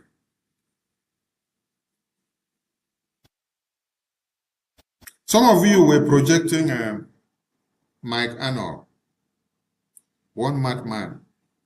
Yes, because if you are not mad, you will not come and portray Sokoto Declaration. And you use Sokoto Declaration to destroy the brains of some foolish people who sees a government that is working for them, but they prefer to follow a camouflage.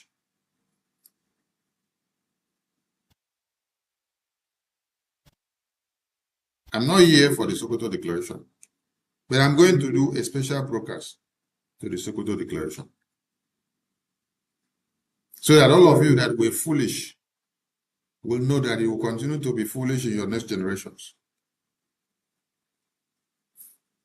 Somebody that is working for his NGO in Nigeria for many years and is making money from Nigeria, and he has been seeing the dead bodies of babies, women, and children. He has seen the jihad that happens in Nigeria for the past 30 years. He did not say anything. He kept quiet because he was enjoying his NGO money.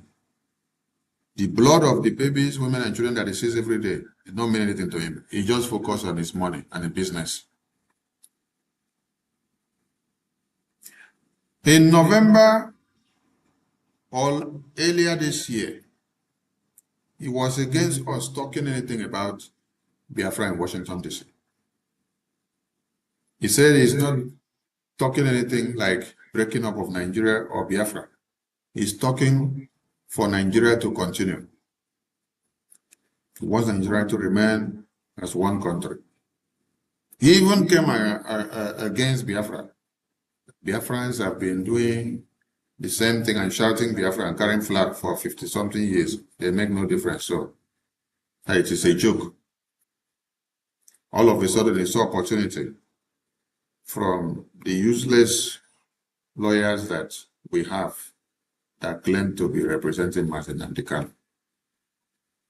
He now jump in to all of your Sokoto Declaration.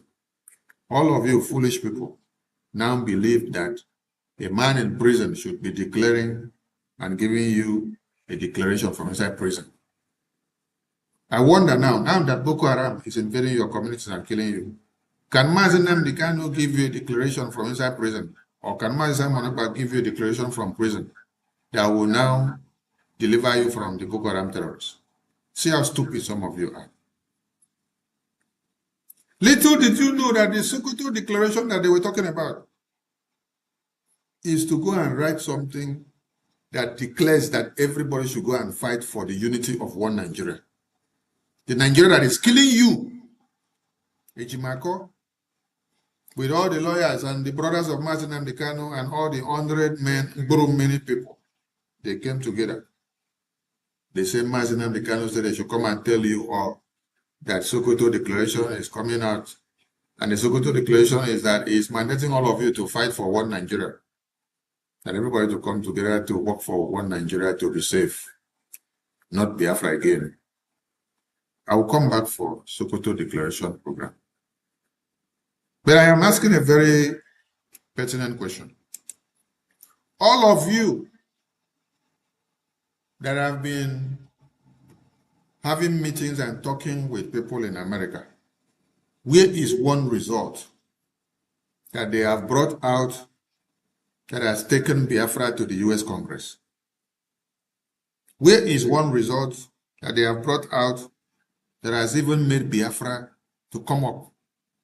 It is from the education that Prime Minister Okechukwu Nkere gave this congressman here in 2025 and 2024 that made him to spark on the 20th of November, the day Martin Nnamdi Kanu was sentenced to life imprisonment in Nigerian court.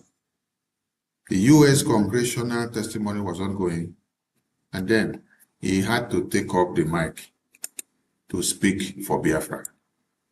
He brought Biafra to the floor. He spoke for Biafra that day.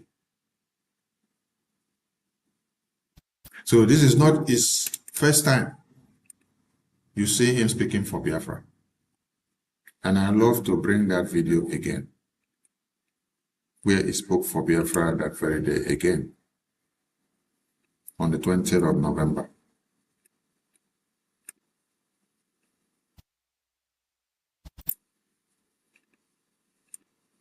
We are joined by the former chairman of the Africa Subcommittee, who is now over at the Energy and Commerce Committee, John James, and I want to thank him. February of 2024, he had a very important hearing on Nigeria and other advocacy throughout that time. So the floor is yours. Mr. Chairman, thank you so much for your personal invitation, for your leadership, and for your friendship. I'm honored to be back. Psalms 96:14 asks, "Who will rise up for me against the wicked? Who will take a stand for me against evildoers?" Nigeria is facing one of the gravest religious freedom crises in the world. As the former chairman of the House Foreign Affairs Committee on Africa, I have visited and have seen firsthand the direness of the conditions in what is now the deadliest place on earth to be a Christian. They are targeted, displaced, and killed simply for their faith. The ancient plea, "Is there no help for the widow's son?" still echoes today. Since 2019, nearly 17,000 Christians have been killed. In the first 7 months of this year alone, hundreds more were murdered. On June 13th, during the Yellowater massacre, more than 280 Christians were slaughtered in a single day. These are not isolated tragedies, but a sustained pattern of religiously motivated violence, often ignored or even enabled by the Nigerian government. Extremist groups like Boko Haram, Fulani militants, and ISIS West Africa attack often without any meaningful intervention from authorities.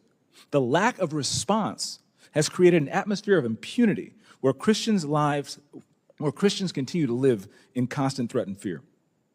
The United States has previously recognized this crisis. President Trump not only designated Nigeria as a country of particular concern during his first term, but redesignated it again in his second term after President Biden inexplicably removed that designation. Religious persecution is tied to political repression and weakening institutions in Nigeria. Example, the detention of Mazi Nnamdi Kanu is a clear example. In 2022, Nigeria's Court of Appeal struck down the charges against him and ordered his release. The UN Working Group on Arbitrary Detention has also called for his unconditional release. Yet he remains in solitary confinement, in deteriorating health, and recently had to represent himself in court. Nigeria has signaled that the law is optional and targeting Christians is fair game. Just hours ago this morning, despite the pleas and cries of the Nigerian people and many Nigerian lawmakers, Mazi Nnamdi Kanu was convicted on all charges. For fiscal year 2025, the U.S. has requested nearly $8 billion for sub-Saharan Africa. But when Americans see political prisoners, judicial defiance, and the slaughter of Christians, they understandably ask as they meet their own struggles, why should our tax dollars support governments that refuse to protect their own people? Is our aid aiding a genocide? Nigeria is a nation of tremendous potential, but that potential is being choked out by violent persecution of its Christian population. No country can build a stable future where churches are burned, believers are killed, and communities live in fear. The United States must stay engaged, and Nigeria must change course now.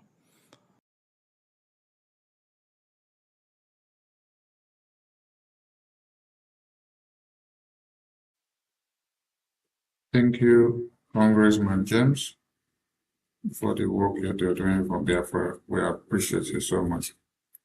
Please, we don't have much time for calls tonight. The Prime Minister of the Biafran people will be live tomorrow on Voice of Biafra TV. So please, make sure you partake in this very emergency briefing that he will be giving tomorrow. It's gonna be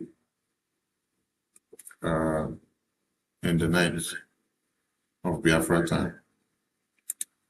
So stay awake so that you can listen to the press briefing of the Prime Minister tomorrow. Do not miss. I appreciate all of you. And do not forget that the Biafran people must continue to front their freedom in every way possible. For us to have had Dr. Michael Rubin testify in Congress yesterday for Biafra, and for us to have had the work of Congressman James speak for Biafra in Congress, there must have been a series of engagements. So all these are done with sacrifices. The works of the lobbyists and the attorney, the prime minister, and the government. General Lubosi said he was donating his 10% of his books and process to support Biafra governments of the children of God so that they can get Biafra. And he admonished all of you to do so. So that means we cannot achieve anything without money. So please, wake up Biafrans and support your freedom. Thank you so much. And it's good to have been with you on Voice of Biafra. See you all tomorrow. Remain blessed. Strong and unshaken, both for all to see, broadcasting the future. Voice of Biafra TV. There is only one broadcaster network. Voice of Biafra TV, the first, the best, and the last. Voice of Biafra TV. First to speak, best to watch, last to ever. Voice of Biafra TV. Voice of Biafra TV. Holy war, holy war. Voice of Biafra TV.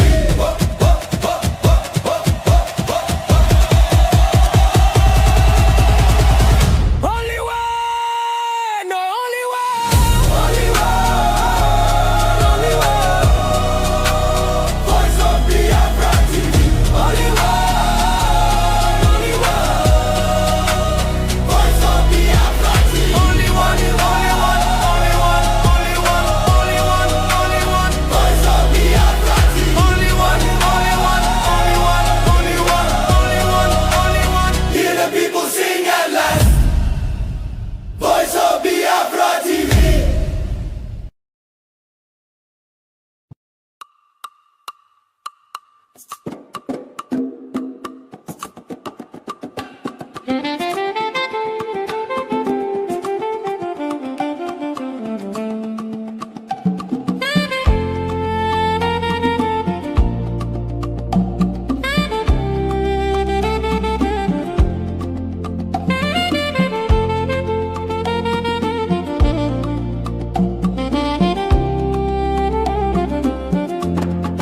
In the rising sun of a new dawn, a nation stood tall on her own ground. May 30, 1967, the flag was raised.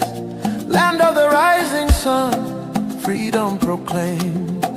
All over Biafra land, the people sang and danced, tired of broken promises and iron chains.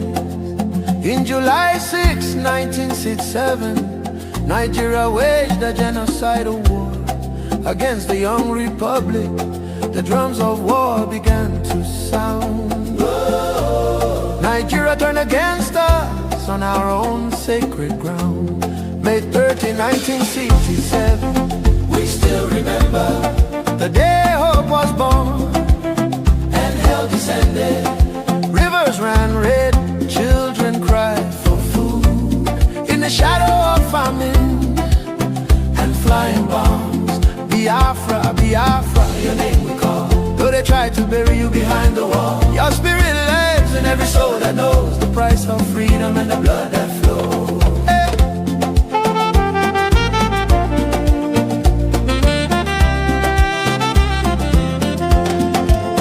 Blockade and hunger became their sword. Kwashako scars on bodies of the young and children.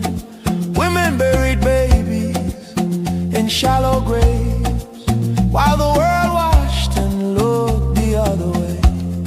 From Ulias Street to the starving fields, a million souls crossed into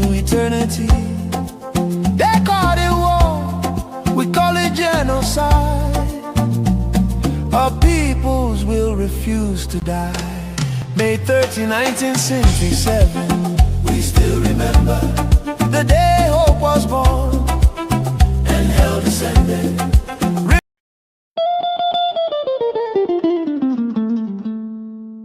In the heart of Africa, a nation bleeds, not from a single wound, but from 1,000 cuts, inflicted by a forced union, never meant to endure. This is the story of Nigeria, a giant built on false foundations, now straining beneath the weight of its own contradictions. And at the center of that storm stands the unbroken spirit of Biafra, crying out for freedom from a nightmare that has consumed millions.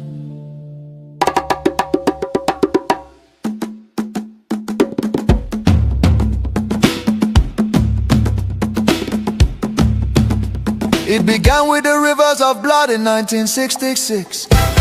Thousands of Biafran men, women and children, professionals, traders, students and families who had built lives across the Federation became targets in the northern city, fueled by ethnic hatred and religious hostility. Mobs descended upon innocent civilians. They were slaughtered in their homes, in crowded markets, and aboard trains carrying desperate families back to the east. Streets were littered with bodies, rivers choked with corpses. Survivors returned to the east carrying trauma, grief, and the painful realization that they were no longer wanted in the Nigerian Union. Biafra, Biafra, voice of truth and freedom. Biafra, Biafra, the rising sun will rise again. Then came May 30th, 1967, a desperate act of survival. What followed were 30 months of unimaginable devastation. The Nigerian military, armed and backed by foreign powers, including Britain, Russia and Egypt, surrounded the young republic. A total blockade was imposed. No food, no medicine, no escape. Starvation became a weapon of war. 5 million, mostly civilians, many of them children, perished during what was not just a conflict but genocide against Biafra. Bombs fell on markets, hospitals and villages. Communities were razed. The world watched in silence while famine hollowed the faces of innocent children. Some nations spoke out, but many turned away. The war officially ended in paper in 9Geria Nti, under the declaration, no victor, no vanquished. Yet for Biafrans, the suffering did not end. Their properties were confiscated, careers destroyed. Biafrans were given only 20 pounds, regardless of how much they had. Entire families struggled to rebuild shattered lives. The promise of reintegration faded into disappointment. Marginalization deepened in Nigerian government appointments. Infrastructure and control of resources from Biafran land. Oil flowing from the Biafra land enriched the center, while much of the east remained neglected. Roads deteriorated, industries collapsed. Biafra, Biafra, voice of truth and freedom. The rising sun will rise again.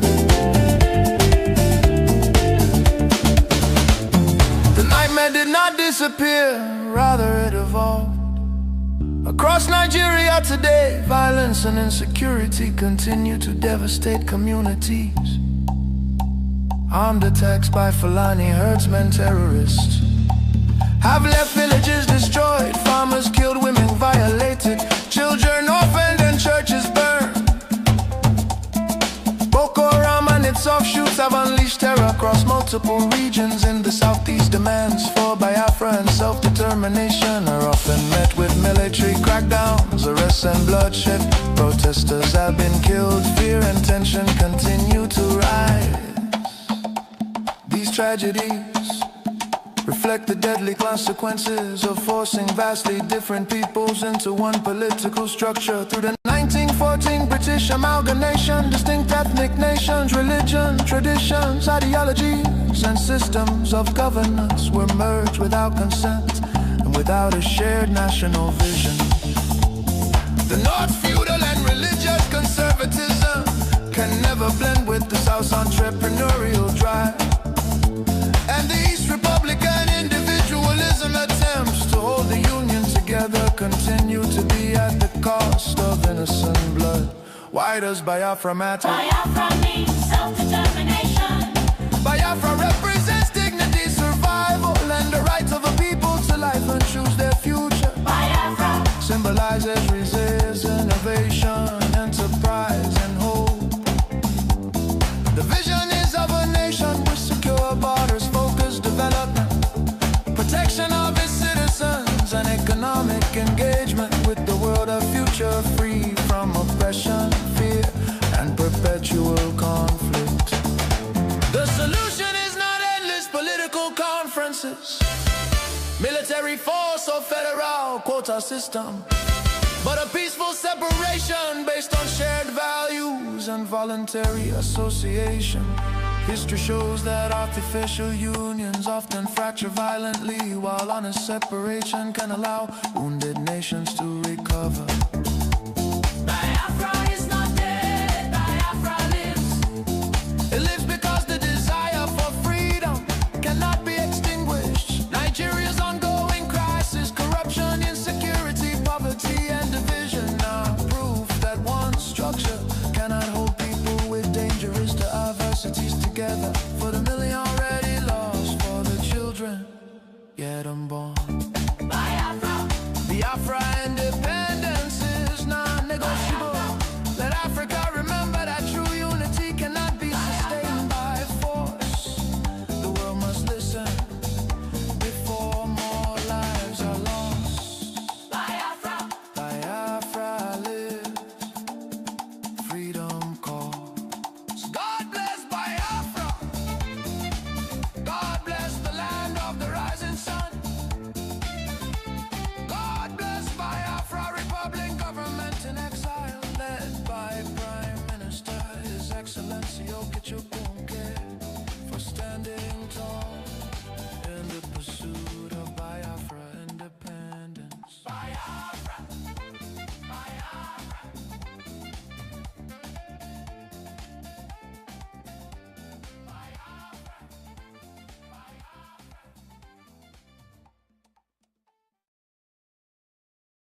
Biafra, crying out for freedom from a nightmare that has consumed millions.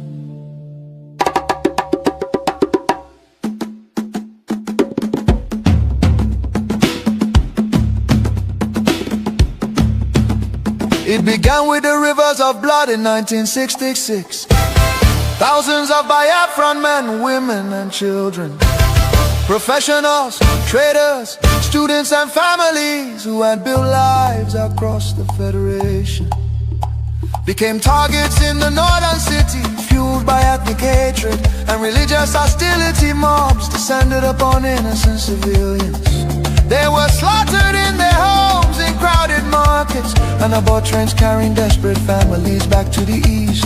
Streets were littered with bodies, rivers choked with corpses. Survivors returned to the east carrying trauma, grief, and the painful realization that they were no longer wanted in the Nigerian Union.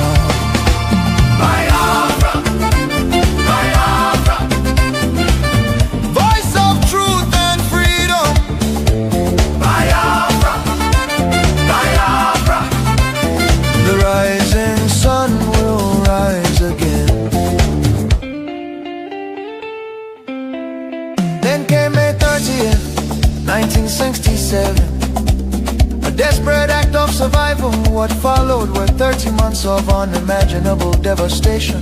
The Nigerian military, armed and backed by foreign powers, including Britain, Russia, and Egypt, surrounded the young republic. A total blockade was imposed. No food, no medicine, no escape. Starvation became a weapon of war. 5 million, mostly civilians, many of them children, perished during what was not just a conflict but genocide against Biafra. Bombs fell on markets, hospitals and villages. Communities were razed. The world watched in silence while famine hollowed the faces of innocent children. Some nations spoke out, but many turned away. The war officially ended in paper in 9Geria Nti, under the declaration, no victor, no vanquished. Yet for Biafrans, the suffering did not end. Their properties were confiscated, careers destroyed. Biafrans were given only £20 regardless of how much they had. Entire families struggled to rebuild shattered lives. The promise of reintegration faded into disappointment. Marginalization deepened in Nigerian government appointments. Infrastructure and control of resources from Biafran land. Oil flowing from the Biafra land enriched the center, while much of the east remained neglected. Roads deteriorated, industries collapsed. Biafra, Biafra. Voice of truth and freedom. The rising sun will rise again. The nightmare did not disappear, rather it evolved. Across Nigeria today, violence and insecurity continue to devastate communities. Armed attacks by Fulani herdsmen, terrorists, have left villages destroyed, farmers killed, women violated, children orphaned and churches burned. Boko Haram and its offshoots have unleashed terror across multiple regions in the southeast. Demands for Biafra and self-determination are often met with military crackdowns, arrests and bloodshed.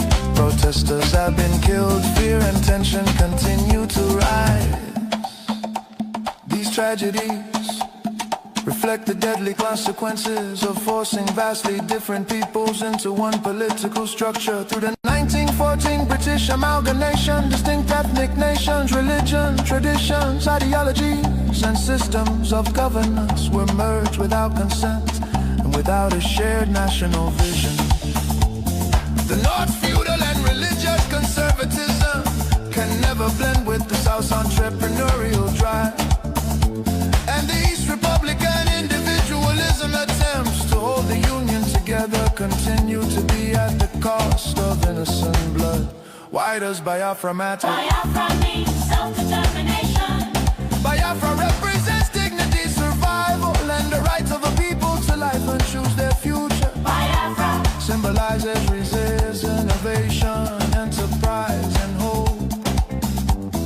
The vision is of a nation with secure borders, focused development, protection of its citizens, and economic engagement with the world, a future free from oppression, fear, and perpetual conflict. The solution is not endless political conferences, military force or federal quota system, but a peaceful separation based on shared values and voluntary association. History shows that artificial unions often fracture violently, while honest separation can allow wounded nations to recover. Biafra is not dead, Biafra lives. It lives because the desire for freedom cannot be extinguished. Nigeria's ongoing crisis, corruption, insecurity, poverty, and division are proof that one structure cannot hold people with dangerous diversities together. For the million already lost, for the children yet unborn. Biafra, Biafra independence is non-negotiable. Let Africa remember that true unity cannot be sustained by force. The world must listen before more lives are lost. Biafra, Biafra live, freedom calls. God bless Biafra. God bless the land of the rising sun.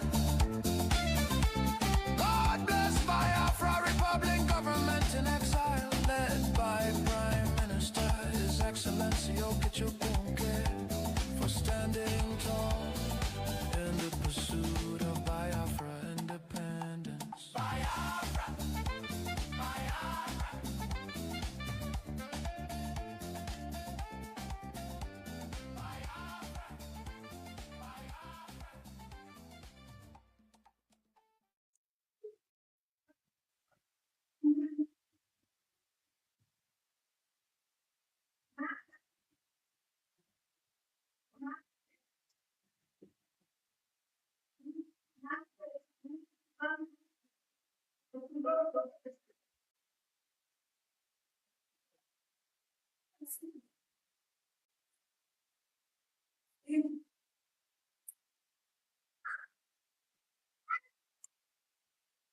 A very good evening to you, and welcome to Voice of Biafra TV.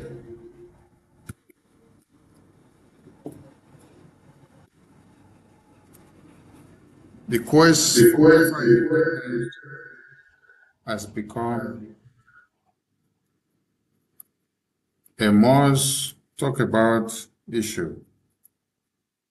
If you're not aware of what is happening in the Biafran circle, then you are not correct. Welcome to Voice of Biafra, the voice of truth, the voice of freedom, the voice of justice, and the voice of the people. It is Friday night, live on Voice of Biafra television. And I will be having a special guest in the house tonight that will be joining us all the way from Washington, D.C. And while that is in the pipeline, I welcome you all to Voice of Biafra television. A lot of things have happened within the week. But the truth remains that, and the fact of the matter is that, Nigeria is breaking into pieces.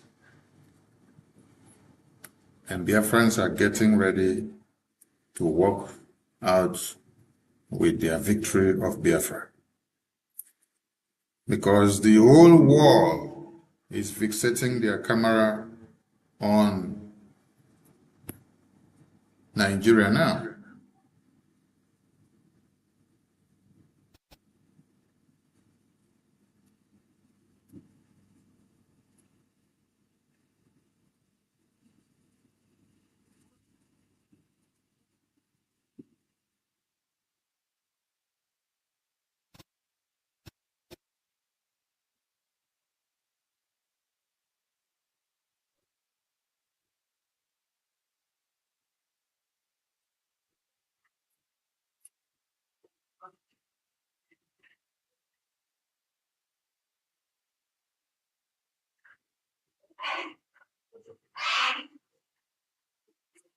Voice of Biafra TV. The first, the best, and the last. Voice of Biafra TV. We lead, we shine, we last. The first, the best, and the last. From the east to the world, hear the truth unfold. No other station does it better. Truth be told, real stories, real power, real Biafran soul. Every day, every hour, we taking control. Breaking every silence, letting voices rise. Standing for the people, opening their eyes. Strong and unshaken, both for all to see. Broadcasting the future. Voice of Biafra TV. There is only one. Only one broadcaster network. Voice of Biafra TV. The first, the best, and the last. Voice of Biafra TV.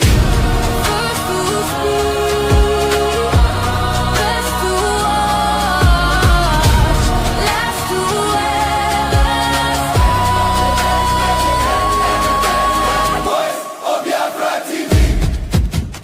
Voice of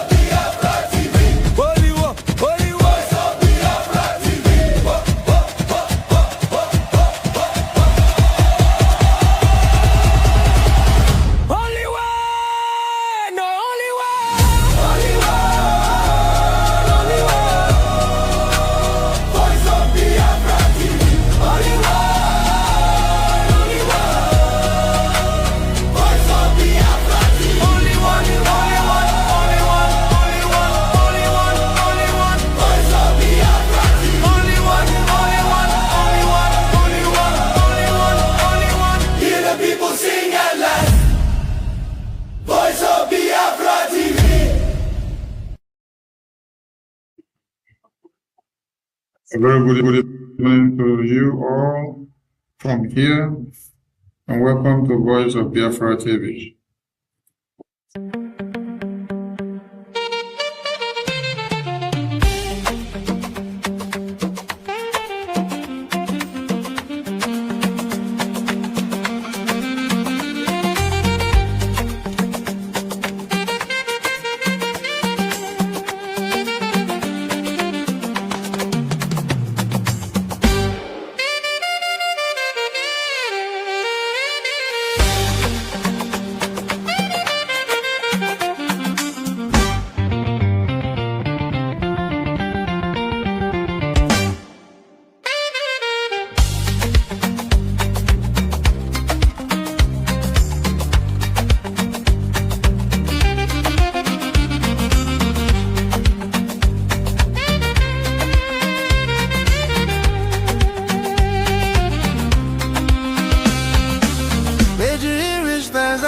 I'm loud.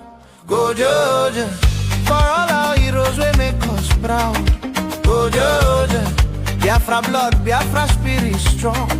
Go Georgia, their story they live now they make us holy. Go Georgia, dance with joy even if I they cry. Yeah. Go Georgia, honor our people we pay the price. Go Georgia, me that we no go ever forget. Go Georgia, forever bright, forever we go praise. Go Georgia, go Georgia, go Georgia. Back for 1967, call come out Georgia. When trouble show face, hope still stands tall. Them stand ground well to protect their own. Past fire, hunger, rain and heavy stone. Oju cool us with hearts way true. Mama them fight, papa them too. Picking them brave as them walk at the road. Every sacrifice where them sow, na good see them soldiers. Them build things with hand and sense way bright. Obunigwe shine like morning light. Ulia strip they touch the sky. Them say we no go die, we go still try. No, we no go let their name just fade away. Their strength now our strength to this very day. Lift your voice, lift your leg, make the rhythm flow. For heroes of old, for heroes of old. May 30 we go stand and sing, I'm loud. For all our heroes we make us proud. Biafra blood, Biafra spirit strong. Their story they live now they make us so. Dance with joy even if I they cry. On our people we pay the price. May 30 we no go ever forget you.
remember the hunger, we remember the pain.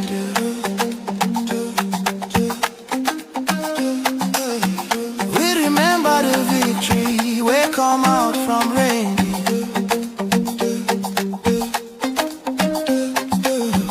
No winner, no loser, but spirit no breaking. Promise of peace where them talk, we no go take them for faking. Justice and truth, we hold them high, oh, under sun and under sky, this be our day, this be our song, where we belong, where we belong,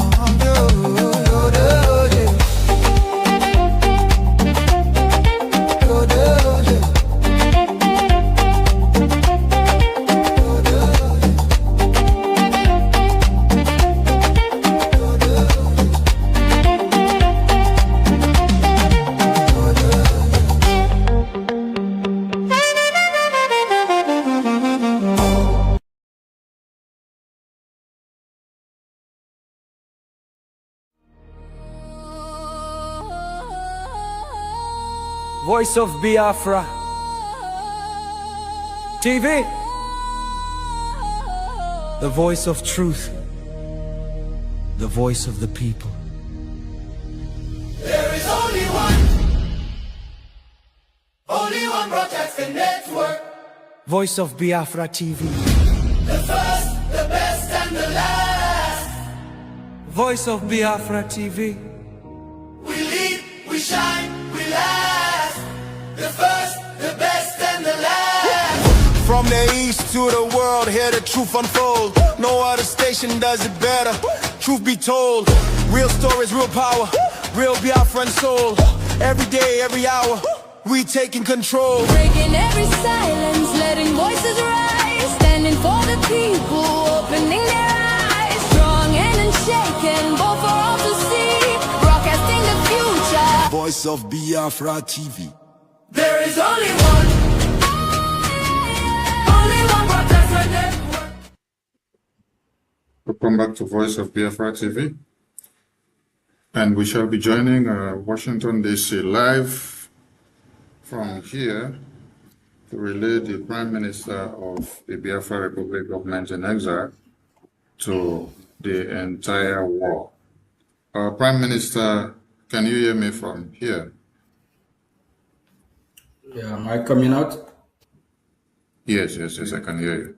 It's good to have you once again on Voice of Biafra Television, live from Washington, D.C. And you're welcome again to Voice of Biafra. It is Friday night. Biafran people await your presence. Thank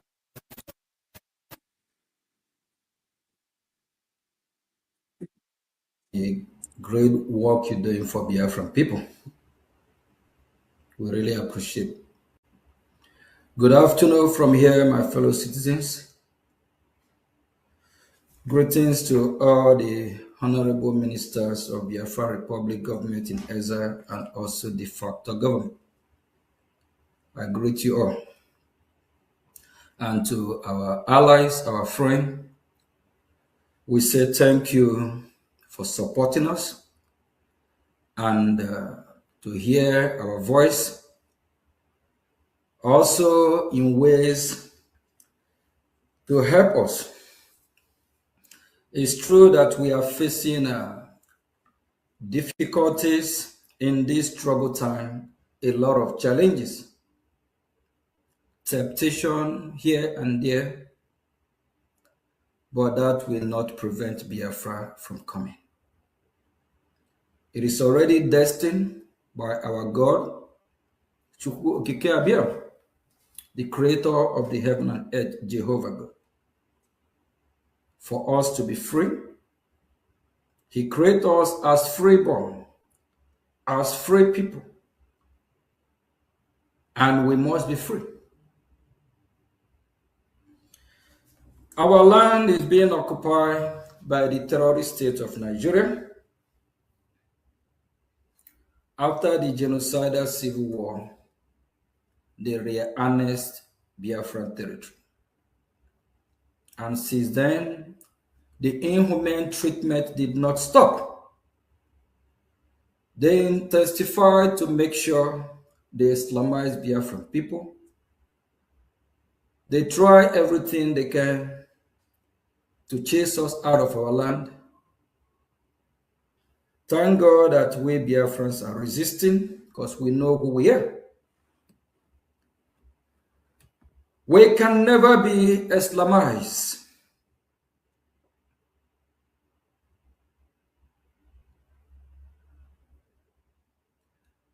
We have seen that the God that we worship, we being Christian, that is where light,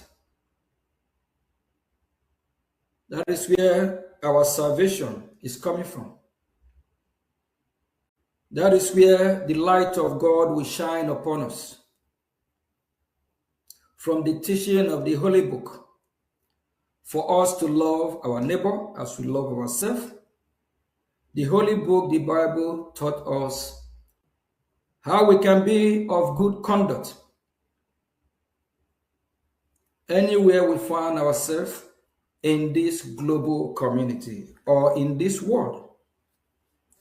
We can't leave the teaching of our God and embrace Islamic jihadist terrorist teaching, of which their God, Allah, taught them how they will kill Christians, how they will behead women, children, how they will rape women, goat, cattle. We can't worship such God.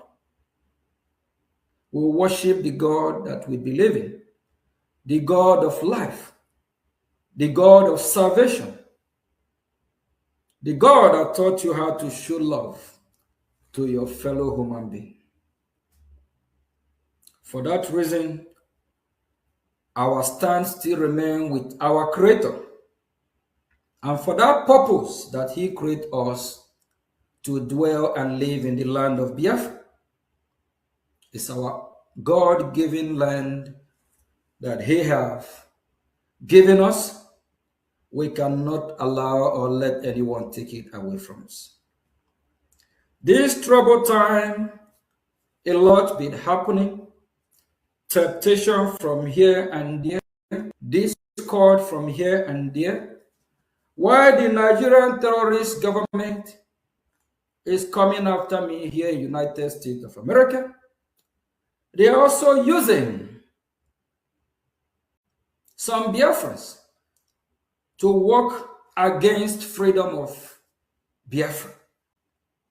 It's heartbreaking. It is expected because this journey will not be easy. We can't get our freedom in a platter of gold. Everything in this life is full of challenging, but if you resist, stand your ground, at the end, you will be a winner. At the end, you will receive a reward for your hard work. Biafra Republic government in exile is here to stay. We're going nowhere. This is the government of the people, by the people, for the people. This is the government of Biafra. It is the legitimate government recognized by United States of America. This government will restore the lost glory of Republic of Biafra. Biafra Republic government in exile will restore Republic of Biafra. And we must be free.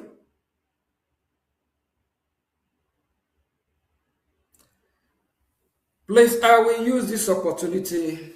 We already know what is happening in our region and also around our neighbor, Nigeria.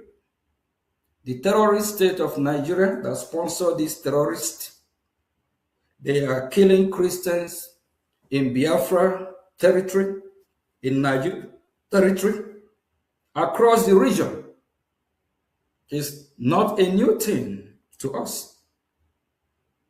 If you think that the killing will stop, you are joking. Once these terrorists lift their sword, that sword don't come down until they accomplish their goal. Islamic religion grow by conquering other religions, other nations. Jihadism is part of their religion. Jihadism is part of their worship. They call it a holy war. Even the so-called moderate Muslim, they don't condemn this jihadism. They don't condemn these extremists. Behind closed doors, they sponsor them. It gives them joy because if these terrorists succeed, that means they have converted or they have get more people to worship their God, Allah. We can't coexist with people that will be killing, shouting Allah Kubaku, shouting that is the will of Allah. We don't want to worship such Allah that love when innocent children are being killed. We don't want to worship such Allah that love raping of women, children. We don't want to worship such Allah that believe by committing crime, killing other people. That is what brings praise to his name.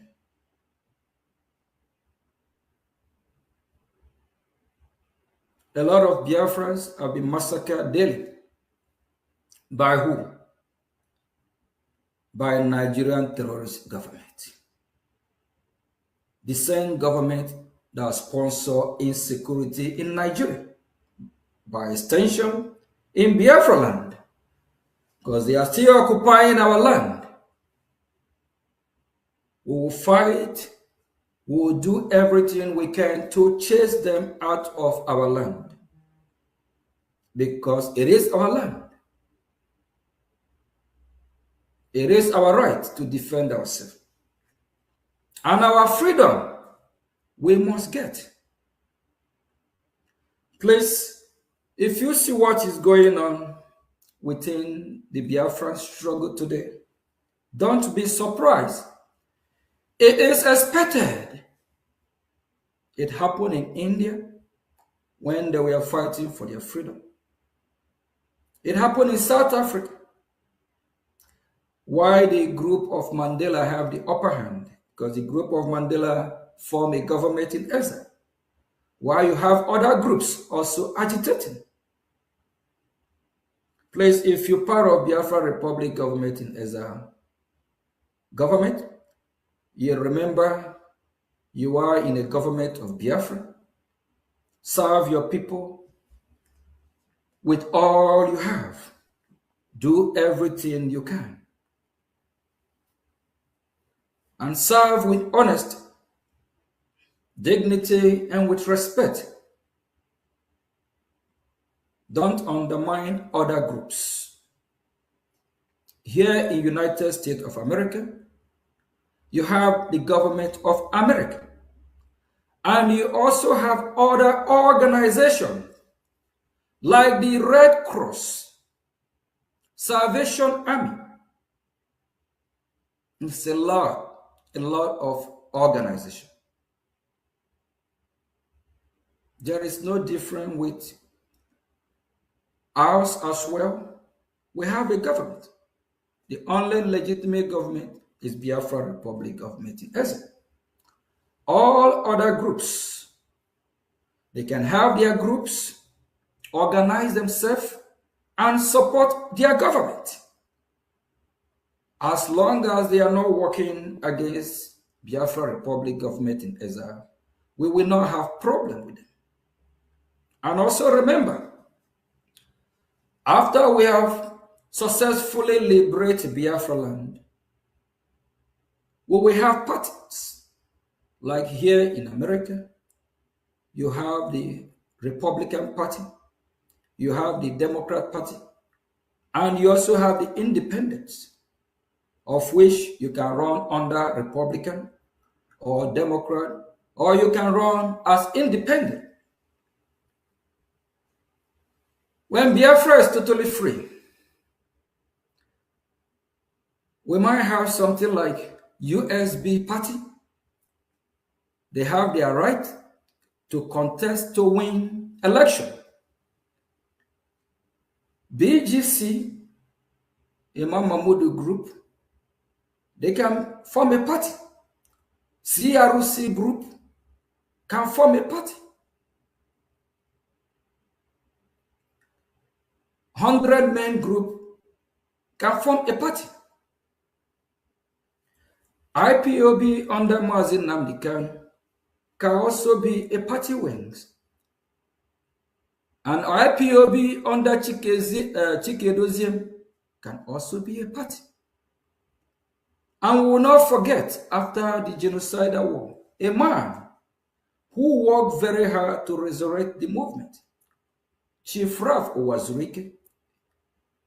He do deserve credit, no matter what happened. If you have not resurrected this movement, I don't know if you and I will wake up to be talking about Biafra today.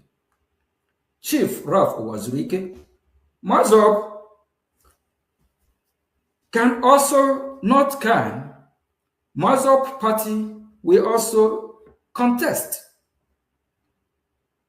Then we'll go through a process of selecting the best candidate. It happens in every civilized world where they practice good democracy. Every party will now come with their best candidate. Then there will be a debate.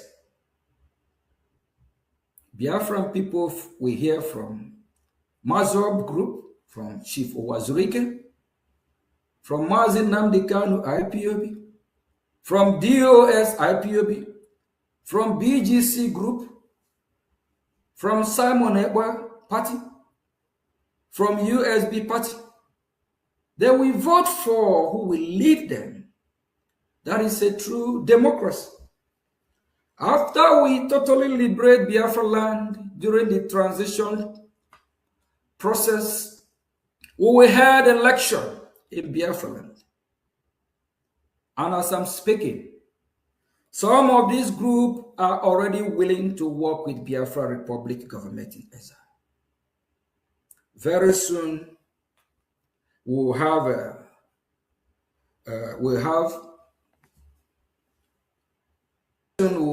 let Biafran people know these groups. After we have thoroughly make sure that working together, of which is a good idea, and we hear a good fruitful result for Biafran people, because we are all Biafrans. No Biafra is greater than any Biafra. Nobody owns Biafra. Biafra belongs to all of us. And in Biafra, we must practice true democracy. Biafra will not practice a monarch system. If we want to practice a real democracy, that is where we will have a system, whether presidential system, military system, of which we'll have a president or a prime minister. We will not have a system where we worship any individual as God. Biafra people believe in Chukwu Okike Abiam, Jehovah God, the supreme God, the supreme leader of all and all. with his son, Jesus Christ. The system of Biafra prohibits supreme leader. Biafra will not worship any human being. And nobody is bigger, greater than Biafra. We will not have a monarch system.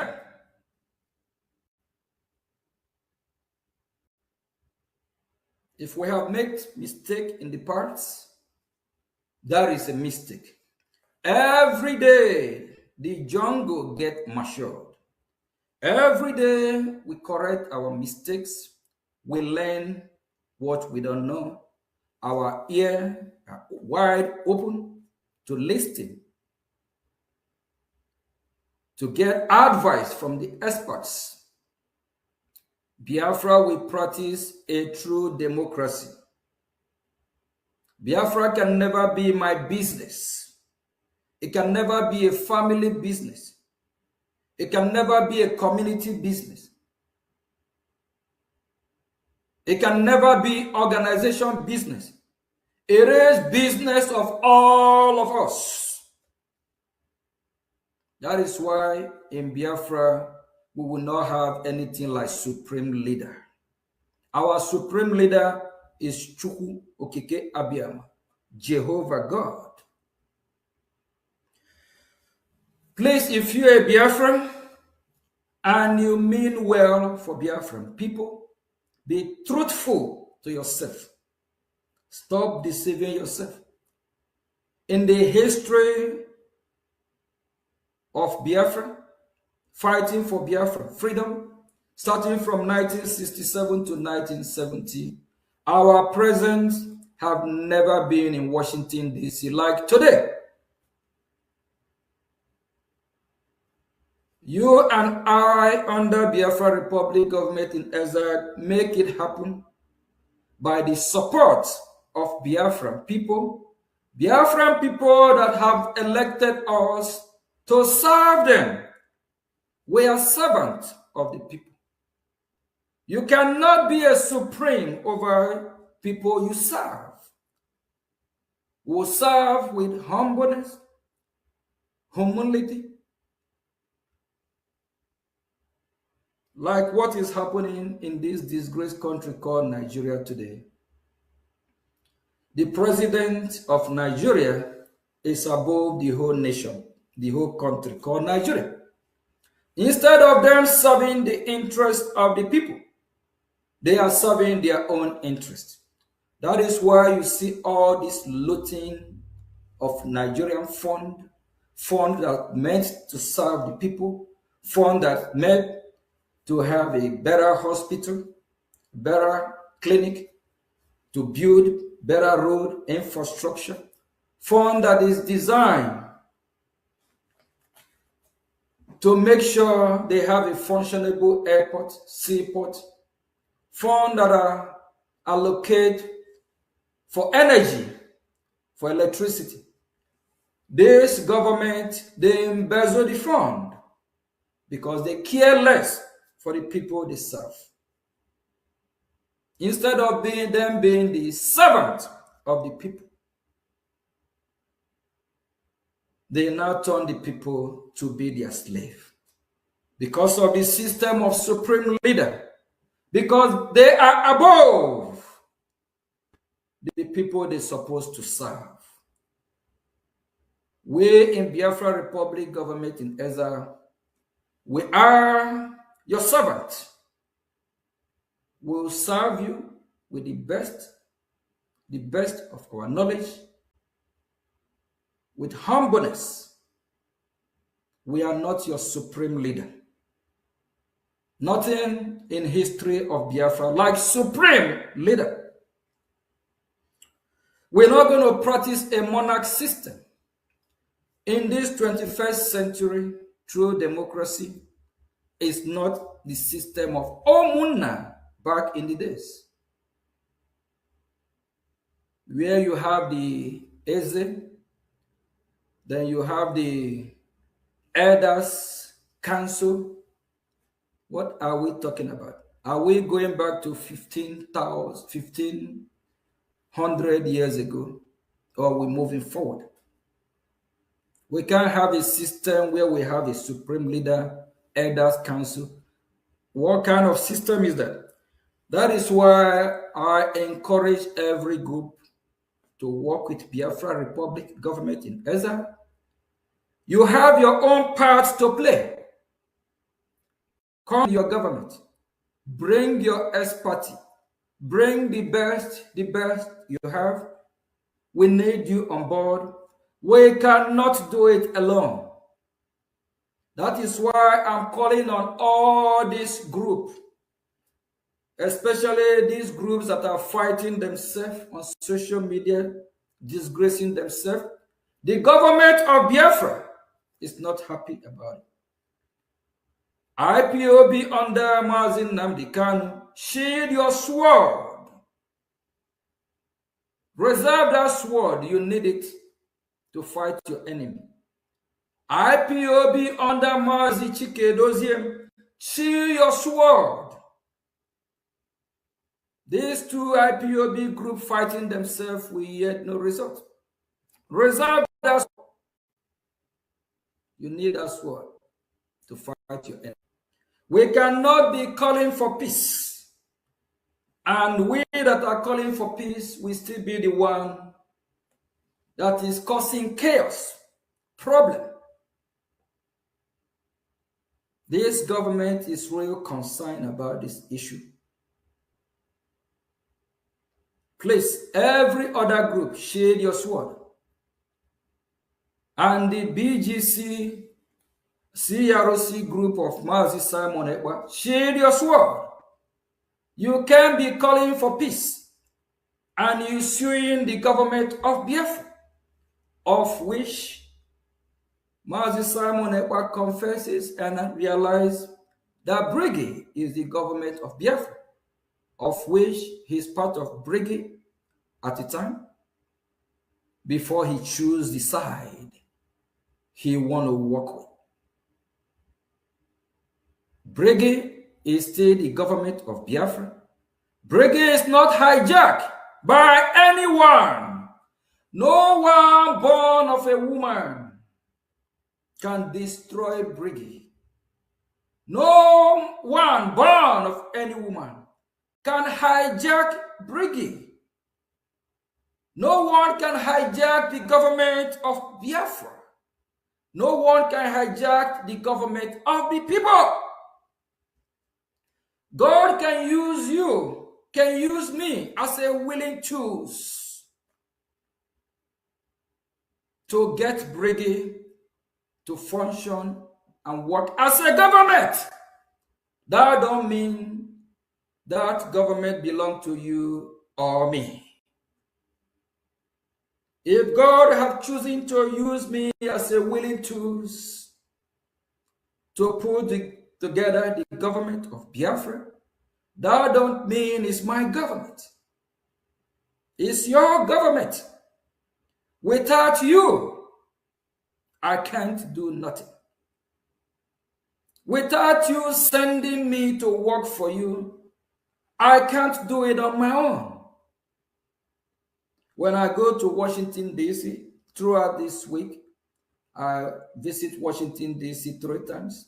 All the time while I'm in Washington, D.C., I never mention my name that I'm there for the business of Ogichukunkira. It's always the business of Biafra Republic government in Ezra. It's always the business of Biafra people.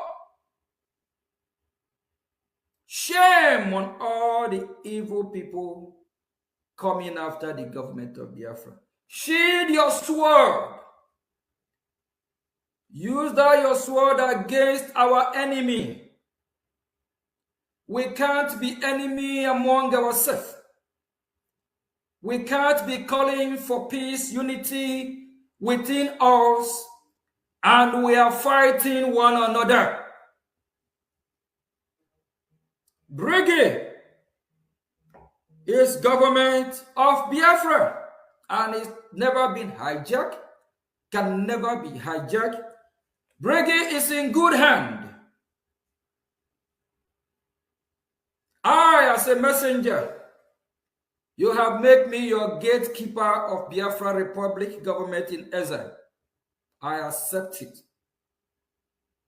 As the gatekeeper, I will make sure nothing happened to Brgie. Nothing happened to Biafra Republic government in exile. If anything happened to Biafra government, it will be a disaster from Washington, D.C. Do you all want Washington, D.C. to start looking at us, taking us on serious? Brgie have opened the eyes of lawmakers in Washington. Few hours ago, when I opened my phone, I saw a wonderful, beautiful text from one of our allies from US government. I laugh and I respond back, great. What you don't know is bigger than you. But for you that have trusted me and gave me this assignment, thank you. For you that believe in me, be rest assured, Biafra is here. I will not disappoint you, but I will make sure every mistake that we have made in the past will correct everything. Throughout this week, all my meeting in Washington is a top, high-level meeting. I can't even tweet about the meeting, comment on it, or take a picture. Top secret meetings.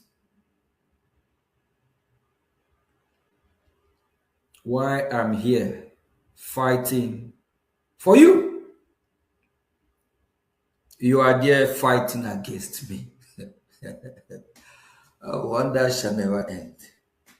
I love my job. I love what I'm doing. Because I see that the future is bright. What I'm doing for you, and by your help, with your support, is yielding fruit. Because we are going to save millions of Biafra.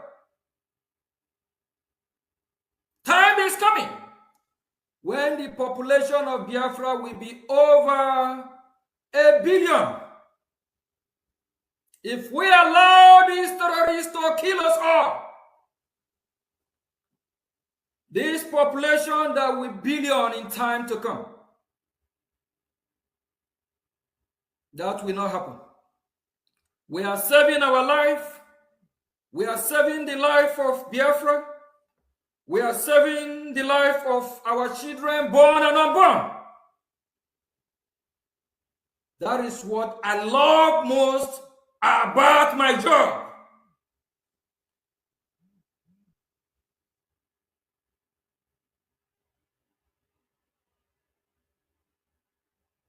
What gives me the power to keep fighting, to keep doing what I'm doing? I know I'm representing the one who created the heaven and earth. I know I'm following the footsteps of our Lord Jesus Christ to save life. If we don't save the life of Biafran Christians, our God will judge us. If we know what is right,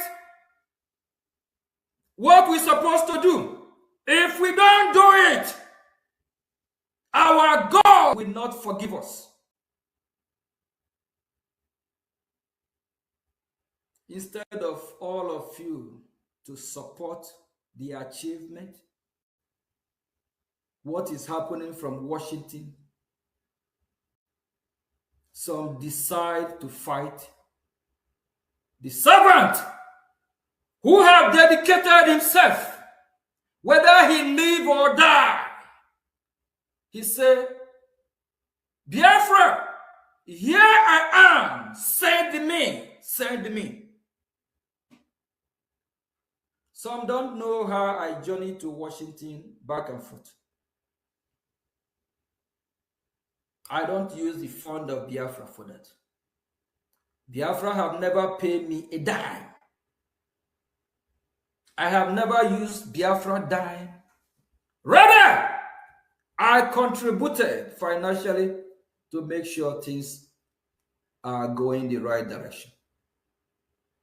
While you have some, because they want to make money from YouTube, they want some view, they will use the name of Ogechukwu Nkiri with lies, deceit, call me name, call me fraudster, call me criminal, call me. You can keep calling me from now till tomorrow. That will not stop me from fighting for Biafran people. That will not stop me from fighting for thousands and millions of Biafrans. That will not stop me from serving the life of Biafran people. I am Mazi Ogechukwu Nkiri. A lot of you all underestimate me. I am fantastically stubborn for what I believe in. I see a pardon, light in this cause of freedom, knowing that the freedom is here, knowing that the freedom is coming. And some want me to quit. Some want me to tap out. Some want me to surrender. Surrender where? I go nowhere. Biafra is here. After all this achievement, from the top to the bottom, some want Brgie to be dissolved. Do you think if Brgie is dissolved, United States of America will ever work with Biafran people again? Now that they have started taking us serious, even from Israel, we have had a lot of conversation as well. They have started taking us seriously now. And some advise Mazi Ogechukwu Nkiri to dissolve Brgie. If Brgie is dissolved, that means we don't have a government, correct? Are we going to achieve Biafra with organization under what structure?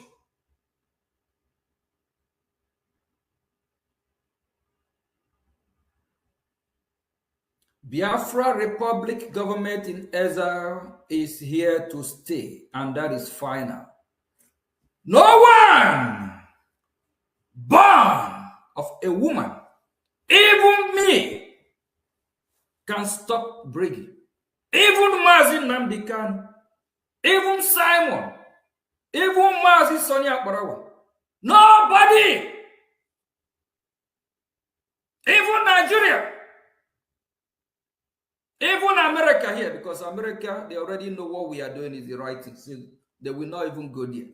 Rather, they will support us. Nobody!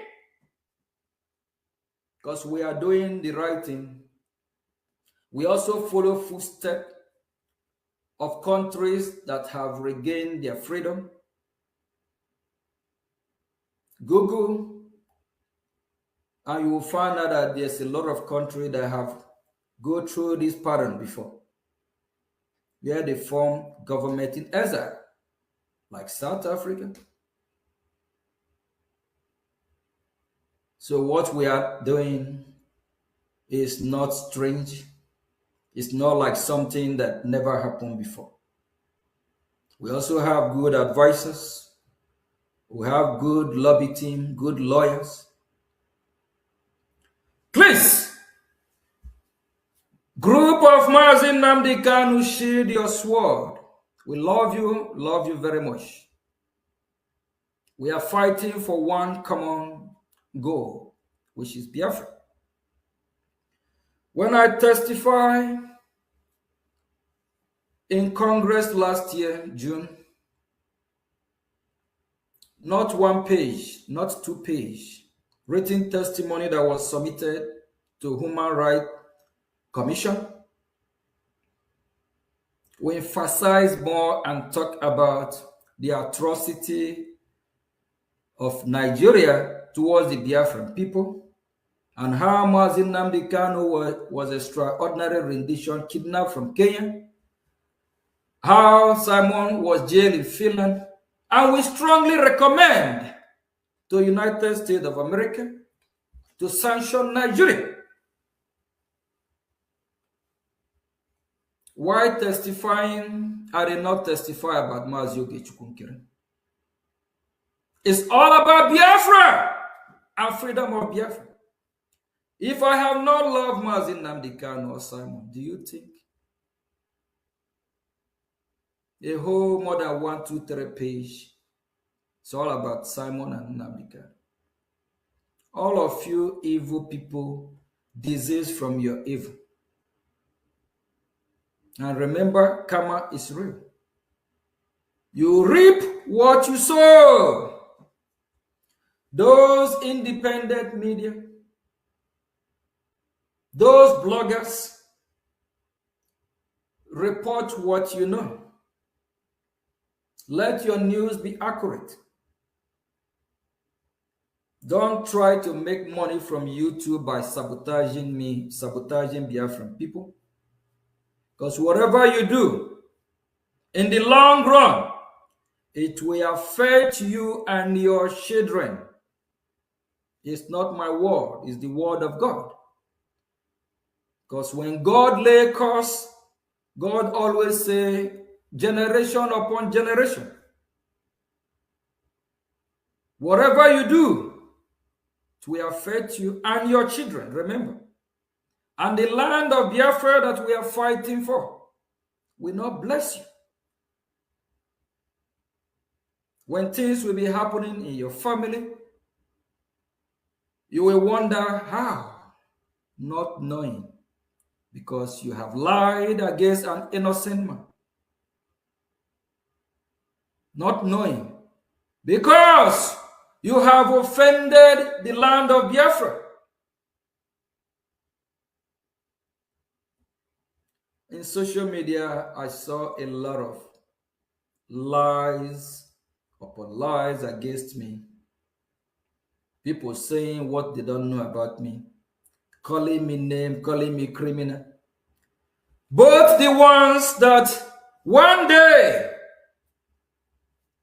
I will bring some proof or some individuals that have cried to me, telling me how they are struggling, telling me how difficulty, how they are really, when you see struggle, I feel pity. I start to help some as much as I can. And there's this very one individual who I took like my brother. If I count how I have helped this person, it's in thousands, not one today, make me his worst enemy. And everything he have said about me is not true. But he don't know that, he don't know the repercussion of what he's doing. He don't know that that will affect him. If he's, I know he's listening and he's watching this program. That will affect him and his family. He's laying a serious curse on himself. This is somebody when he don't even have money to pay a bride price. He cried to me. I sponsor him to make sure, because see, wise decision he made to marry and settle down and have a family, which is a beautiful thing. It's one of the commandments of God. Go to the world, multiply, be fruitful. The money that I work very hard for, I send it to this individual from the bottom of my heart. He sent me a video when they were paying the bride price and everything he pushes. The same person will call me criminal from morning till tomorrow. Do you think that family will not be cursed? I'm just using him as an example. And everything I did for him, not with Biafra money. God bear me witness. It's with money I work very hard for. Just because of the love I have for him, thinking that he's working for Biafran people. Disease from your evil way, so you can be blessed. A lot of Biafrans listening to me. You have a lot of our citizens scattered across the globe. Some are not finding it easy. Some are going through hardship. Sometimes it's because of evil that people do. That is why they are suffering. That is why what is happening to them is happening. And this young man in question, living abroad for over probably 10, 15 years, he's still broke, still a beggar.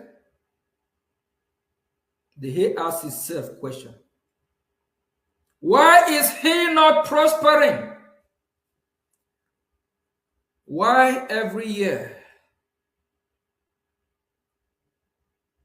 instead of him moving forward, he still remains a beggar? And why I'm giving this young man, helping him, I also remember, blessed be the one that giving from the abundance of the heart.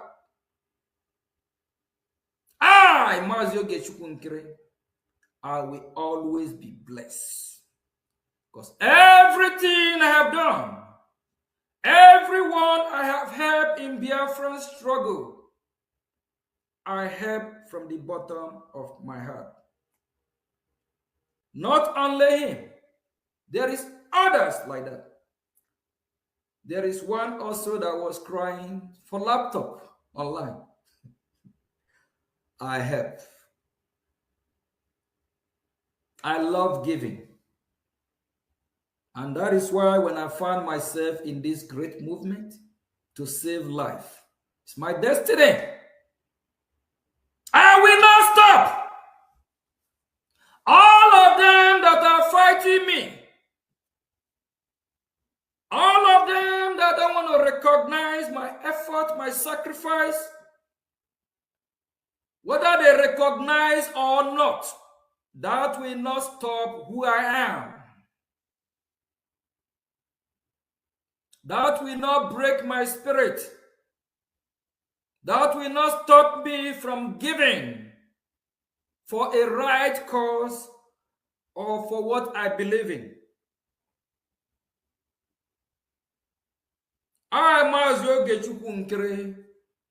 I go nowhere. I'm going nowhere. I will be with Brgie until Republic of Biafra is totally restored. And Biafra Republic government in exile will never, by any means, be transferred to anybody. The Biafran people have made me the gatekeeper. And I have do what you call key and lock. Lock and key. When they try to destroy this government, I see it coming. I knew what is going to happen.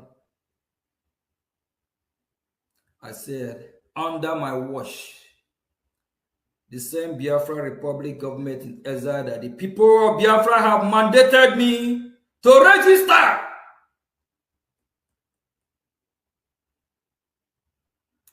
not let them destroy it. Simon Ekpa, realizing that he decided to work with, they went and registered one in Ohio, I believe August 17, 2025.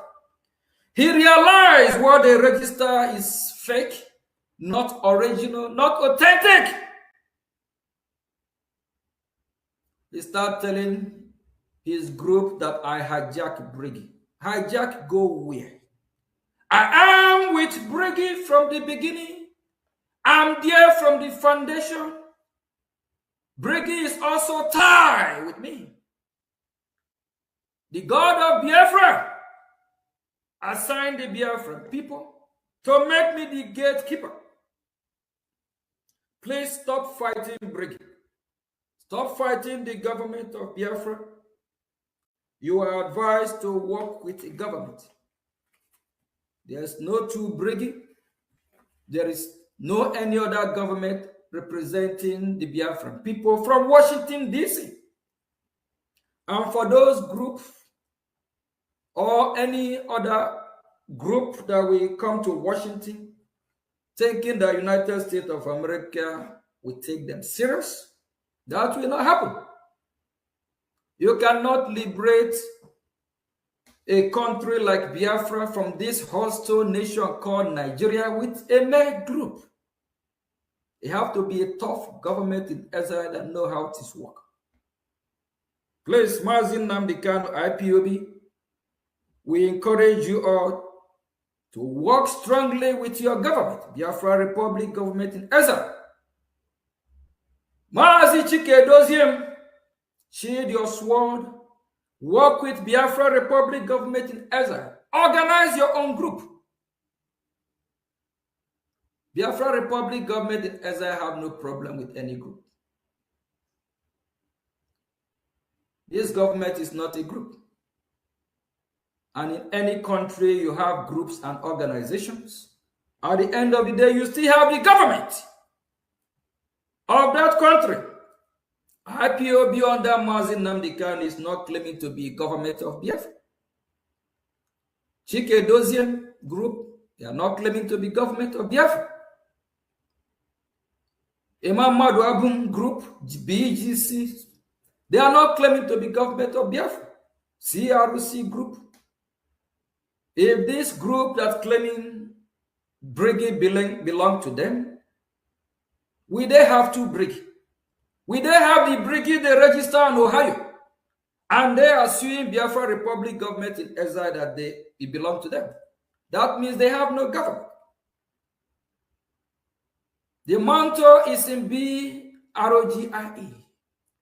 The mantle is in Biafra Republic government in Israel. Simon realized that instead of him to work closely with this government that is part and parcel from the foundation before he derailed, he decided to fight this government, of which he will not win. It's a wrong decision. He's supposed to shield his sword until his release. I'm here fighting for him from Washington, D.C., under Biafra Republic government in Israel, and he is suing Biafra Republic government in Israel. Not be you should be that. This is confused people. Very confused. Mazi Chief Ralph Wazurike, we appreciate how you catapult this movement at a time, how you resurrect this movement. Put your group together. Mazo. Biafran people will never forget you. I am Mazo Gechukunkiri. I will not forget your effort. You jumpstart the movement. If no one want to talk about you, I will talk about you. We are imperfect human beings. We make mistakes. Even if you make mistake, all other leaders of Biafra have also made mistake. Are we going to crucify Mazio Wazurike for what? Haven't other leaders even fumble destroy what we are doing more than Owazirike. We advise him to put his group together. And those that have buy the ideology of USB, they can as well put their group together. When Biafra come, we'll all go to the ballot box and vote for who will be governor, who will be this and that. Then all the independent media, both the ones, faithless ones, they can have their own organization or group. If Biafran people choose them, that is what you get from democracy. But this government will make sure that we have a transparent election, fair, and we are going to supervise it. And remember, our allies as well will be invited on board to help us as a new nation to organize and put Biafra together. That is why very soon we will be adopting the system of United States of America, because now they are our #1 ally. And if you have America as your kush, you have to be like that kush. And as well, Biafra was redeclared in Latin Finland, December 2nd, 2024. The ratification is still ongoing. Very soon, very soon, we'll ratify our redeclaration in Washington, D.C. Very soon, we'll ratify Biafra freedom in D.C. We'll ratify our freedom in Washington, D.C., of which we'll have some U.S. official to be in our midst in that very beautiful day. And I also want to let Biafran people know, please, Biafra Republic government in Ezra is not currently issuing any ID card or any passport. Please, don't spend your money. Don't let no one scam you in the name of you are getting ID card or passport. That time have not come. We have done some things in the past prematurely, and we are correcting those mistakes. Don't let anyone scam you. Biafra Republic government in Ezra is not issuing any ID card now or passport. I know some Biafrans are desperate. They want to see how I look. They want to have a passport or ID card. Please bear with us. We have things to face before we start issuing ID card or passport. Please don't let no one scam you saying you're getting USB ID card or passport or Biafra Republic ID card or passport. That have been suspended for now.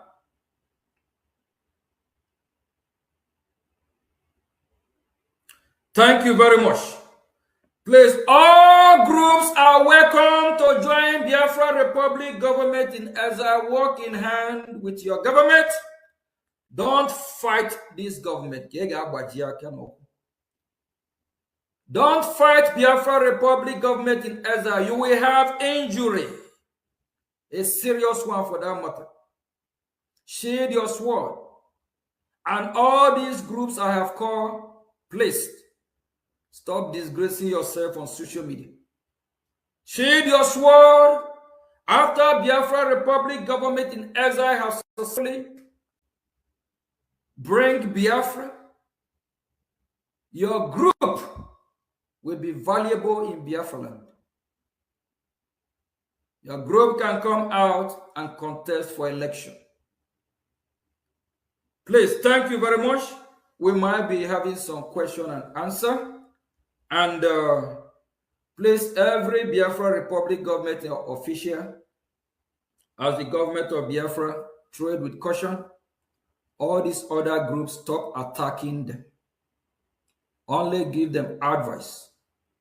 They are all under the government of Biafra. They are still Biafrans. We can only advise them with their mistakes or when they make mistake. And no group will be superior than the government of Biafra. And in Biafra, we will practice true democracy. We will not practice any monarch system. We don't have any supreme leader. Chukwu Okike, Abiam, Jehovah God is our supreme leader. If you know what the word means, or supreme leader, just like I, Mazioge Chukwu Nkere, let's say I'm having meeting with any member of Congress tomorrow, I will say I'm the supreme leader of Biafra. They will look at you. Is this another supreme leader from Iran, the Ayatollah family, or is it the supreme leader from North Korea? Dictatorship.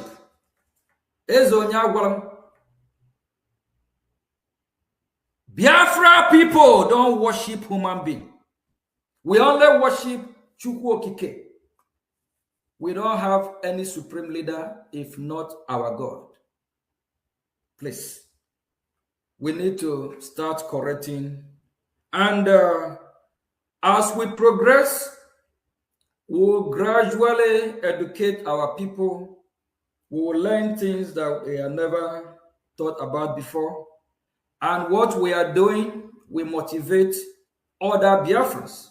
We have millionaires and billionaires and Tanzanians and trillionaires that are Biafrans.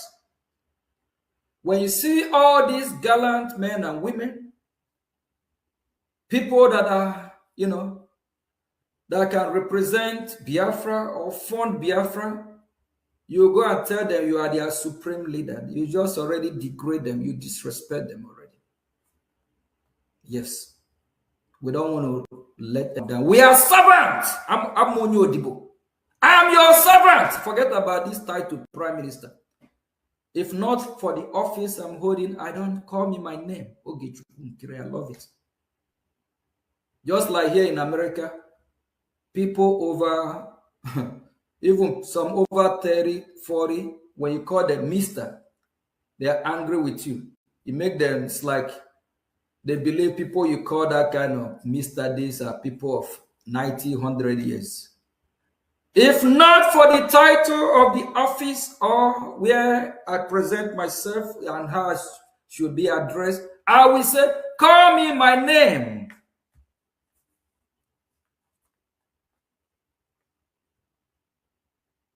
Thank you very much. We'll be having some, I think, Mazi Sonny. This program, I think, is for question and answer, correct?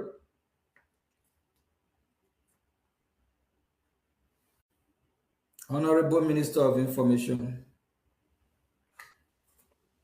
Thank you, Prime Minister Thank you very much. of the Biafran people. It's been a wonderful one, and we appreciate your time. And Biafrans, please, if you want to contribute to the cause of Biafra under this very government that the Prime Minister has spoken, please follow the website that is running under the screen, www.biafrarepublicgovernment.org, so that you can contribute your quota to support the government of Biafra. We appreciate the Prime Minister with his entire cabinet. It's not been easy to take all these bullets and to also create all the time, the energy, the resources, your money, and everything for Biafra. From your speech, you are not being paid for anything. You use all your resources, you use your money to sacrifice for Biafra from the beginning to the end. While those that you are even fighting for get financial benefit. Yeah. Yet the same people that you fight for that get financial benefit are the people that are fighting against you and your government, working so hard to destroy you. And it's so pathetic for Biafrans to see that the congressional testimony in the US Congress last year, everything was about the release of Mazenam Dikano and Biafra freedom. Like you stated, there was no line throughout the 8 pages of the congressional testimony to the US Congress. There was no line that depicted your name asking for a favor for Okechukwu Nkere. There was no line. Neither was there a line or sentence that asked for favor or protection to the family of Okechukwu Nkere. Not the wife of Okechukwu Nkere, not the children of Okechukwu Nkere, not his company or his business, but all for Mazenam Dikano and Biafra. And today, Biafrans can see that the same Mazi Simon Ekpa that you're fighting for is the one that is inside prison and is filing a lawsuit against Brgie and against you personally, and also against the lobbyist and against the attorney that is fighting for Biafra to be on the table of America. It is pathetic and shocking. And we believe that it is what must happen for Biafran people to understand and see and know that it is the right time for Biafra independence to be actualized. Because never a time like this that the Biafran people has been this close and also gotten to Washington, D.C. to table their case to this point that they now speak and have handshakes with the U.S. government on Biafra discussions. So if there is attack or a reprisal attack coming in from even the person that you're fighting for to be free from inside prison, and even Biafrans that you're fighting for to be free, plus Nigerian government, who have launched series of attacks against you and Brgie in America to be destroyed, and to see that you are captured like the way they captured Mazenam Dikano and put inside a bag and brought down to Nigeria. If all these are happening at this time, and all these opportunities did not avail itself during Ojukwu and Philip Effiong time of Biafra independence, because they sorted so much opportunity to see that Biafra gets to America and to be discussed in Washington, D.C., and for any of the congressmen or ambassador or even a think tank group in America to discuss Biafra in any way, opportunity did not avail itself. So if this is happening at this time in our own dispensation, and then those you're fighting for are now joining hands with the enemy of Biafra to fight against you, it actually means that Biafra is here and that we are at the right point to get it all done once and for all. Nigeria is on a time bomb now. It is exploding. Boko Haram terrorism is escalating on a daily basis and going everywhere. So I see it that the opportunity of the Biafran people has come. The time to get it all actualized has come. So Biafran people, like the Prime Minister said, you should count it joy that your crown and your glory has arrived. That which you've been waiting for is actually here. So it is incumbent on you to join your hands and deliver your Biafra independence. We'll take a short break, and our lines will also be on, and then we will have a chat out with the Prime Minister for some minutes. Later on, the line will be open for those that want to call in to air their views and also to ask some questions. The Prime Minister is here to answer questions from everybody today. You can throw in your question from any angle. He will select the one that is best to answer to the public interest.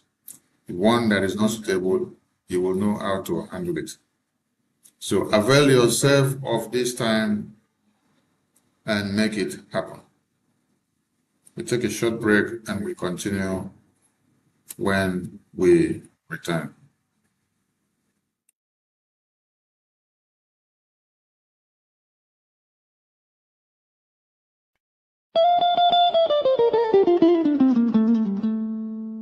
In the heart of Africa, a nation bleeds.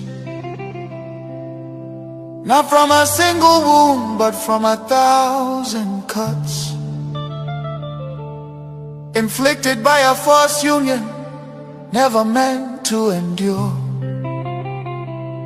This is the story of Nigeria.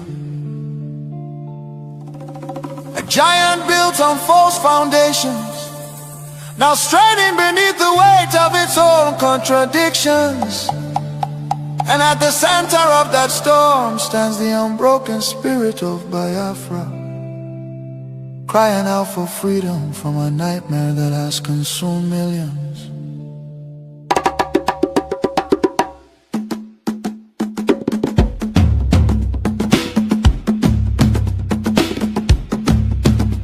It began with the rivers of blood in 1966. Thousands of Biafran men, women and children, professionals, traders, students and families who had built lives across the Federation became targets in the northern city, fueled by ethnic hatred and religious hostility. Mobs descended upon innocent civilians. They were slaughtered in their homes, in crowded markets, and aboard trains carrying desperate families back to the east.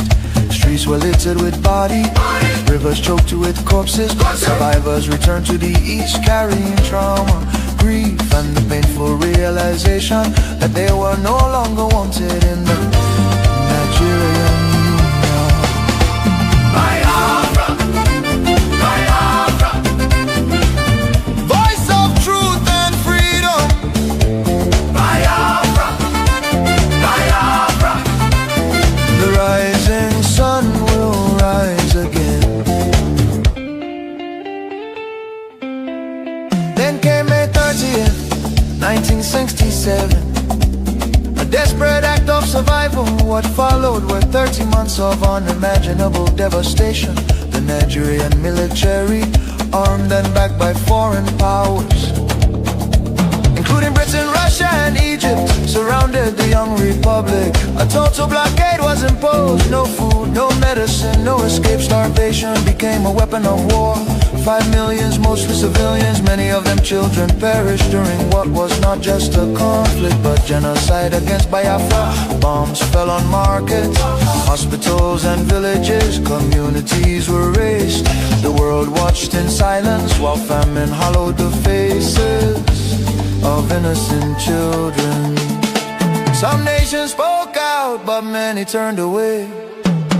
The war officially ended in paper in 1970 under the declaration, no victor, no vanquished. Yet for Biafrans, the suffering did not end. Their properties were confiscated, careers destroyed. Biafrans were given only 20 pounds regardless of how much they had.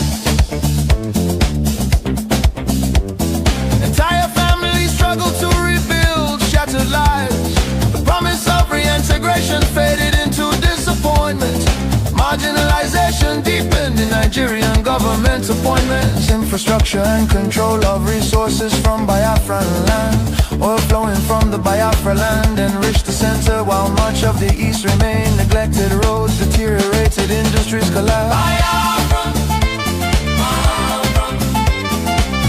voice of truth and freedom. The rising sun will rise again. The nightmare did not disappear, rather it evolved. Across Nigeria today, violence and insecurity continue to devastate communities. Armed attacks by Fulani herdsmen, terrorists have left villages destroyed, farmers killed, women violated, children orphaned and churches burned. Boko Haram and its offshoots have unleashed terror across multiple regions in the southeast. Demands for Biafra and self-determination are often met with military crackdowns, arrests and bloodshed. Protesters have been killed, fear and tension continue to rise.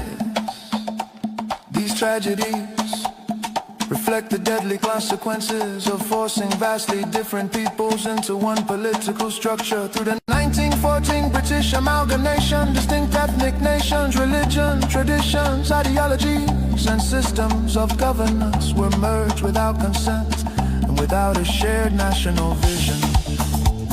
The North feudal and religious conservatism can never blend with the South's entrepreneurial drive. And the East Republican individualism attempts to hold the Union together continue to be at the cost of innocent blood. Why does Biafra matter? Biafra means self-determination. Biafra represents dignity, survival, and the right of a people to life and choose their future. Biafra symbolizes resistance, innovation, enterprise, and hope.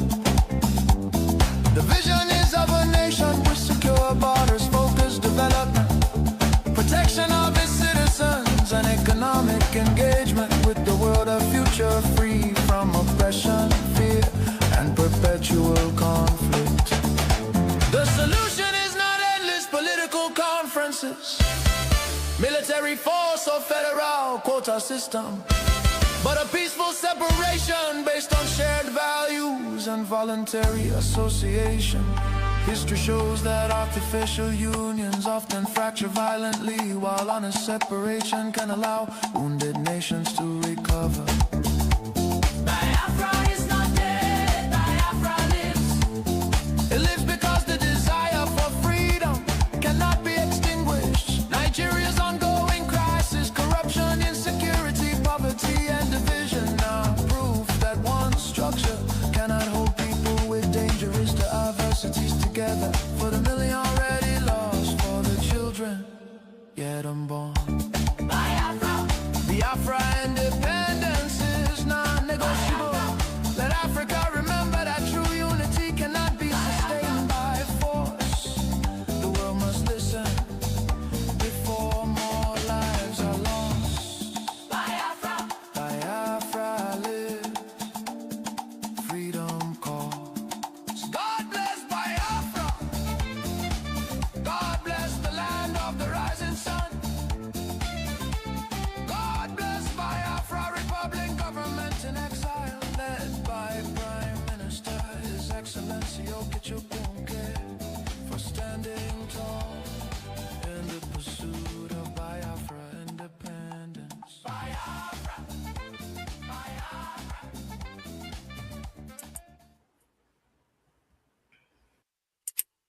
Welcome back to Voice of Biafra.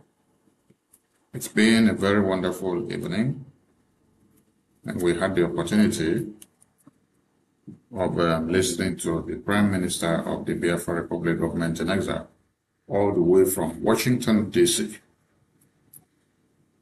And we're back to the studio after his speech, and he will be available few hours available to him based on his schedule for us to discuss and for the line to be open for Biafrans that want to call in and to also aid their views.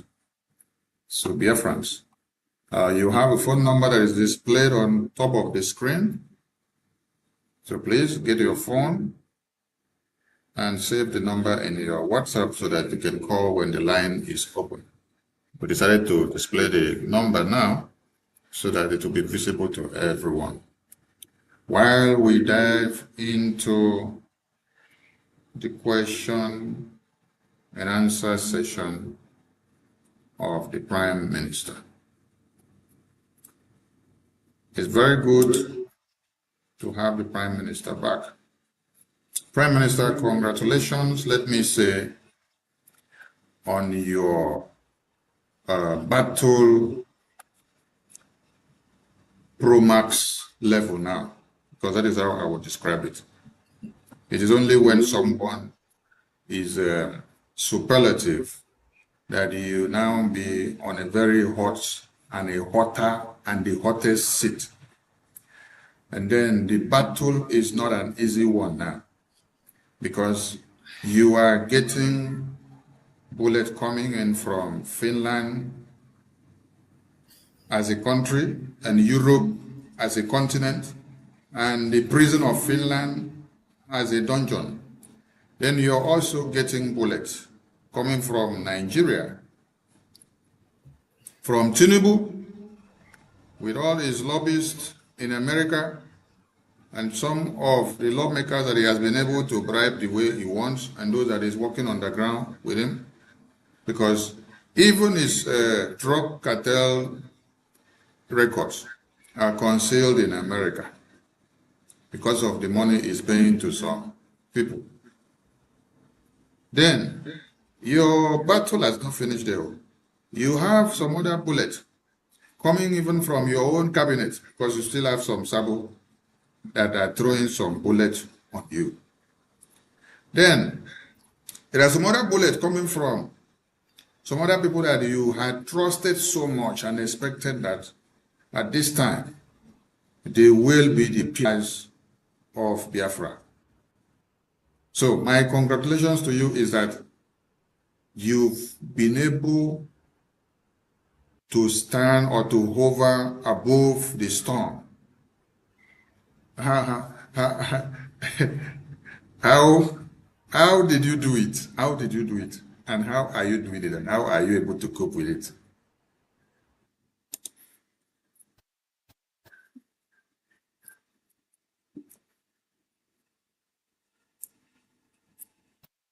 For freedom is not a joke. Freedom is not given, it's taken. You have to be ready. You have to prepare yourself mentally, physically.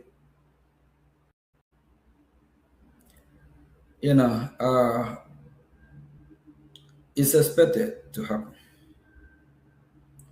And we Biafrans, especially, we are not used to violence. We are not used to this nature of being so troublesome. That's why we let a lot of stuff go. And that's one of the reasons why these henchmen or these terrorists, they are using that as a weakness against us.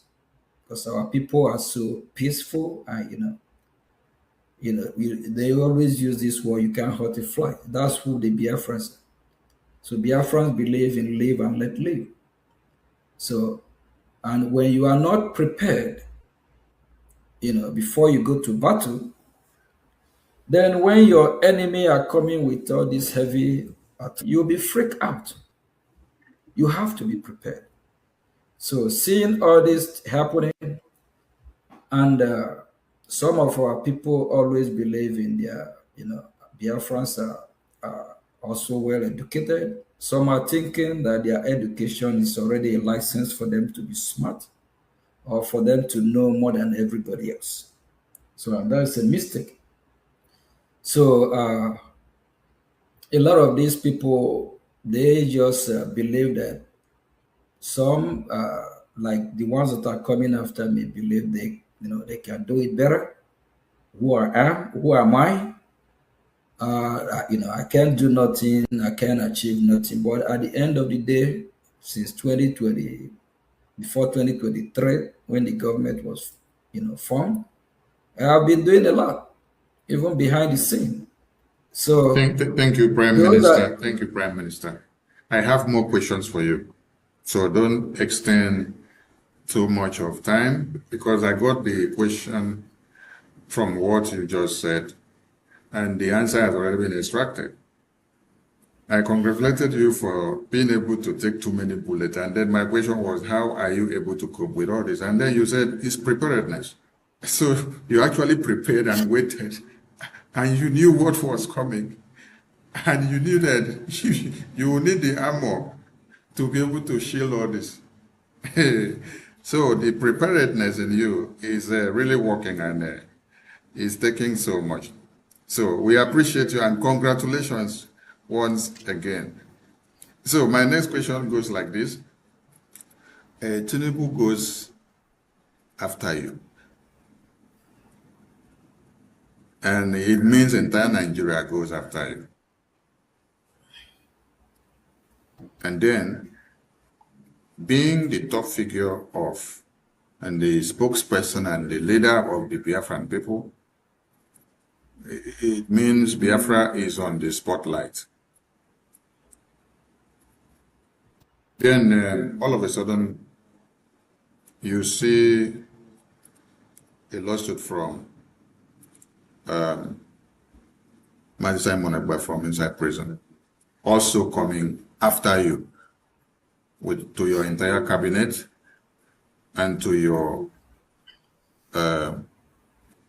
legally acquired lobbyist and the attorney of Brgie.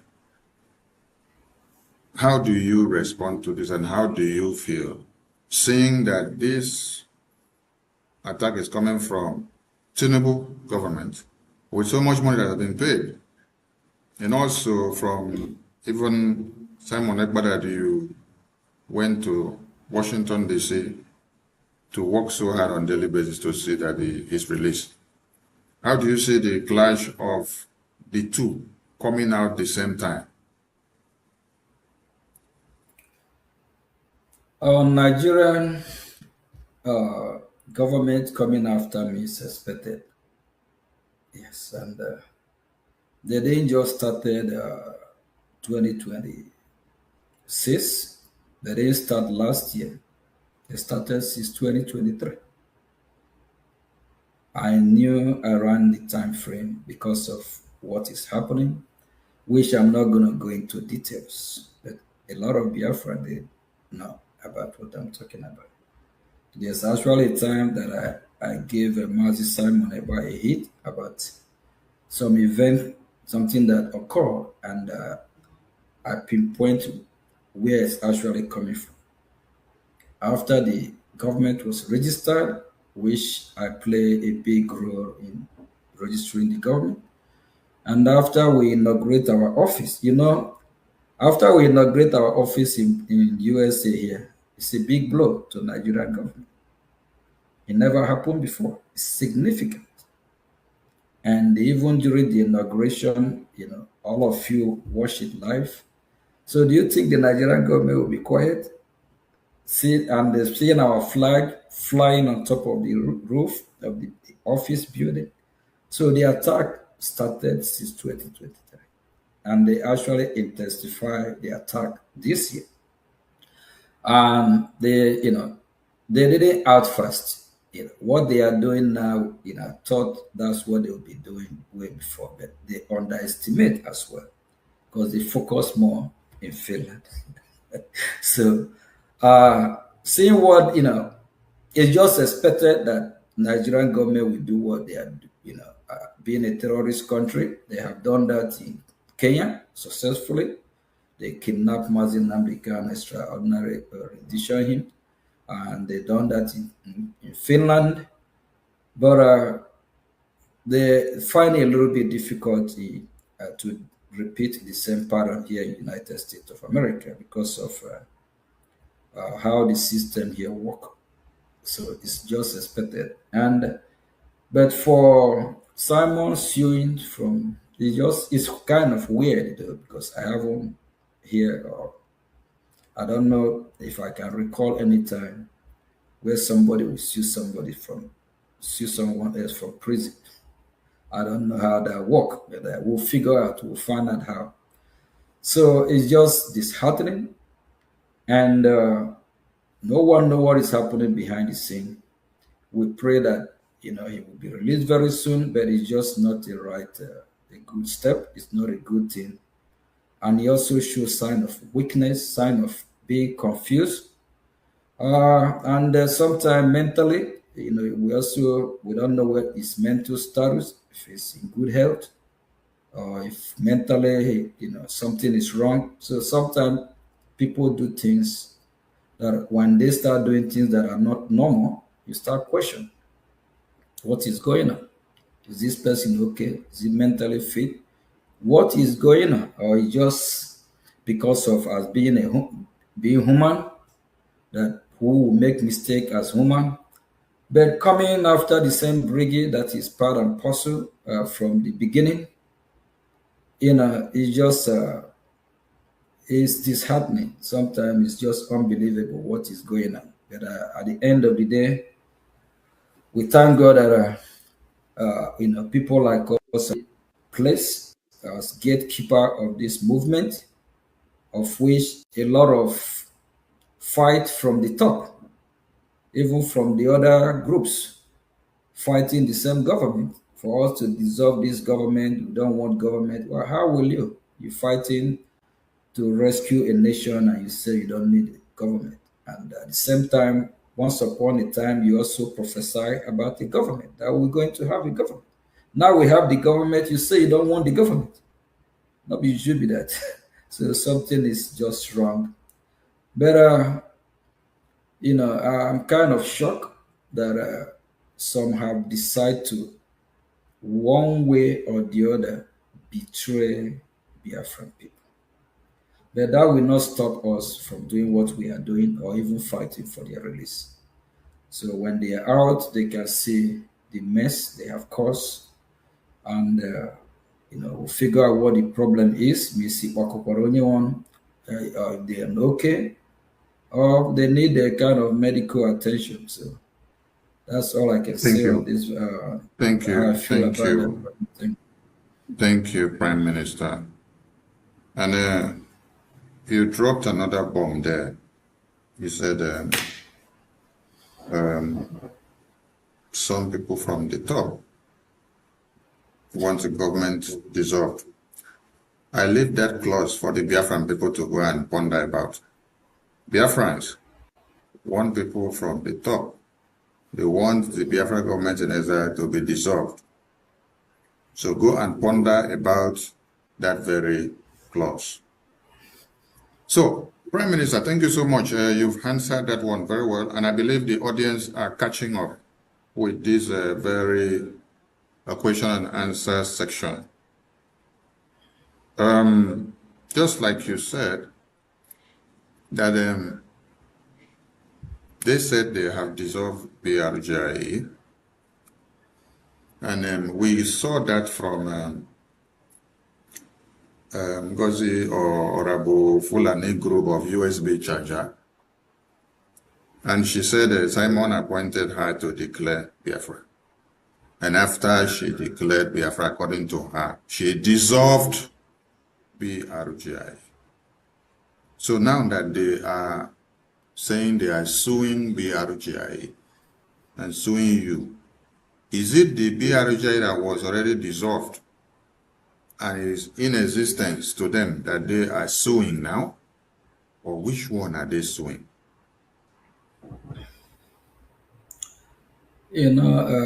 Minister, our struggle every day is getting tougher, harder, and also enjoyable. Because if you followed how we're progressing, that will give you joy. Like the test I received today is very important. And this a top official at high level. So when I say high level, it's very high level. So years ago, if somebody even whisper on our ear that our time is coming, will be getting a message to meet here, to meet there, this department. You will say, how do we? Hey. So it's enjoyable in the sense that upon all this difficulty, we're still achieving a lot. With little we have, God is on our side, knowing that He needs to support His people. So seeing what Simon and some others are doing, at a time they play a big role, there's sometimes they can derail. So don't mean that we will not remember them for the good side they have done. But like I mentioned of Owazurike before Mazin Namdi Kanu kickoff, it's from Owazurike. So Owazurike have not resurrected the movement. So we're also going to remember Owazurike, the good side and the bad side. So we are now seeing the bad side of Simon and these other groups there. So it's as human being will always make mistake. You cannot say you appoint somebody, you surrogate somebody, your surrogate say that they dissolve Brgie, and the same Brgie you dissolve, and the same Brgie, there's they only confuse people. Somebody who is confused or don't know what he's doing, mentally unstable, we go through that pattern. You cannot dissolve something and you suing what you dissolve. It's not adding up. It's not just, it don't just sound right at all. But at the end of the day, I think those that have been on space, I haven't seen them on space for some time now. They always say BGC, Brgie, the original Brgie, the original Brgie. They haven't shown up for almost how many months now. They have heard from Simon that the Brgie, the original authentic one, is the one that is piloting the affair of Biafran people. And the lady that actually visited Simon told this lady that I hijacked Brgie. I never go nowhere. We are here. The same office of Brgie is still the same office where I'm speaking from right now. So with Brgie is always where Brgie, the office still remain the office 7200. Belarus never changed. The article of registration we did not the same thing. The work that I was even doing when Simon is here going to Washington, nothing have changed. I'm still the Mazio Gechukunkere. Nothing have changed. Brgie have not changed and it have never been hijacked. So now, I believe Emma and the group will really be ashamed of themselves without nonsense. They registered in Ohio, August 27 last year, knowing that what they are working with is the fake and not authentic Brgie. So, with what... you're invariably telling me that this process of Simon Ekpa suing BRGI and your cabinet and your entire team is a validation of authentication of the real BRGI. Yes, you heard me right. And since then they have a lot of this. Since then they have a lot of their mad dog that always want to say they are the original Brgie. They haven't showed up since I don't know where they are. So please, my advice to these people, they need to sheath their sword. We can't go nowhere with division. We can't be on social media constituting news. The world is watching. Washington, D.C., take us more seriously now. And the state of Israel, they are weighing in our activity. So they haven't really taken us serious before, but it's not something I will be discussing here, but they are watching. So Brgie remain the government. And like other groups that I talked about today, as long as they organize themselves as group, they are not interfering in the government affair, we will recognize them as group. They can work together with the government, we will achieve a lot.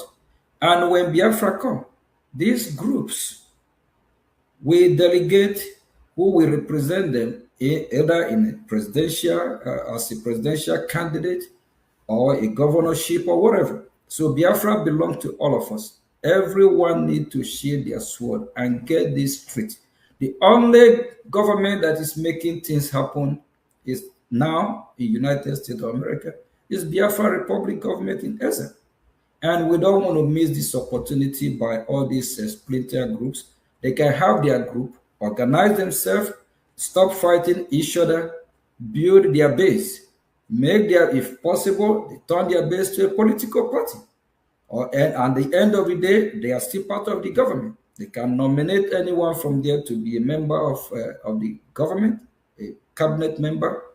Government is for all of us. It's not individual property. Thank you very much. Thank you, Prime Minister. You seems to be very diplomatic in your pattern of dealing with the splinter groups. Biafran people wants to get a yes and no answer from you from this question.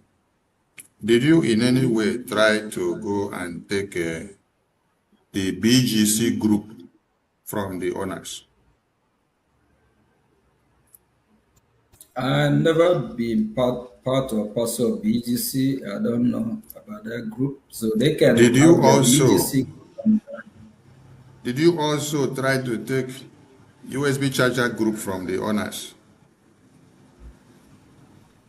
No, I don't. I don't have nothing to do with that group. So I don't have. I don't know why I will blame the government that is piloting the affair and go to group affair.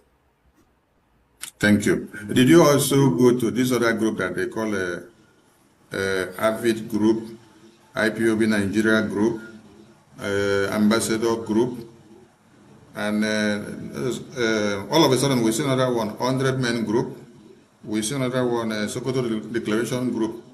Have you made any attempt to go and carry their group or to go and take their group from them? You just heard me encouraging all the groups to shield their sword, and as long as they are not interfering in the government of Biafra and they are not sabotaging what we are doing, having a group, I don't see anything wrong with that, unless when they start fighting the government or when they start sabotaging the coming of Biafra. That's when we'll sanction that group or call that group. But for now, all these groups, even the calling them this other group IPOB Nigeria, hopefully without Nigeria will be out from there. We just call them as IPOB China Chike Doziem or IPOB Mazin Namikano group, but they just have to work accordance and work closely with this government. So for them, looking down on this government that God has given us is a big mistake. And I don't think that we'll take it lightly with any group that will come to destroy the progress that we have made so far. So I'm just appealing with all of them. Shield your sword, support your government. Whatever you don't know about the government, ask questions. If you want to be member of the cabinet, let us know. We are ready to work with any group, as long as it's for Biafra. Thank you very much. Thank you, Prime Minister. You advocate for all these groups to fall in line because they are mere groups to come and support their government. So you've responded to Biafran people that you have not in any way tried to go to use up these groups or to steal their group or to hijack their groups. So what is it that is unbeatable about BRGI that all these people now gather as a cloud coming in full force against only one BRGI? BRGI, one is authentic. Yeah, one is authentic.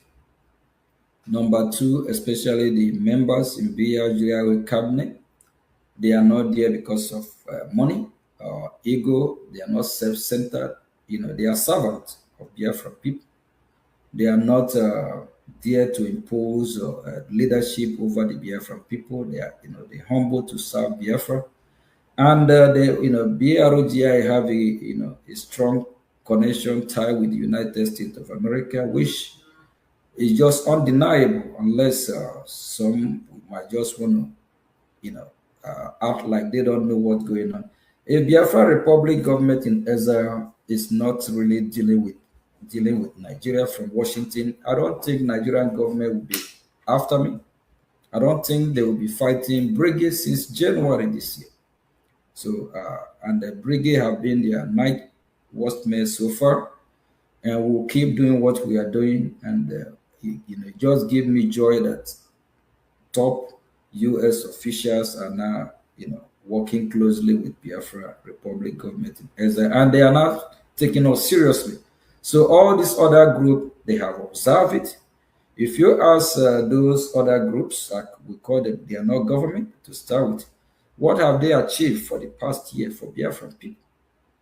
IPOB group of Mazin Namdekan, Chike Dozie group, because since they don't recognize the government, so we still have to identify them as a group until any of them recognize the government, and we address them how. But as a group of Chike Dozie, what have they achieved in international stage? Diplomat way. What have they achieved for Biafran people? So if you ask all these other groups, both the one Imam Madu and BGC, CRC, are nothing to show for them. And if all these other groups are threats to Nigerian government, why is Nigerian government not going after Chike Dozie? Why is Nigerian government not going after Ngozi USB?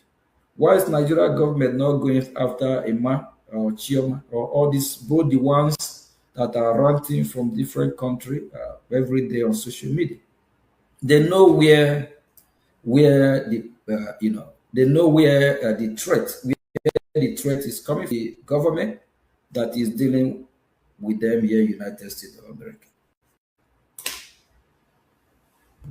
Thank you, Prime Minister. BRJ under your watch does not need Mazi Simon Ekpa from prison to be validated for it to exist or to have success. A BRJ under your watch does not also need Mazi Nnamdi kind of validation for you to have all the traction in Washington, D.C. BRJ under your watch does not need the IPOB groups, the BGC groups, the USB charger groups, the AFID groups, the ambassador groups, before you made all these successes in Washington, D.C. How so? While every other groups are looking for who to validate them, even with all these validations, they are making nothing. How is it that you don't need validation of any of these people or support from these other places, but yet you are the one that is having handshake with the U.S. government? What is it that you're doing that they need to learn if they have to come to start learning something? We are a government, we function as a government, so government can need the validation from organization or group. Rather, group or all this organization, we need validation from the government. Just like if you're going to get your ID card, the government can't get ID card from you, or you get the government issue you ID card. Minister? The government issue you, the government authorize the ID card that you use, right? Yeah. Okay, so the government is always ahead. So as a group, we have to need validation from the government, not the government to need validation from any group. That is interesting, sir. Thank you so much. Now, we now understand the secrecy of your successes in Washington, D.C. because there have been several groups that have existed for years and they couldn't make any traction in the U.S. Congress for Biafra.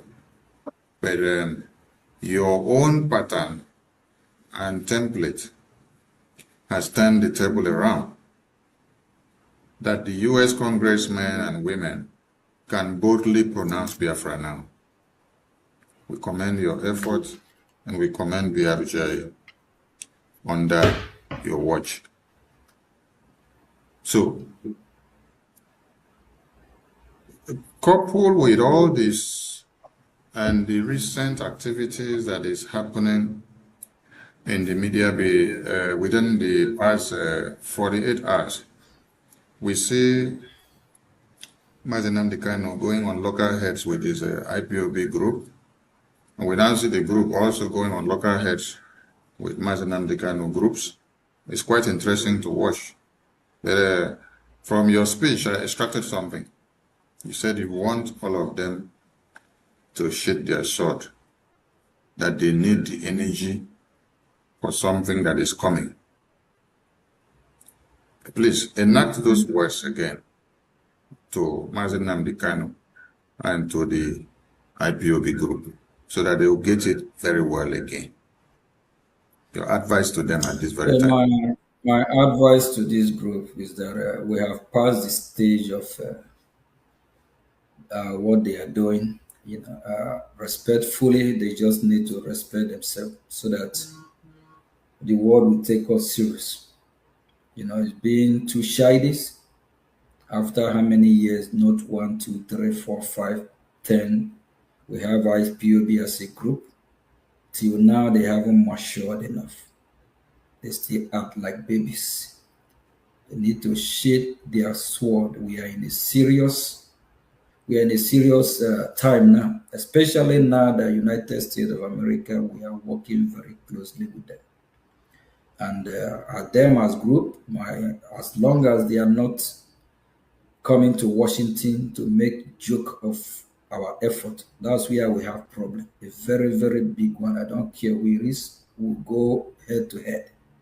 They can do whatever they are doing where they will do it, but don't come and destroy the progress, what we have achieved. Then the next thing, the US lawmakers will start backsliding again, looking at us like the way they treat Ambazoni. So they just have to be matured and be civil. They need to respect themselves. The leaders of both groups, they are adults, they are not kids. They need to stop this nonsense, what they are doing. And, it's just, I believe that the Nigerian government, look at these people, how they are jabbing themselves. That's why I said, please, every Biafra Republic government official, don't go and start, just respectfully, if you have any advice to advise, do that. But we don't want to escalate what is going on. We are Biafrans. Killing ourselves, destroying ourselves, fighting ourselves, it's not the answer, it's not the result. So there's this say that follow him that know. If Brgie is the one in the success, it's not my success. It's success of every. If we achieve our freedom through Biafra, it's a welcome development for all Biafra. When Biafra comes, all of us will still enjoy Biafra when it comes. So they have to stop this nonsense they are doing on social media. I saw Sahara Reporter. They have seen the kind of news they want to carry. That Mazi Nnamdi Kanu group fight Chike Edoziem. Chike Edoziem fight Mazi. It's mockery. And it's not going to look good for Mazi Nnamdi Kanu, because he also the victim. He's the one suffering in jail. He's been there 2 years before 2021. Now he's still there for how many years now? I don't know if he loved being there, but he need to do and come out and face, what he's facing us. He just need to respect himself and also know that as a prisoner, you can't be there and be dishing others and causing more problem. If he's preaching for unity, he need to sheath his sword, and until he's released. Then when he released, even the other group of Chike Edoziem, upon everything they are doing, I'm not here to judge them, they still call him their leader and all that. So I don't really want to dive into it. All these groups just have to grow up, be matured. They supposed to be groups we supposed to even learn from, because groups that have been there for years, but upon that, it's just too childish to watch and see what is going on. They need to share their sword and respect themselves, because Biafran people are watching. With this, Biafrans will start asking questions. Both those that don't want to disrespect Chikedozium, they are disrespecting Chikedozium today. Both those that don't want to disrespect Maziun Namdekan, he have given them, he opened the door, the privilege for them to disrespect him. He have suffered enough, and he just have to respect himself, share the sword, and know that him as a prisoner is not a best or wise decision for him to be giving order, dishing order from there. They can as well use that against him. The new group that he's instituting now, if any of this new group do anything, the Nigerian government, if they charge that new group, that will be additional charge. They will charge him. So I don't know where he's getting his advice from, because I knew P2B said he's getting his advice from a madman. Mazin Namdekan, I don't know where you get your own advice, but he need to do what is right. Thank you. Thank you, PM. So I pray the advice is not from a madman, because there are some advice from madmen that are very disastrous, while there are some that will save your life. But in this very case, this one is unbecoming and so condescending. Prime Minister, thank you so much for your time. Biafrans, the line is open. You can call in after the two questions that will be thrown to the Prime Minister. I appreciate your time, Prime Minister. You did say from your speech that the Biafran government in exile would soon unveil a governmental template that will adopt that of America. Since we are going to America and we are seeking recognition from America, everything that we've been saying is America, America, America. Our leaders of the past, Philip Effiong and Ojukwu of 67 to 70s, were all talking about America. Wazirike was talking about America and their template. Mazi Nnamdi Kanu was talking about America. Mazi Simon Ekpa was talking about America. I don't know if it is only Asari Dokubo during his time of fighting for Biafra that I did not hear him pronounce that we need to go to America. Maybe for those of you that have seen the video, please try to get it so that we can also give him the credit, because we like to give credit to everybody that have fought for Biafra and sacrificed in any way, keeping every of their excesses aside. So, Prime Minister, I wanted to throw light on this governmental template of America, which you just told the Biafran people that they will be adopting it as their own template for the Biafra Republic. We all know that America is the leader of this free world. So if their system is working, why not we Biafra adopt American system? And America being the champion and leader, their way of governance is working. So for them, America actually will be our coach, our number one ally, of which they will help Biafran people during the transition and in helping Biafran people to get, stand for us to stand in our feet. So we can have a primary what is the right word for that? We can't have this parliamentary system, and while America that are supposed to be helping us in our government, with their own system, it will kind of contradict. It will be kind of difficult in assisting us to be able to be a functionable, better government in Biafra. So it's just wise and appropriate we adopt American system of government.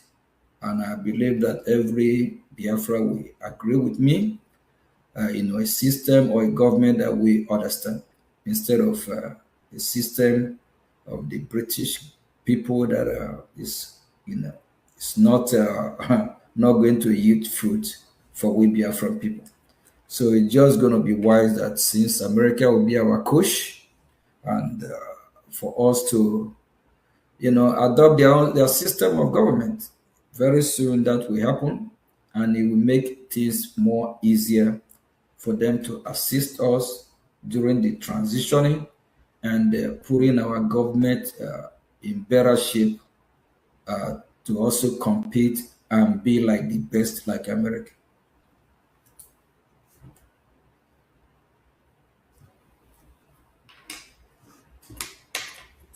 Thank you, Prime Minister, for the response. Thank you so much. I appreciate your time. And you also did talk about ratification of the Biafra Declaration. And this time you said in America. To some Biafrans that may not understand your terminology of ratification of Biafra Declaration in America, what does that entail? So that they will get prepared and know what they are up to. Yeah, Biafrans, the truth of the matter is this. Yes, we redeclare Biafra, but we also make some mistakes. There's things that are supposed to be in place, of which that are not in place before our redeclaration. That's why, even if Mazi Simon Ekpa is here, it will be difficult for us to still defend Biafra land, because we can't have two governments operating in Biafra at the same time. So we made a mistake not taking some step to make it easier for us. And our redeclaration is also be tampered with and make caricature and joke of. So we need to clean that up. We'll make sure we go through the process. A lot of countries, I think, have done that in the past as well. So we'll ratify our redeclaration, and that will happen in the same America, because America is in the center stage. Why it was shifted to Finland before is because of that's where Simon reside. But that's actually a big mistake. America, it would be easier for the American government as well to declare the country that is our biggest. It can be a more clear declaration. I made joke already. So we'll make sure we clean. We'll make sure with Minister of Information, please, can you? It's like Prime Minister, we are having difficulty hearing you properly. So we take a short break and you refresh your network, and we continue when we return.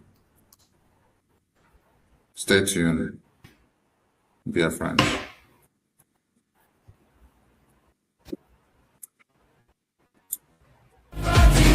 The first, the best, and the last.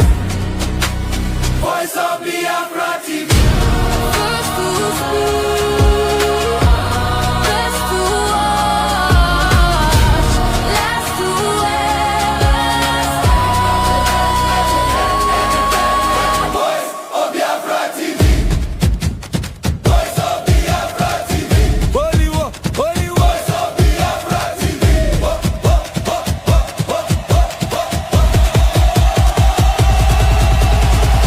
Only one, no, only one, only one, only one.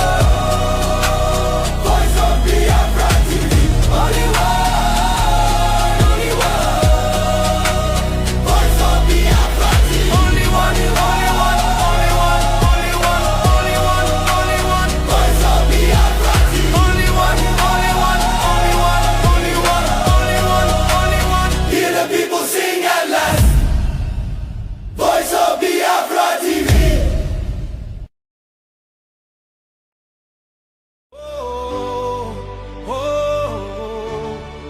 Voice of the East.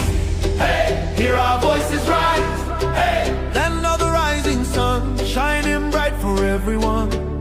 We rise, we shine. shine, we stand tall. From every town we answer the call. Voice of the East, hey, voice of the East, hey, voice of the East, hey, Hear our voices rise, hey, land of the rising sun, shining bright for everyone. We rise, we shine, we stand tall. From every town we answer the call. Voice of the East, voice of the East, From the rivers and valleys to the hills so high, our dreams keep growing beneath the sky. No more fear, no looking behind. We're hope in our hearts and a future to find. Together we're building, together we're strong. United in purpose, moving along. The light keeps shining for all to see. A people of courage and dignity. voice of the East, hey, Hear our voices rise, hey, land of the rising sun, shining bright for everyone. We rise, we shine, we stand tall. From every town we answer the call. Voice of the East, voice of the East, voice of the East. Hear our voices rise, land of the rising sun, shining bright for everyone. Oh, rise up, let the morning light appear. rise up, With hope and vision far and near. Voice of the East. Yeah, welcome back to Voice of Biafra TV. Before we went on a short break, the Prime Minister was addressing the issue of the Biafra Declaration ratification. And we lost his connection. Prime Minister, can you hear me, sir? Yeah, I can hear you. All right. The floor is yours now. Because we didn't hear anything you or were struggling to get what you were saying when you were addressing the Biafra Declaration ratification. Go ahead, sir. You have the floor. What I'm saying is we will ratify our declaration, which is normal. And that will happen here. I'm coming out, correct? Yes, I can hear you now. And that is how that we have the state of America. We are a lot of mistake. There's some preparation that's supposed to be, some measures supposed to take care of that didn't happen before. So we'll make sure all that are taken care for the ratification, and as well it been and make caricature by USB with their cheerleading. So Biafra can be joked with. So everything we are doing, we are damn serious. Everything handled properly and in a way that will be respected. At the same time, we follow the due plan, everything we need to achieve. Ratification, we have achieved it. Just like Somaliland was just recognized Israel, not quite maybe recognition. There's a lot of stuff they have done in Somalia, a lot of resources. They have, they have available government. Things are just working over 60-70% to the percent to the right direction. So in our own case, it's something else. So we'll make sure everything is taking place, and things that we're supposed to be done before our declaration that is not that we didn't do, we'll make sure we correct all that mistake this time. So that's the need of ratifying it, and to also clean up some mess. So we cannot get in Biafra with all those nonsense stuff that is not just right for anything that is not befitting our God or our country. So we'll make sure we clean all this up with the top U.S. official that will be in our ratification when we are ratified. And so part that will also guide us in way about I believe every Biafra will believe with me that after the redeclaration, I will ask any of you feel the impact that Biafra land have redeclared, that Biafra have been redeclared. If you go to Biafra land, you can't see any different. You can see what shows that we have redeclared Biafra. So there's things, some measures that we need to take before our ratification. And that will happen. So when that will happen, we'll let Biafras know when to prepare and when they will be coming to Washington, D.C. So a lot will happen that very day. Thank you very much. Thank you so much, PM, for the clarification. Dear friends, the line is open for you to call in. And remember that tomorrow is our general fundraising. You have to join. And on Sunday, we have another general town hall meeting for you to join. So while we wait for the lines and the calls that will be coming in, Prime Minister, in your opening speech, you said there are some people that are destroying your names on the media and they are calling you criminals. And you said you are the one that paid for your bride price, not their bride price. So different people are asking you, when are you going to go and take your wife? Because that is your property and your son. Because if you pay money for your wife and then you leave it somewhere, somebody else is taking care of it for you. So when are you going to go and take your property? Actually, I will make it property of Biafra. So whenever Biafran people demand for it, they have to say what, let them tell us what they want. But I also want to send a strong message, to Biafrans. Please be upright. Don't castigate. Don't lie at somebody who feed you or who do you no wrong. Karma is real. If that men do live with them or dwells with them, karma. A lot of people are consequences of what their action, of what they have committed or what they have done to others. Especially when your hands are clean. Pilate, when they brought our lives to him to crucify, at all the interrogation, he found out that our Lord is innocent of all charges. He went. It's not part of this. Those people that are committing evil, calling me name, saying what I didn't do or what I didn't know, not just sin. There's other mad woman, mad dog, about people group. I have groups I have in Biafra land terrorizing people. I don't have any group. I'm innocent of all this accusation. But tomorrow, when that lady and her family will start, bearing the consequences of her evil action, she will start calling God, why me? People like that, the evil that they do, their same evil is what will hurt her children, her family. Because some of them, their children is part of it. Like this woman in question. She don't know more about electronics. The children help her. So when she starts suffering, whatever she will start suffering, both the children, the cause will follow her children.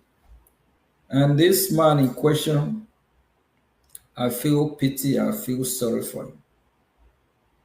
The future is not going to look bright because of the evil, lies, allegation. It's heartbreaking, but that's what it is. But people This generation, they will have a problem because of evil. If you don't want it to happen to you, repent. Repent from your evil way. A lot of people are out there. Actually, these questions said because I want to bribe. 2023, early 2023. I have been happy even when so that means when I'm bribing.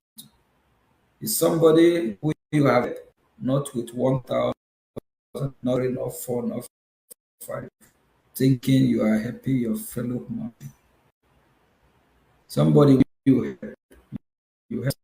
One day I'm going to print evidence, show the evidence. Some that are listening to him might think it's just something you did once.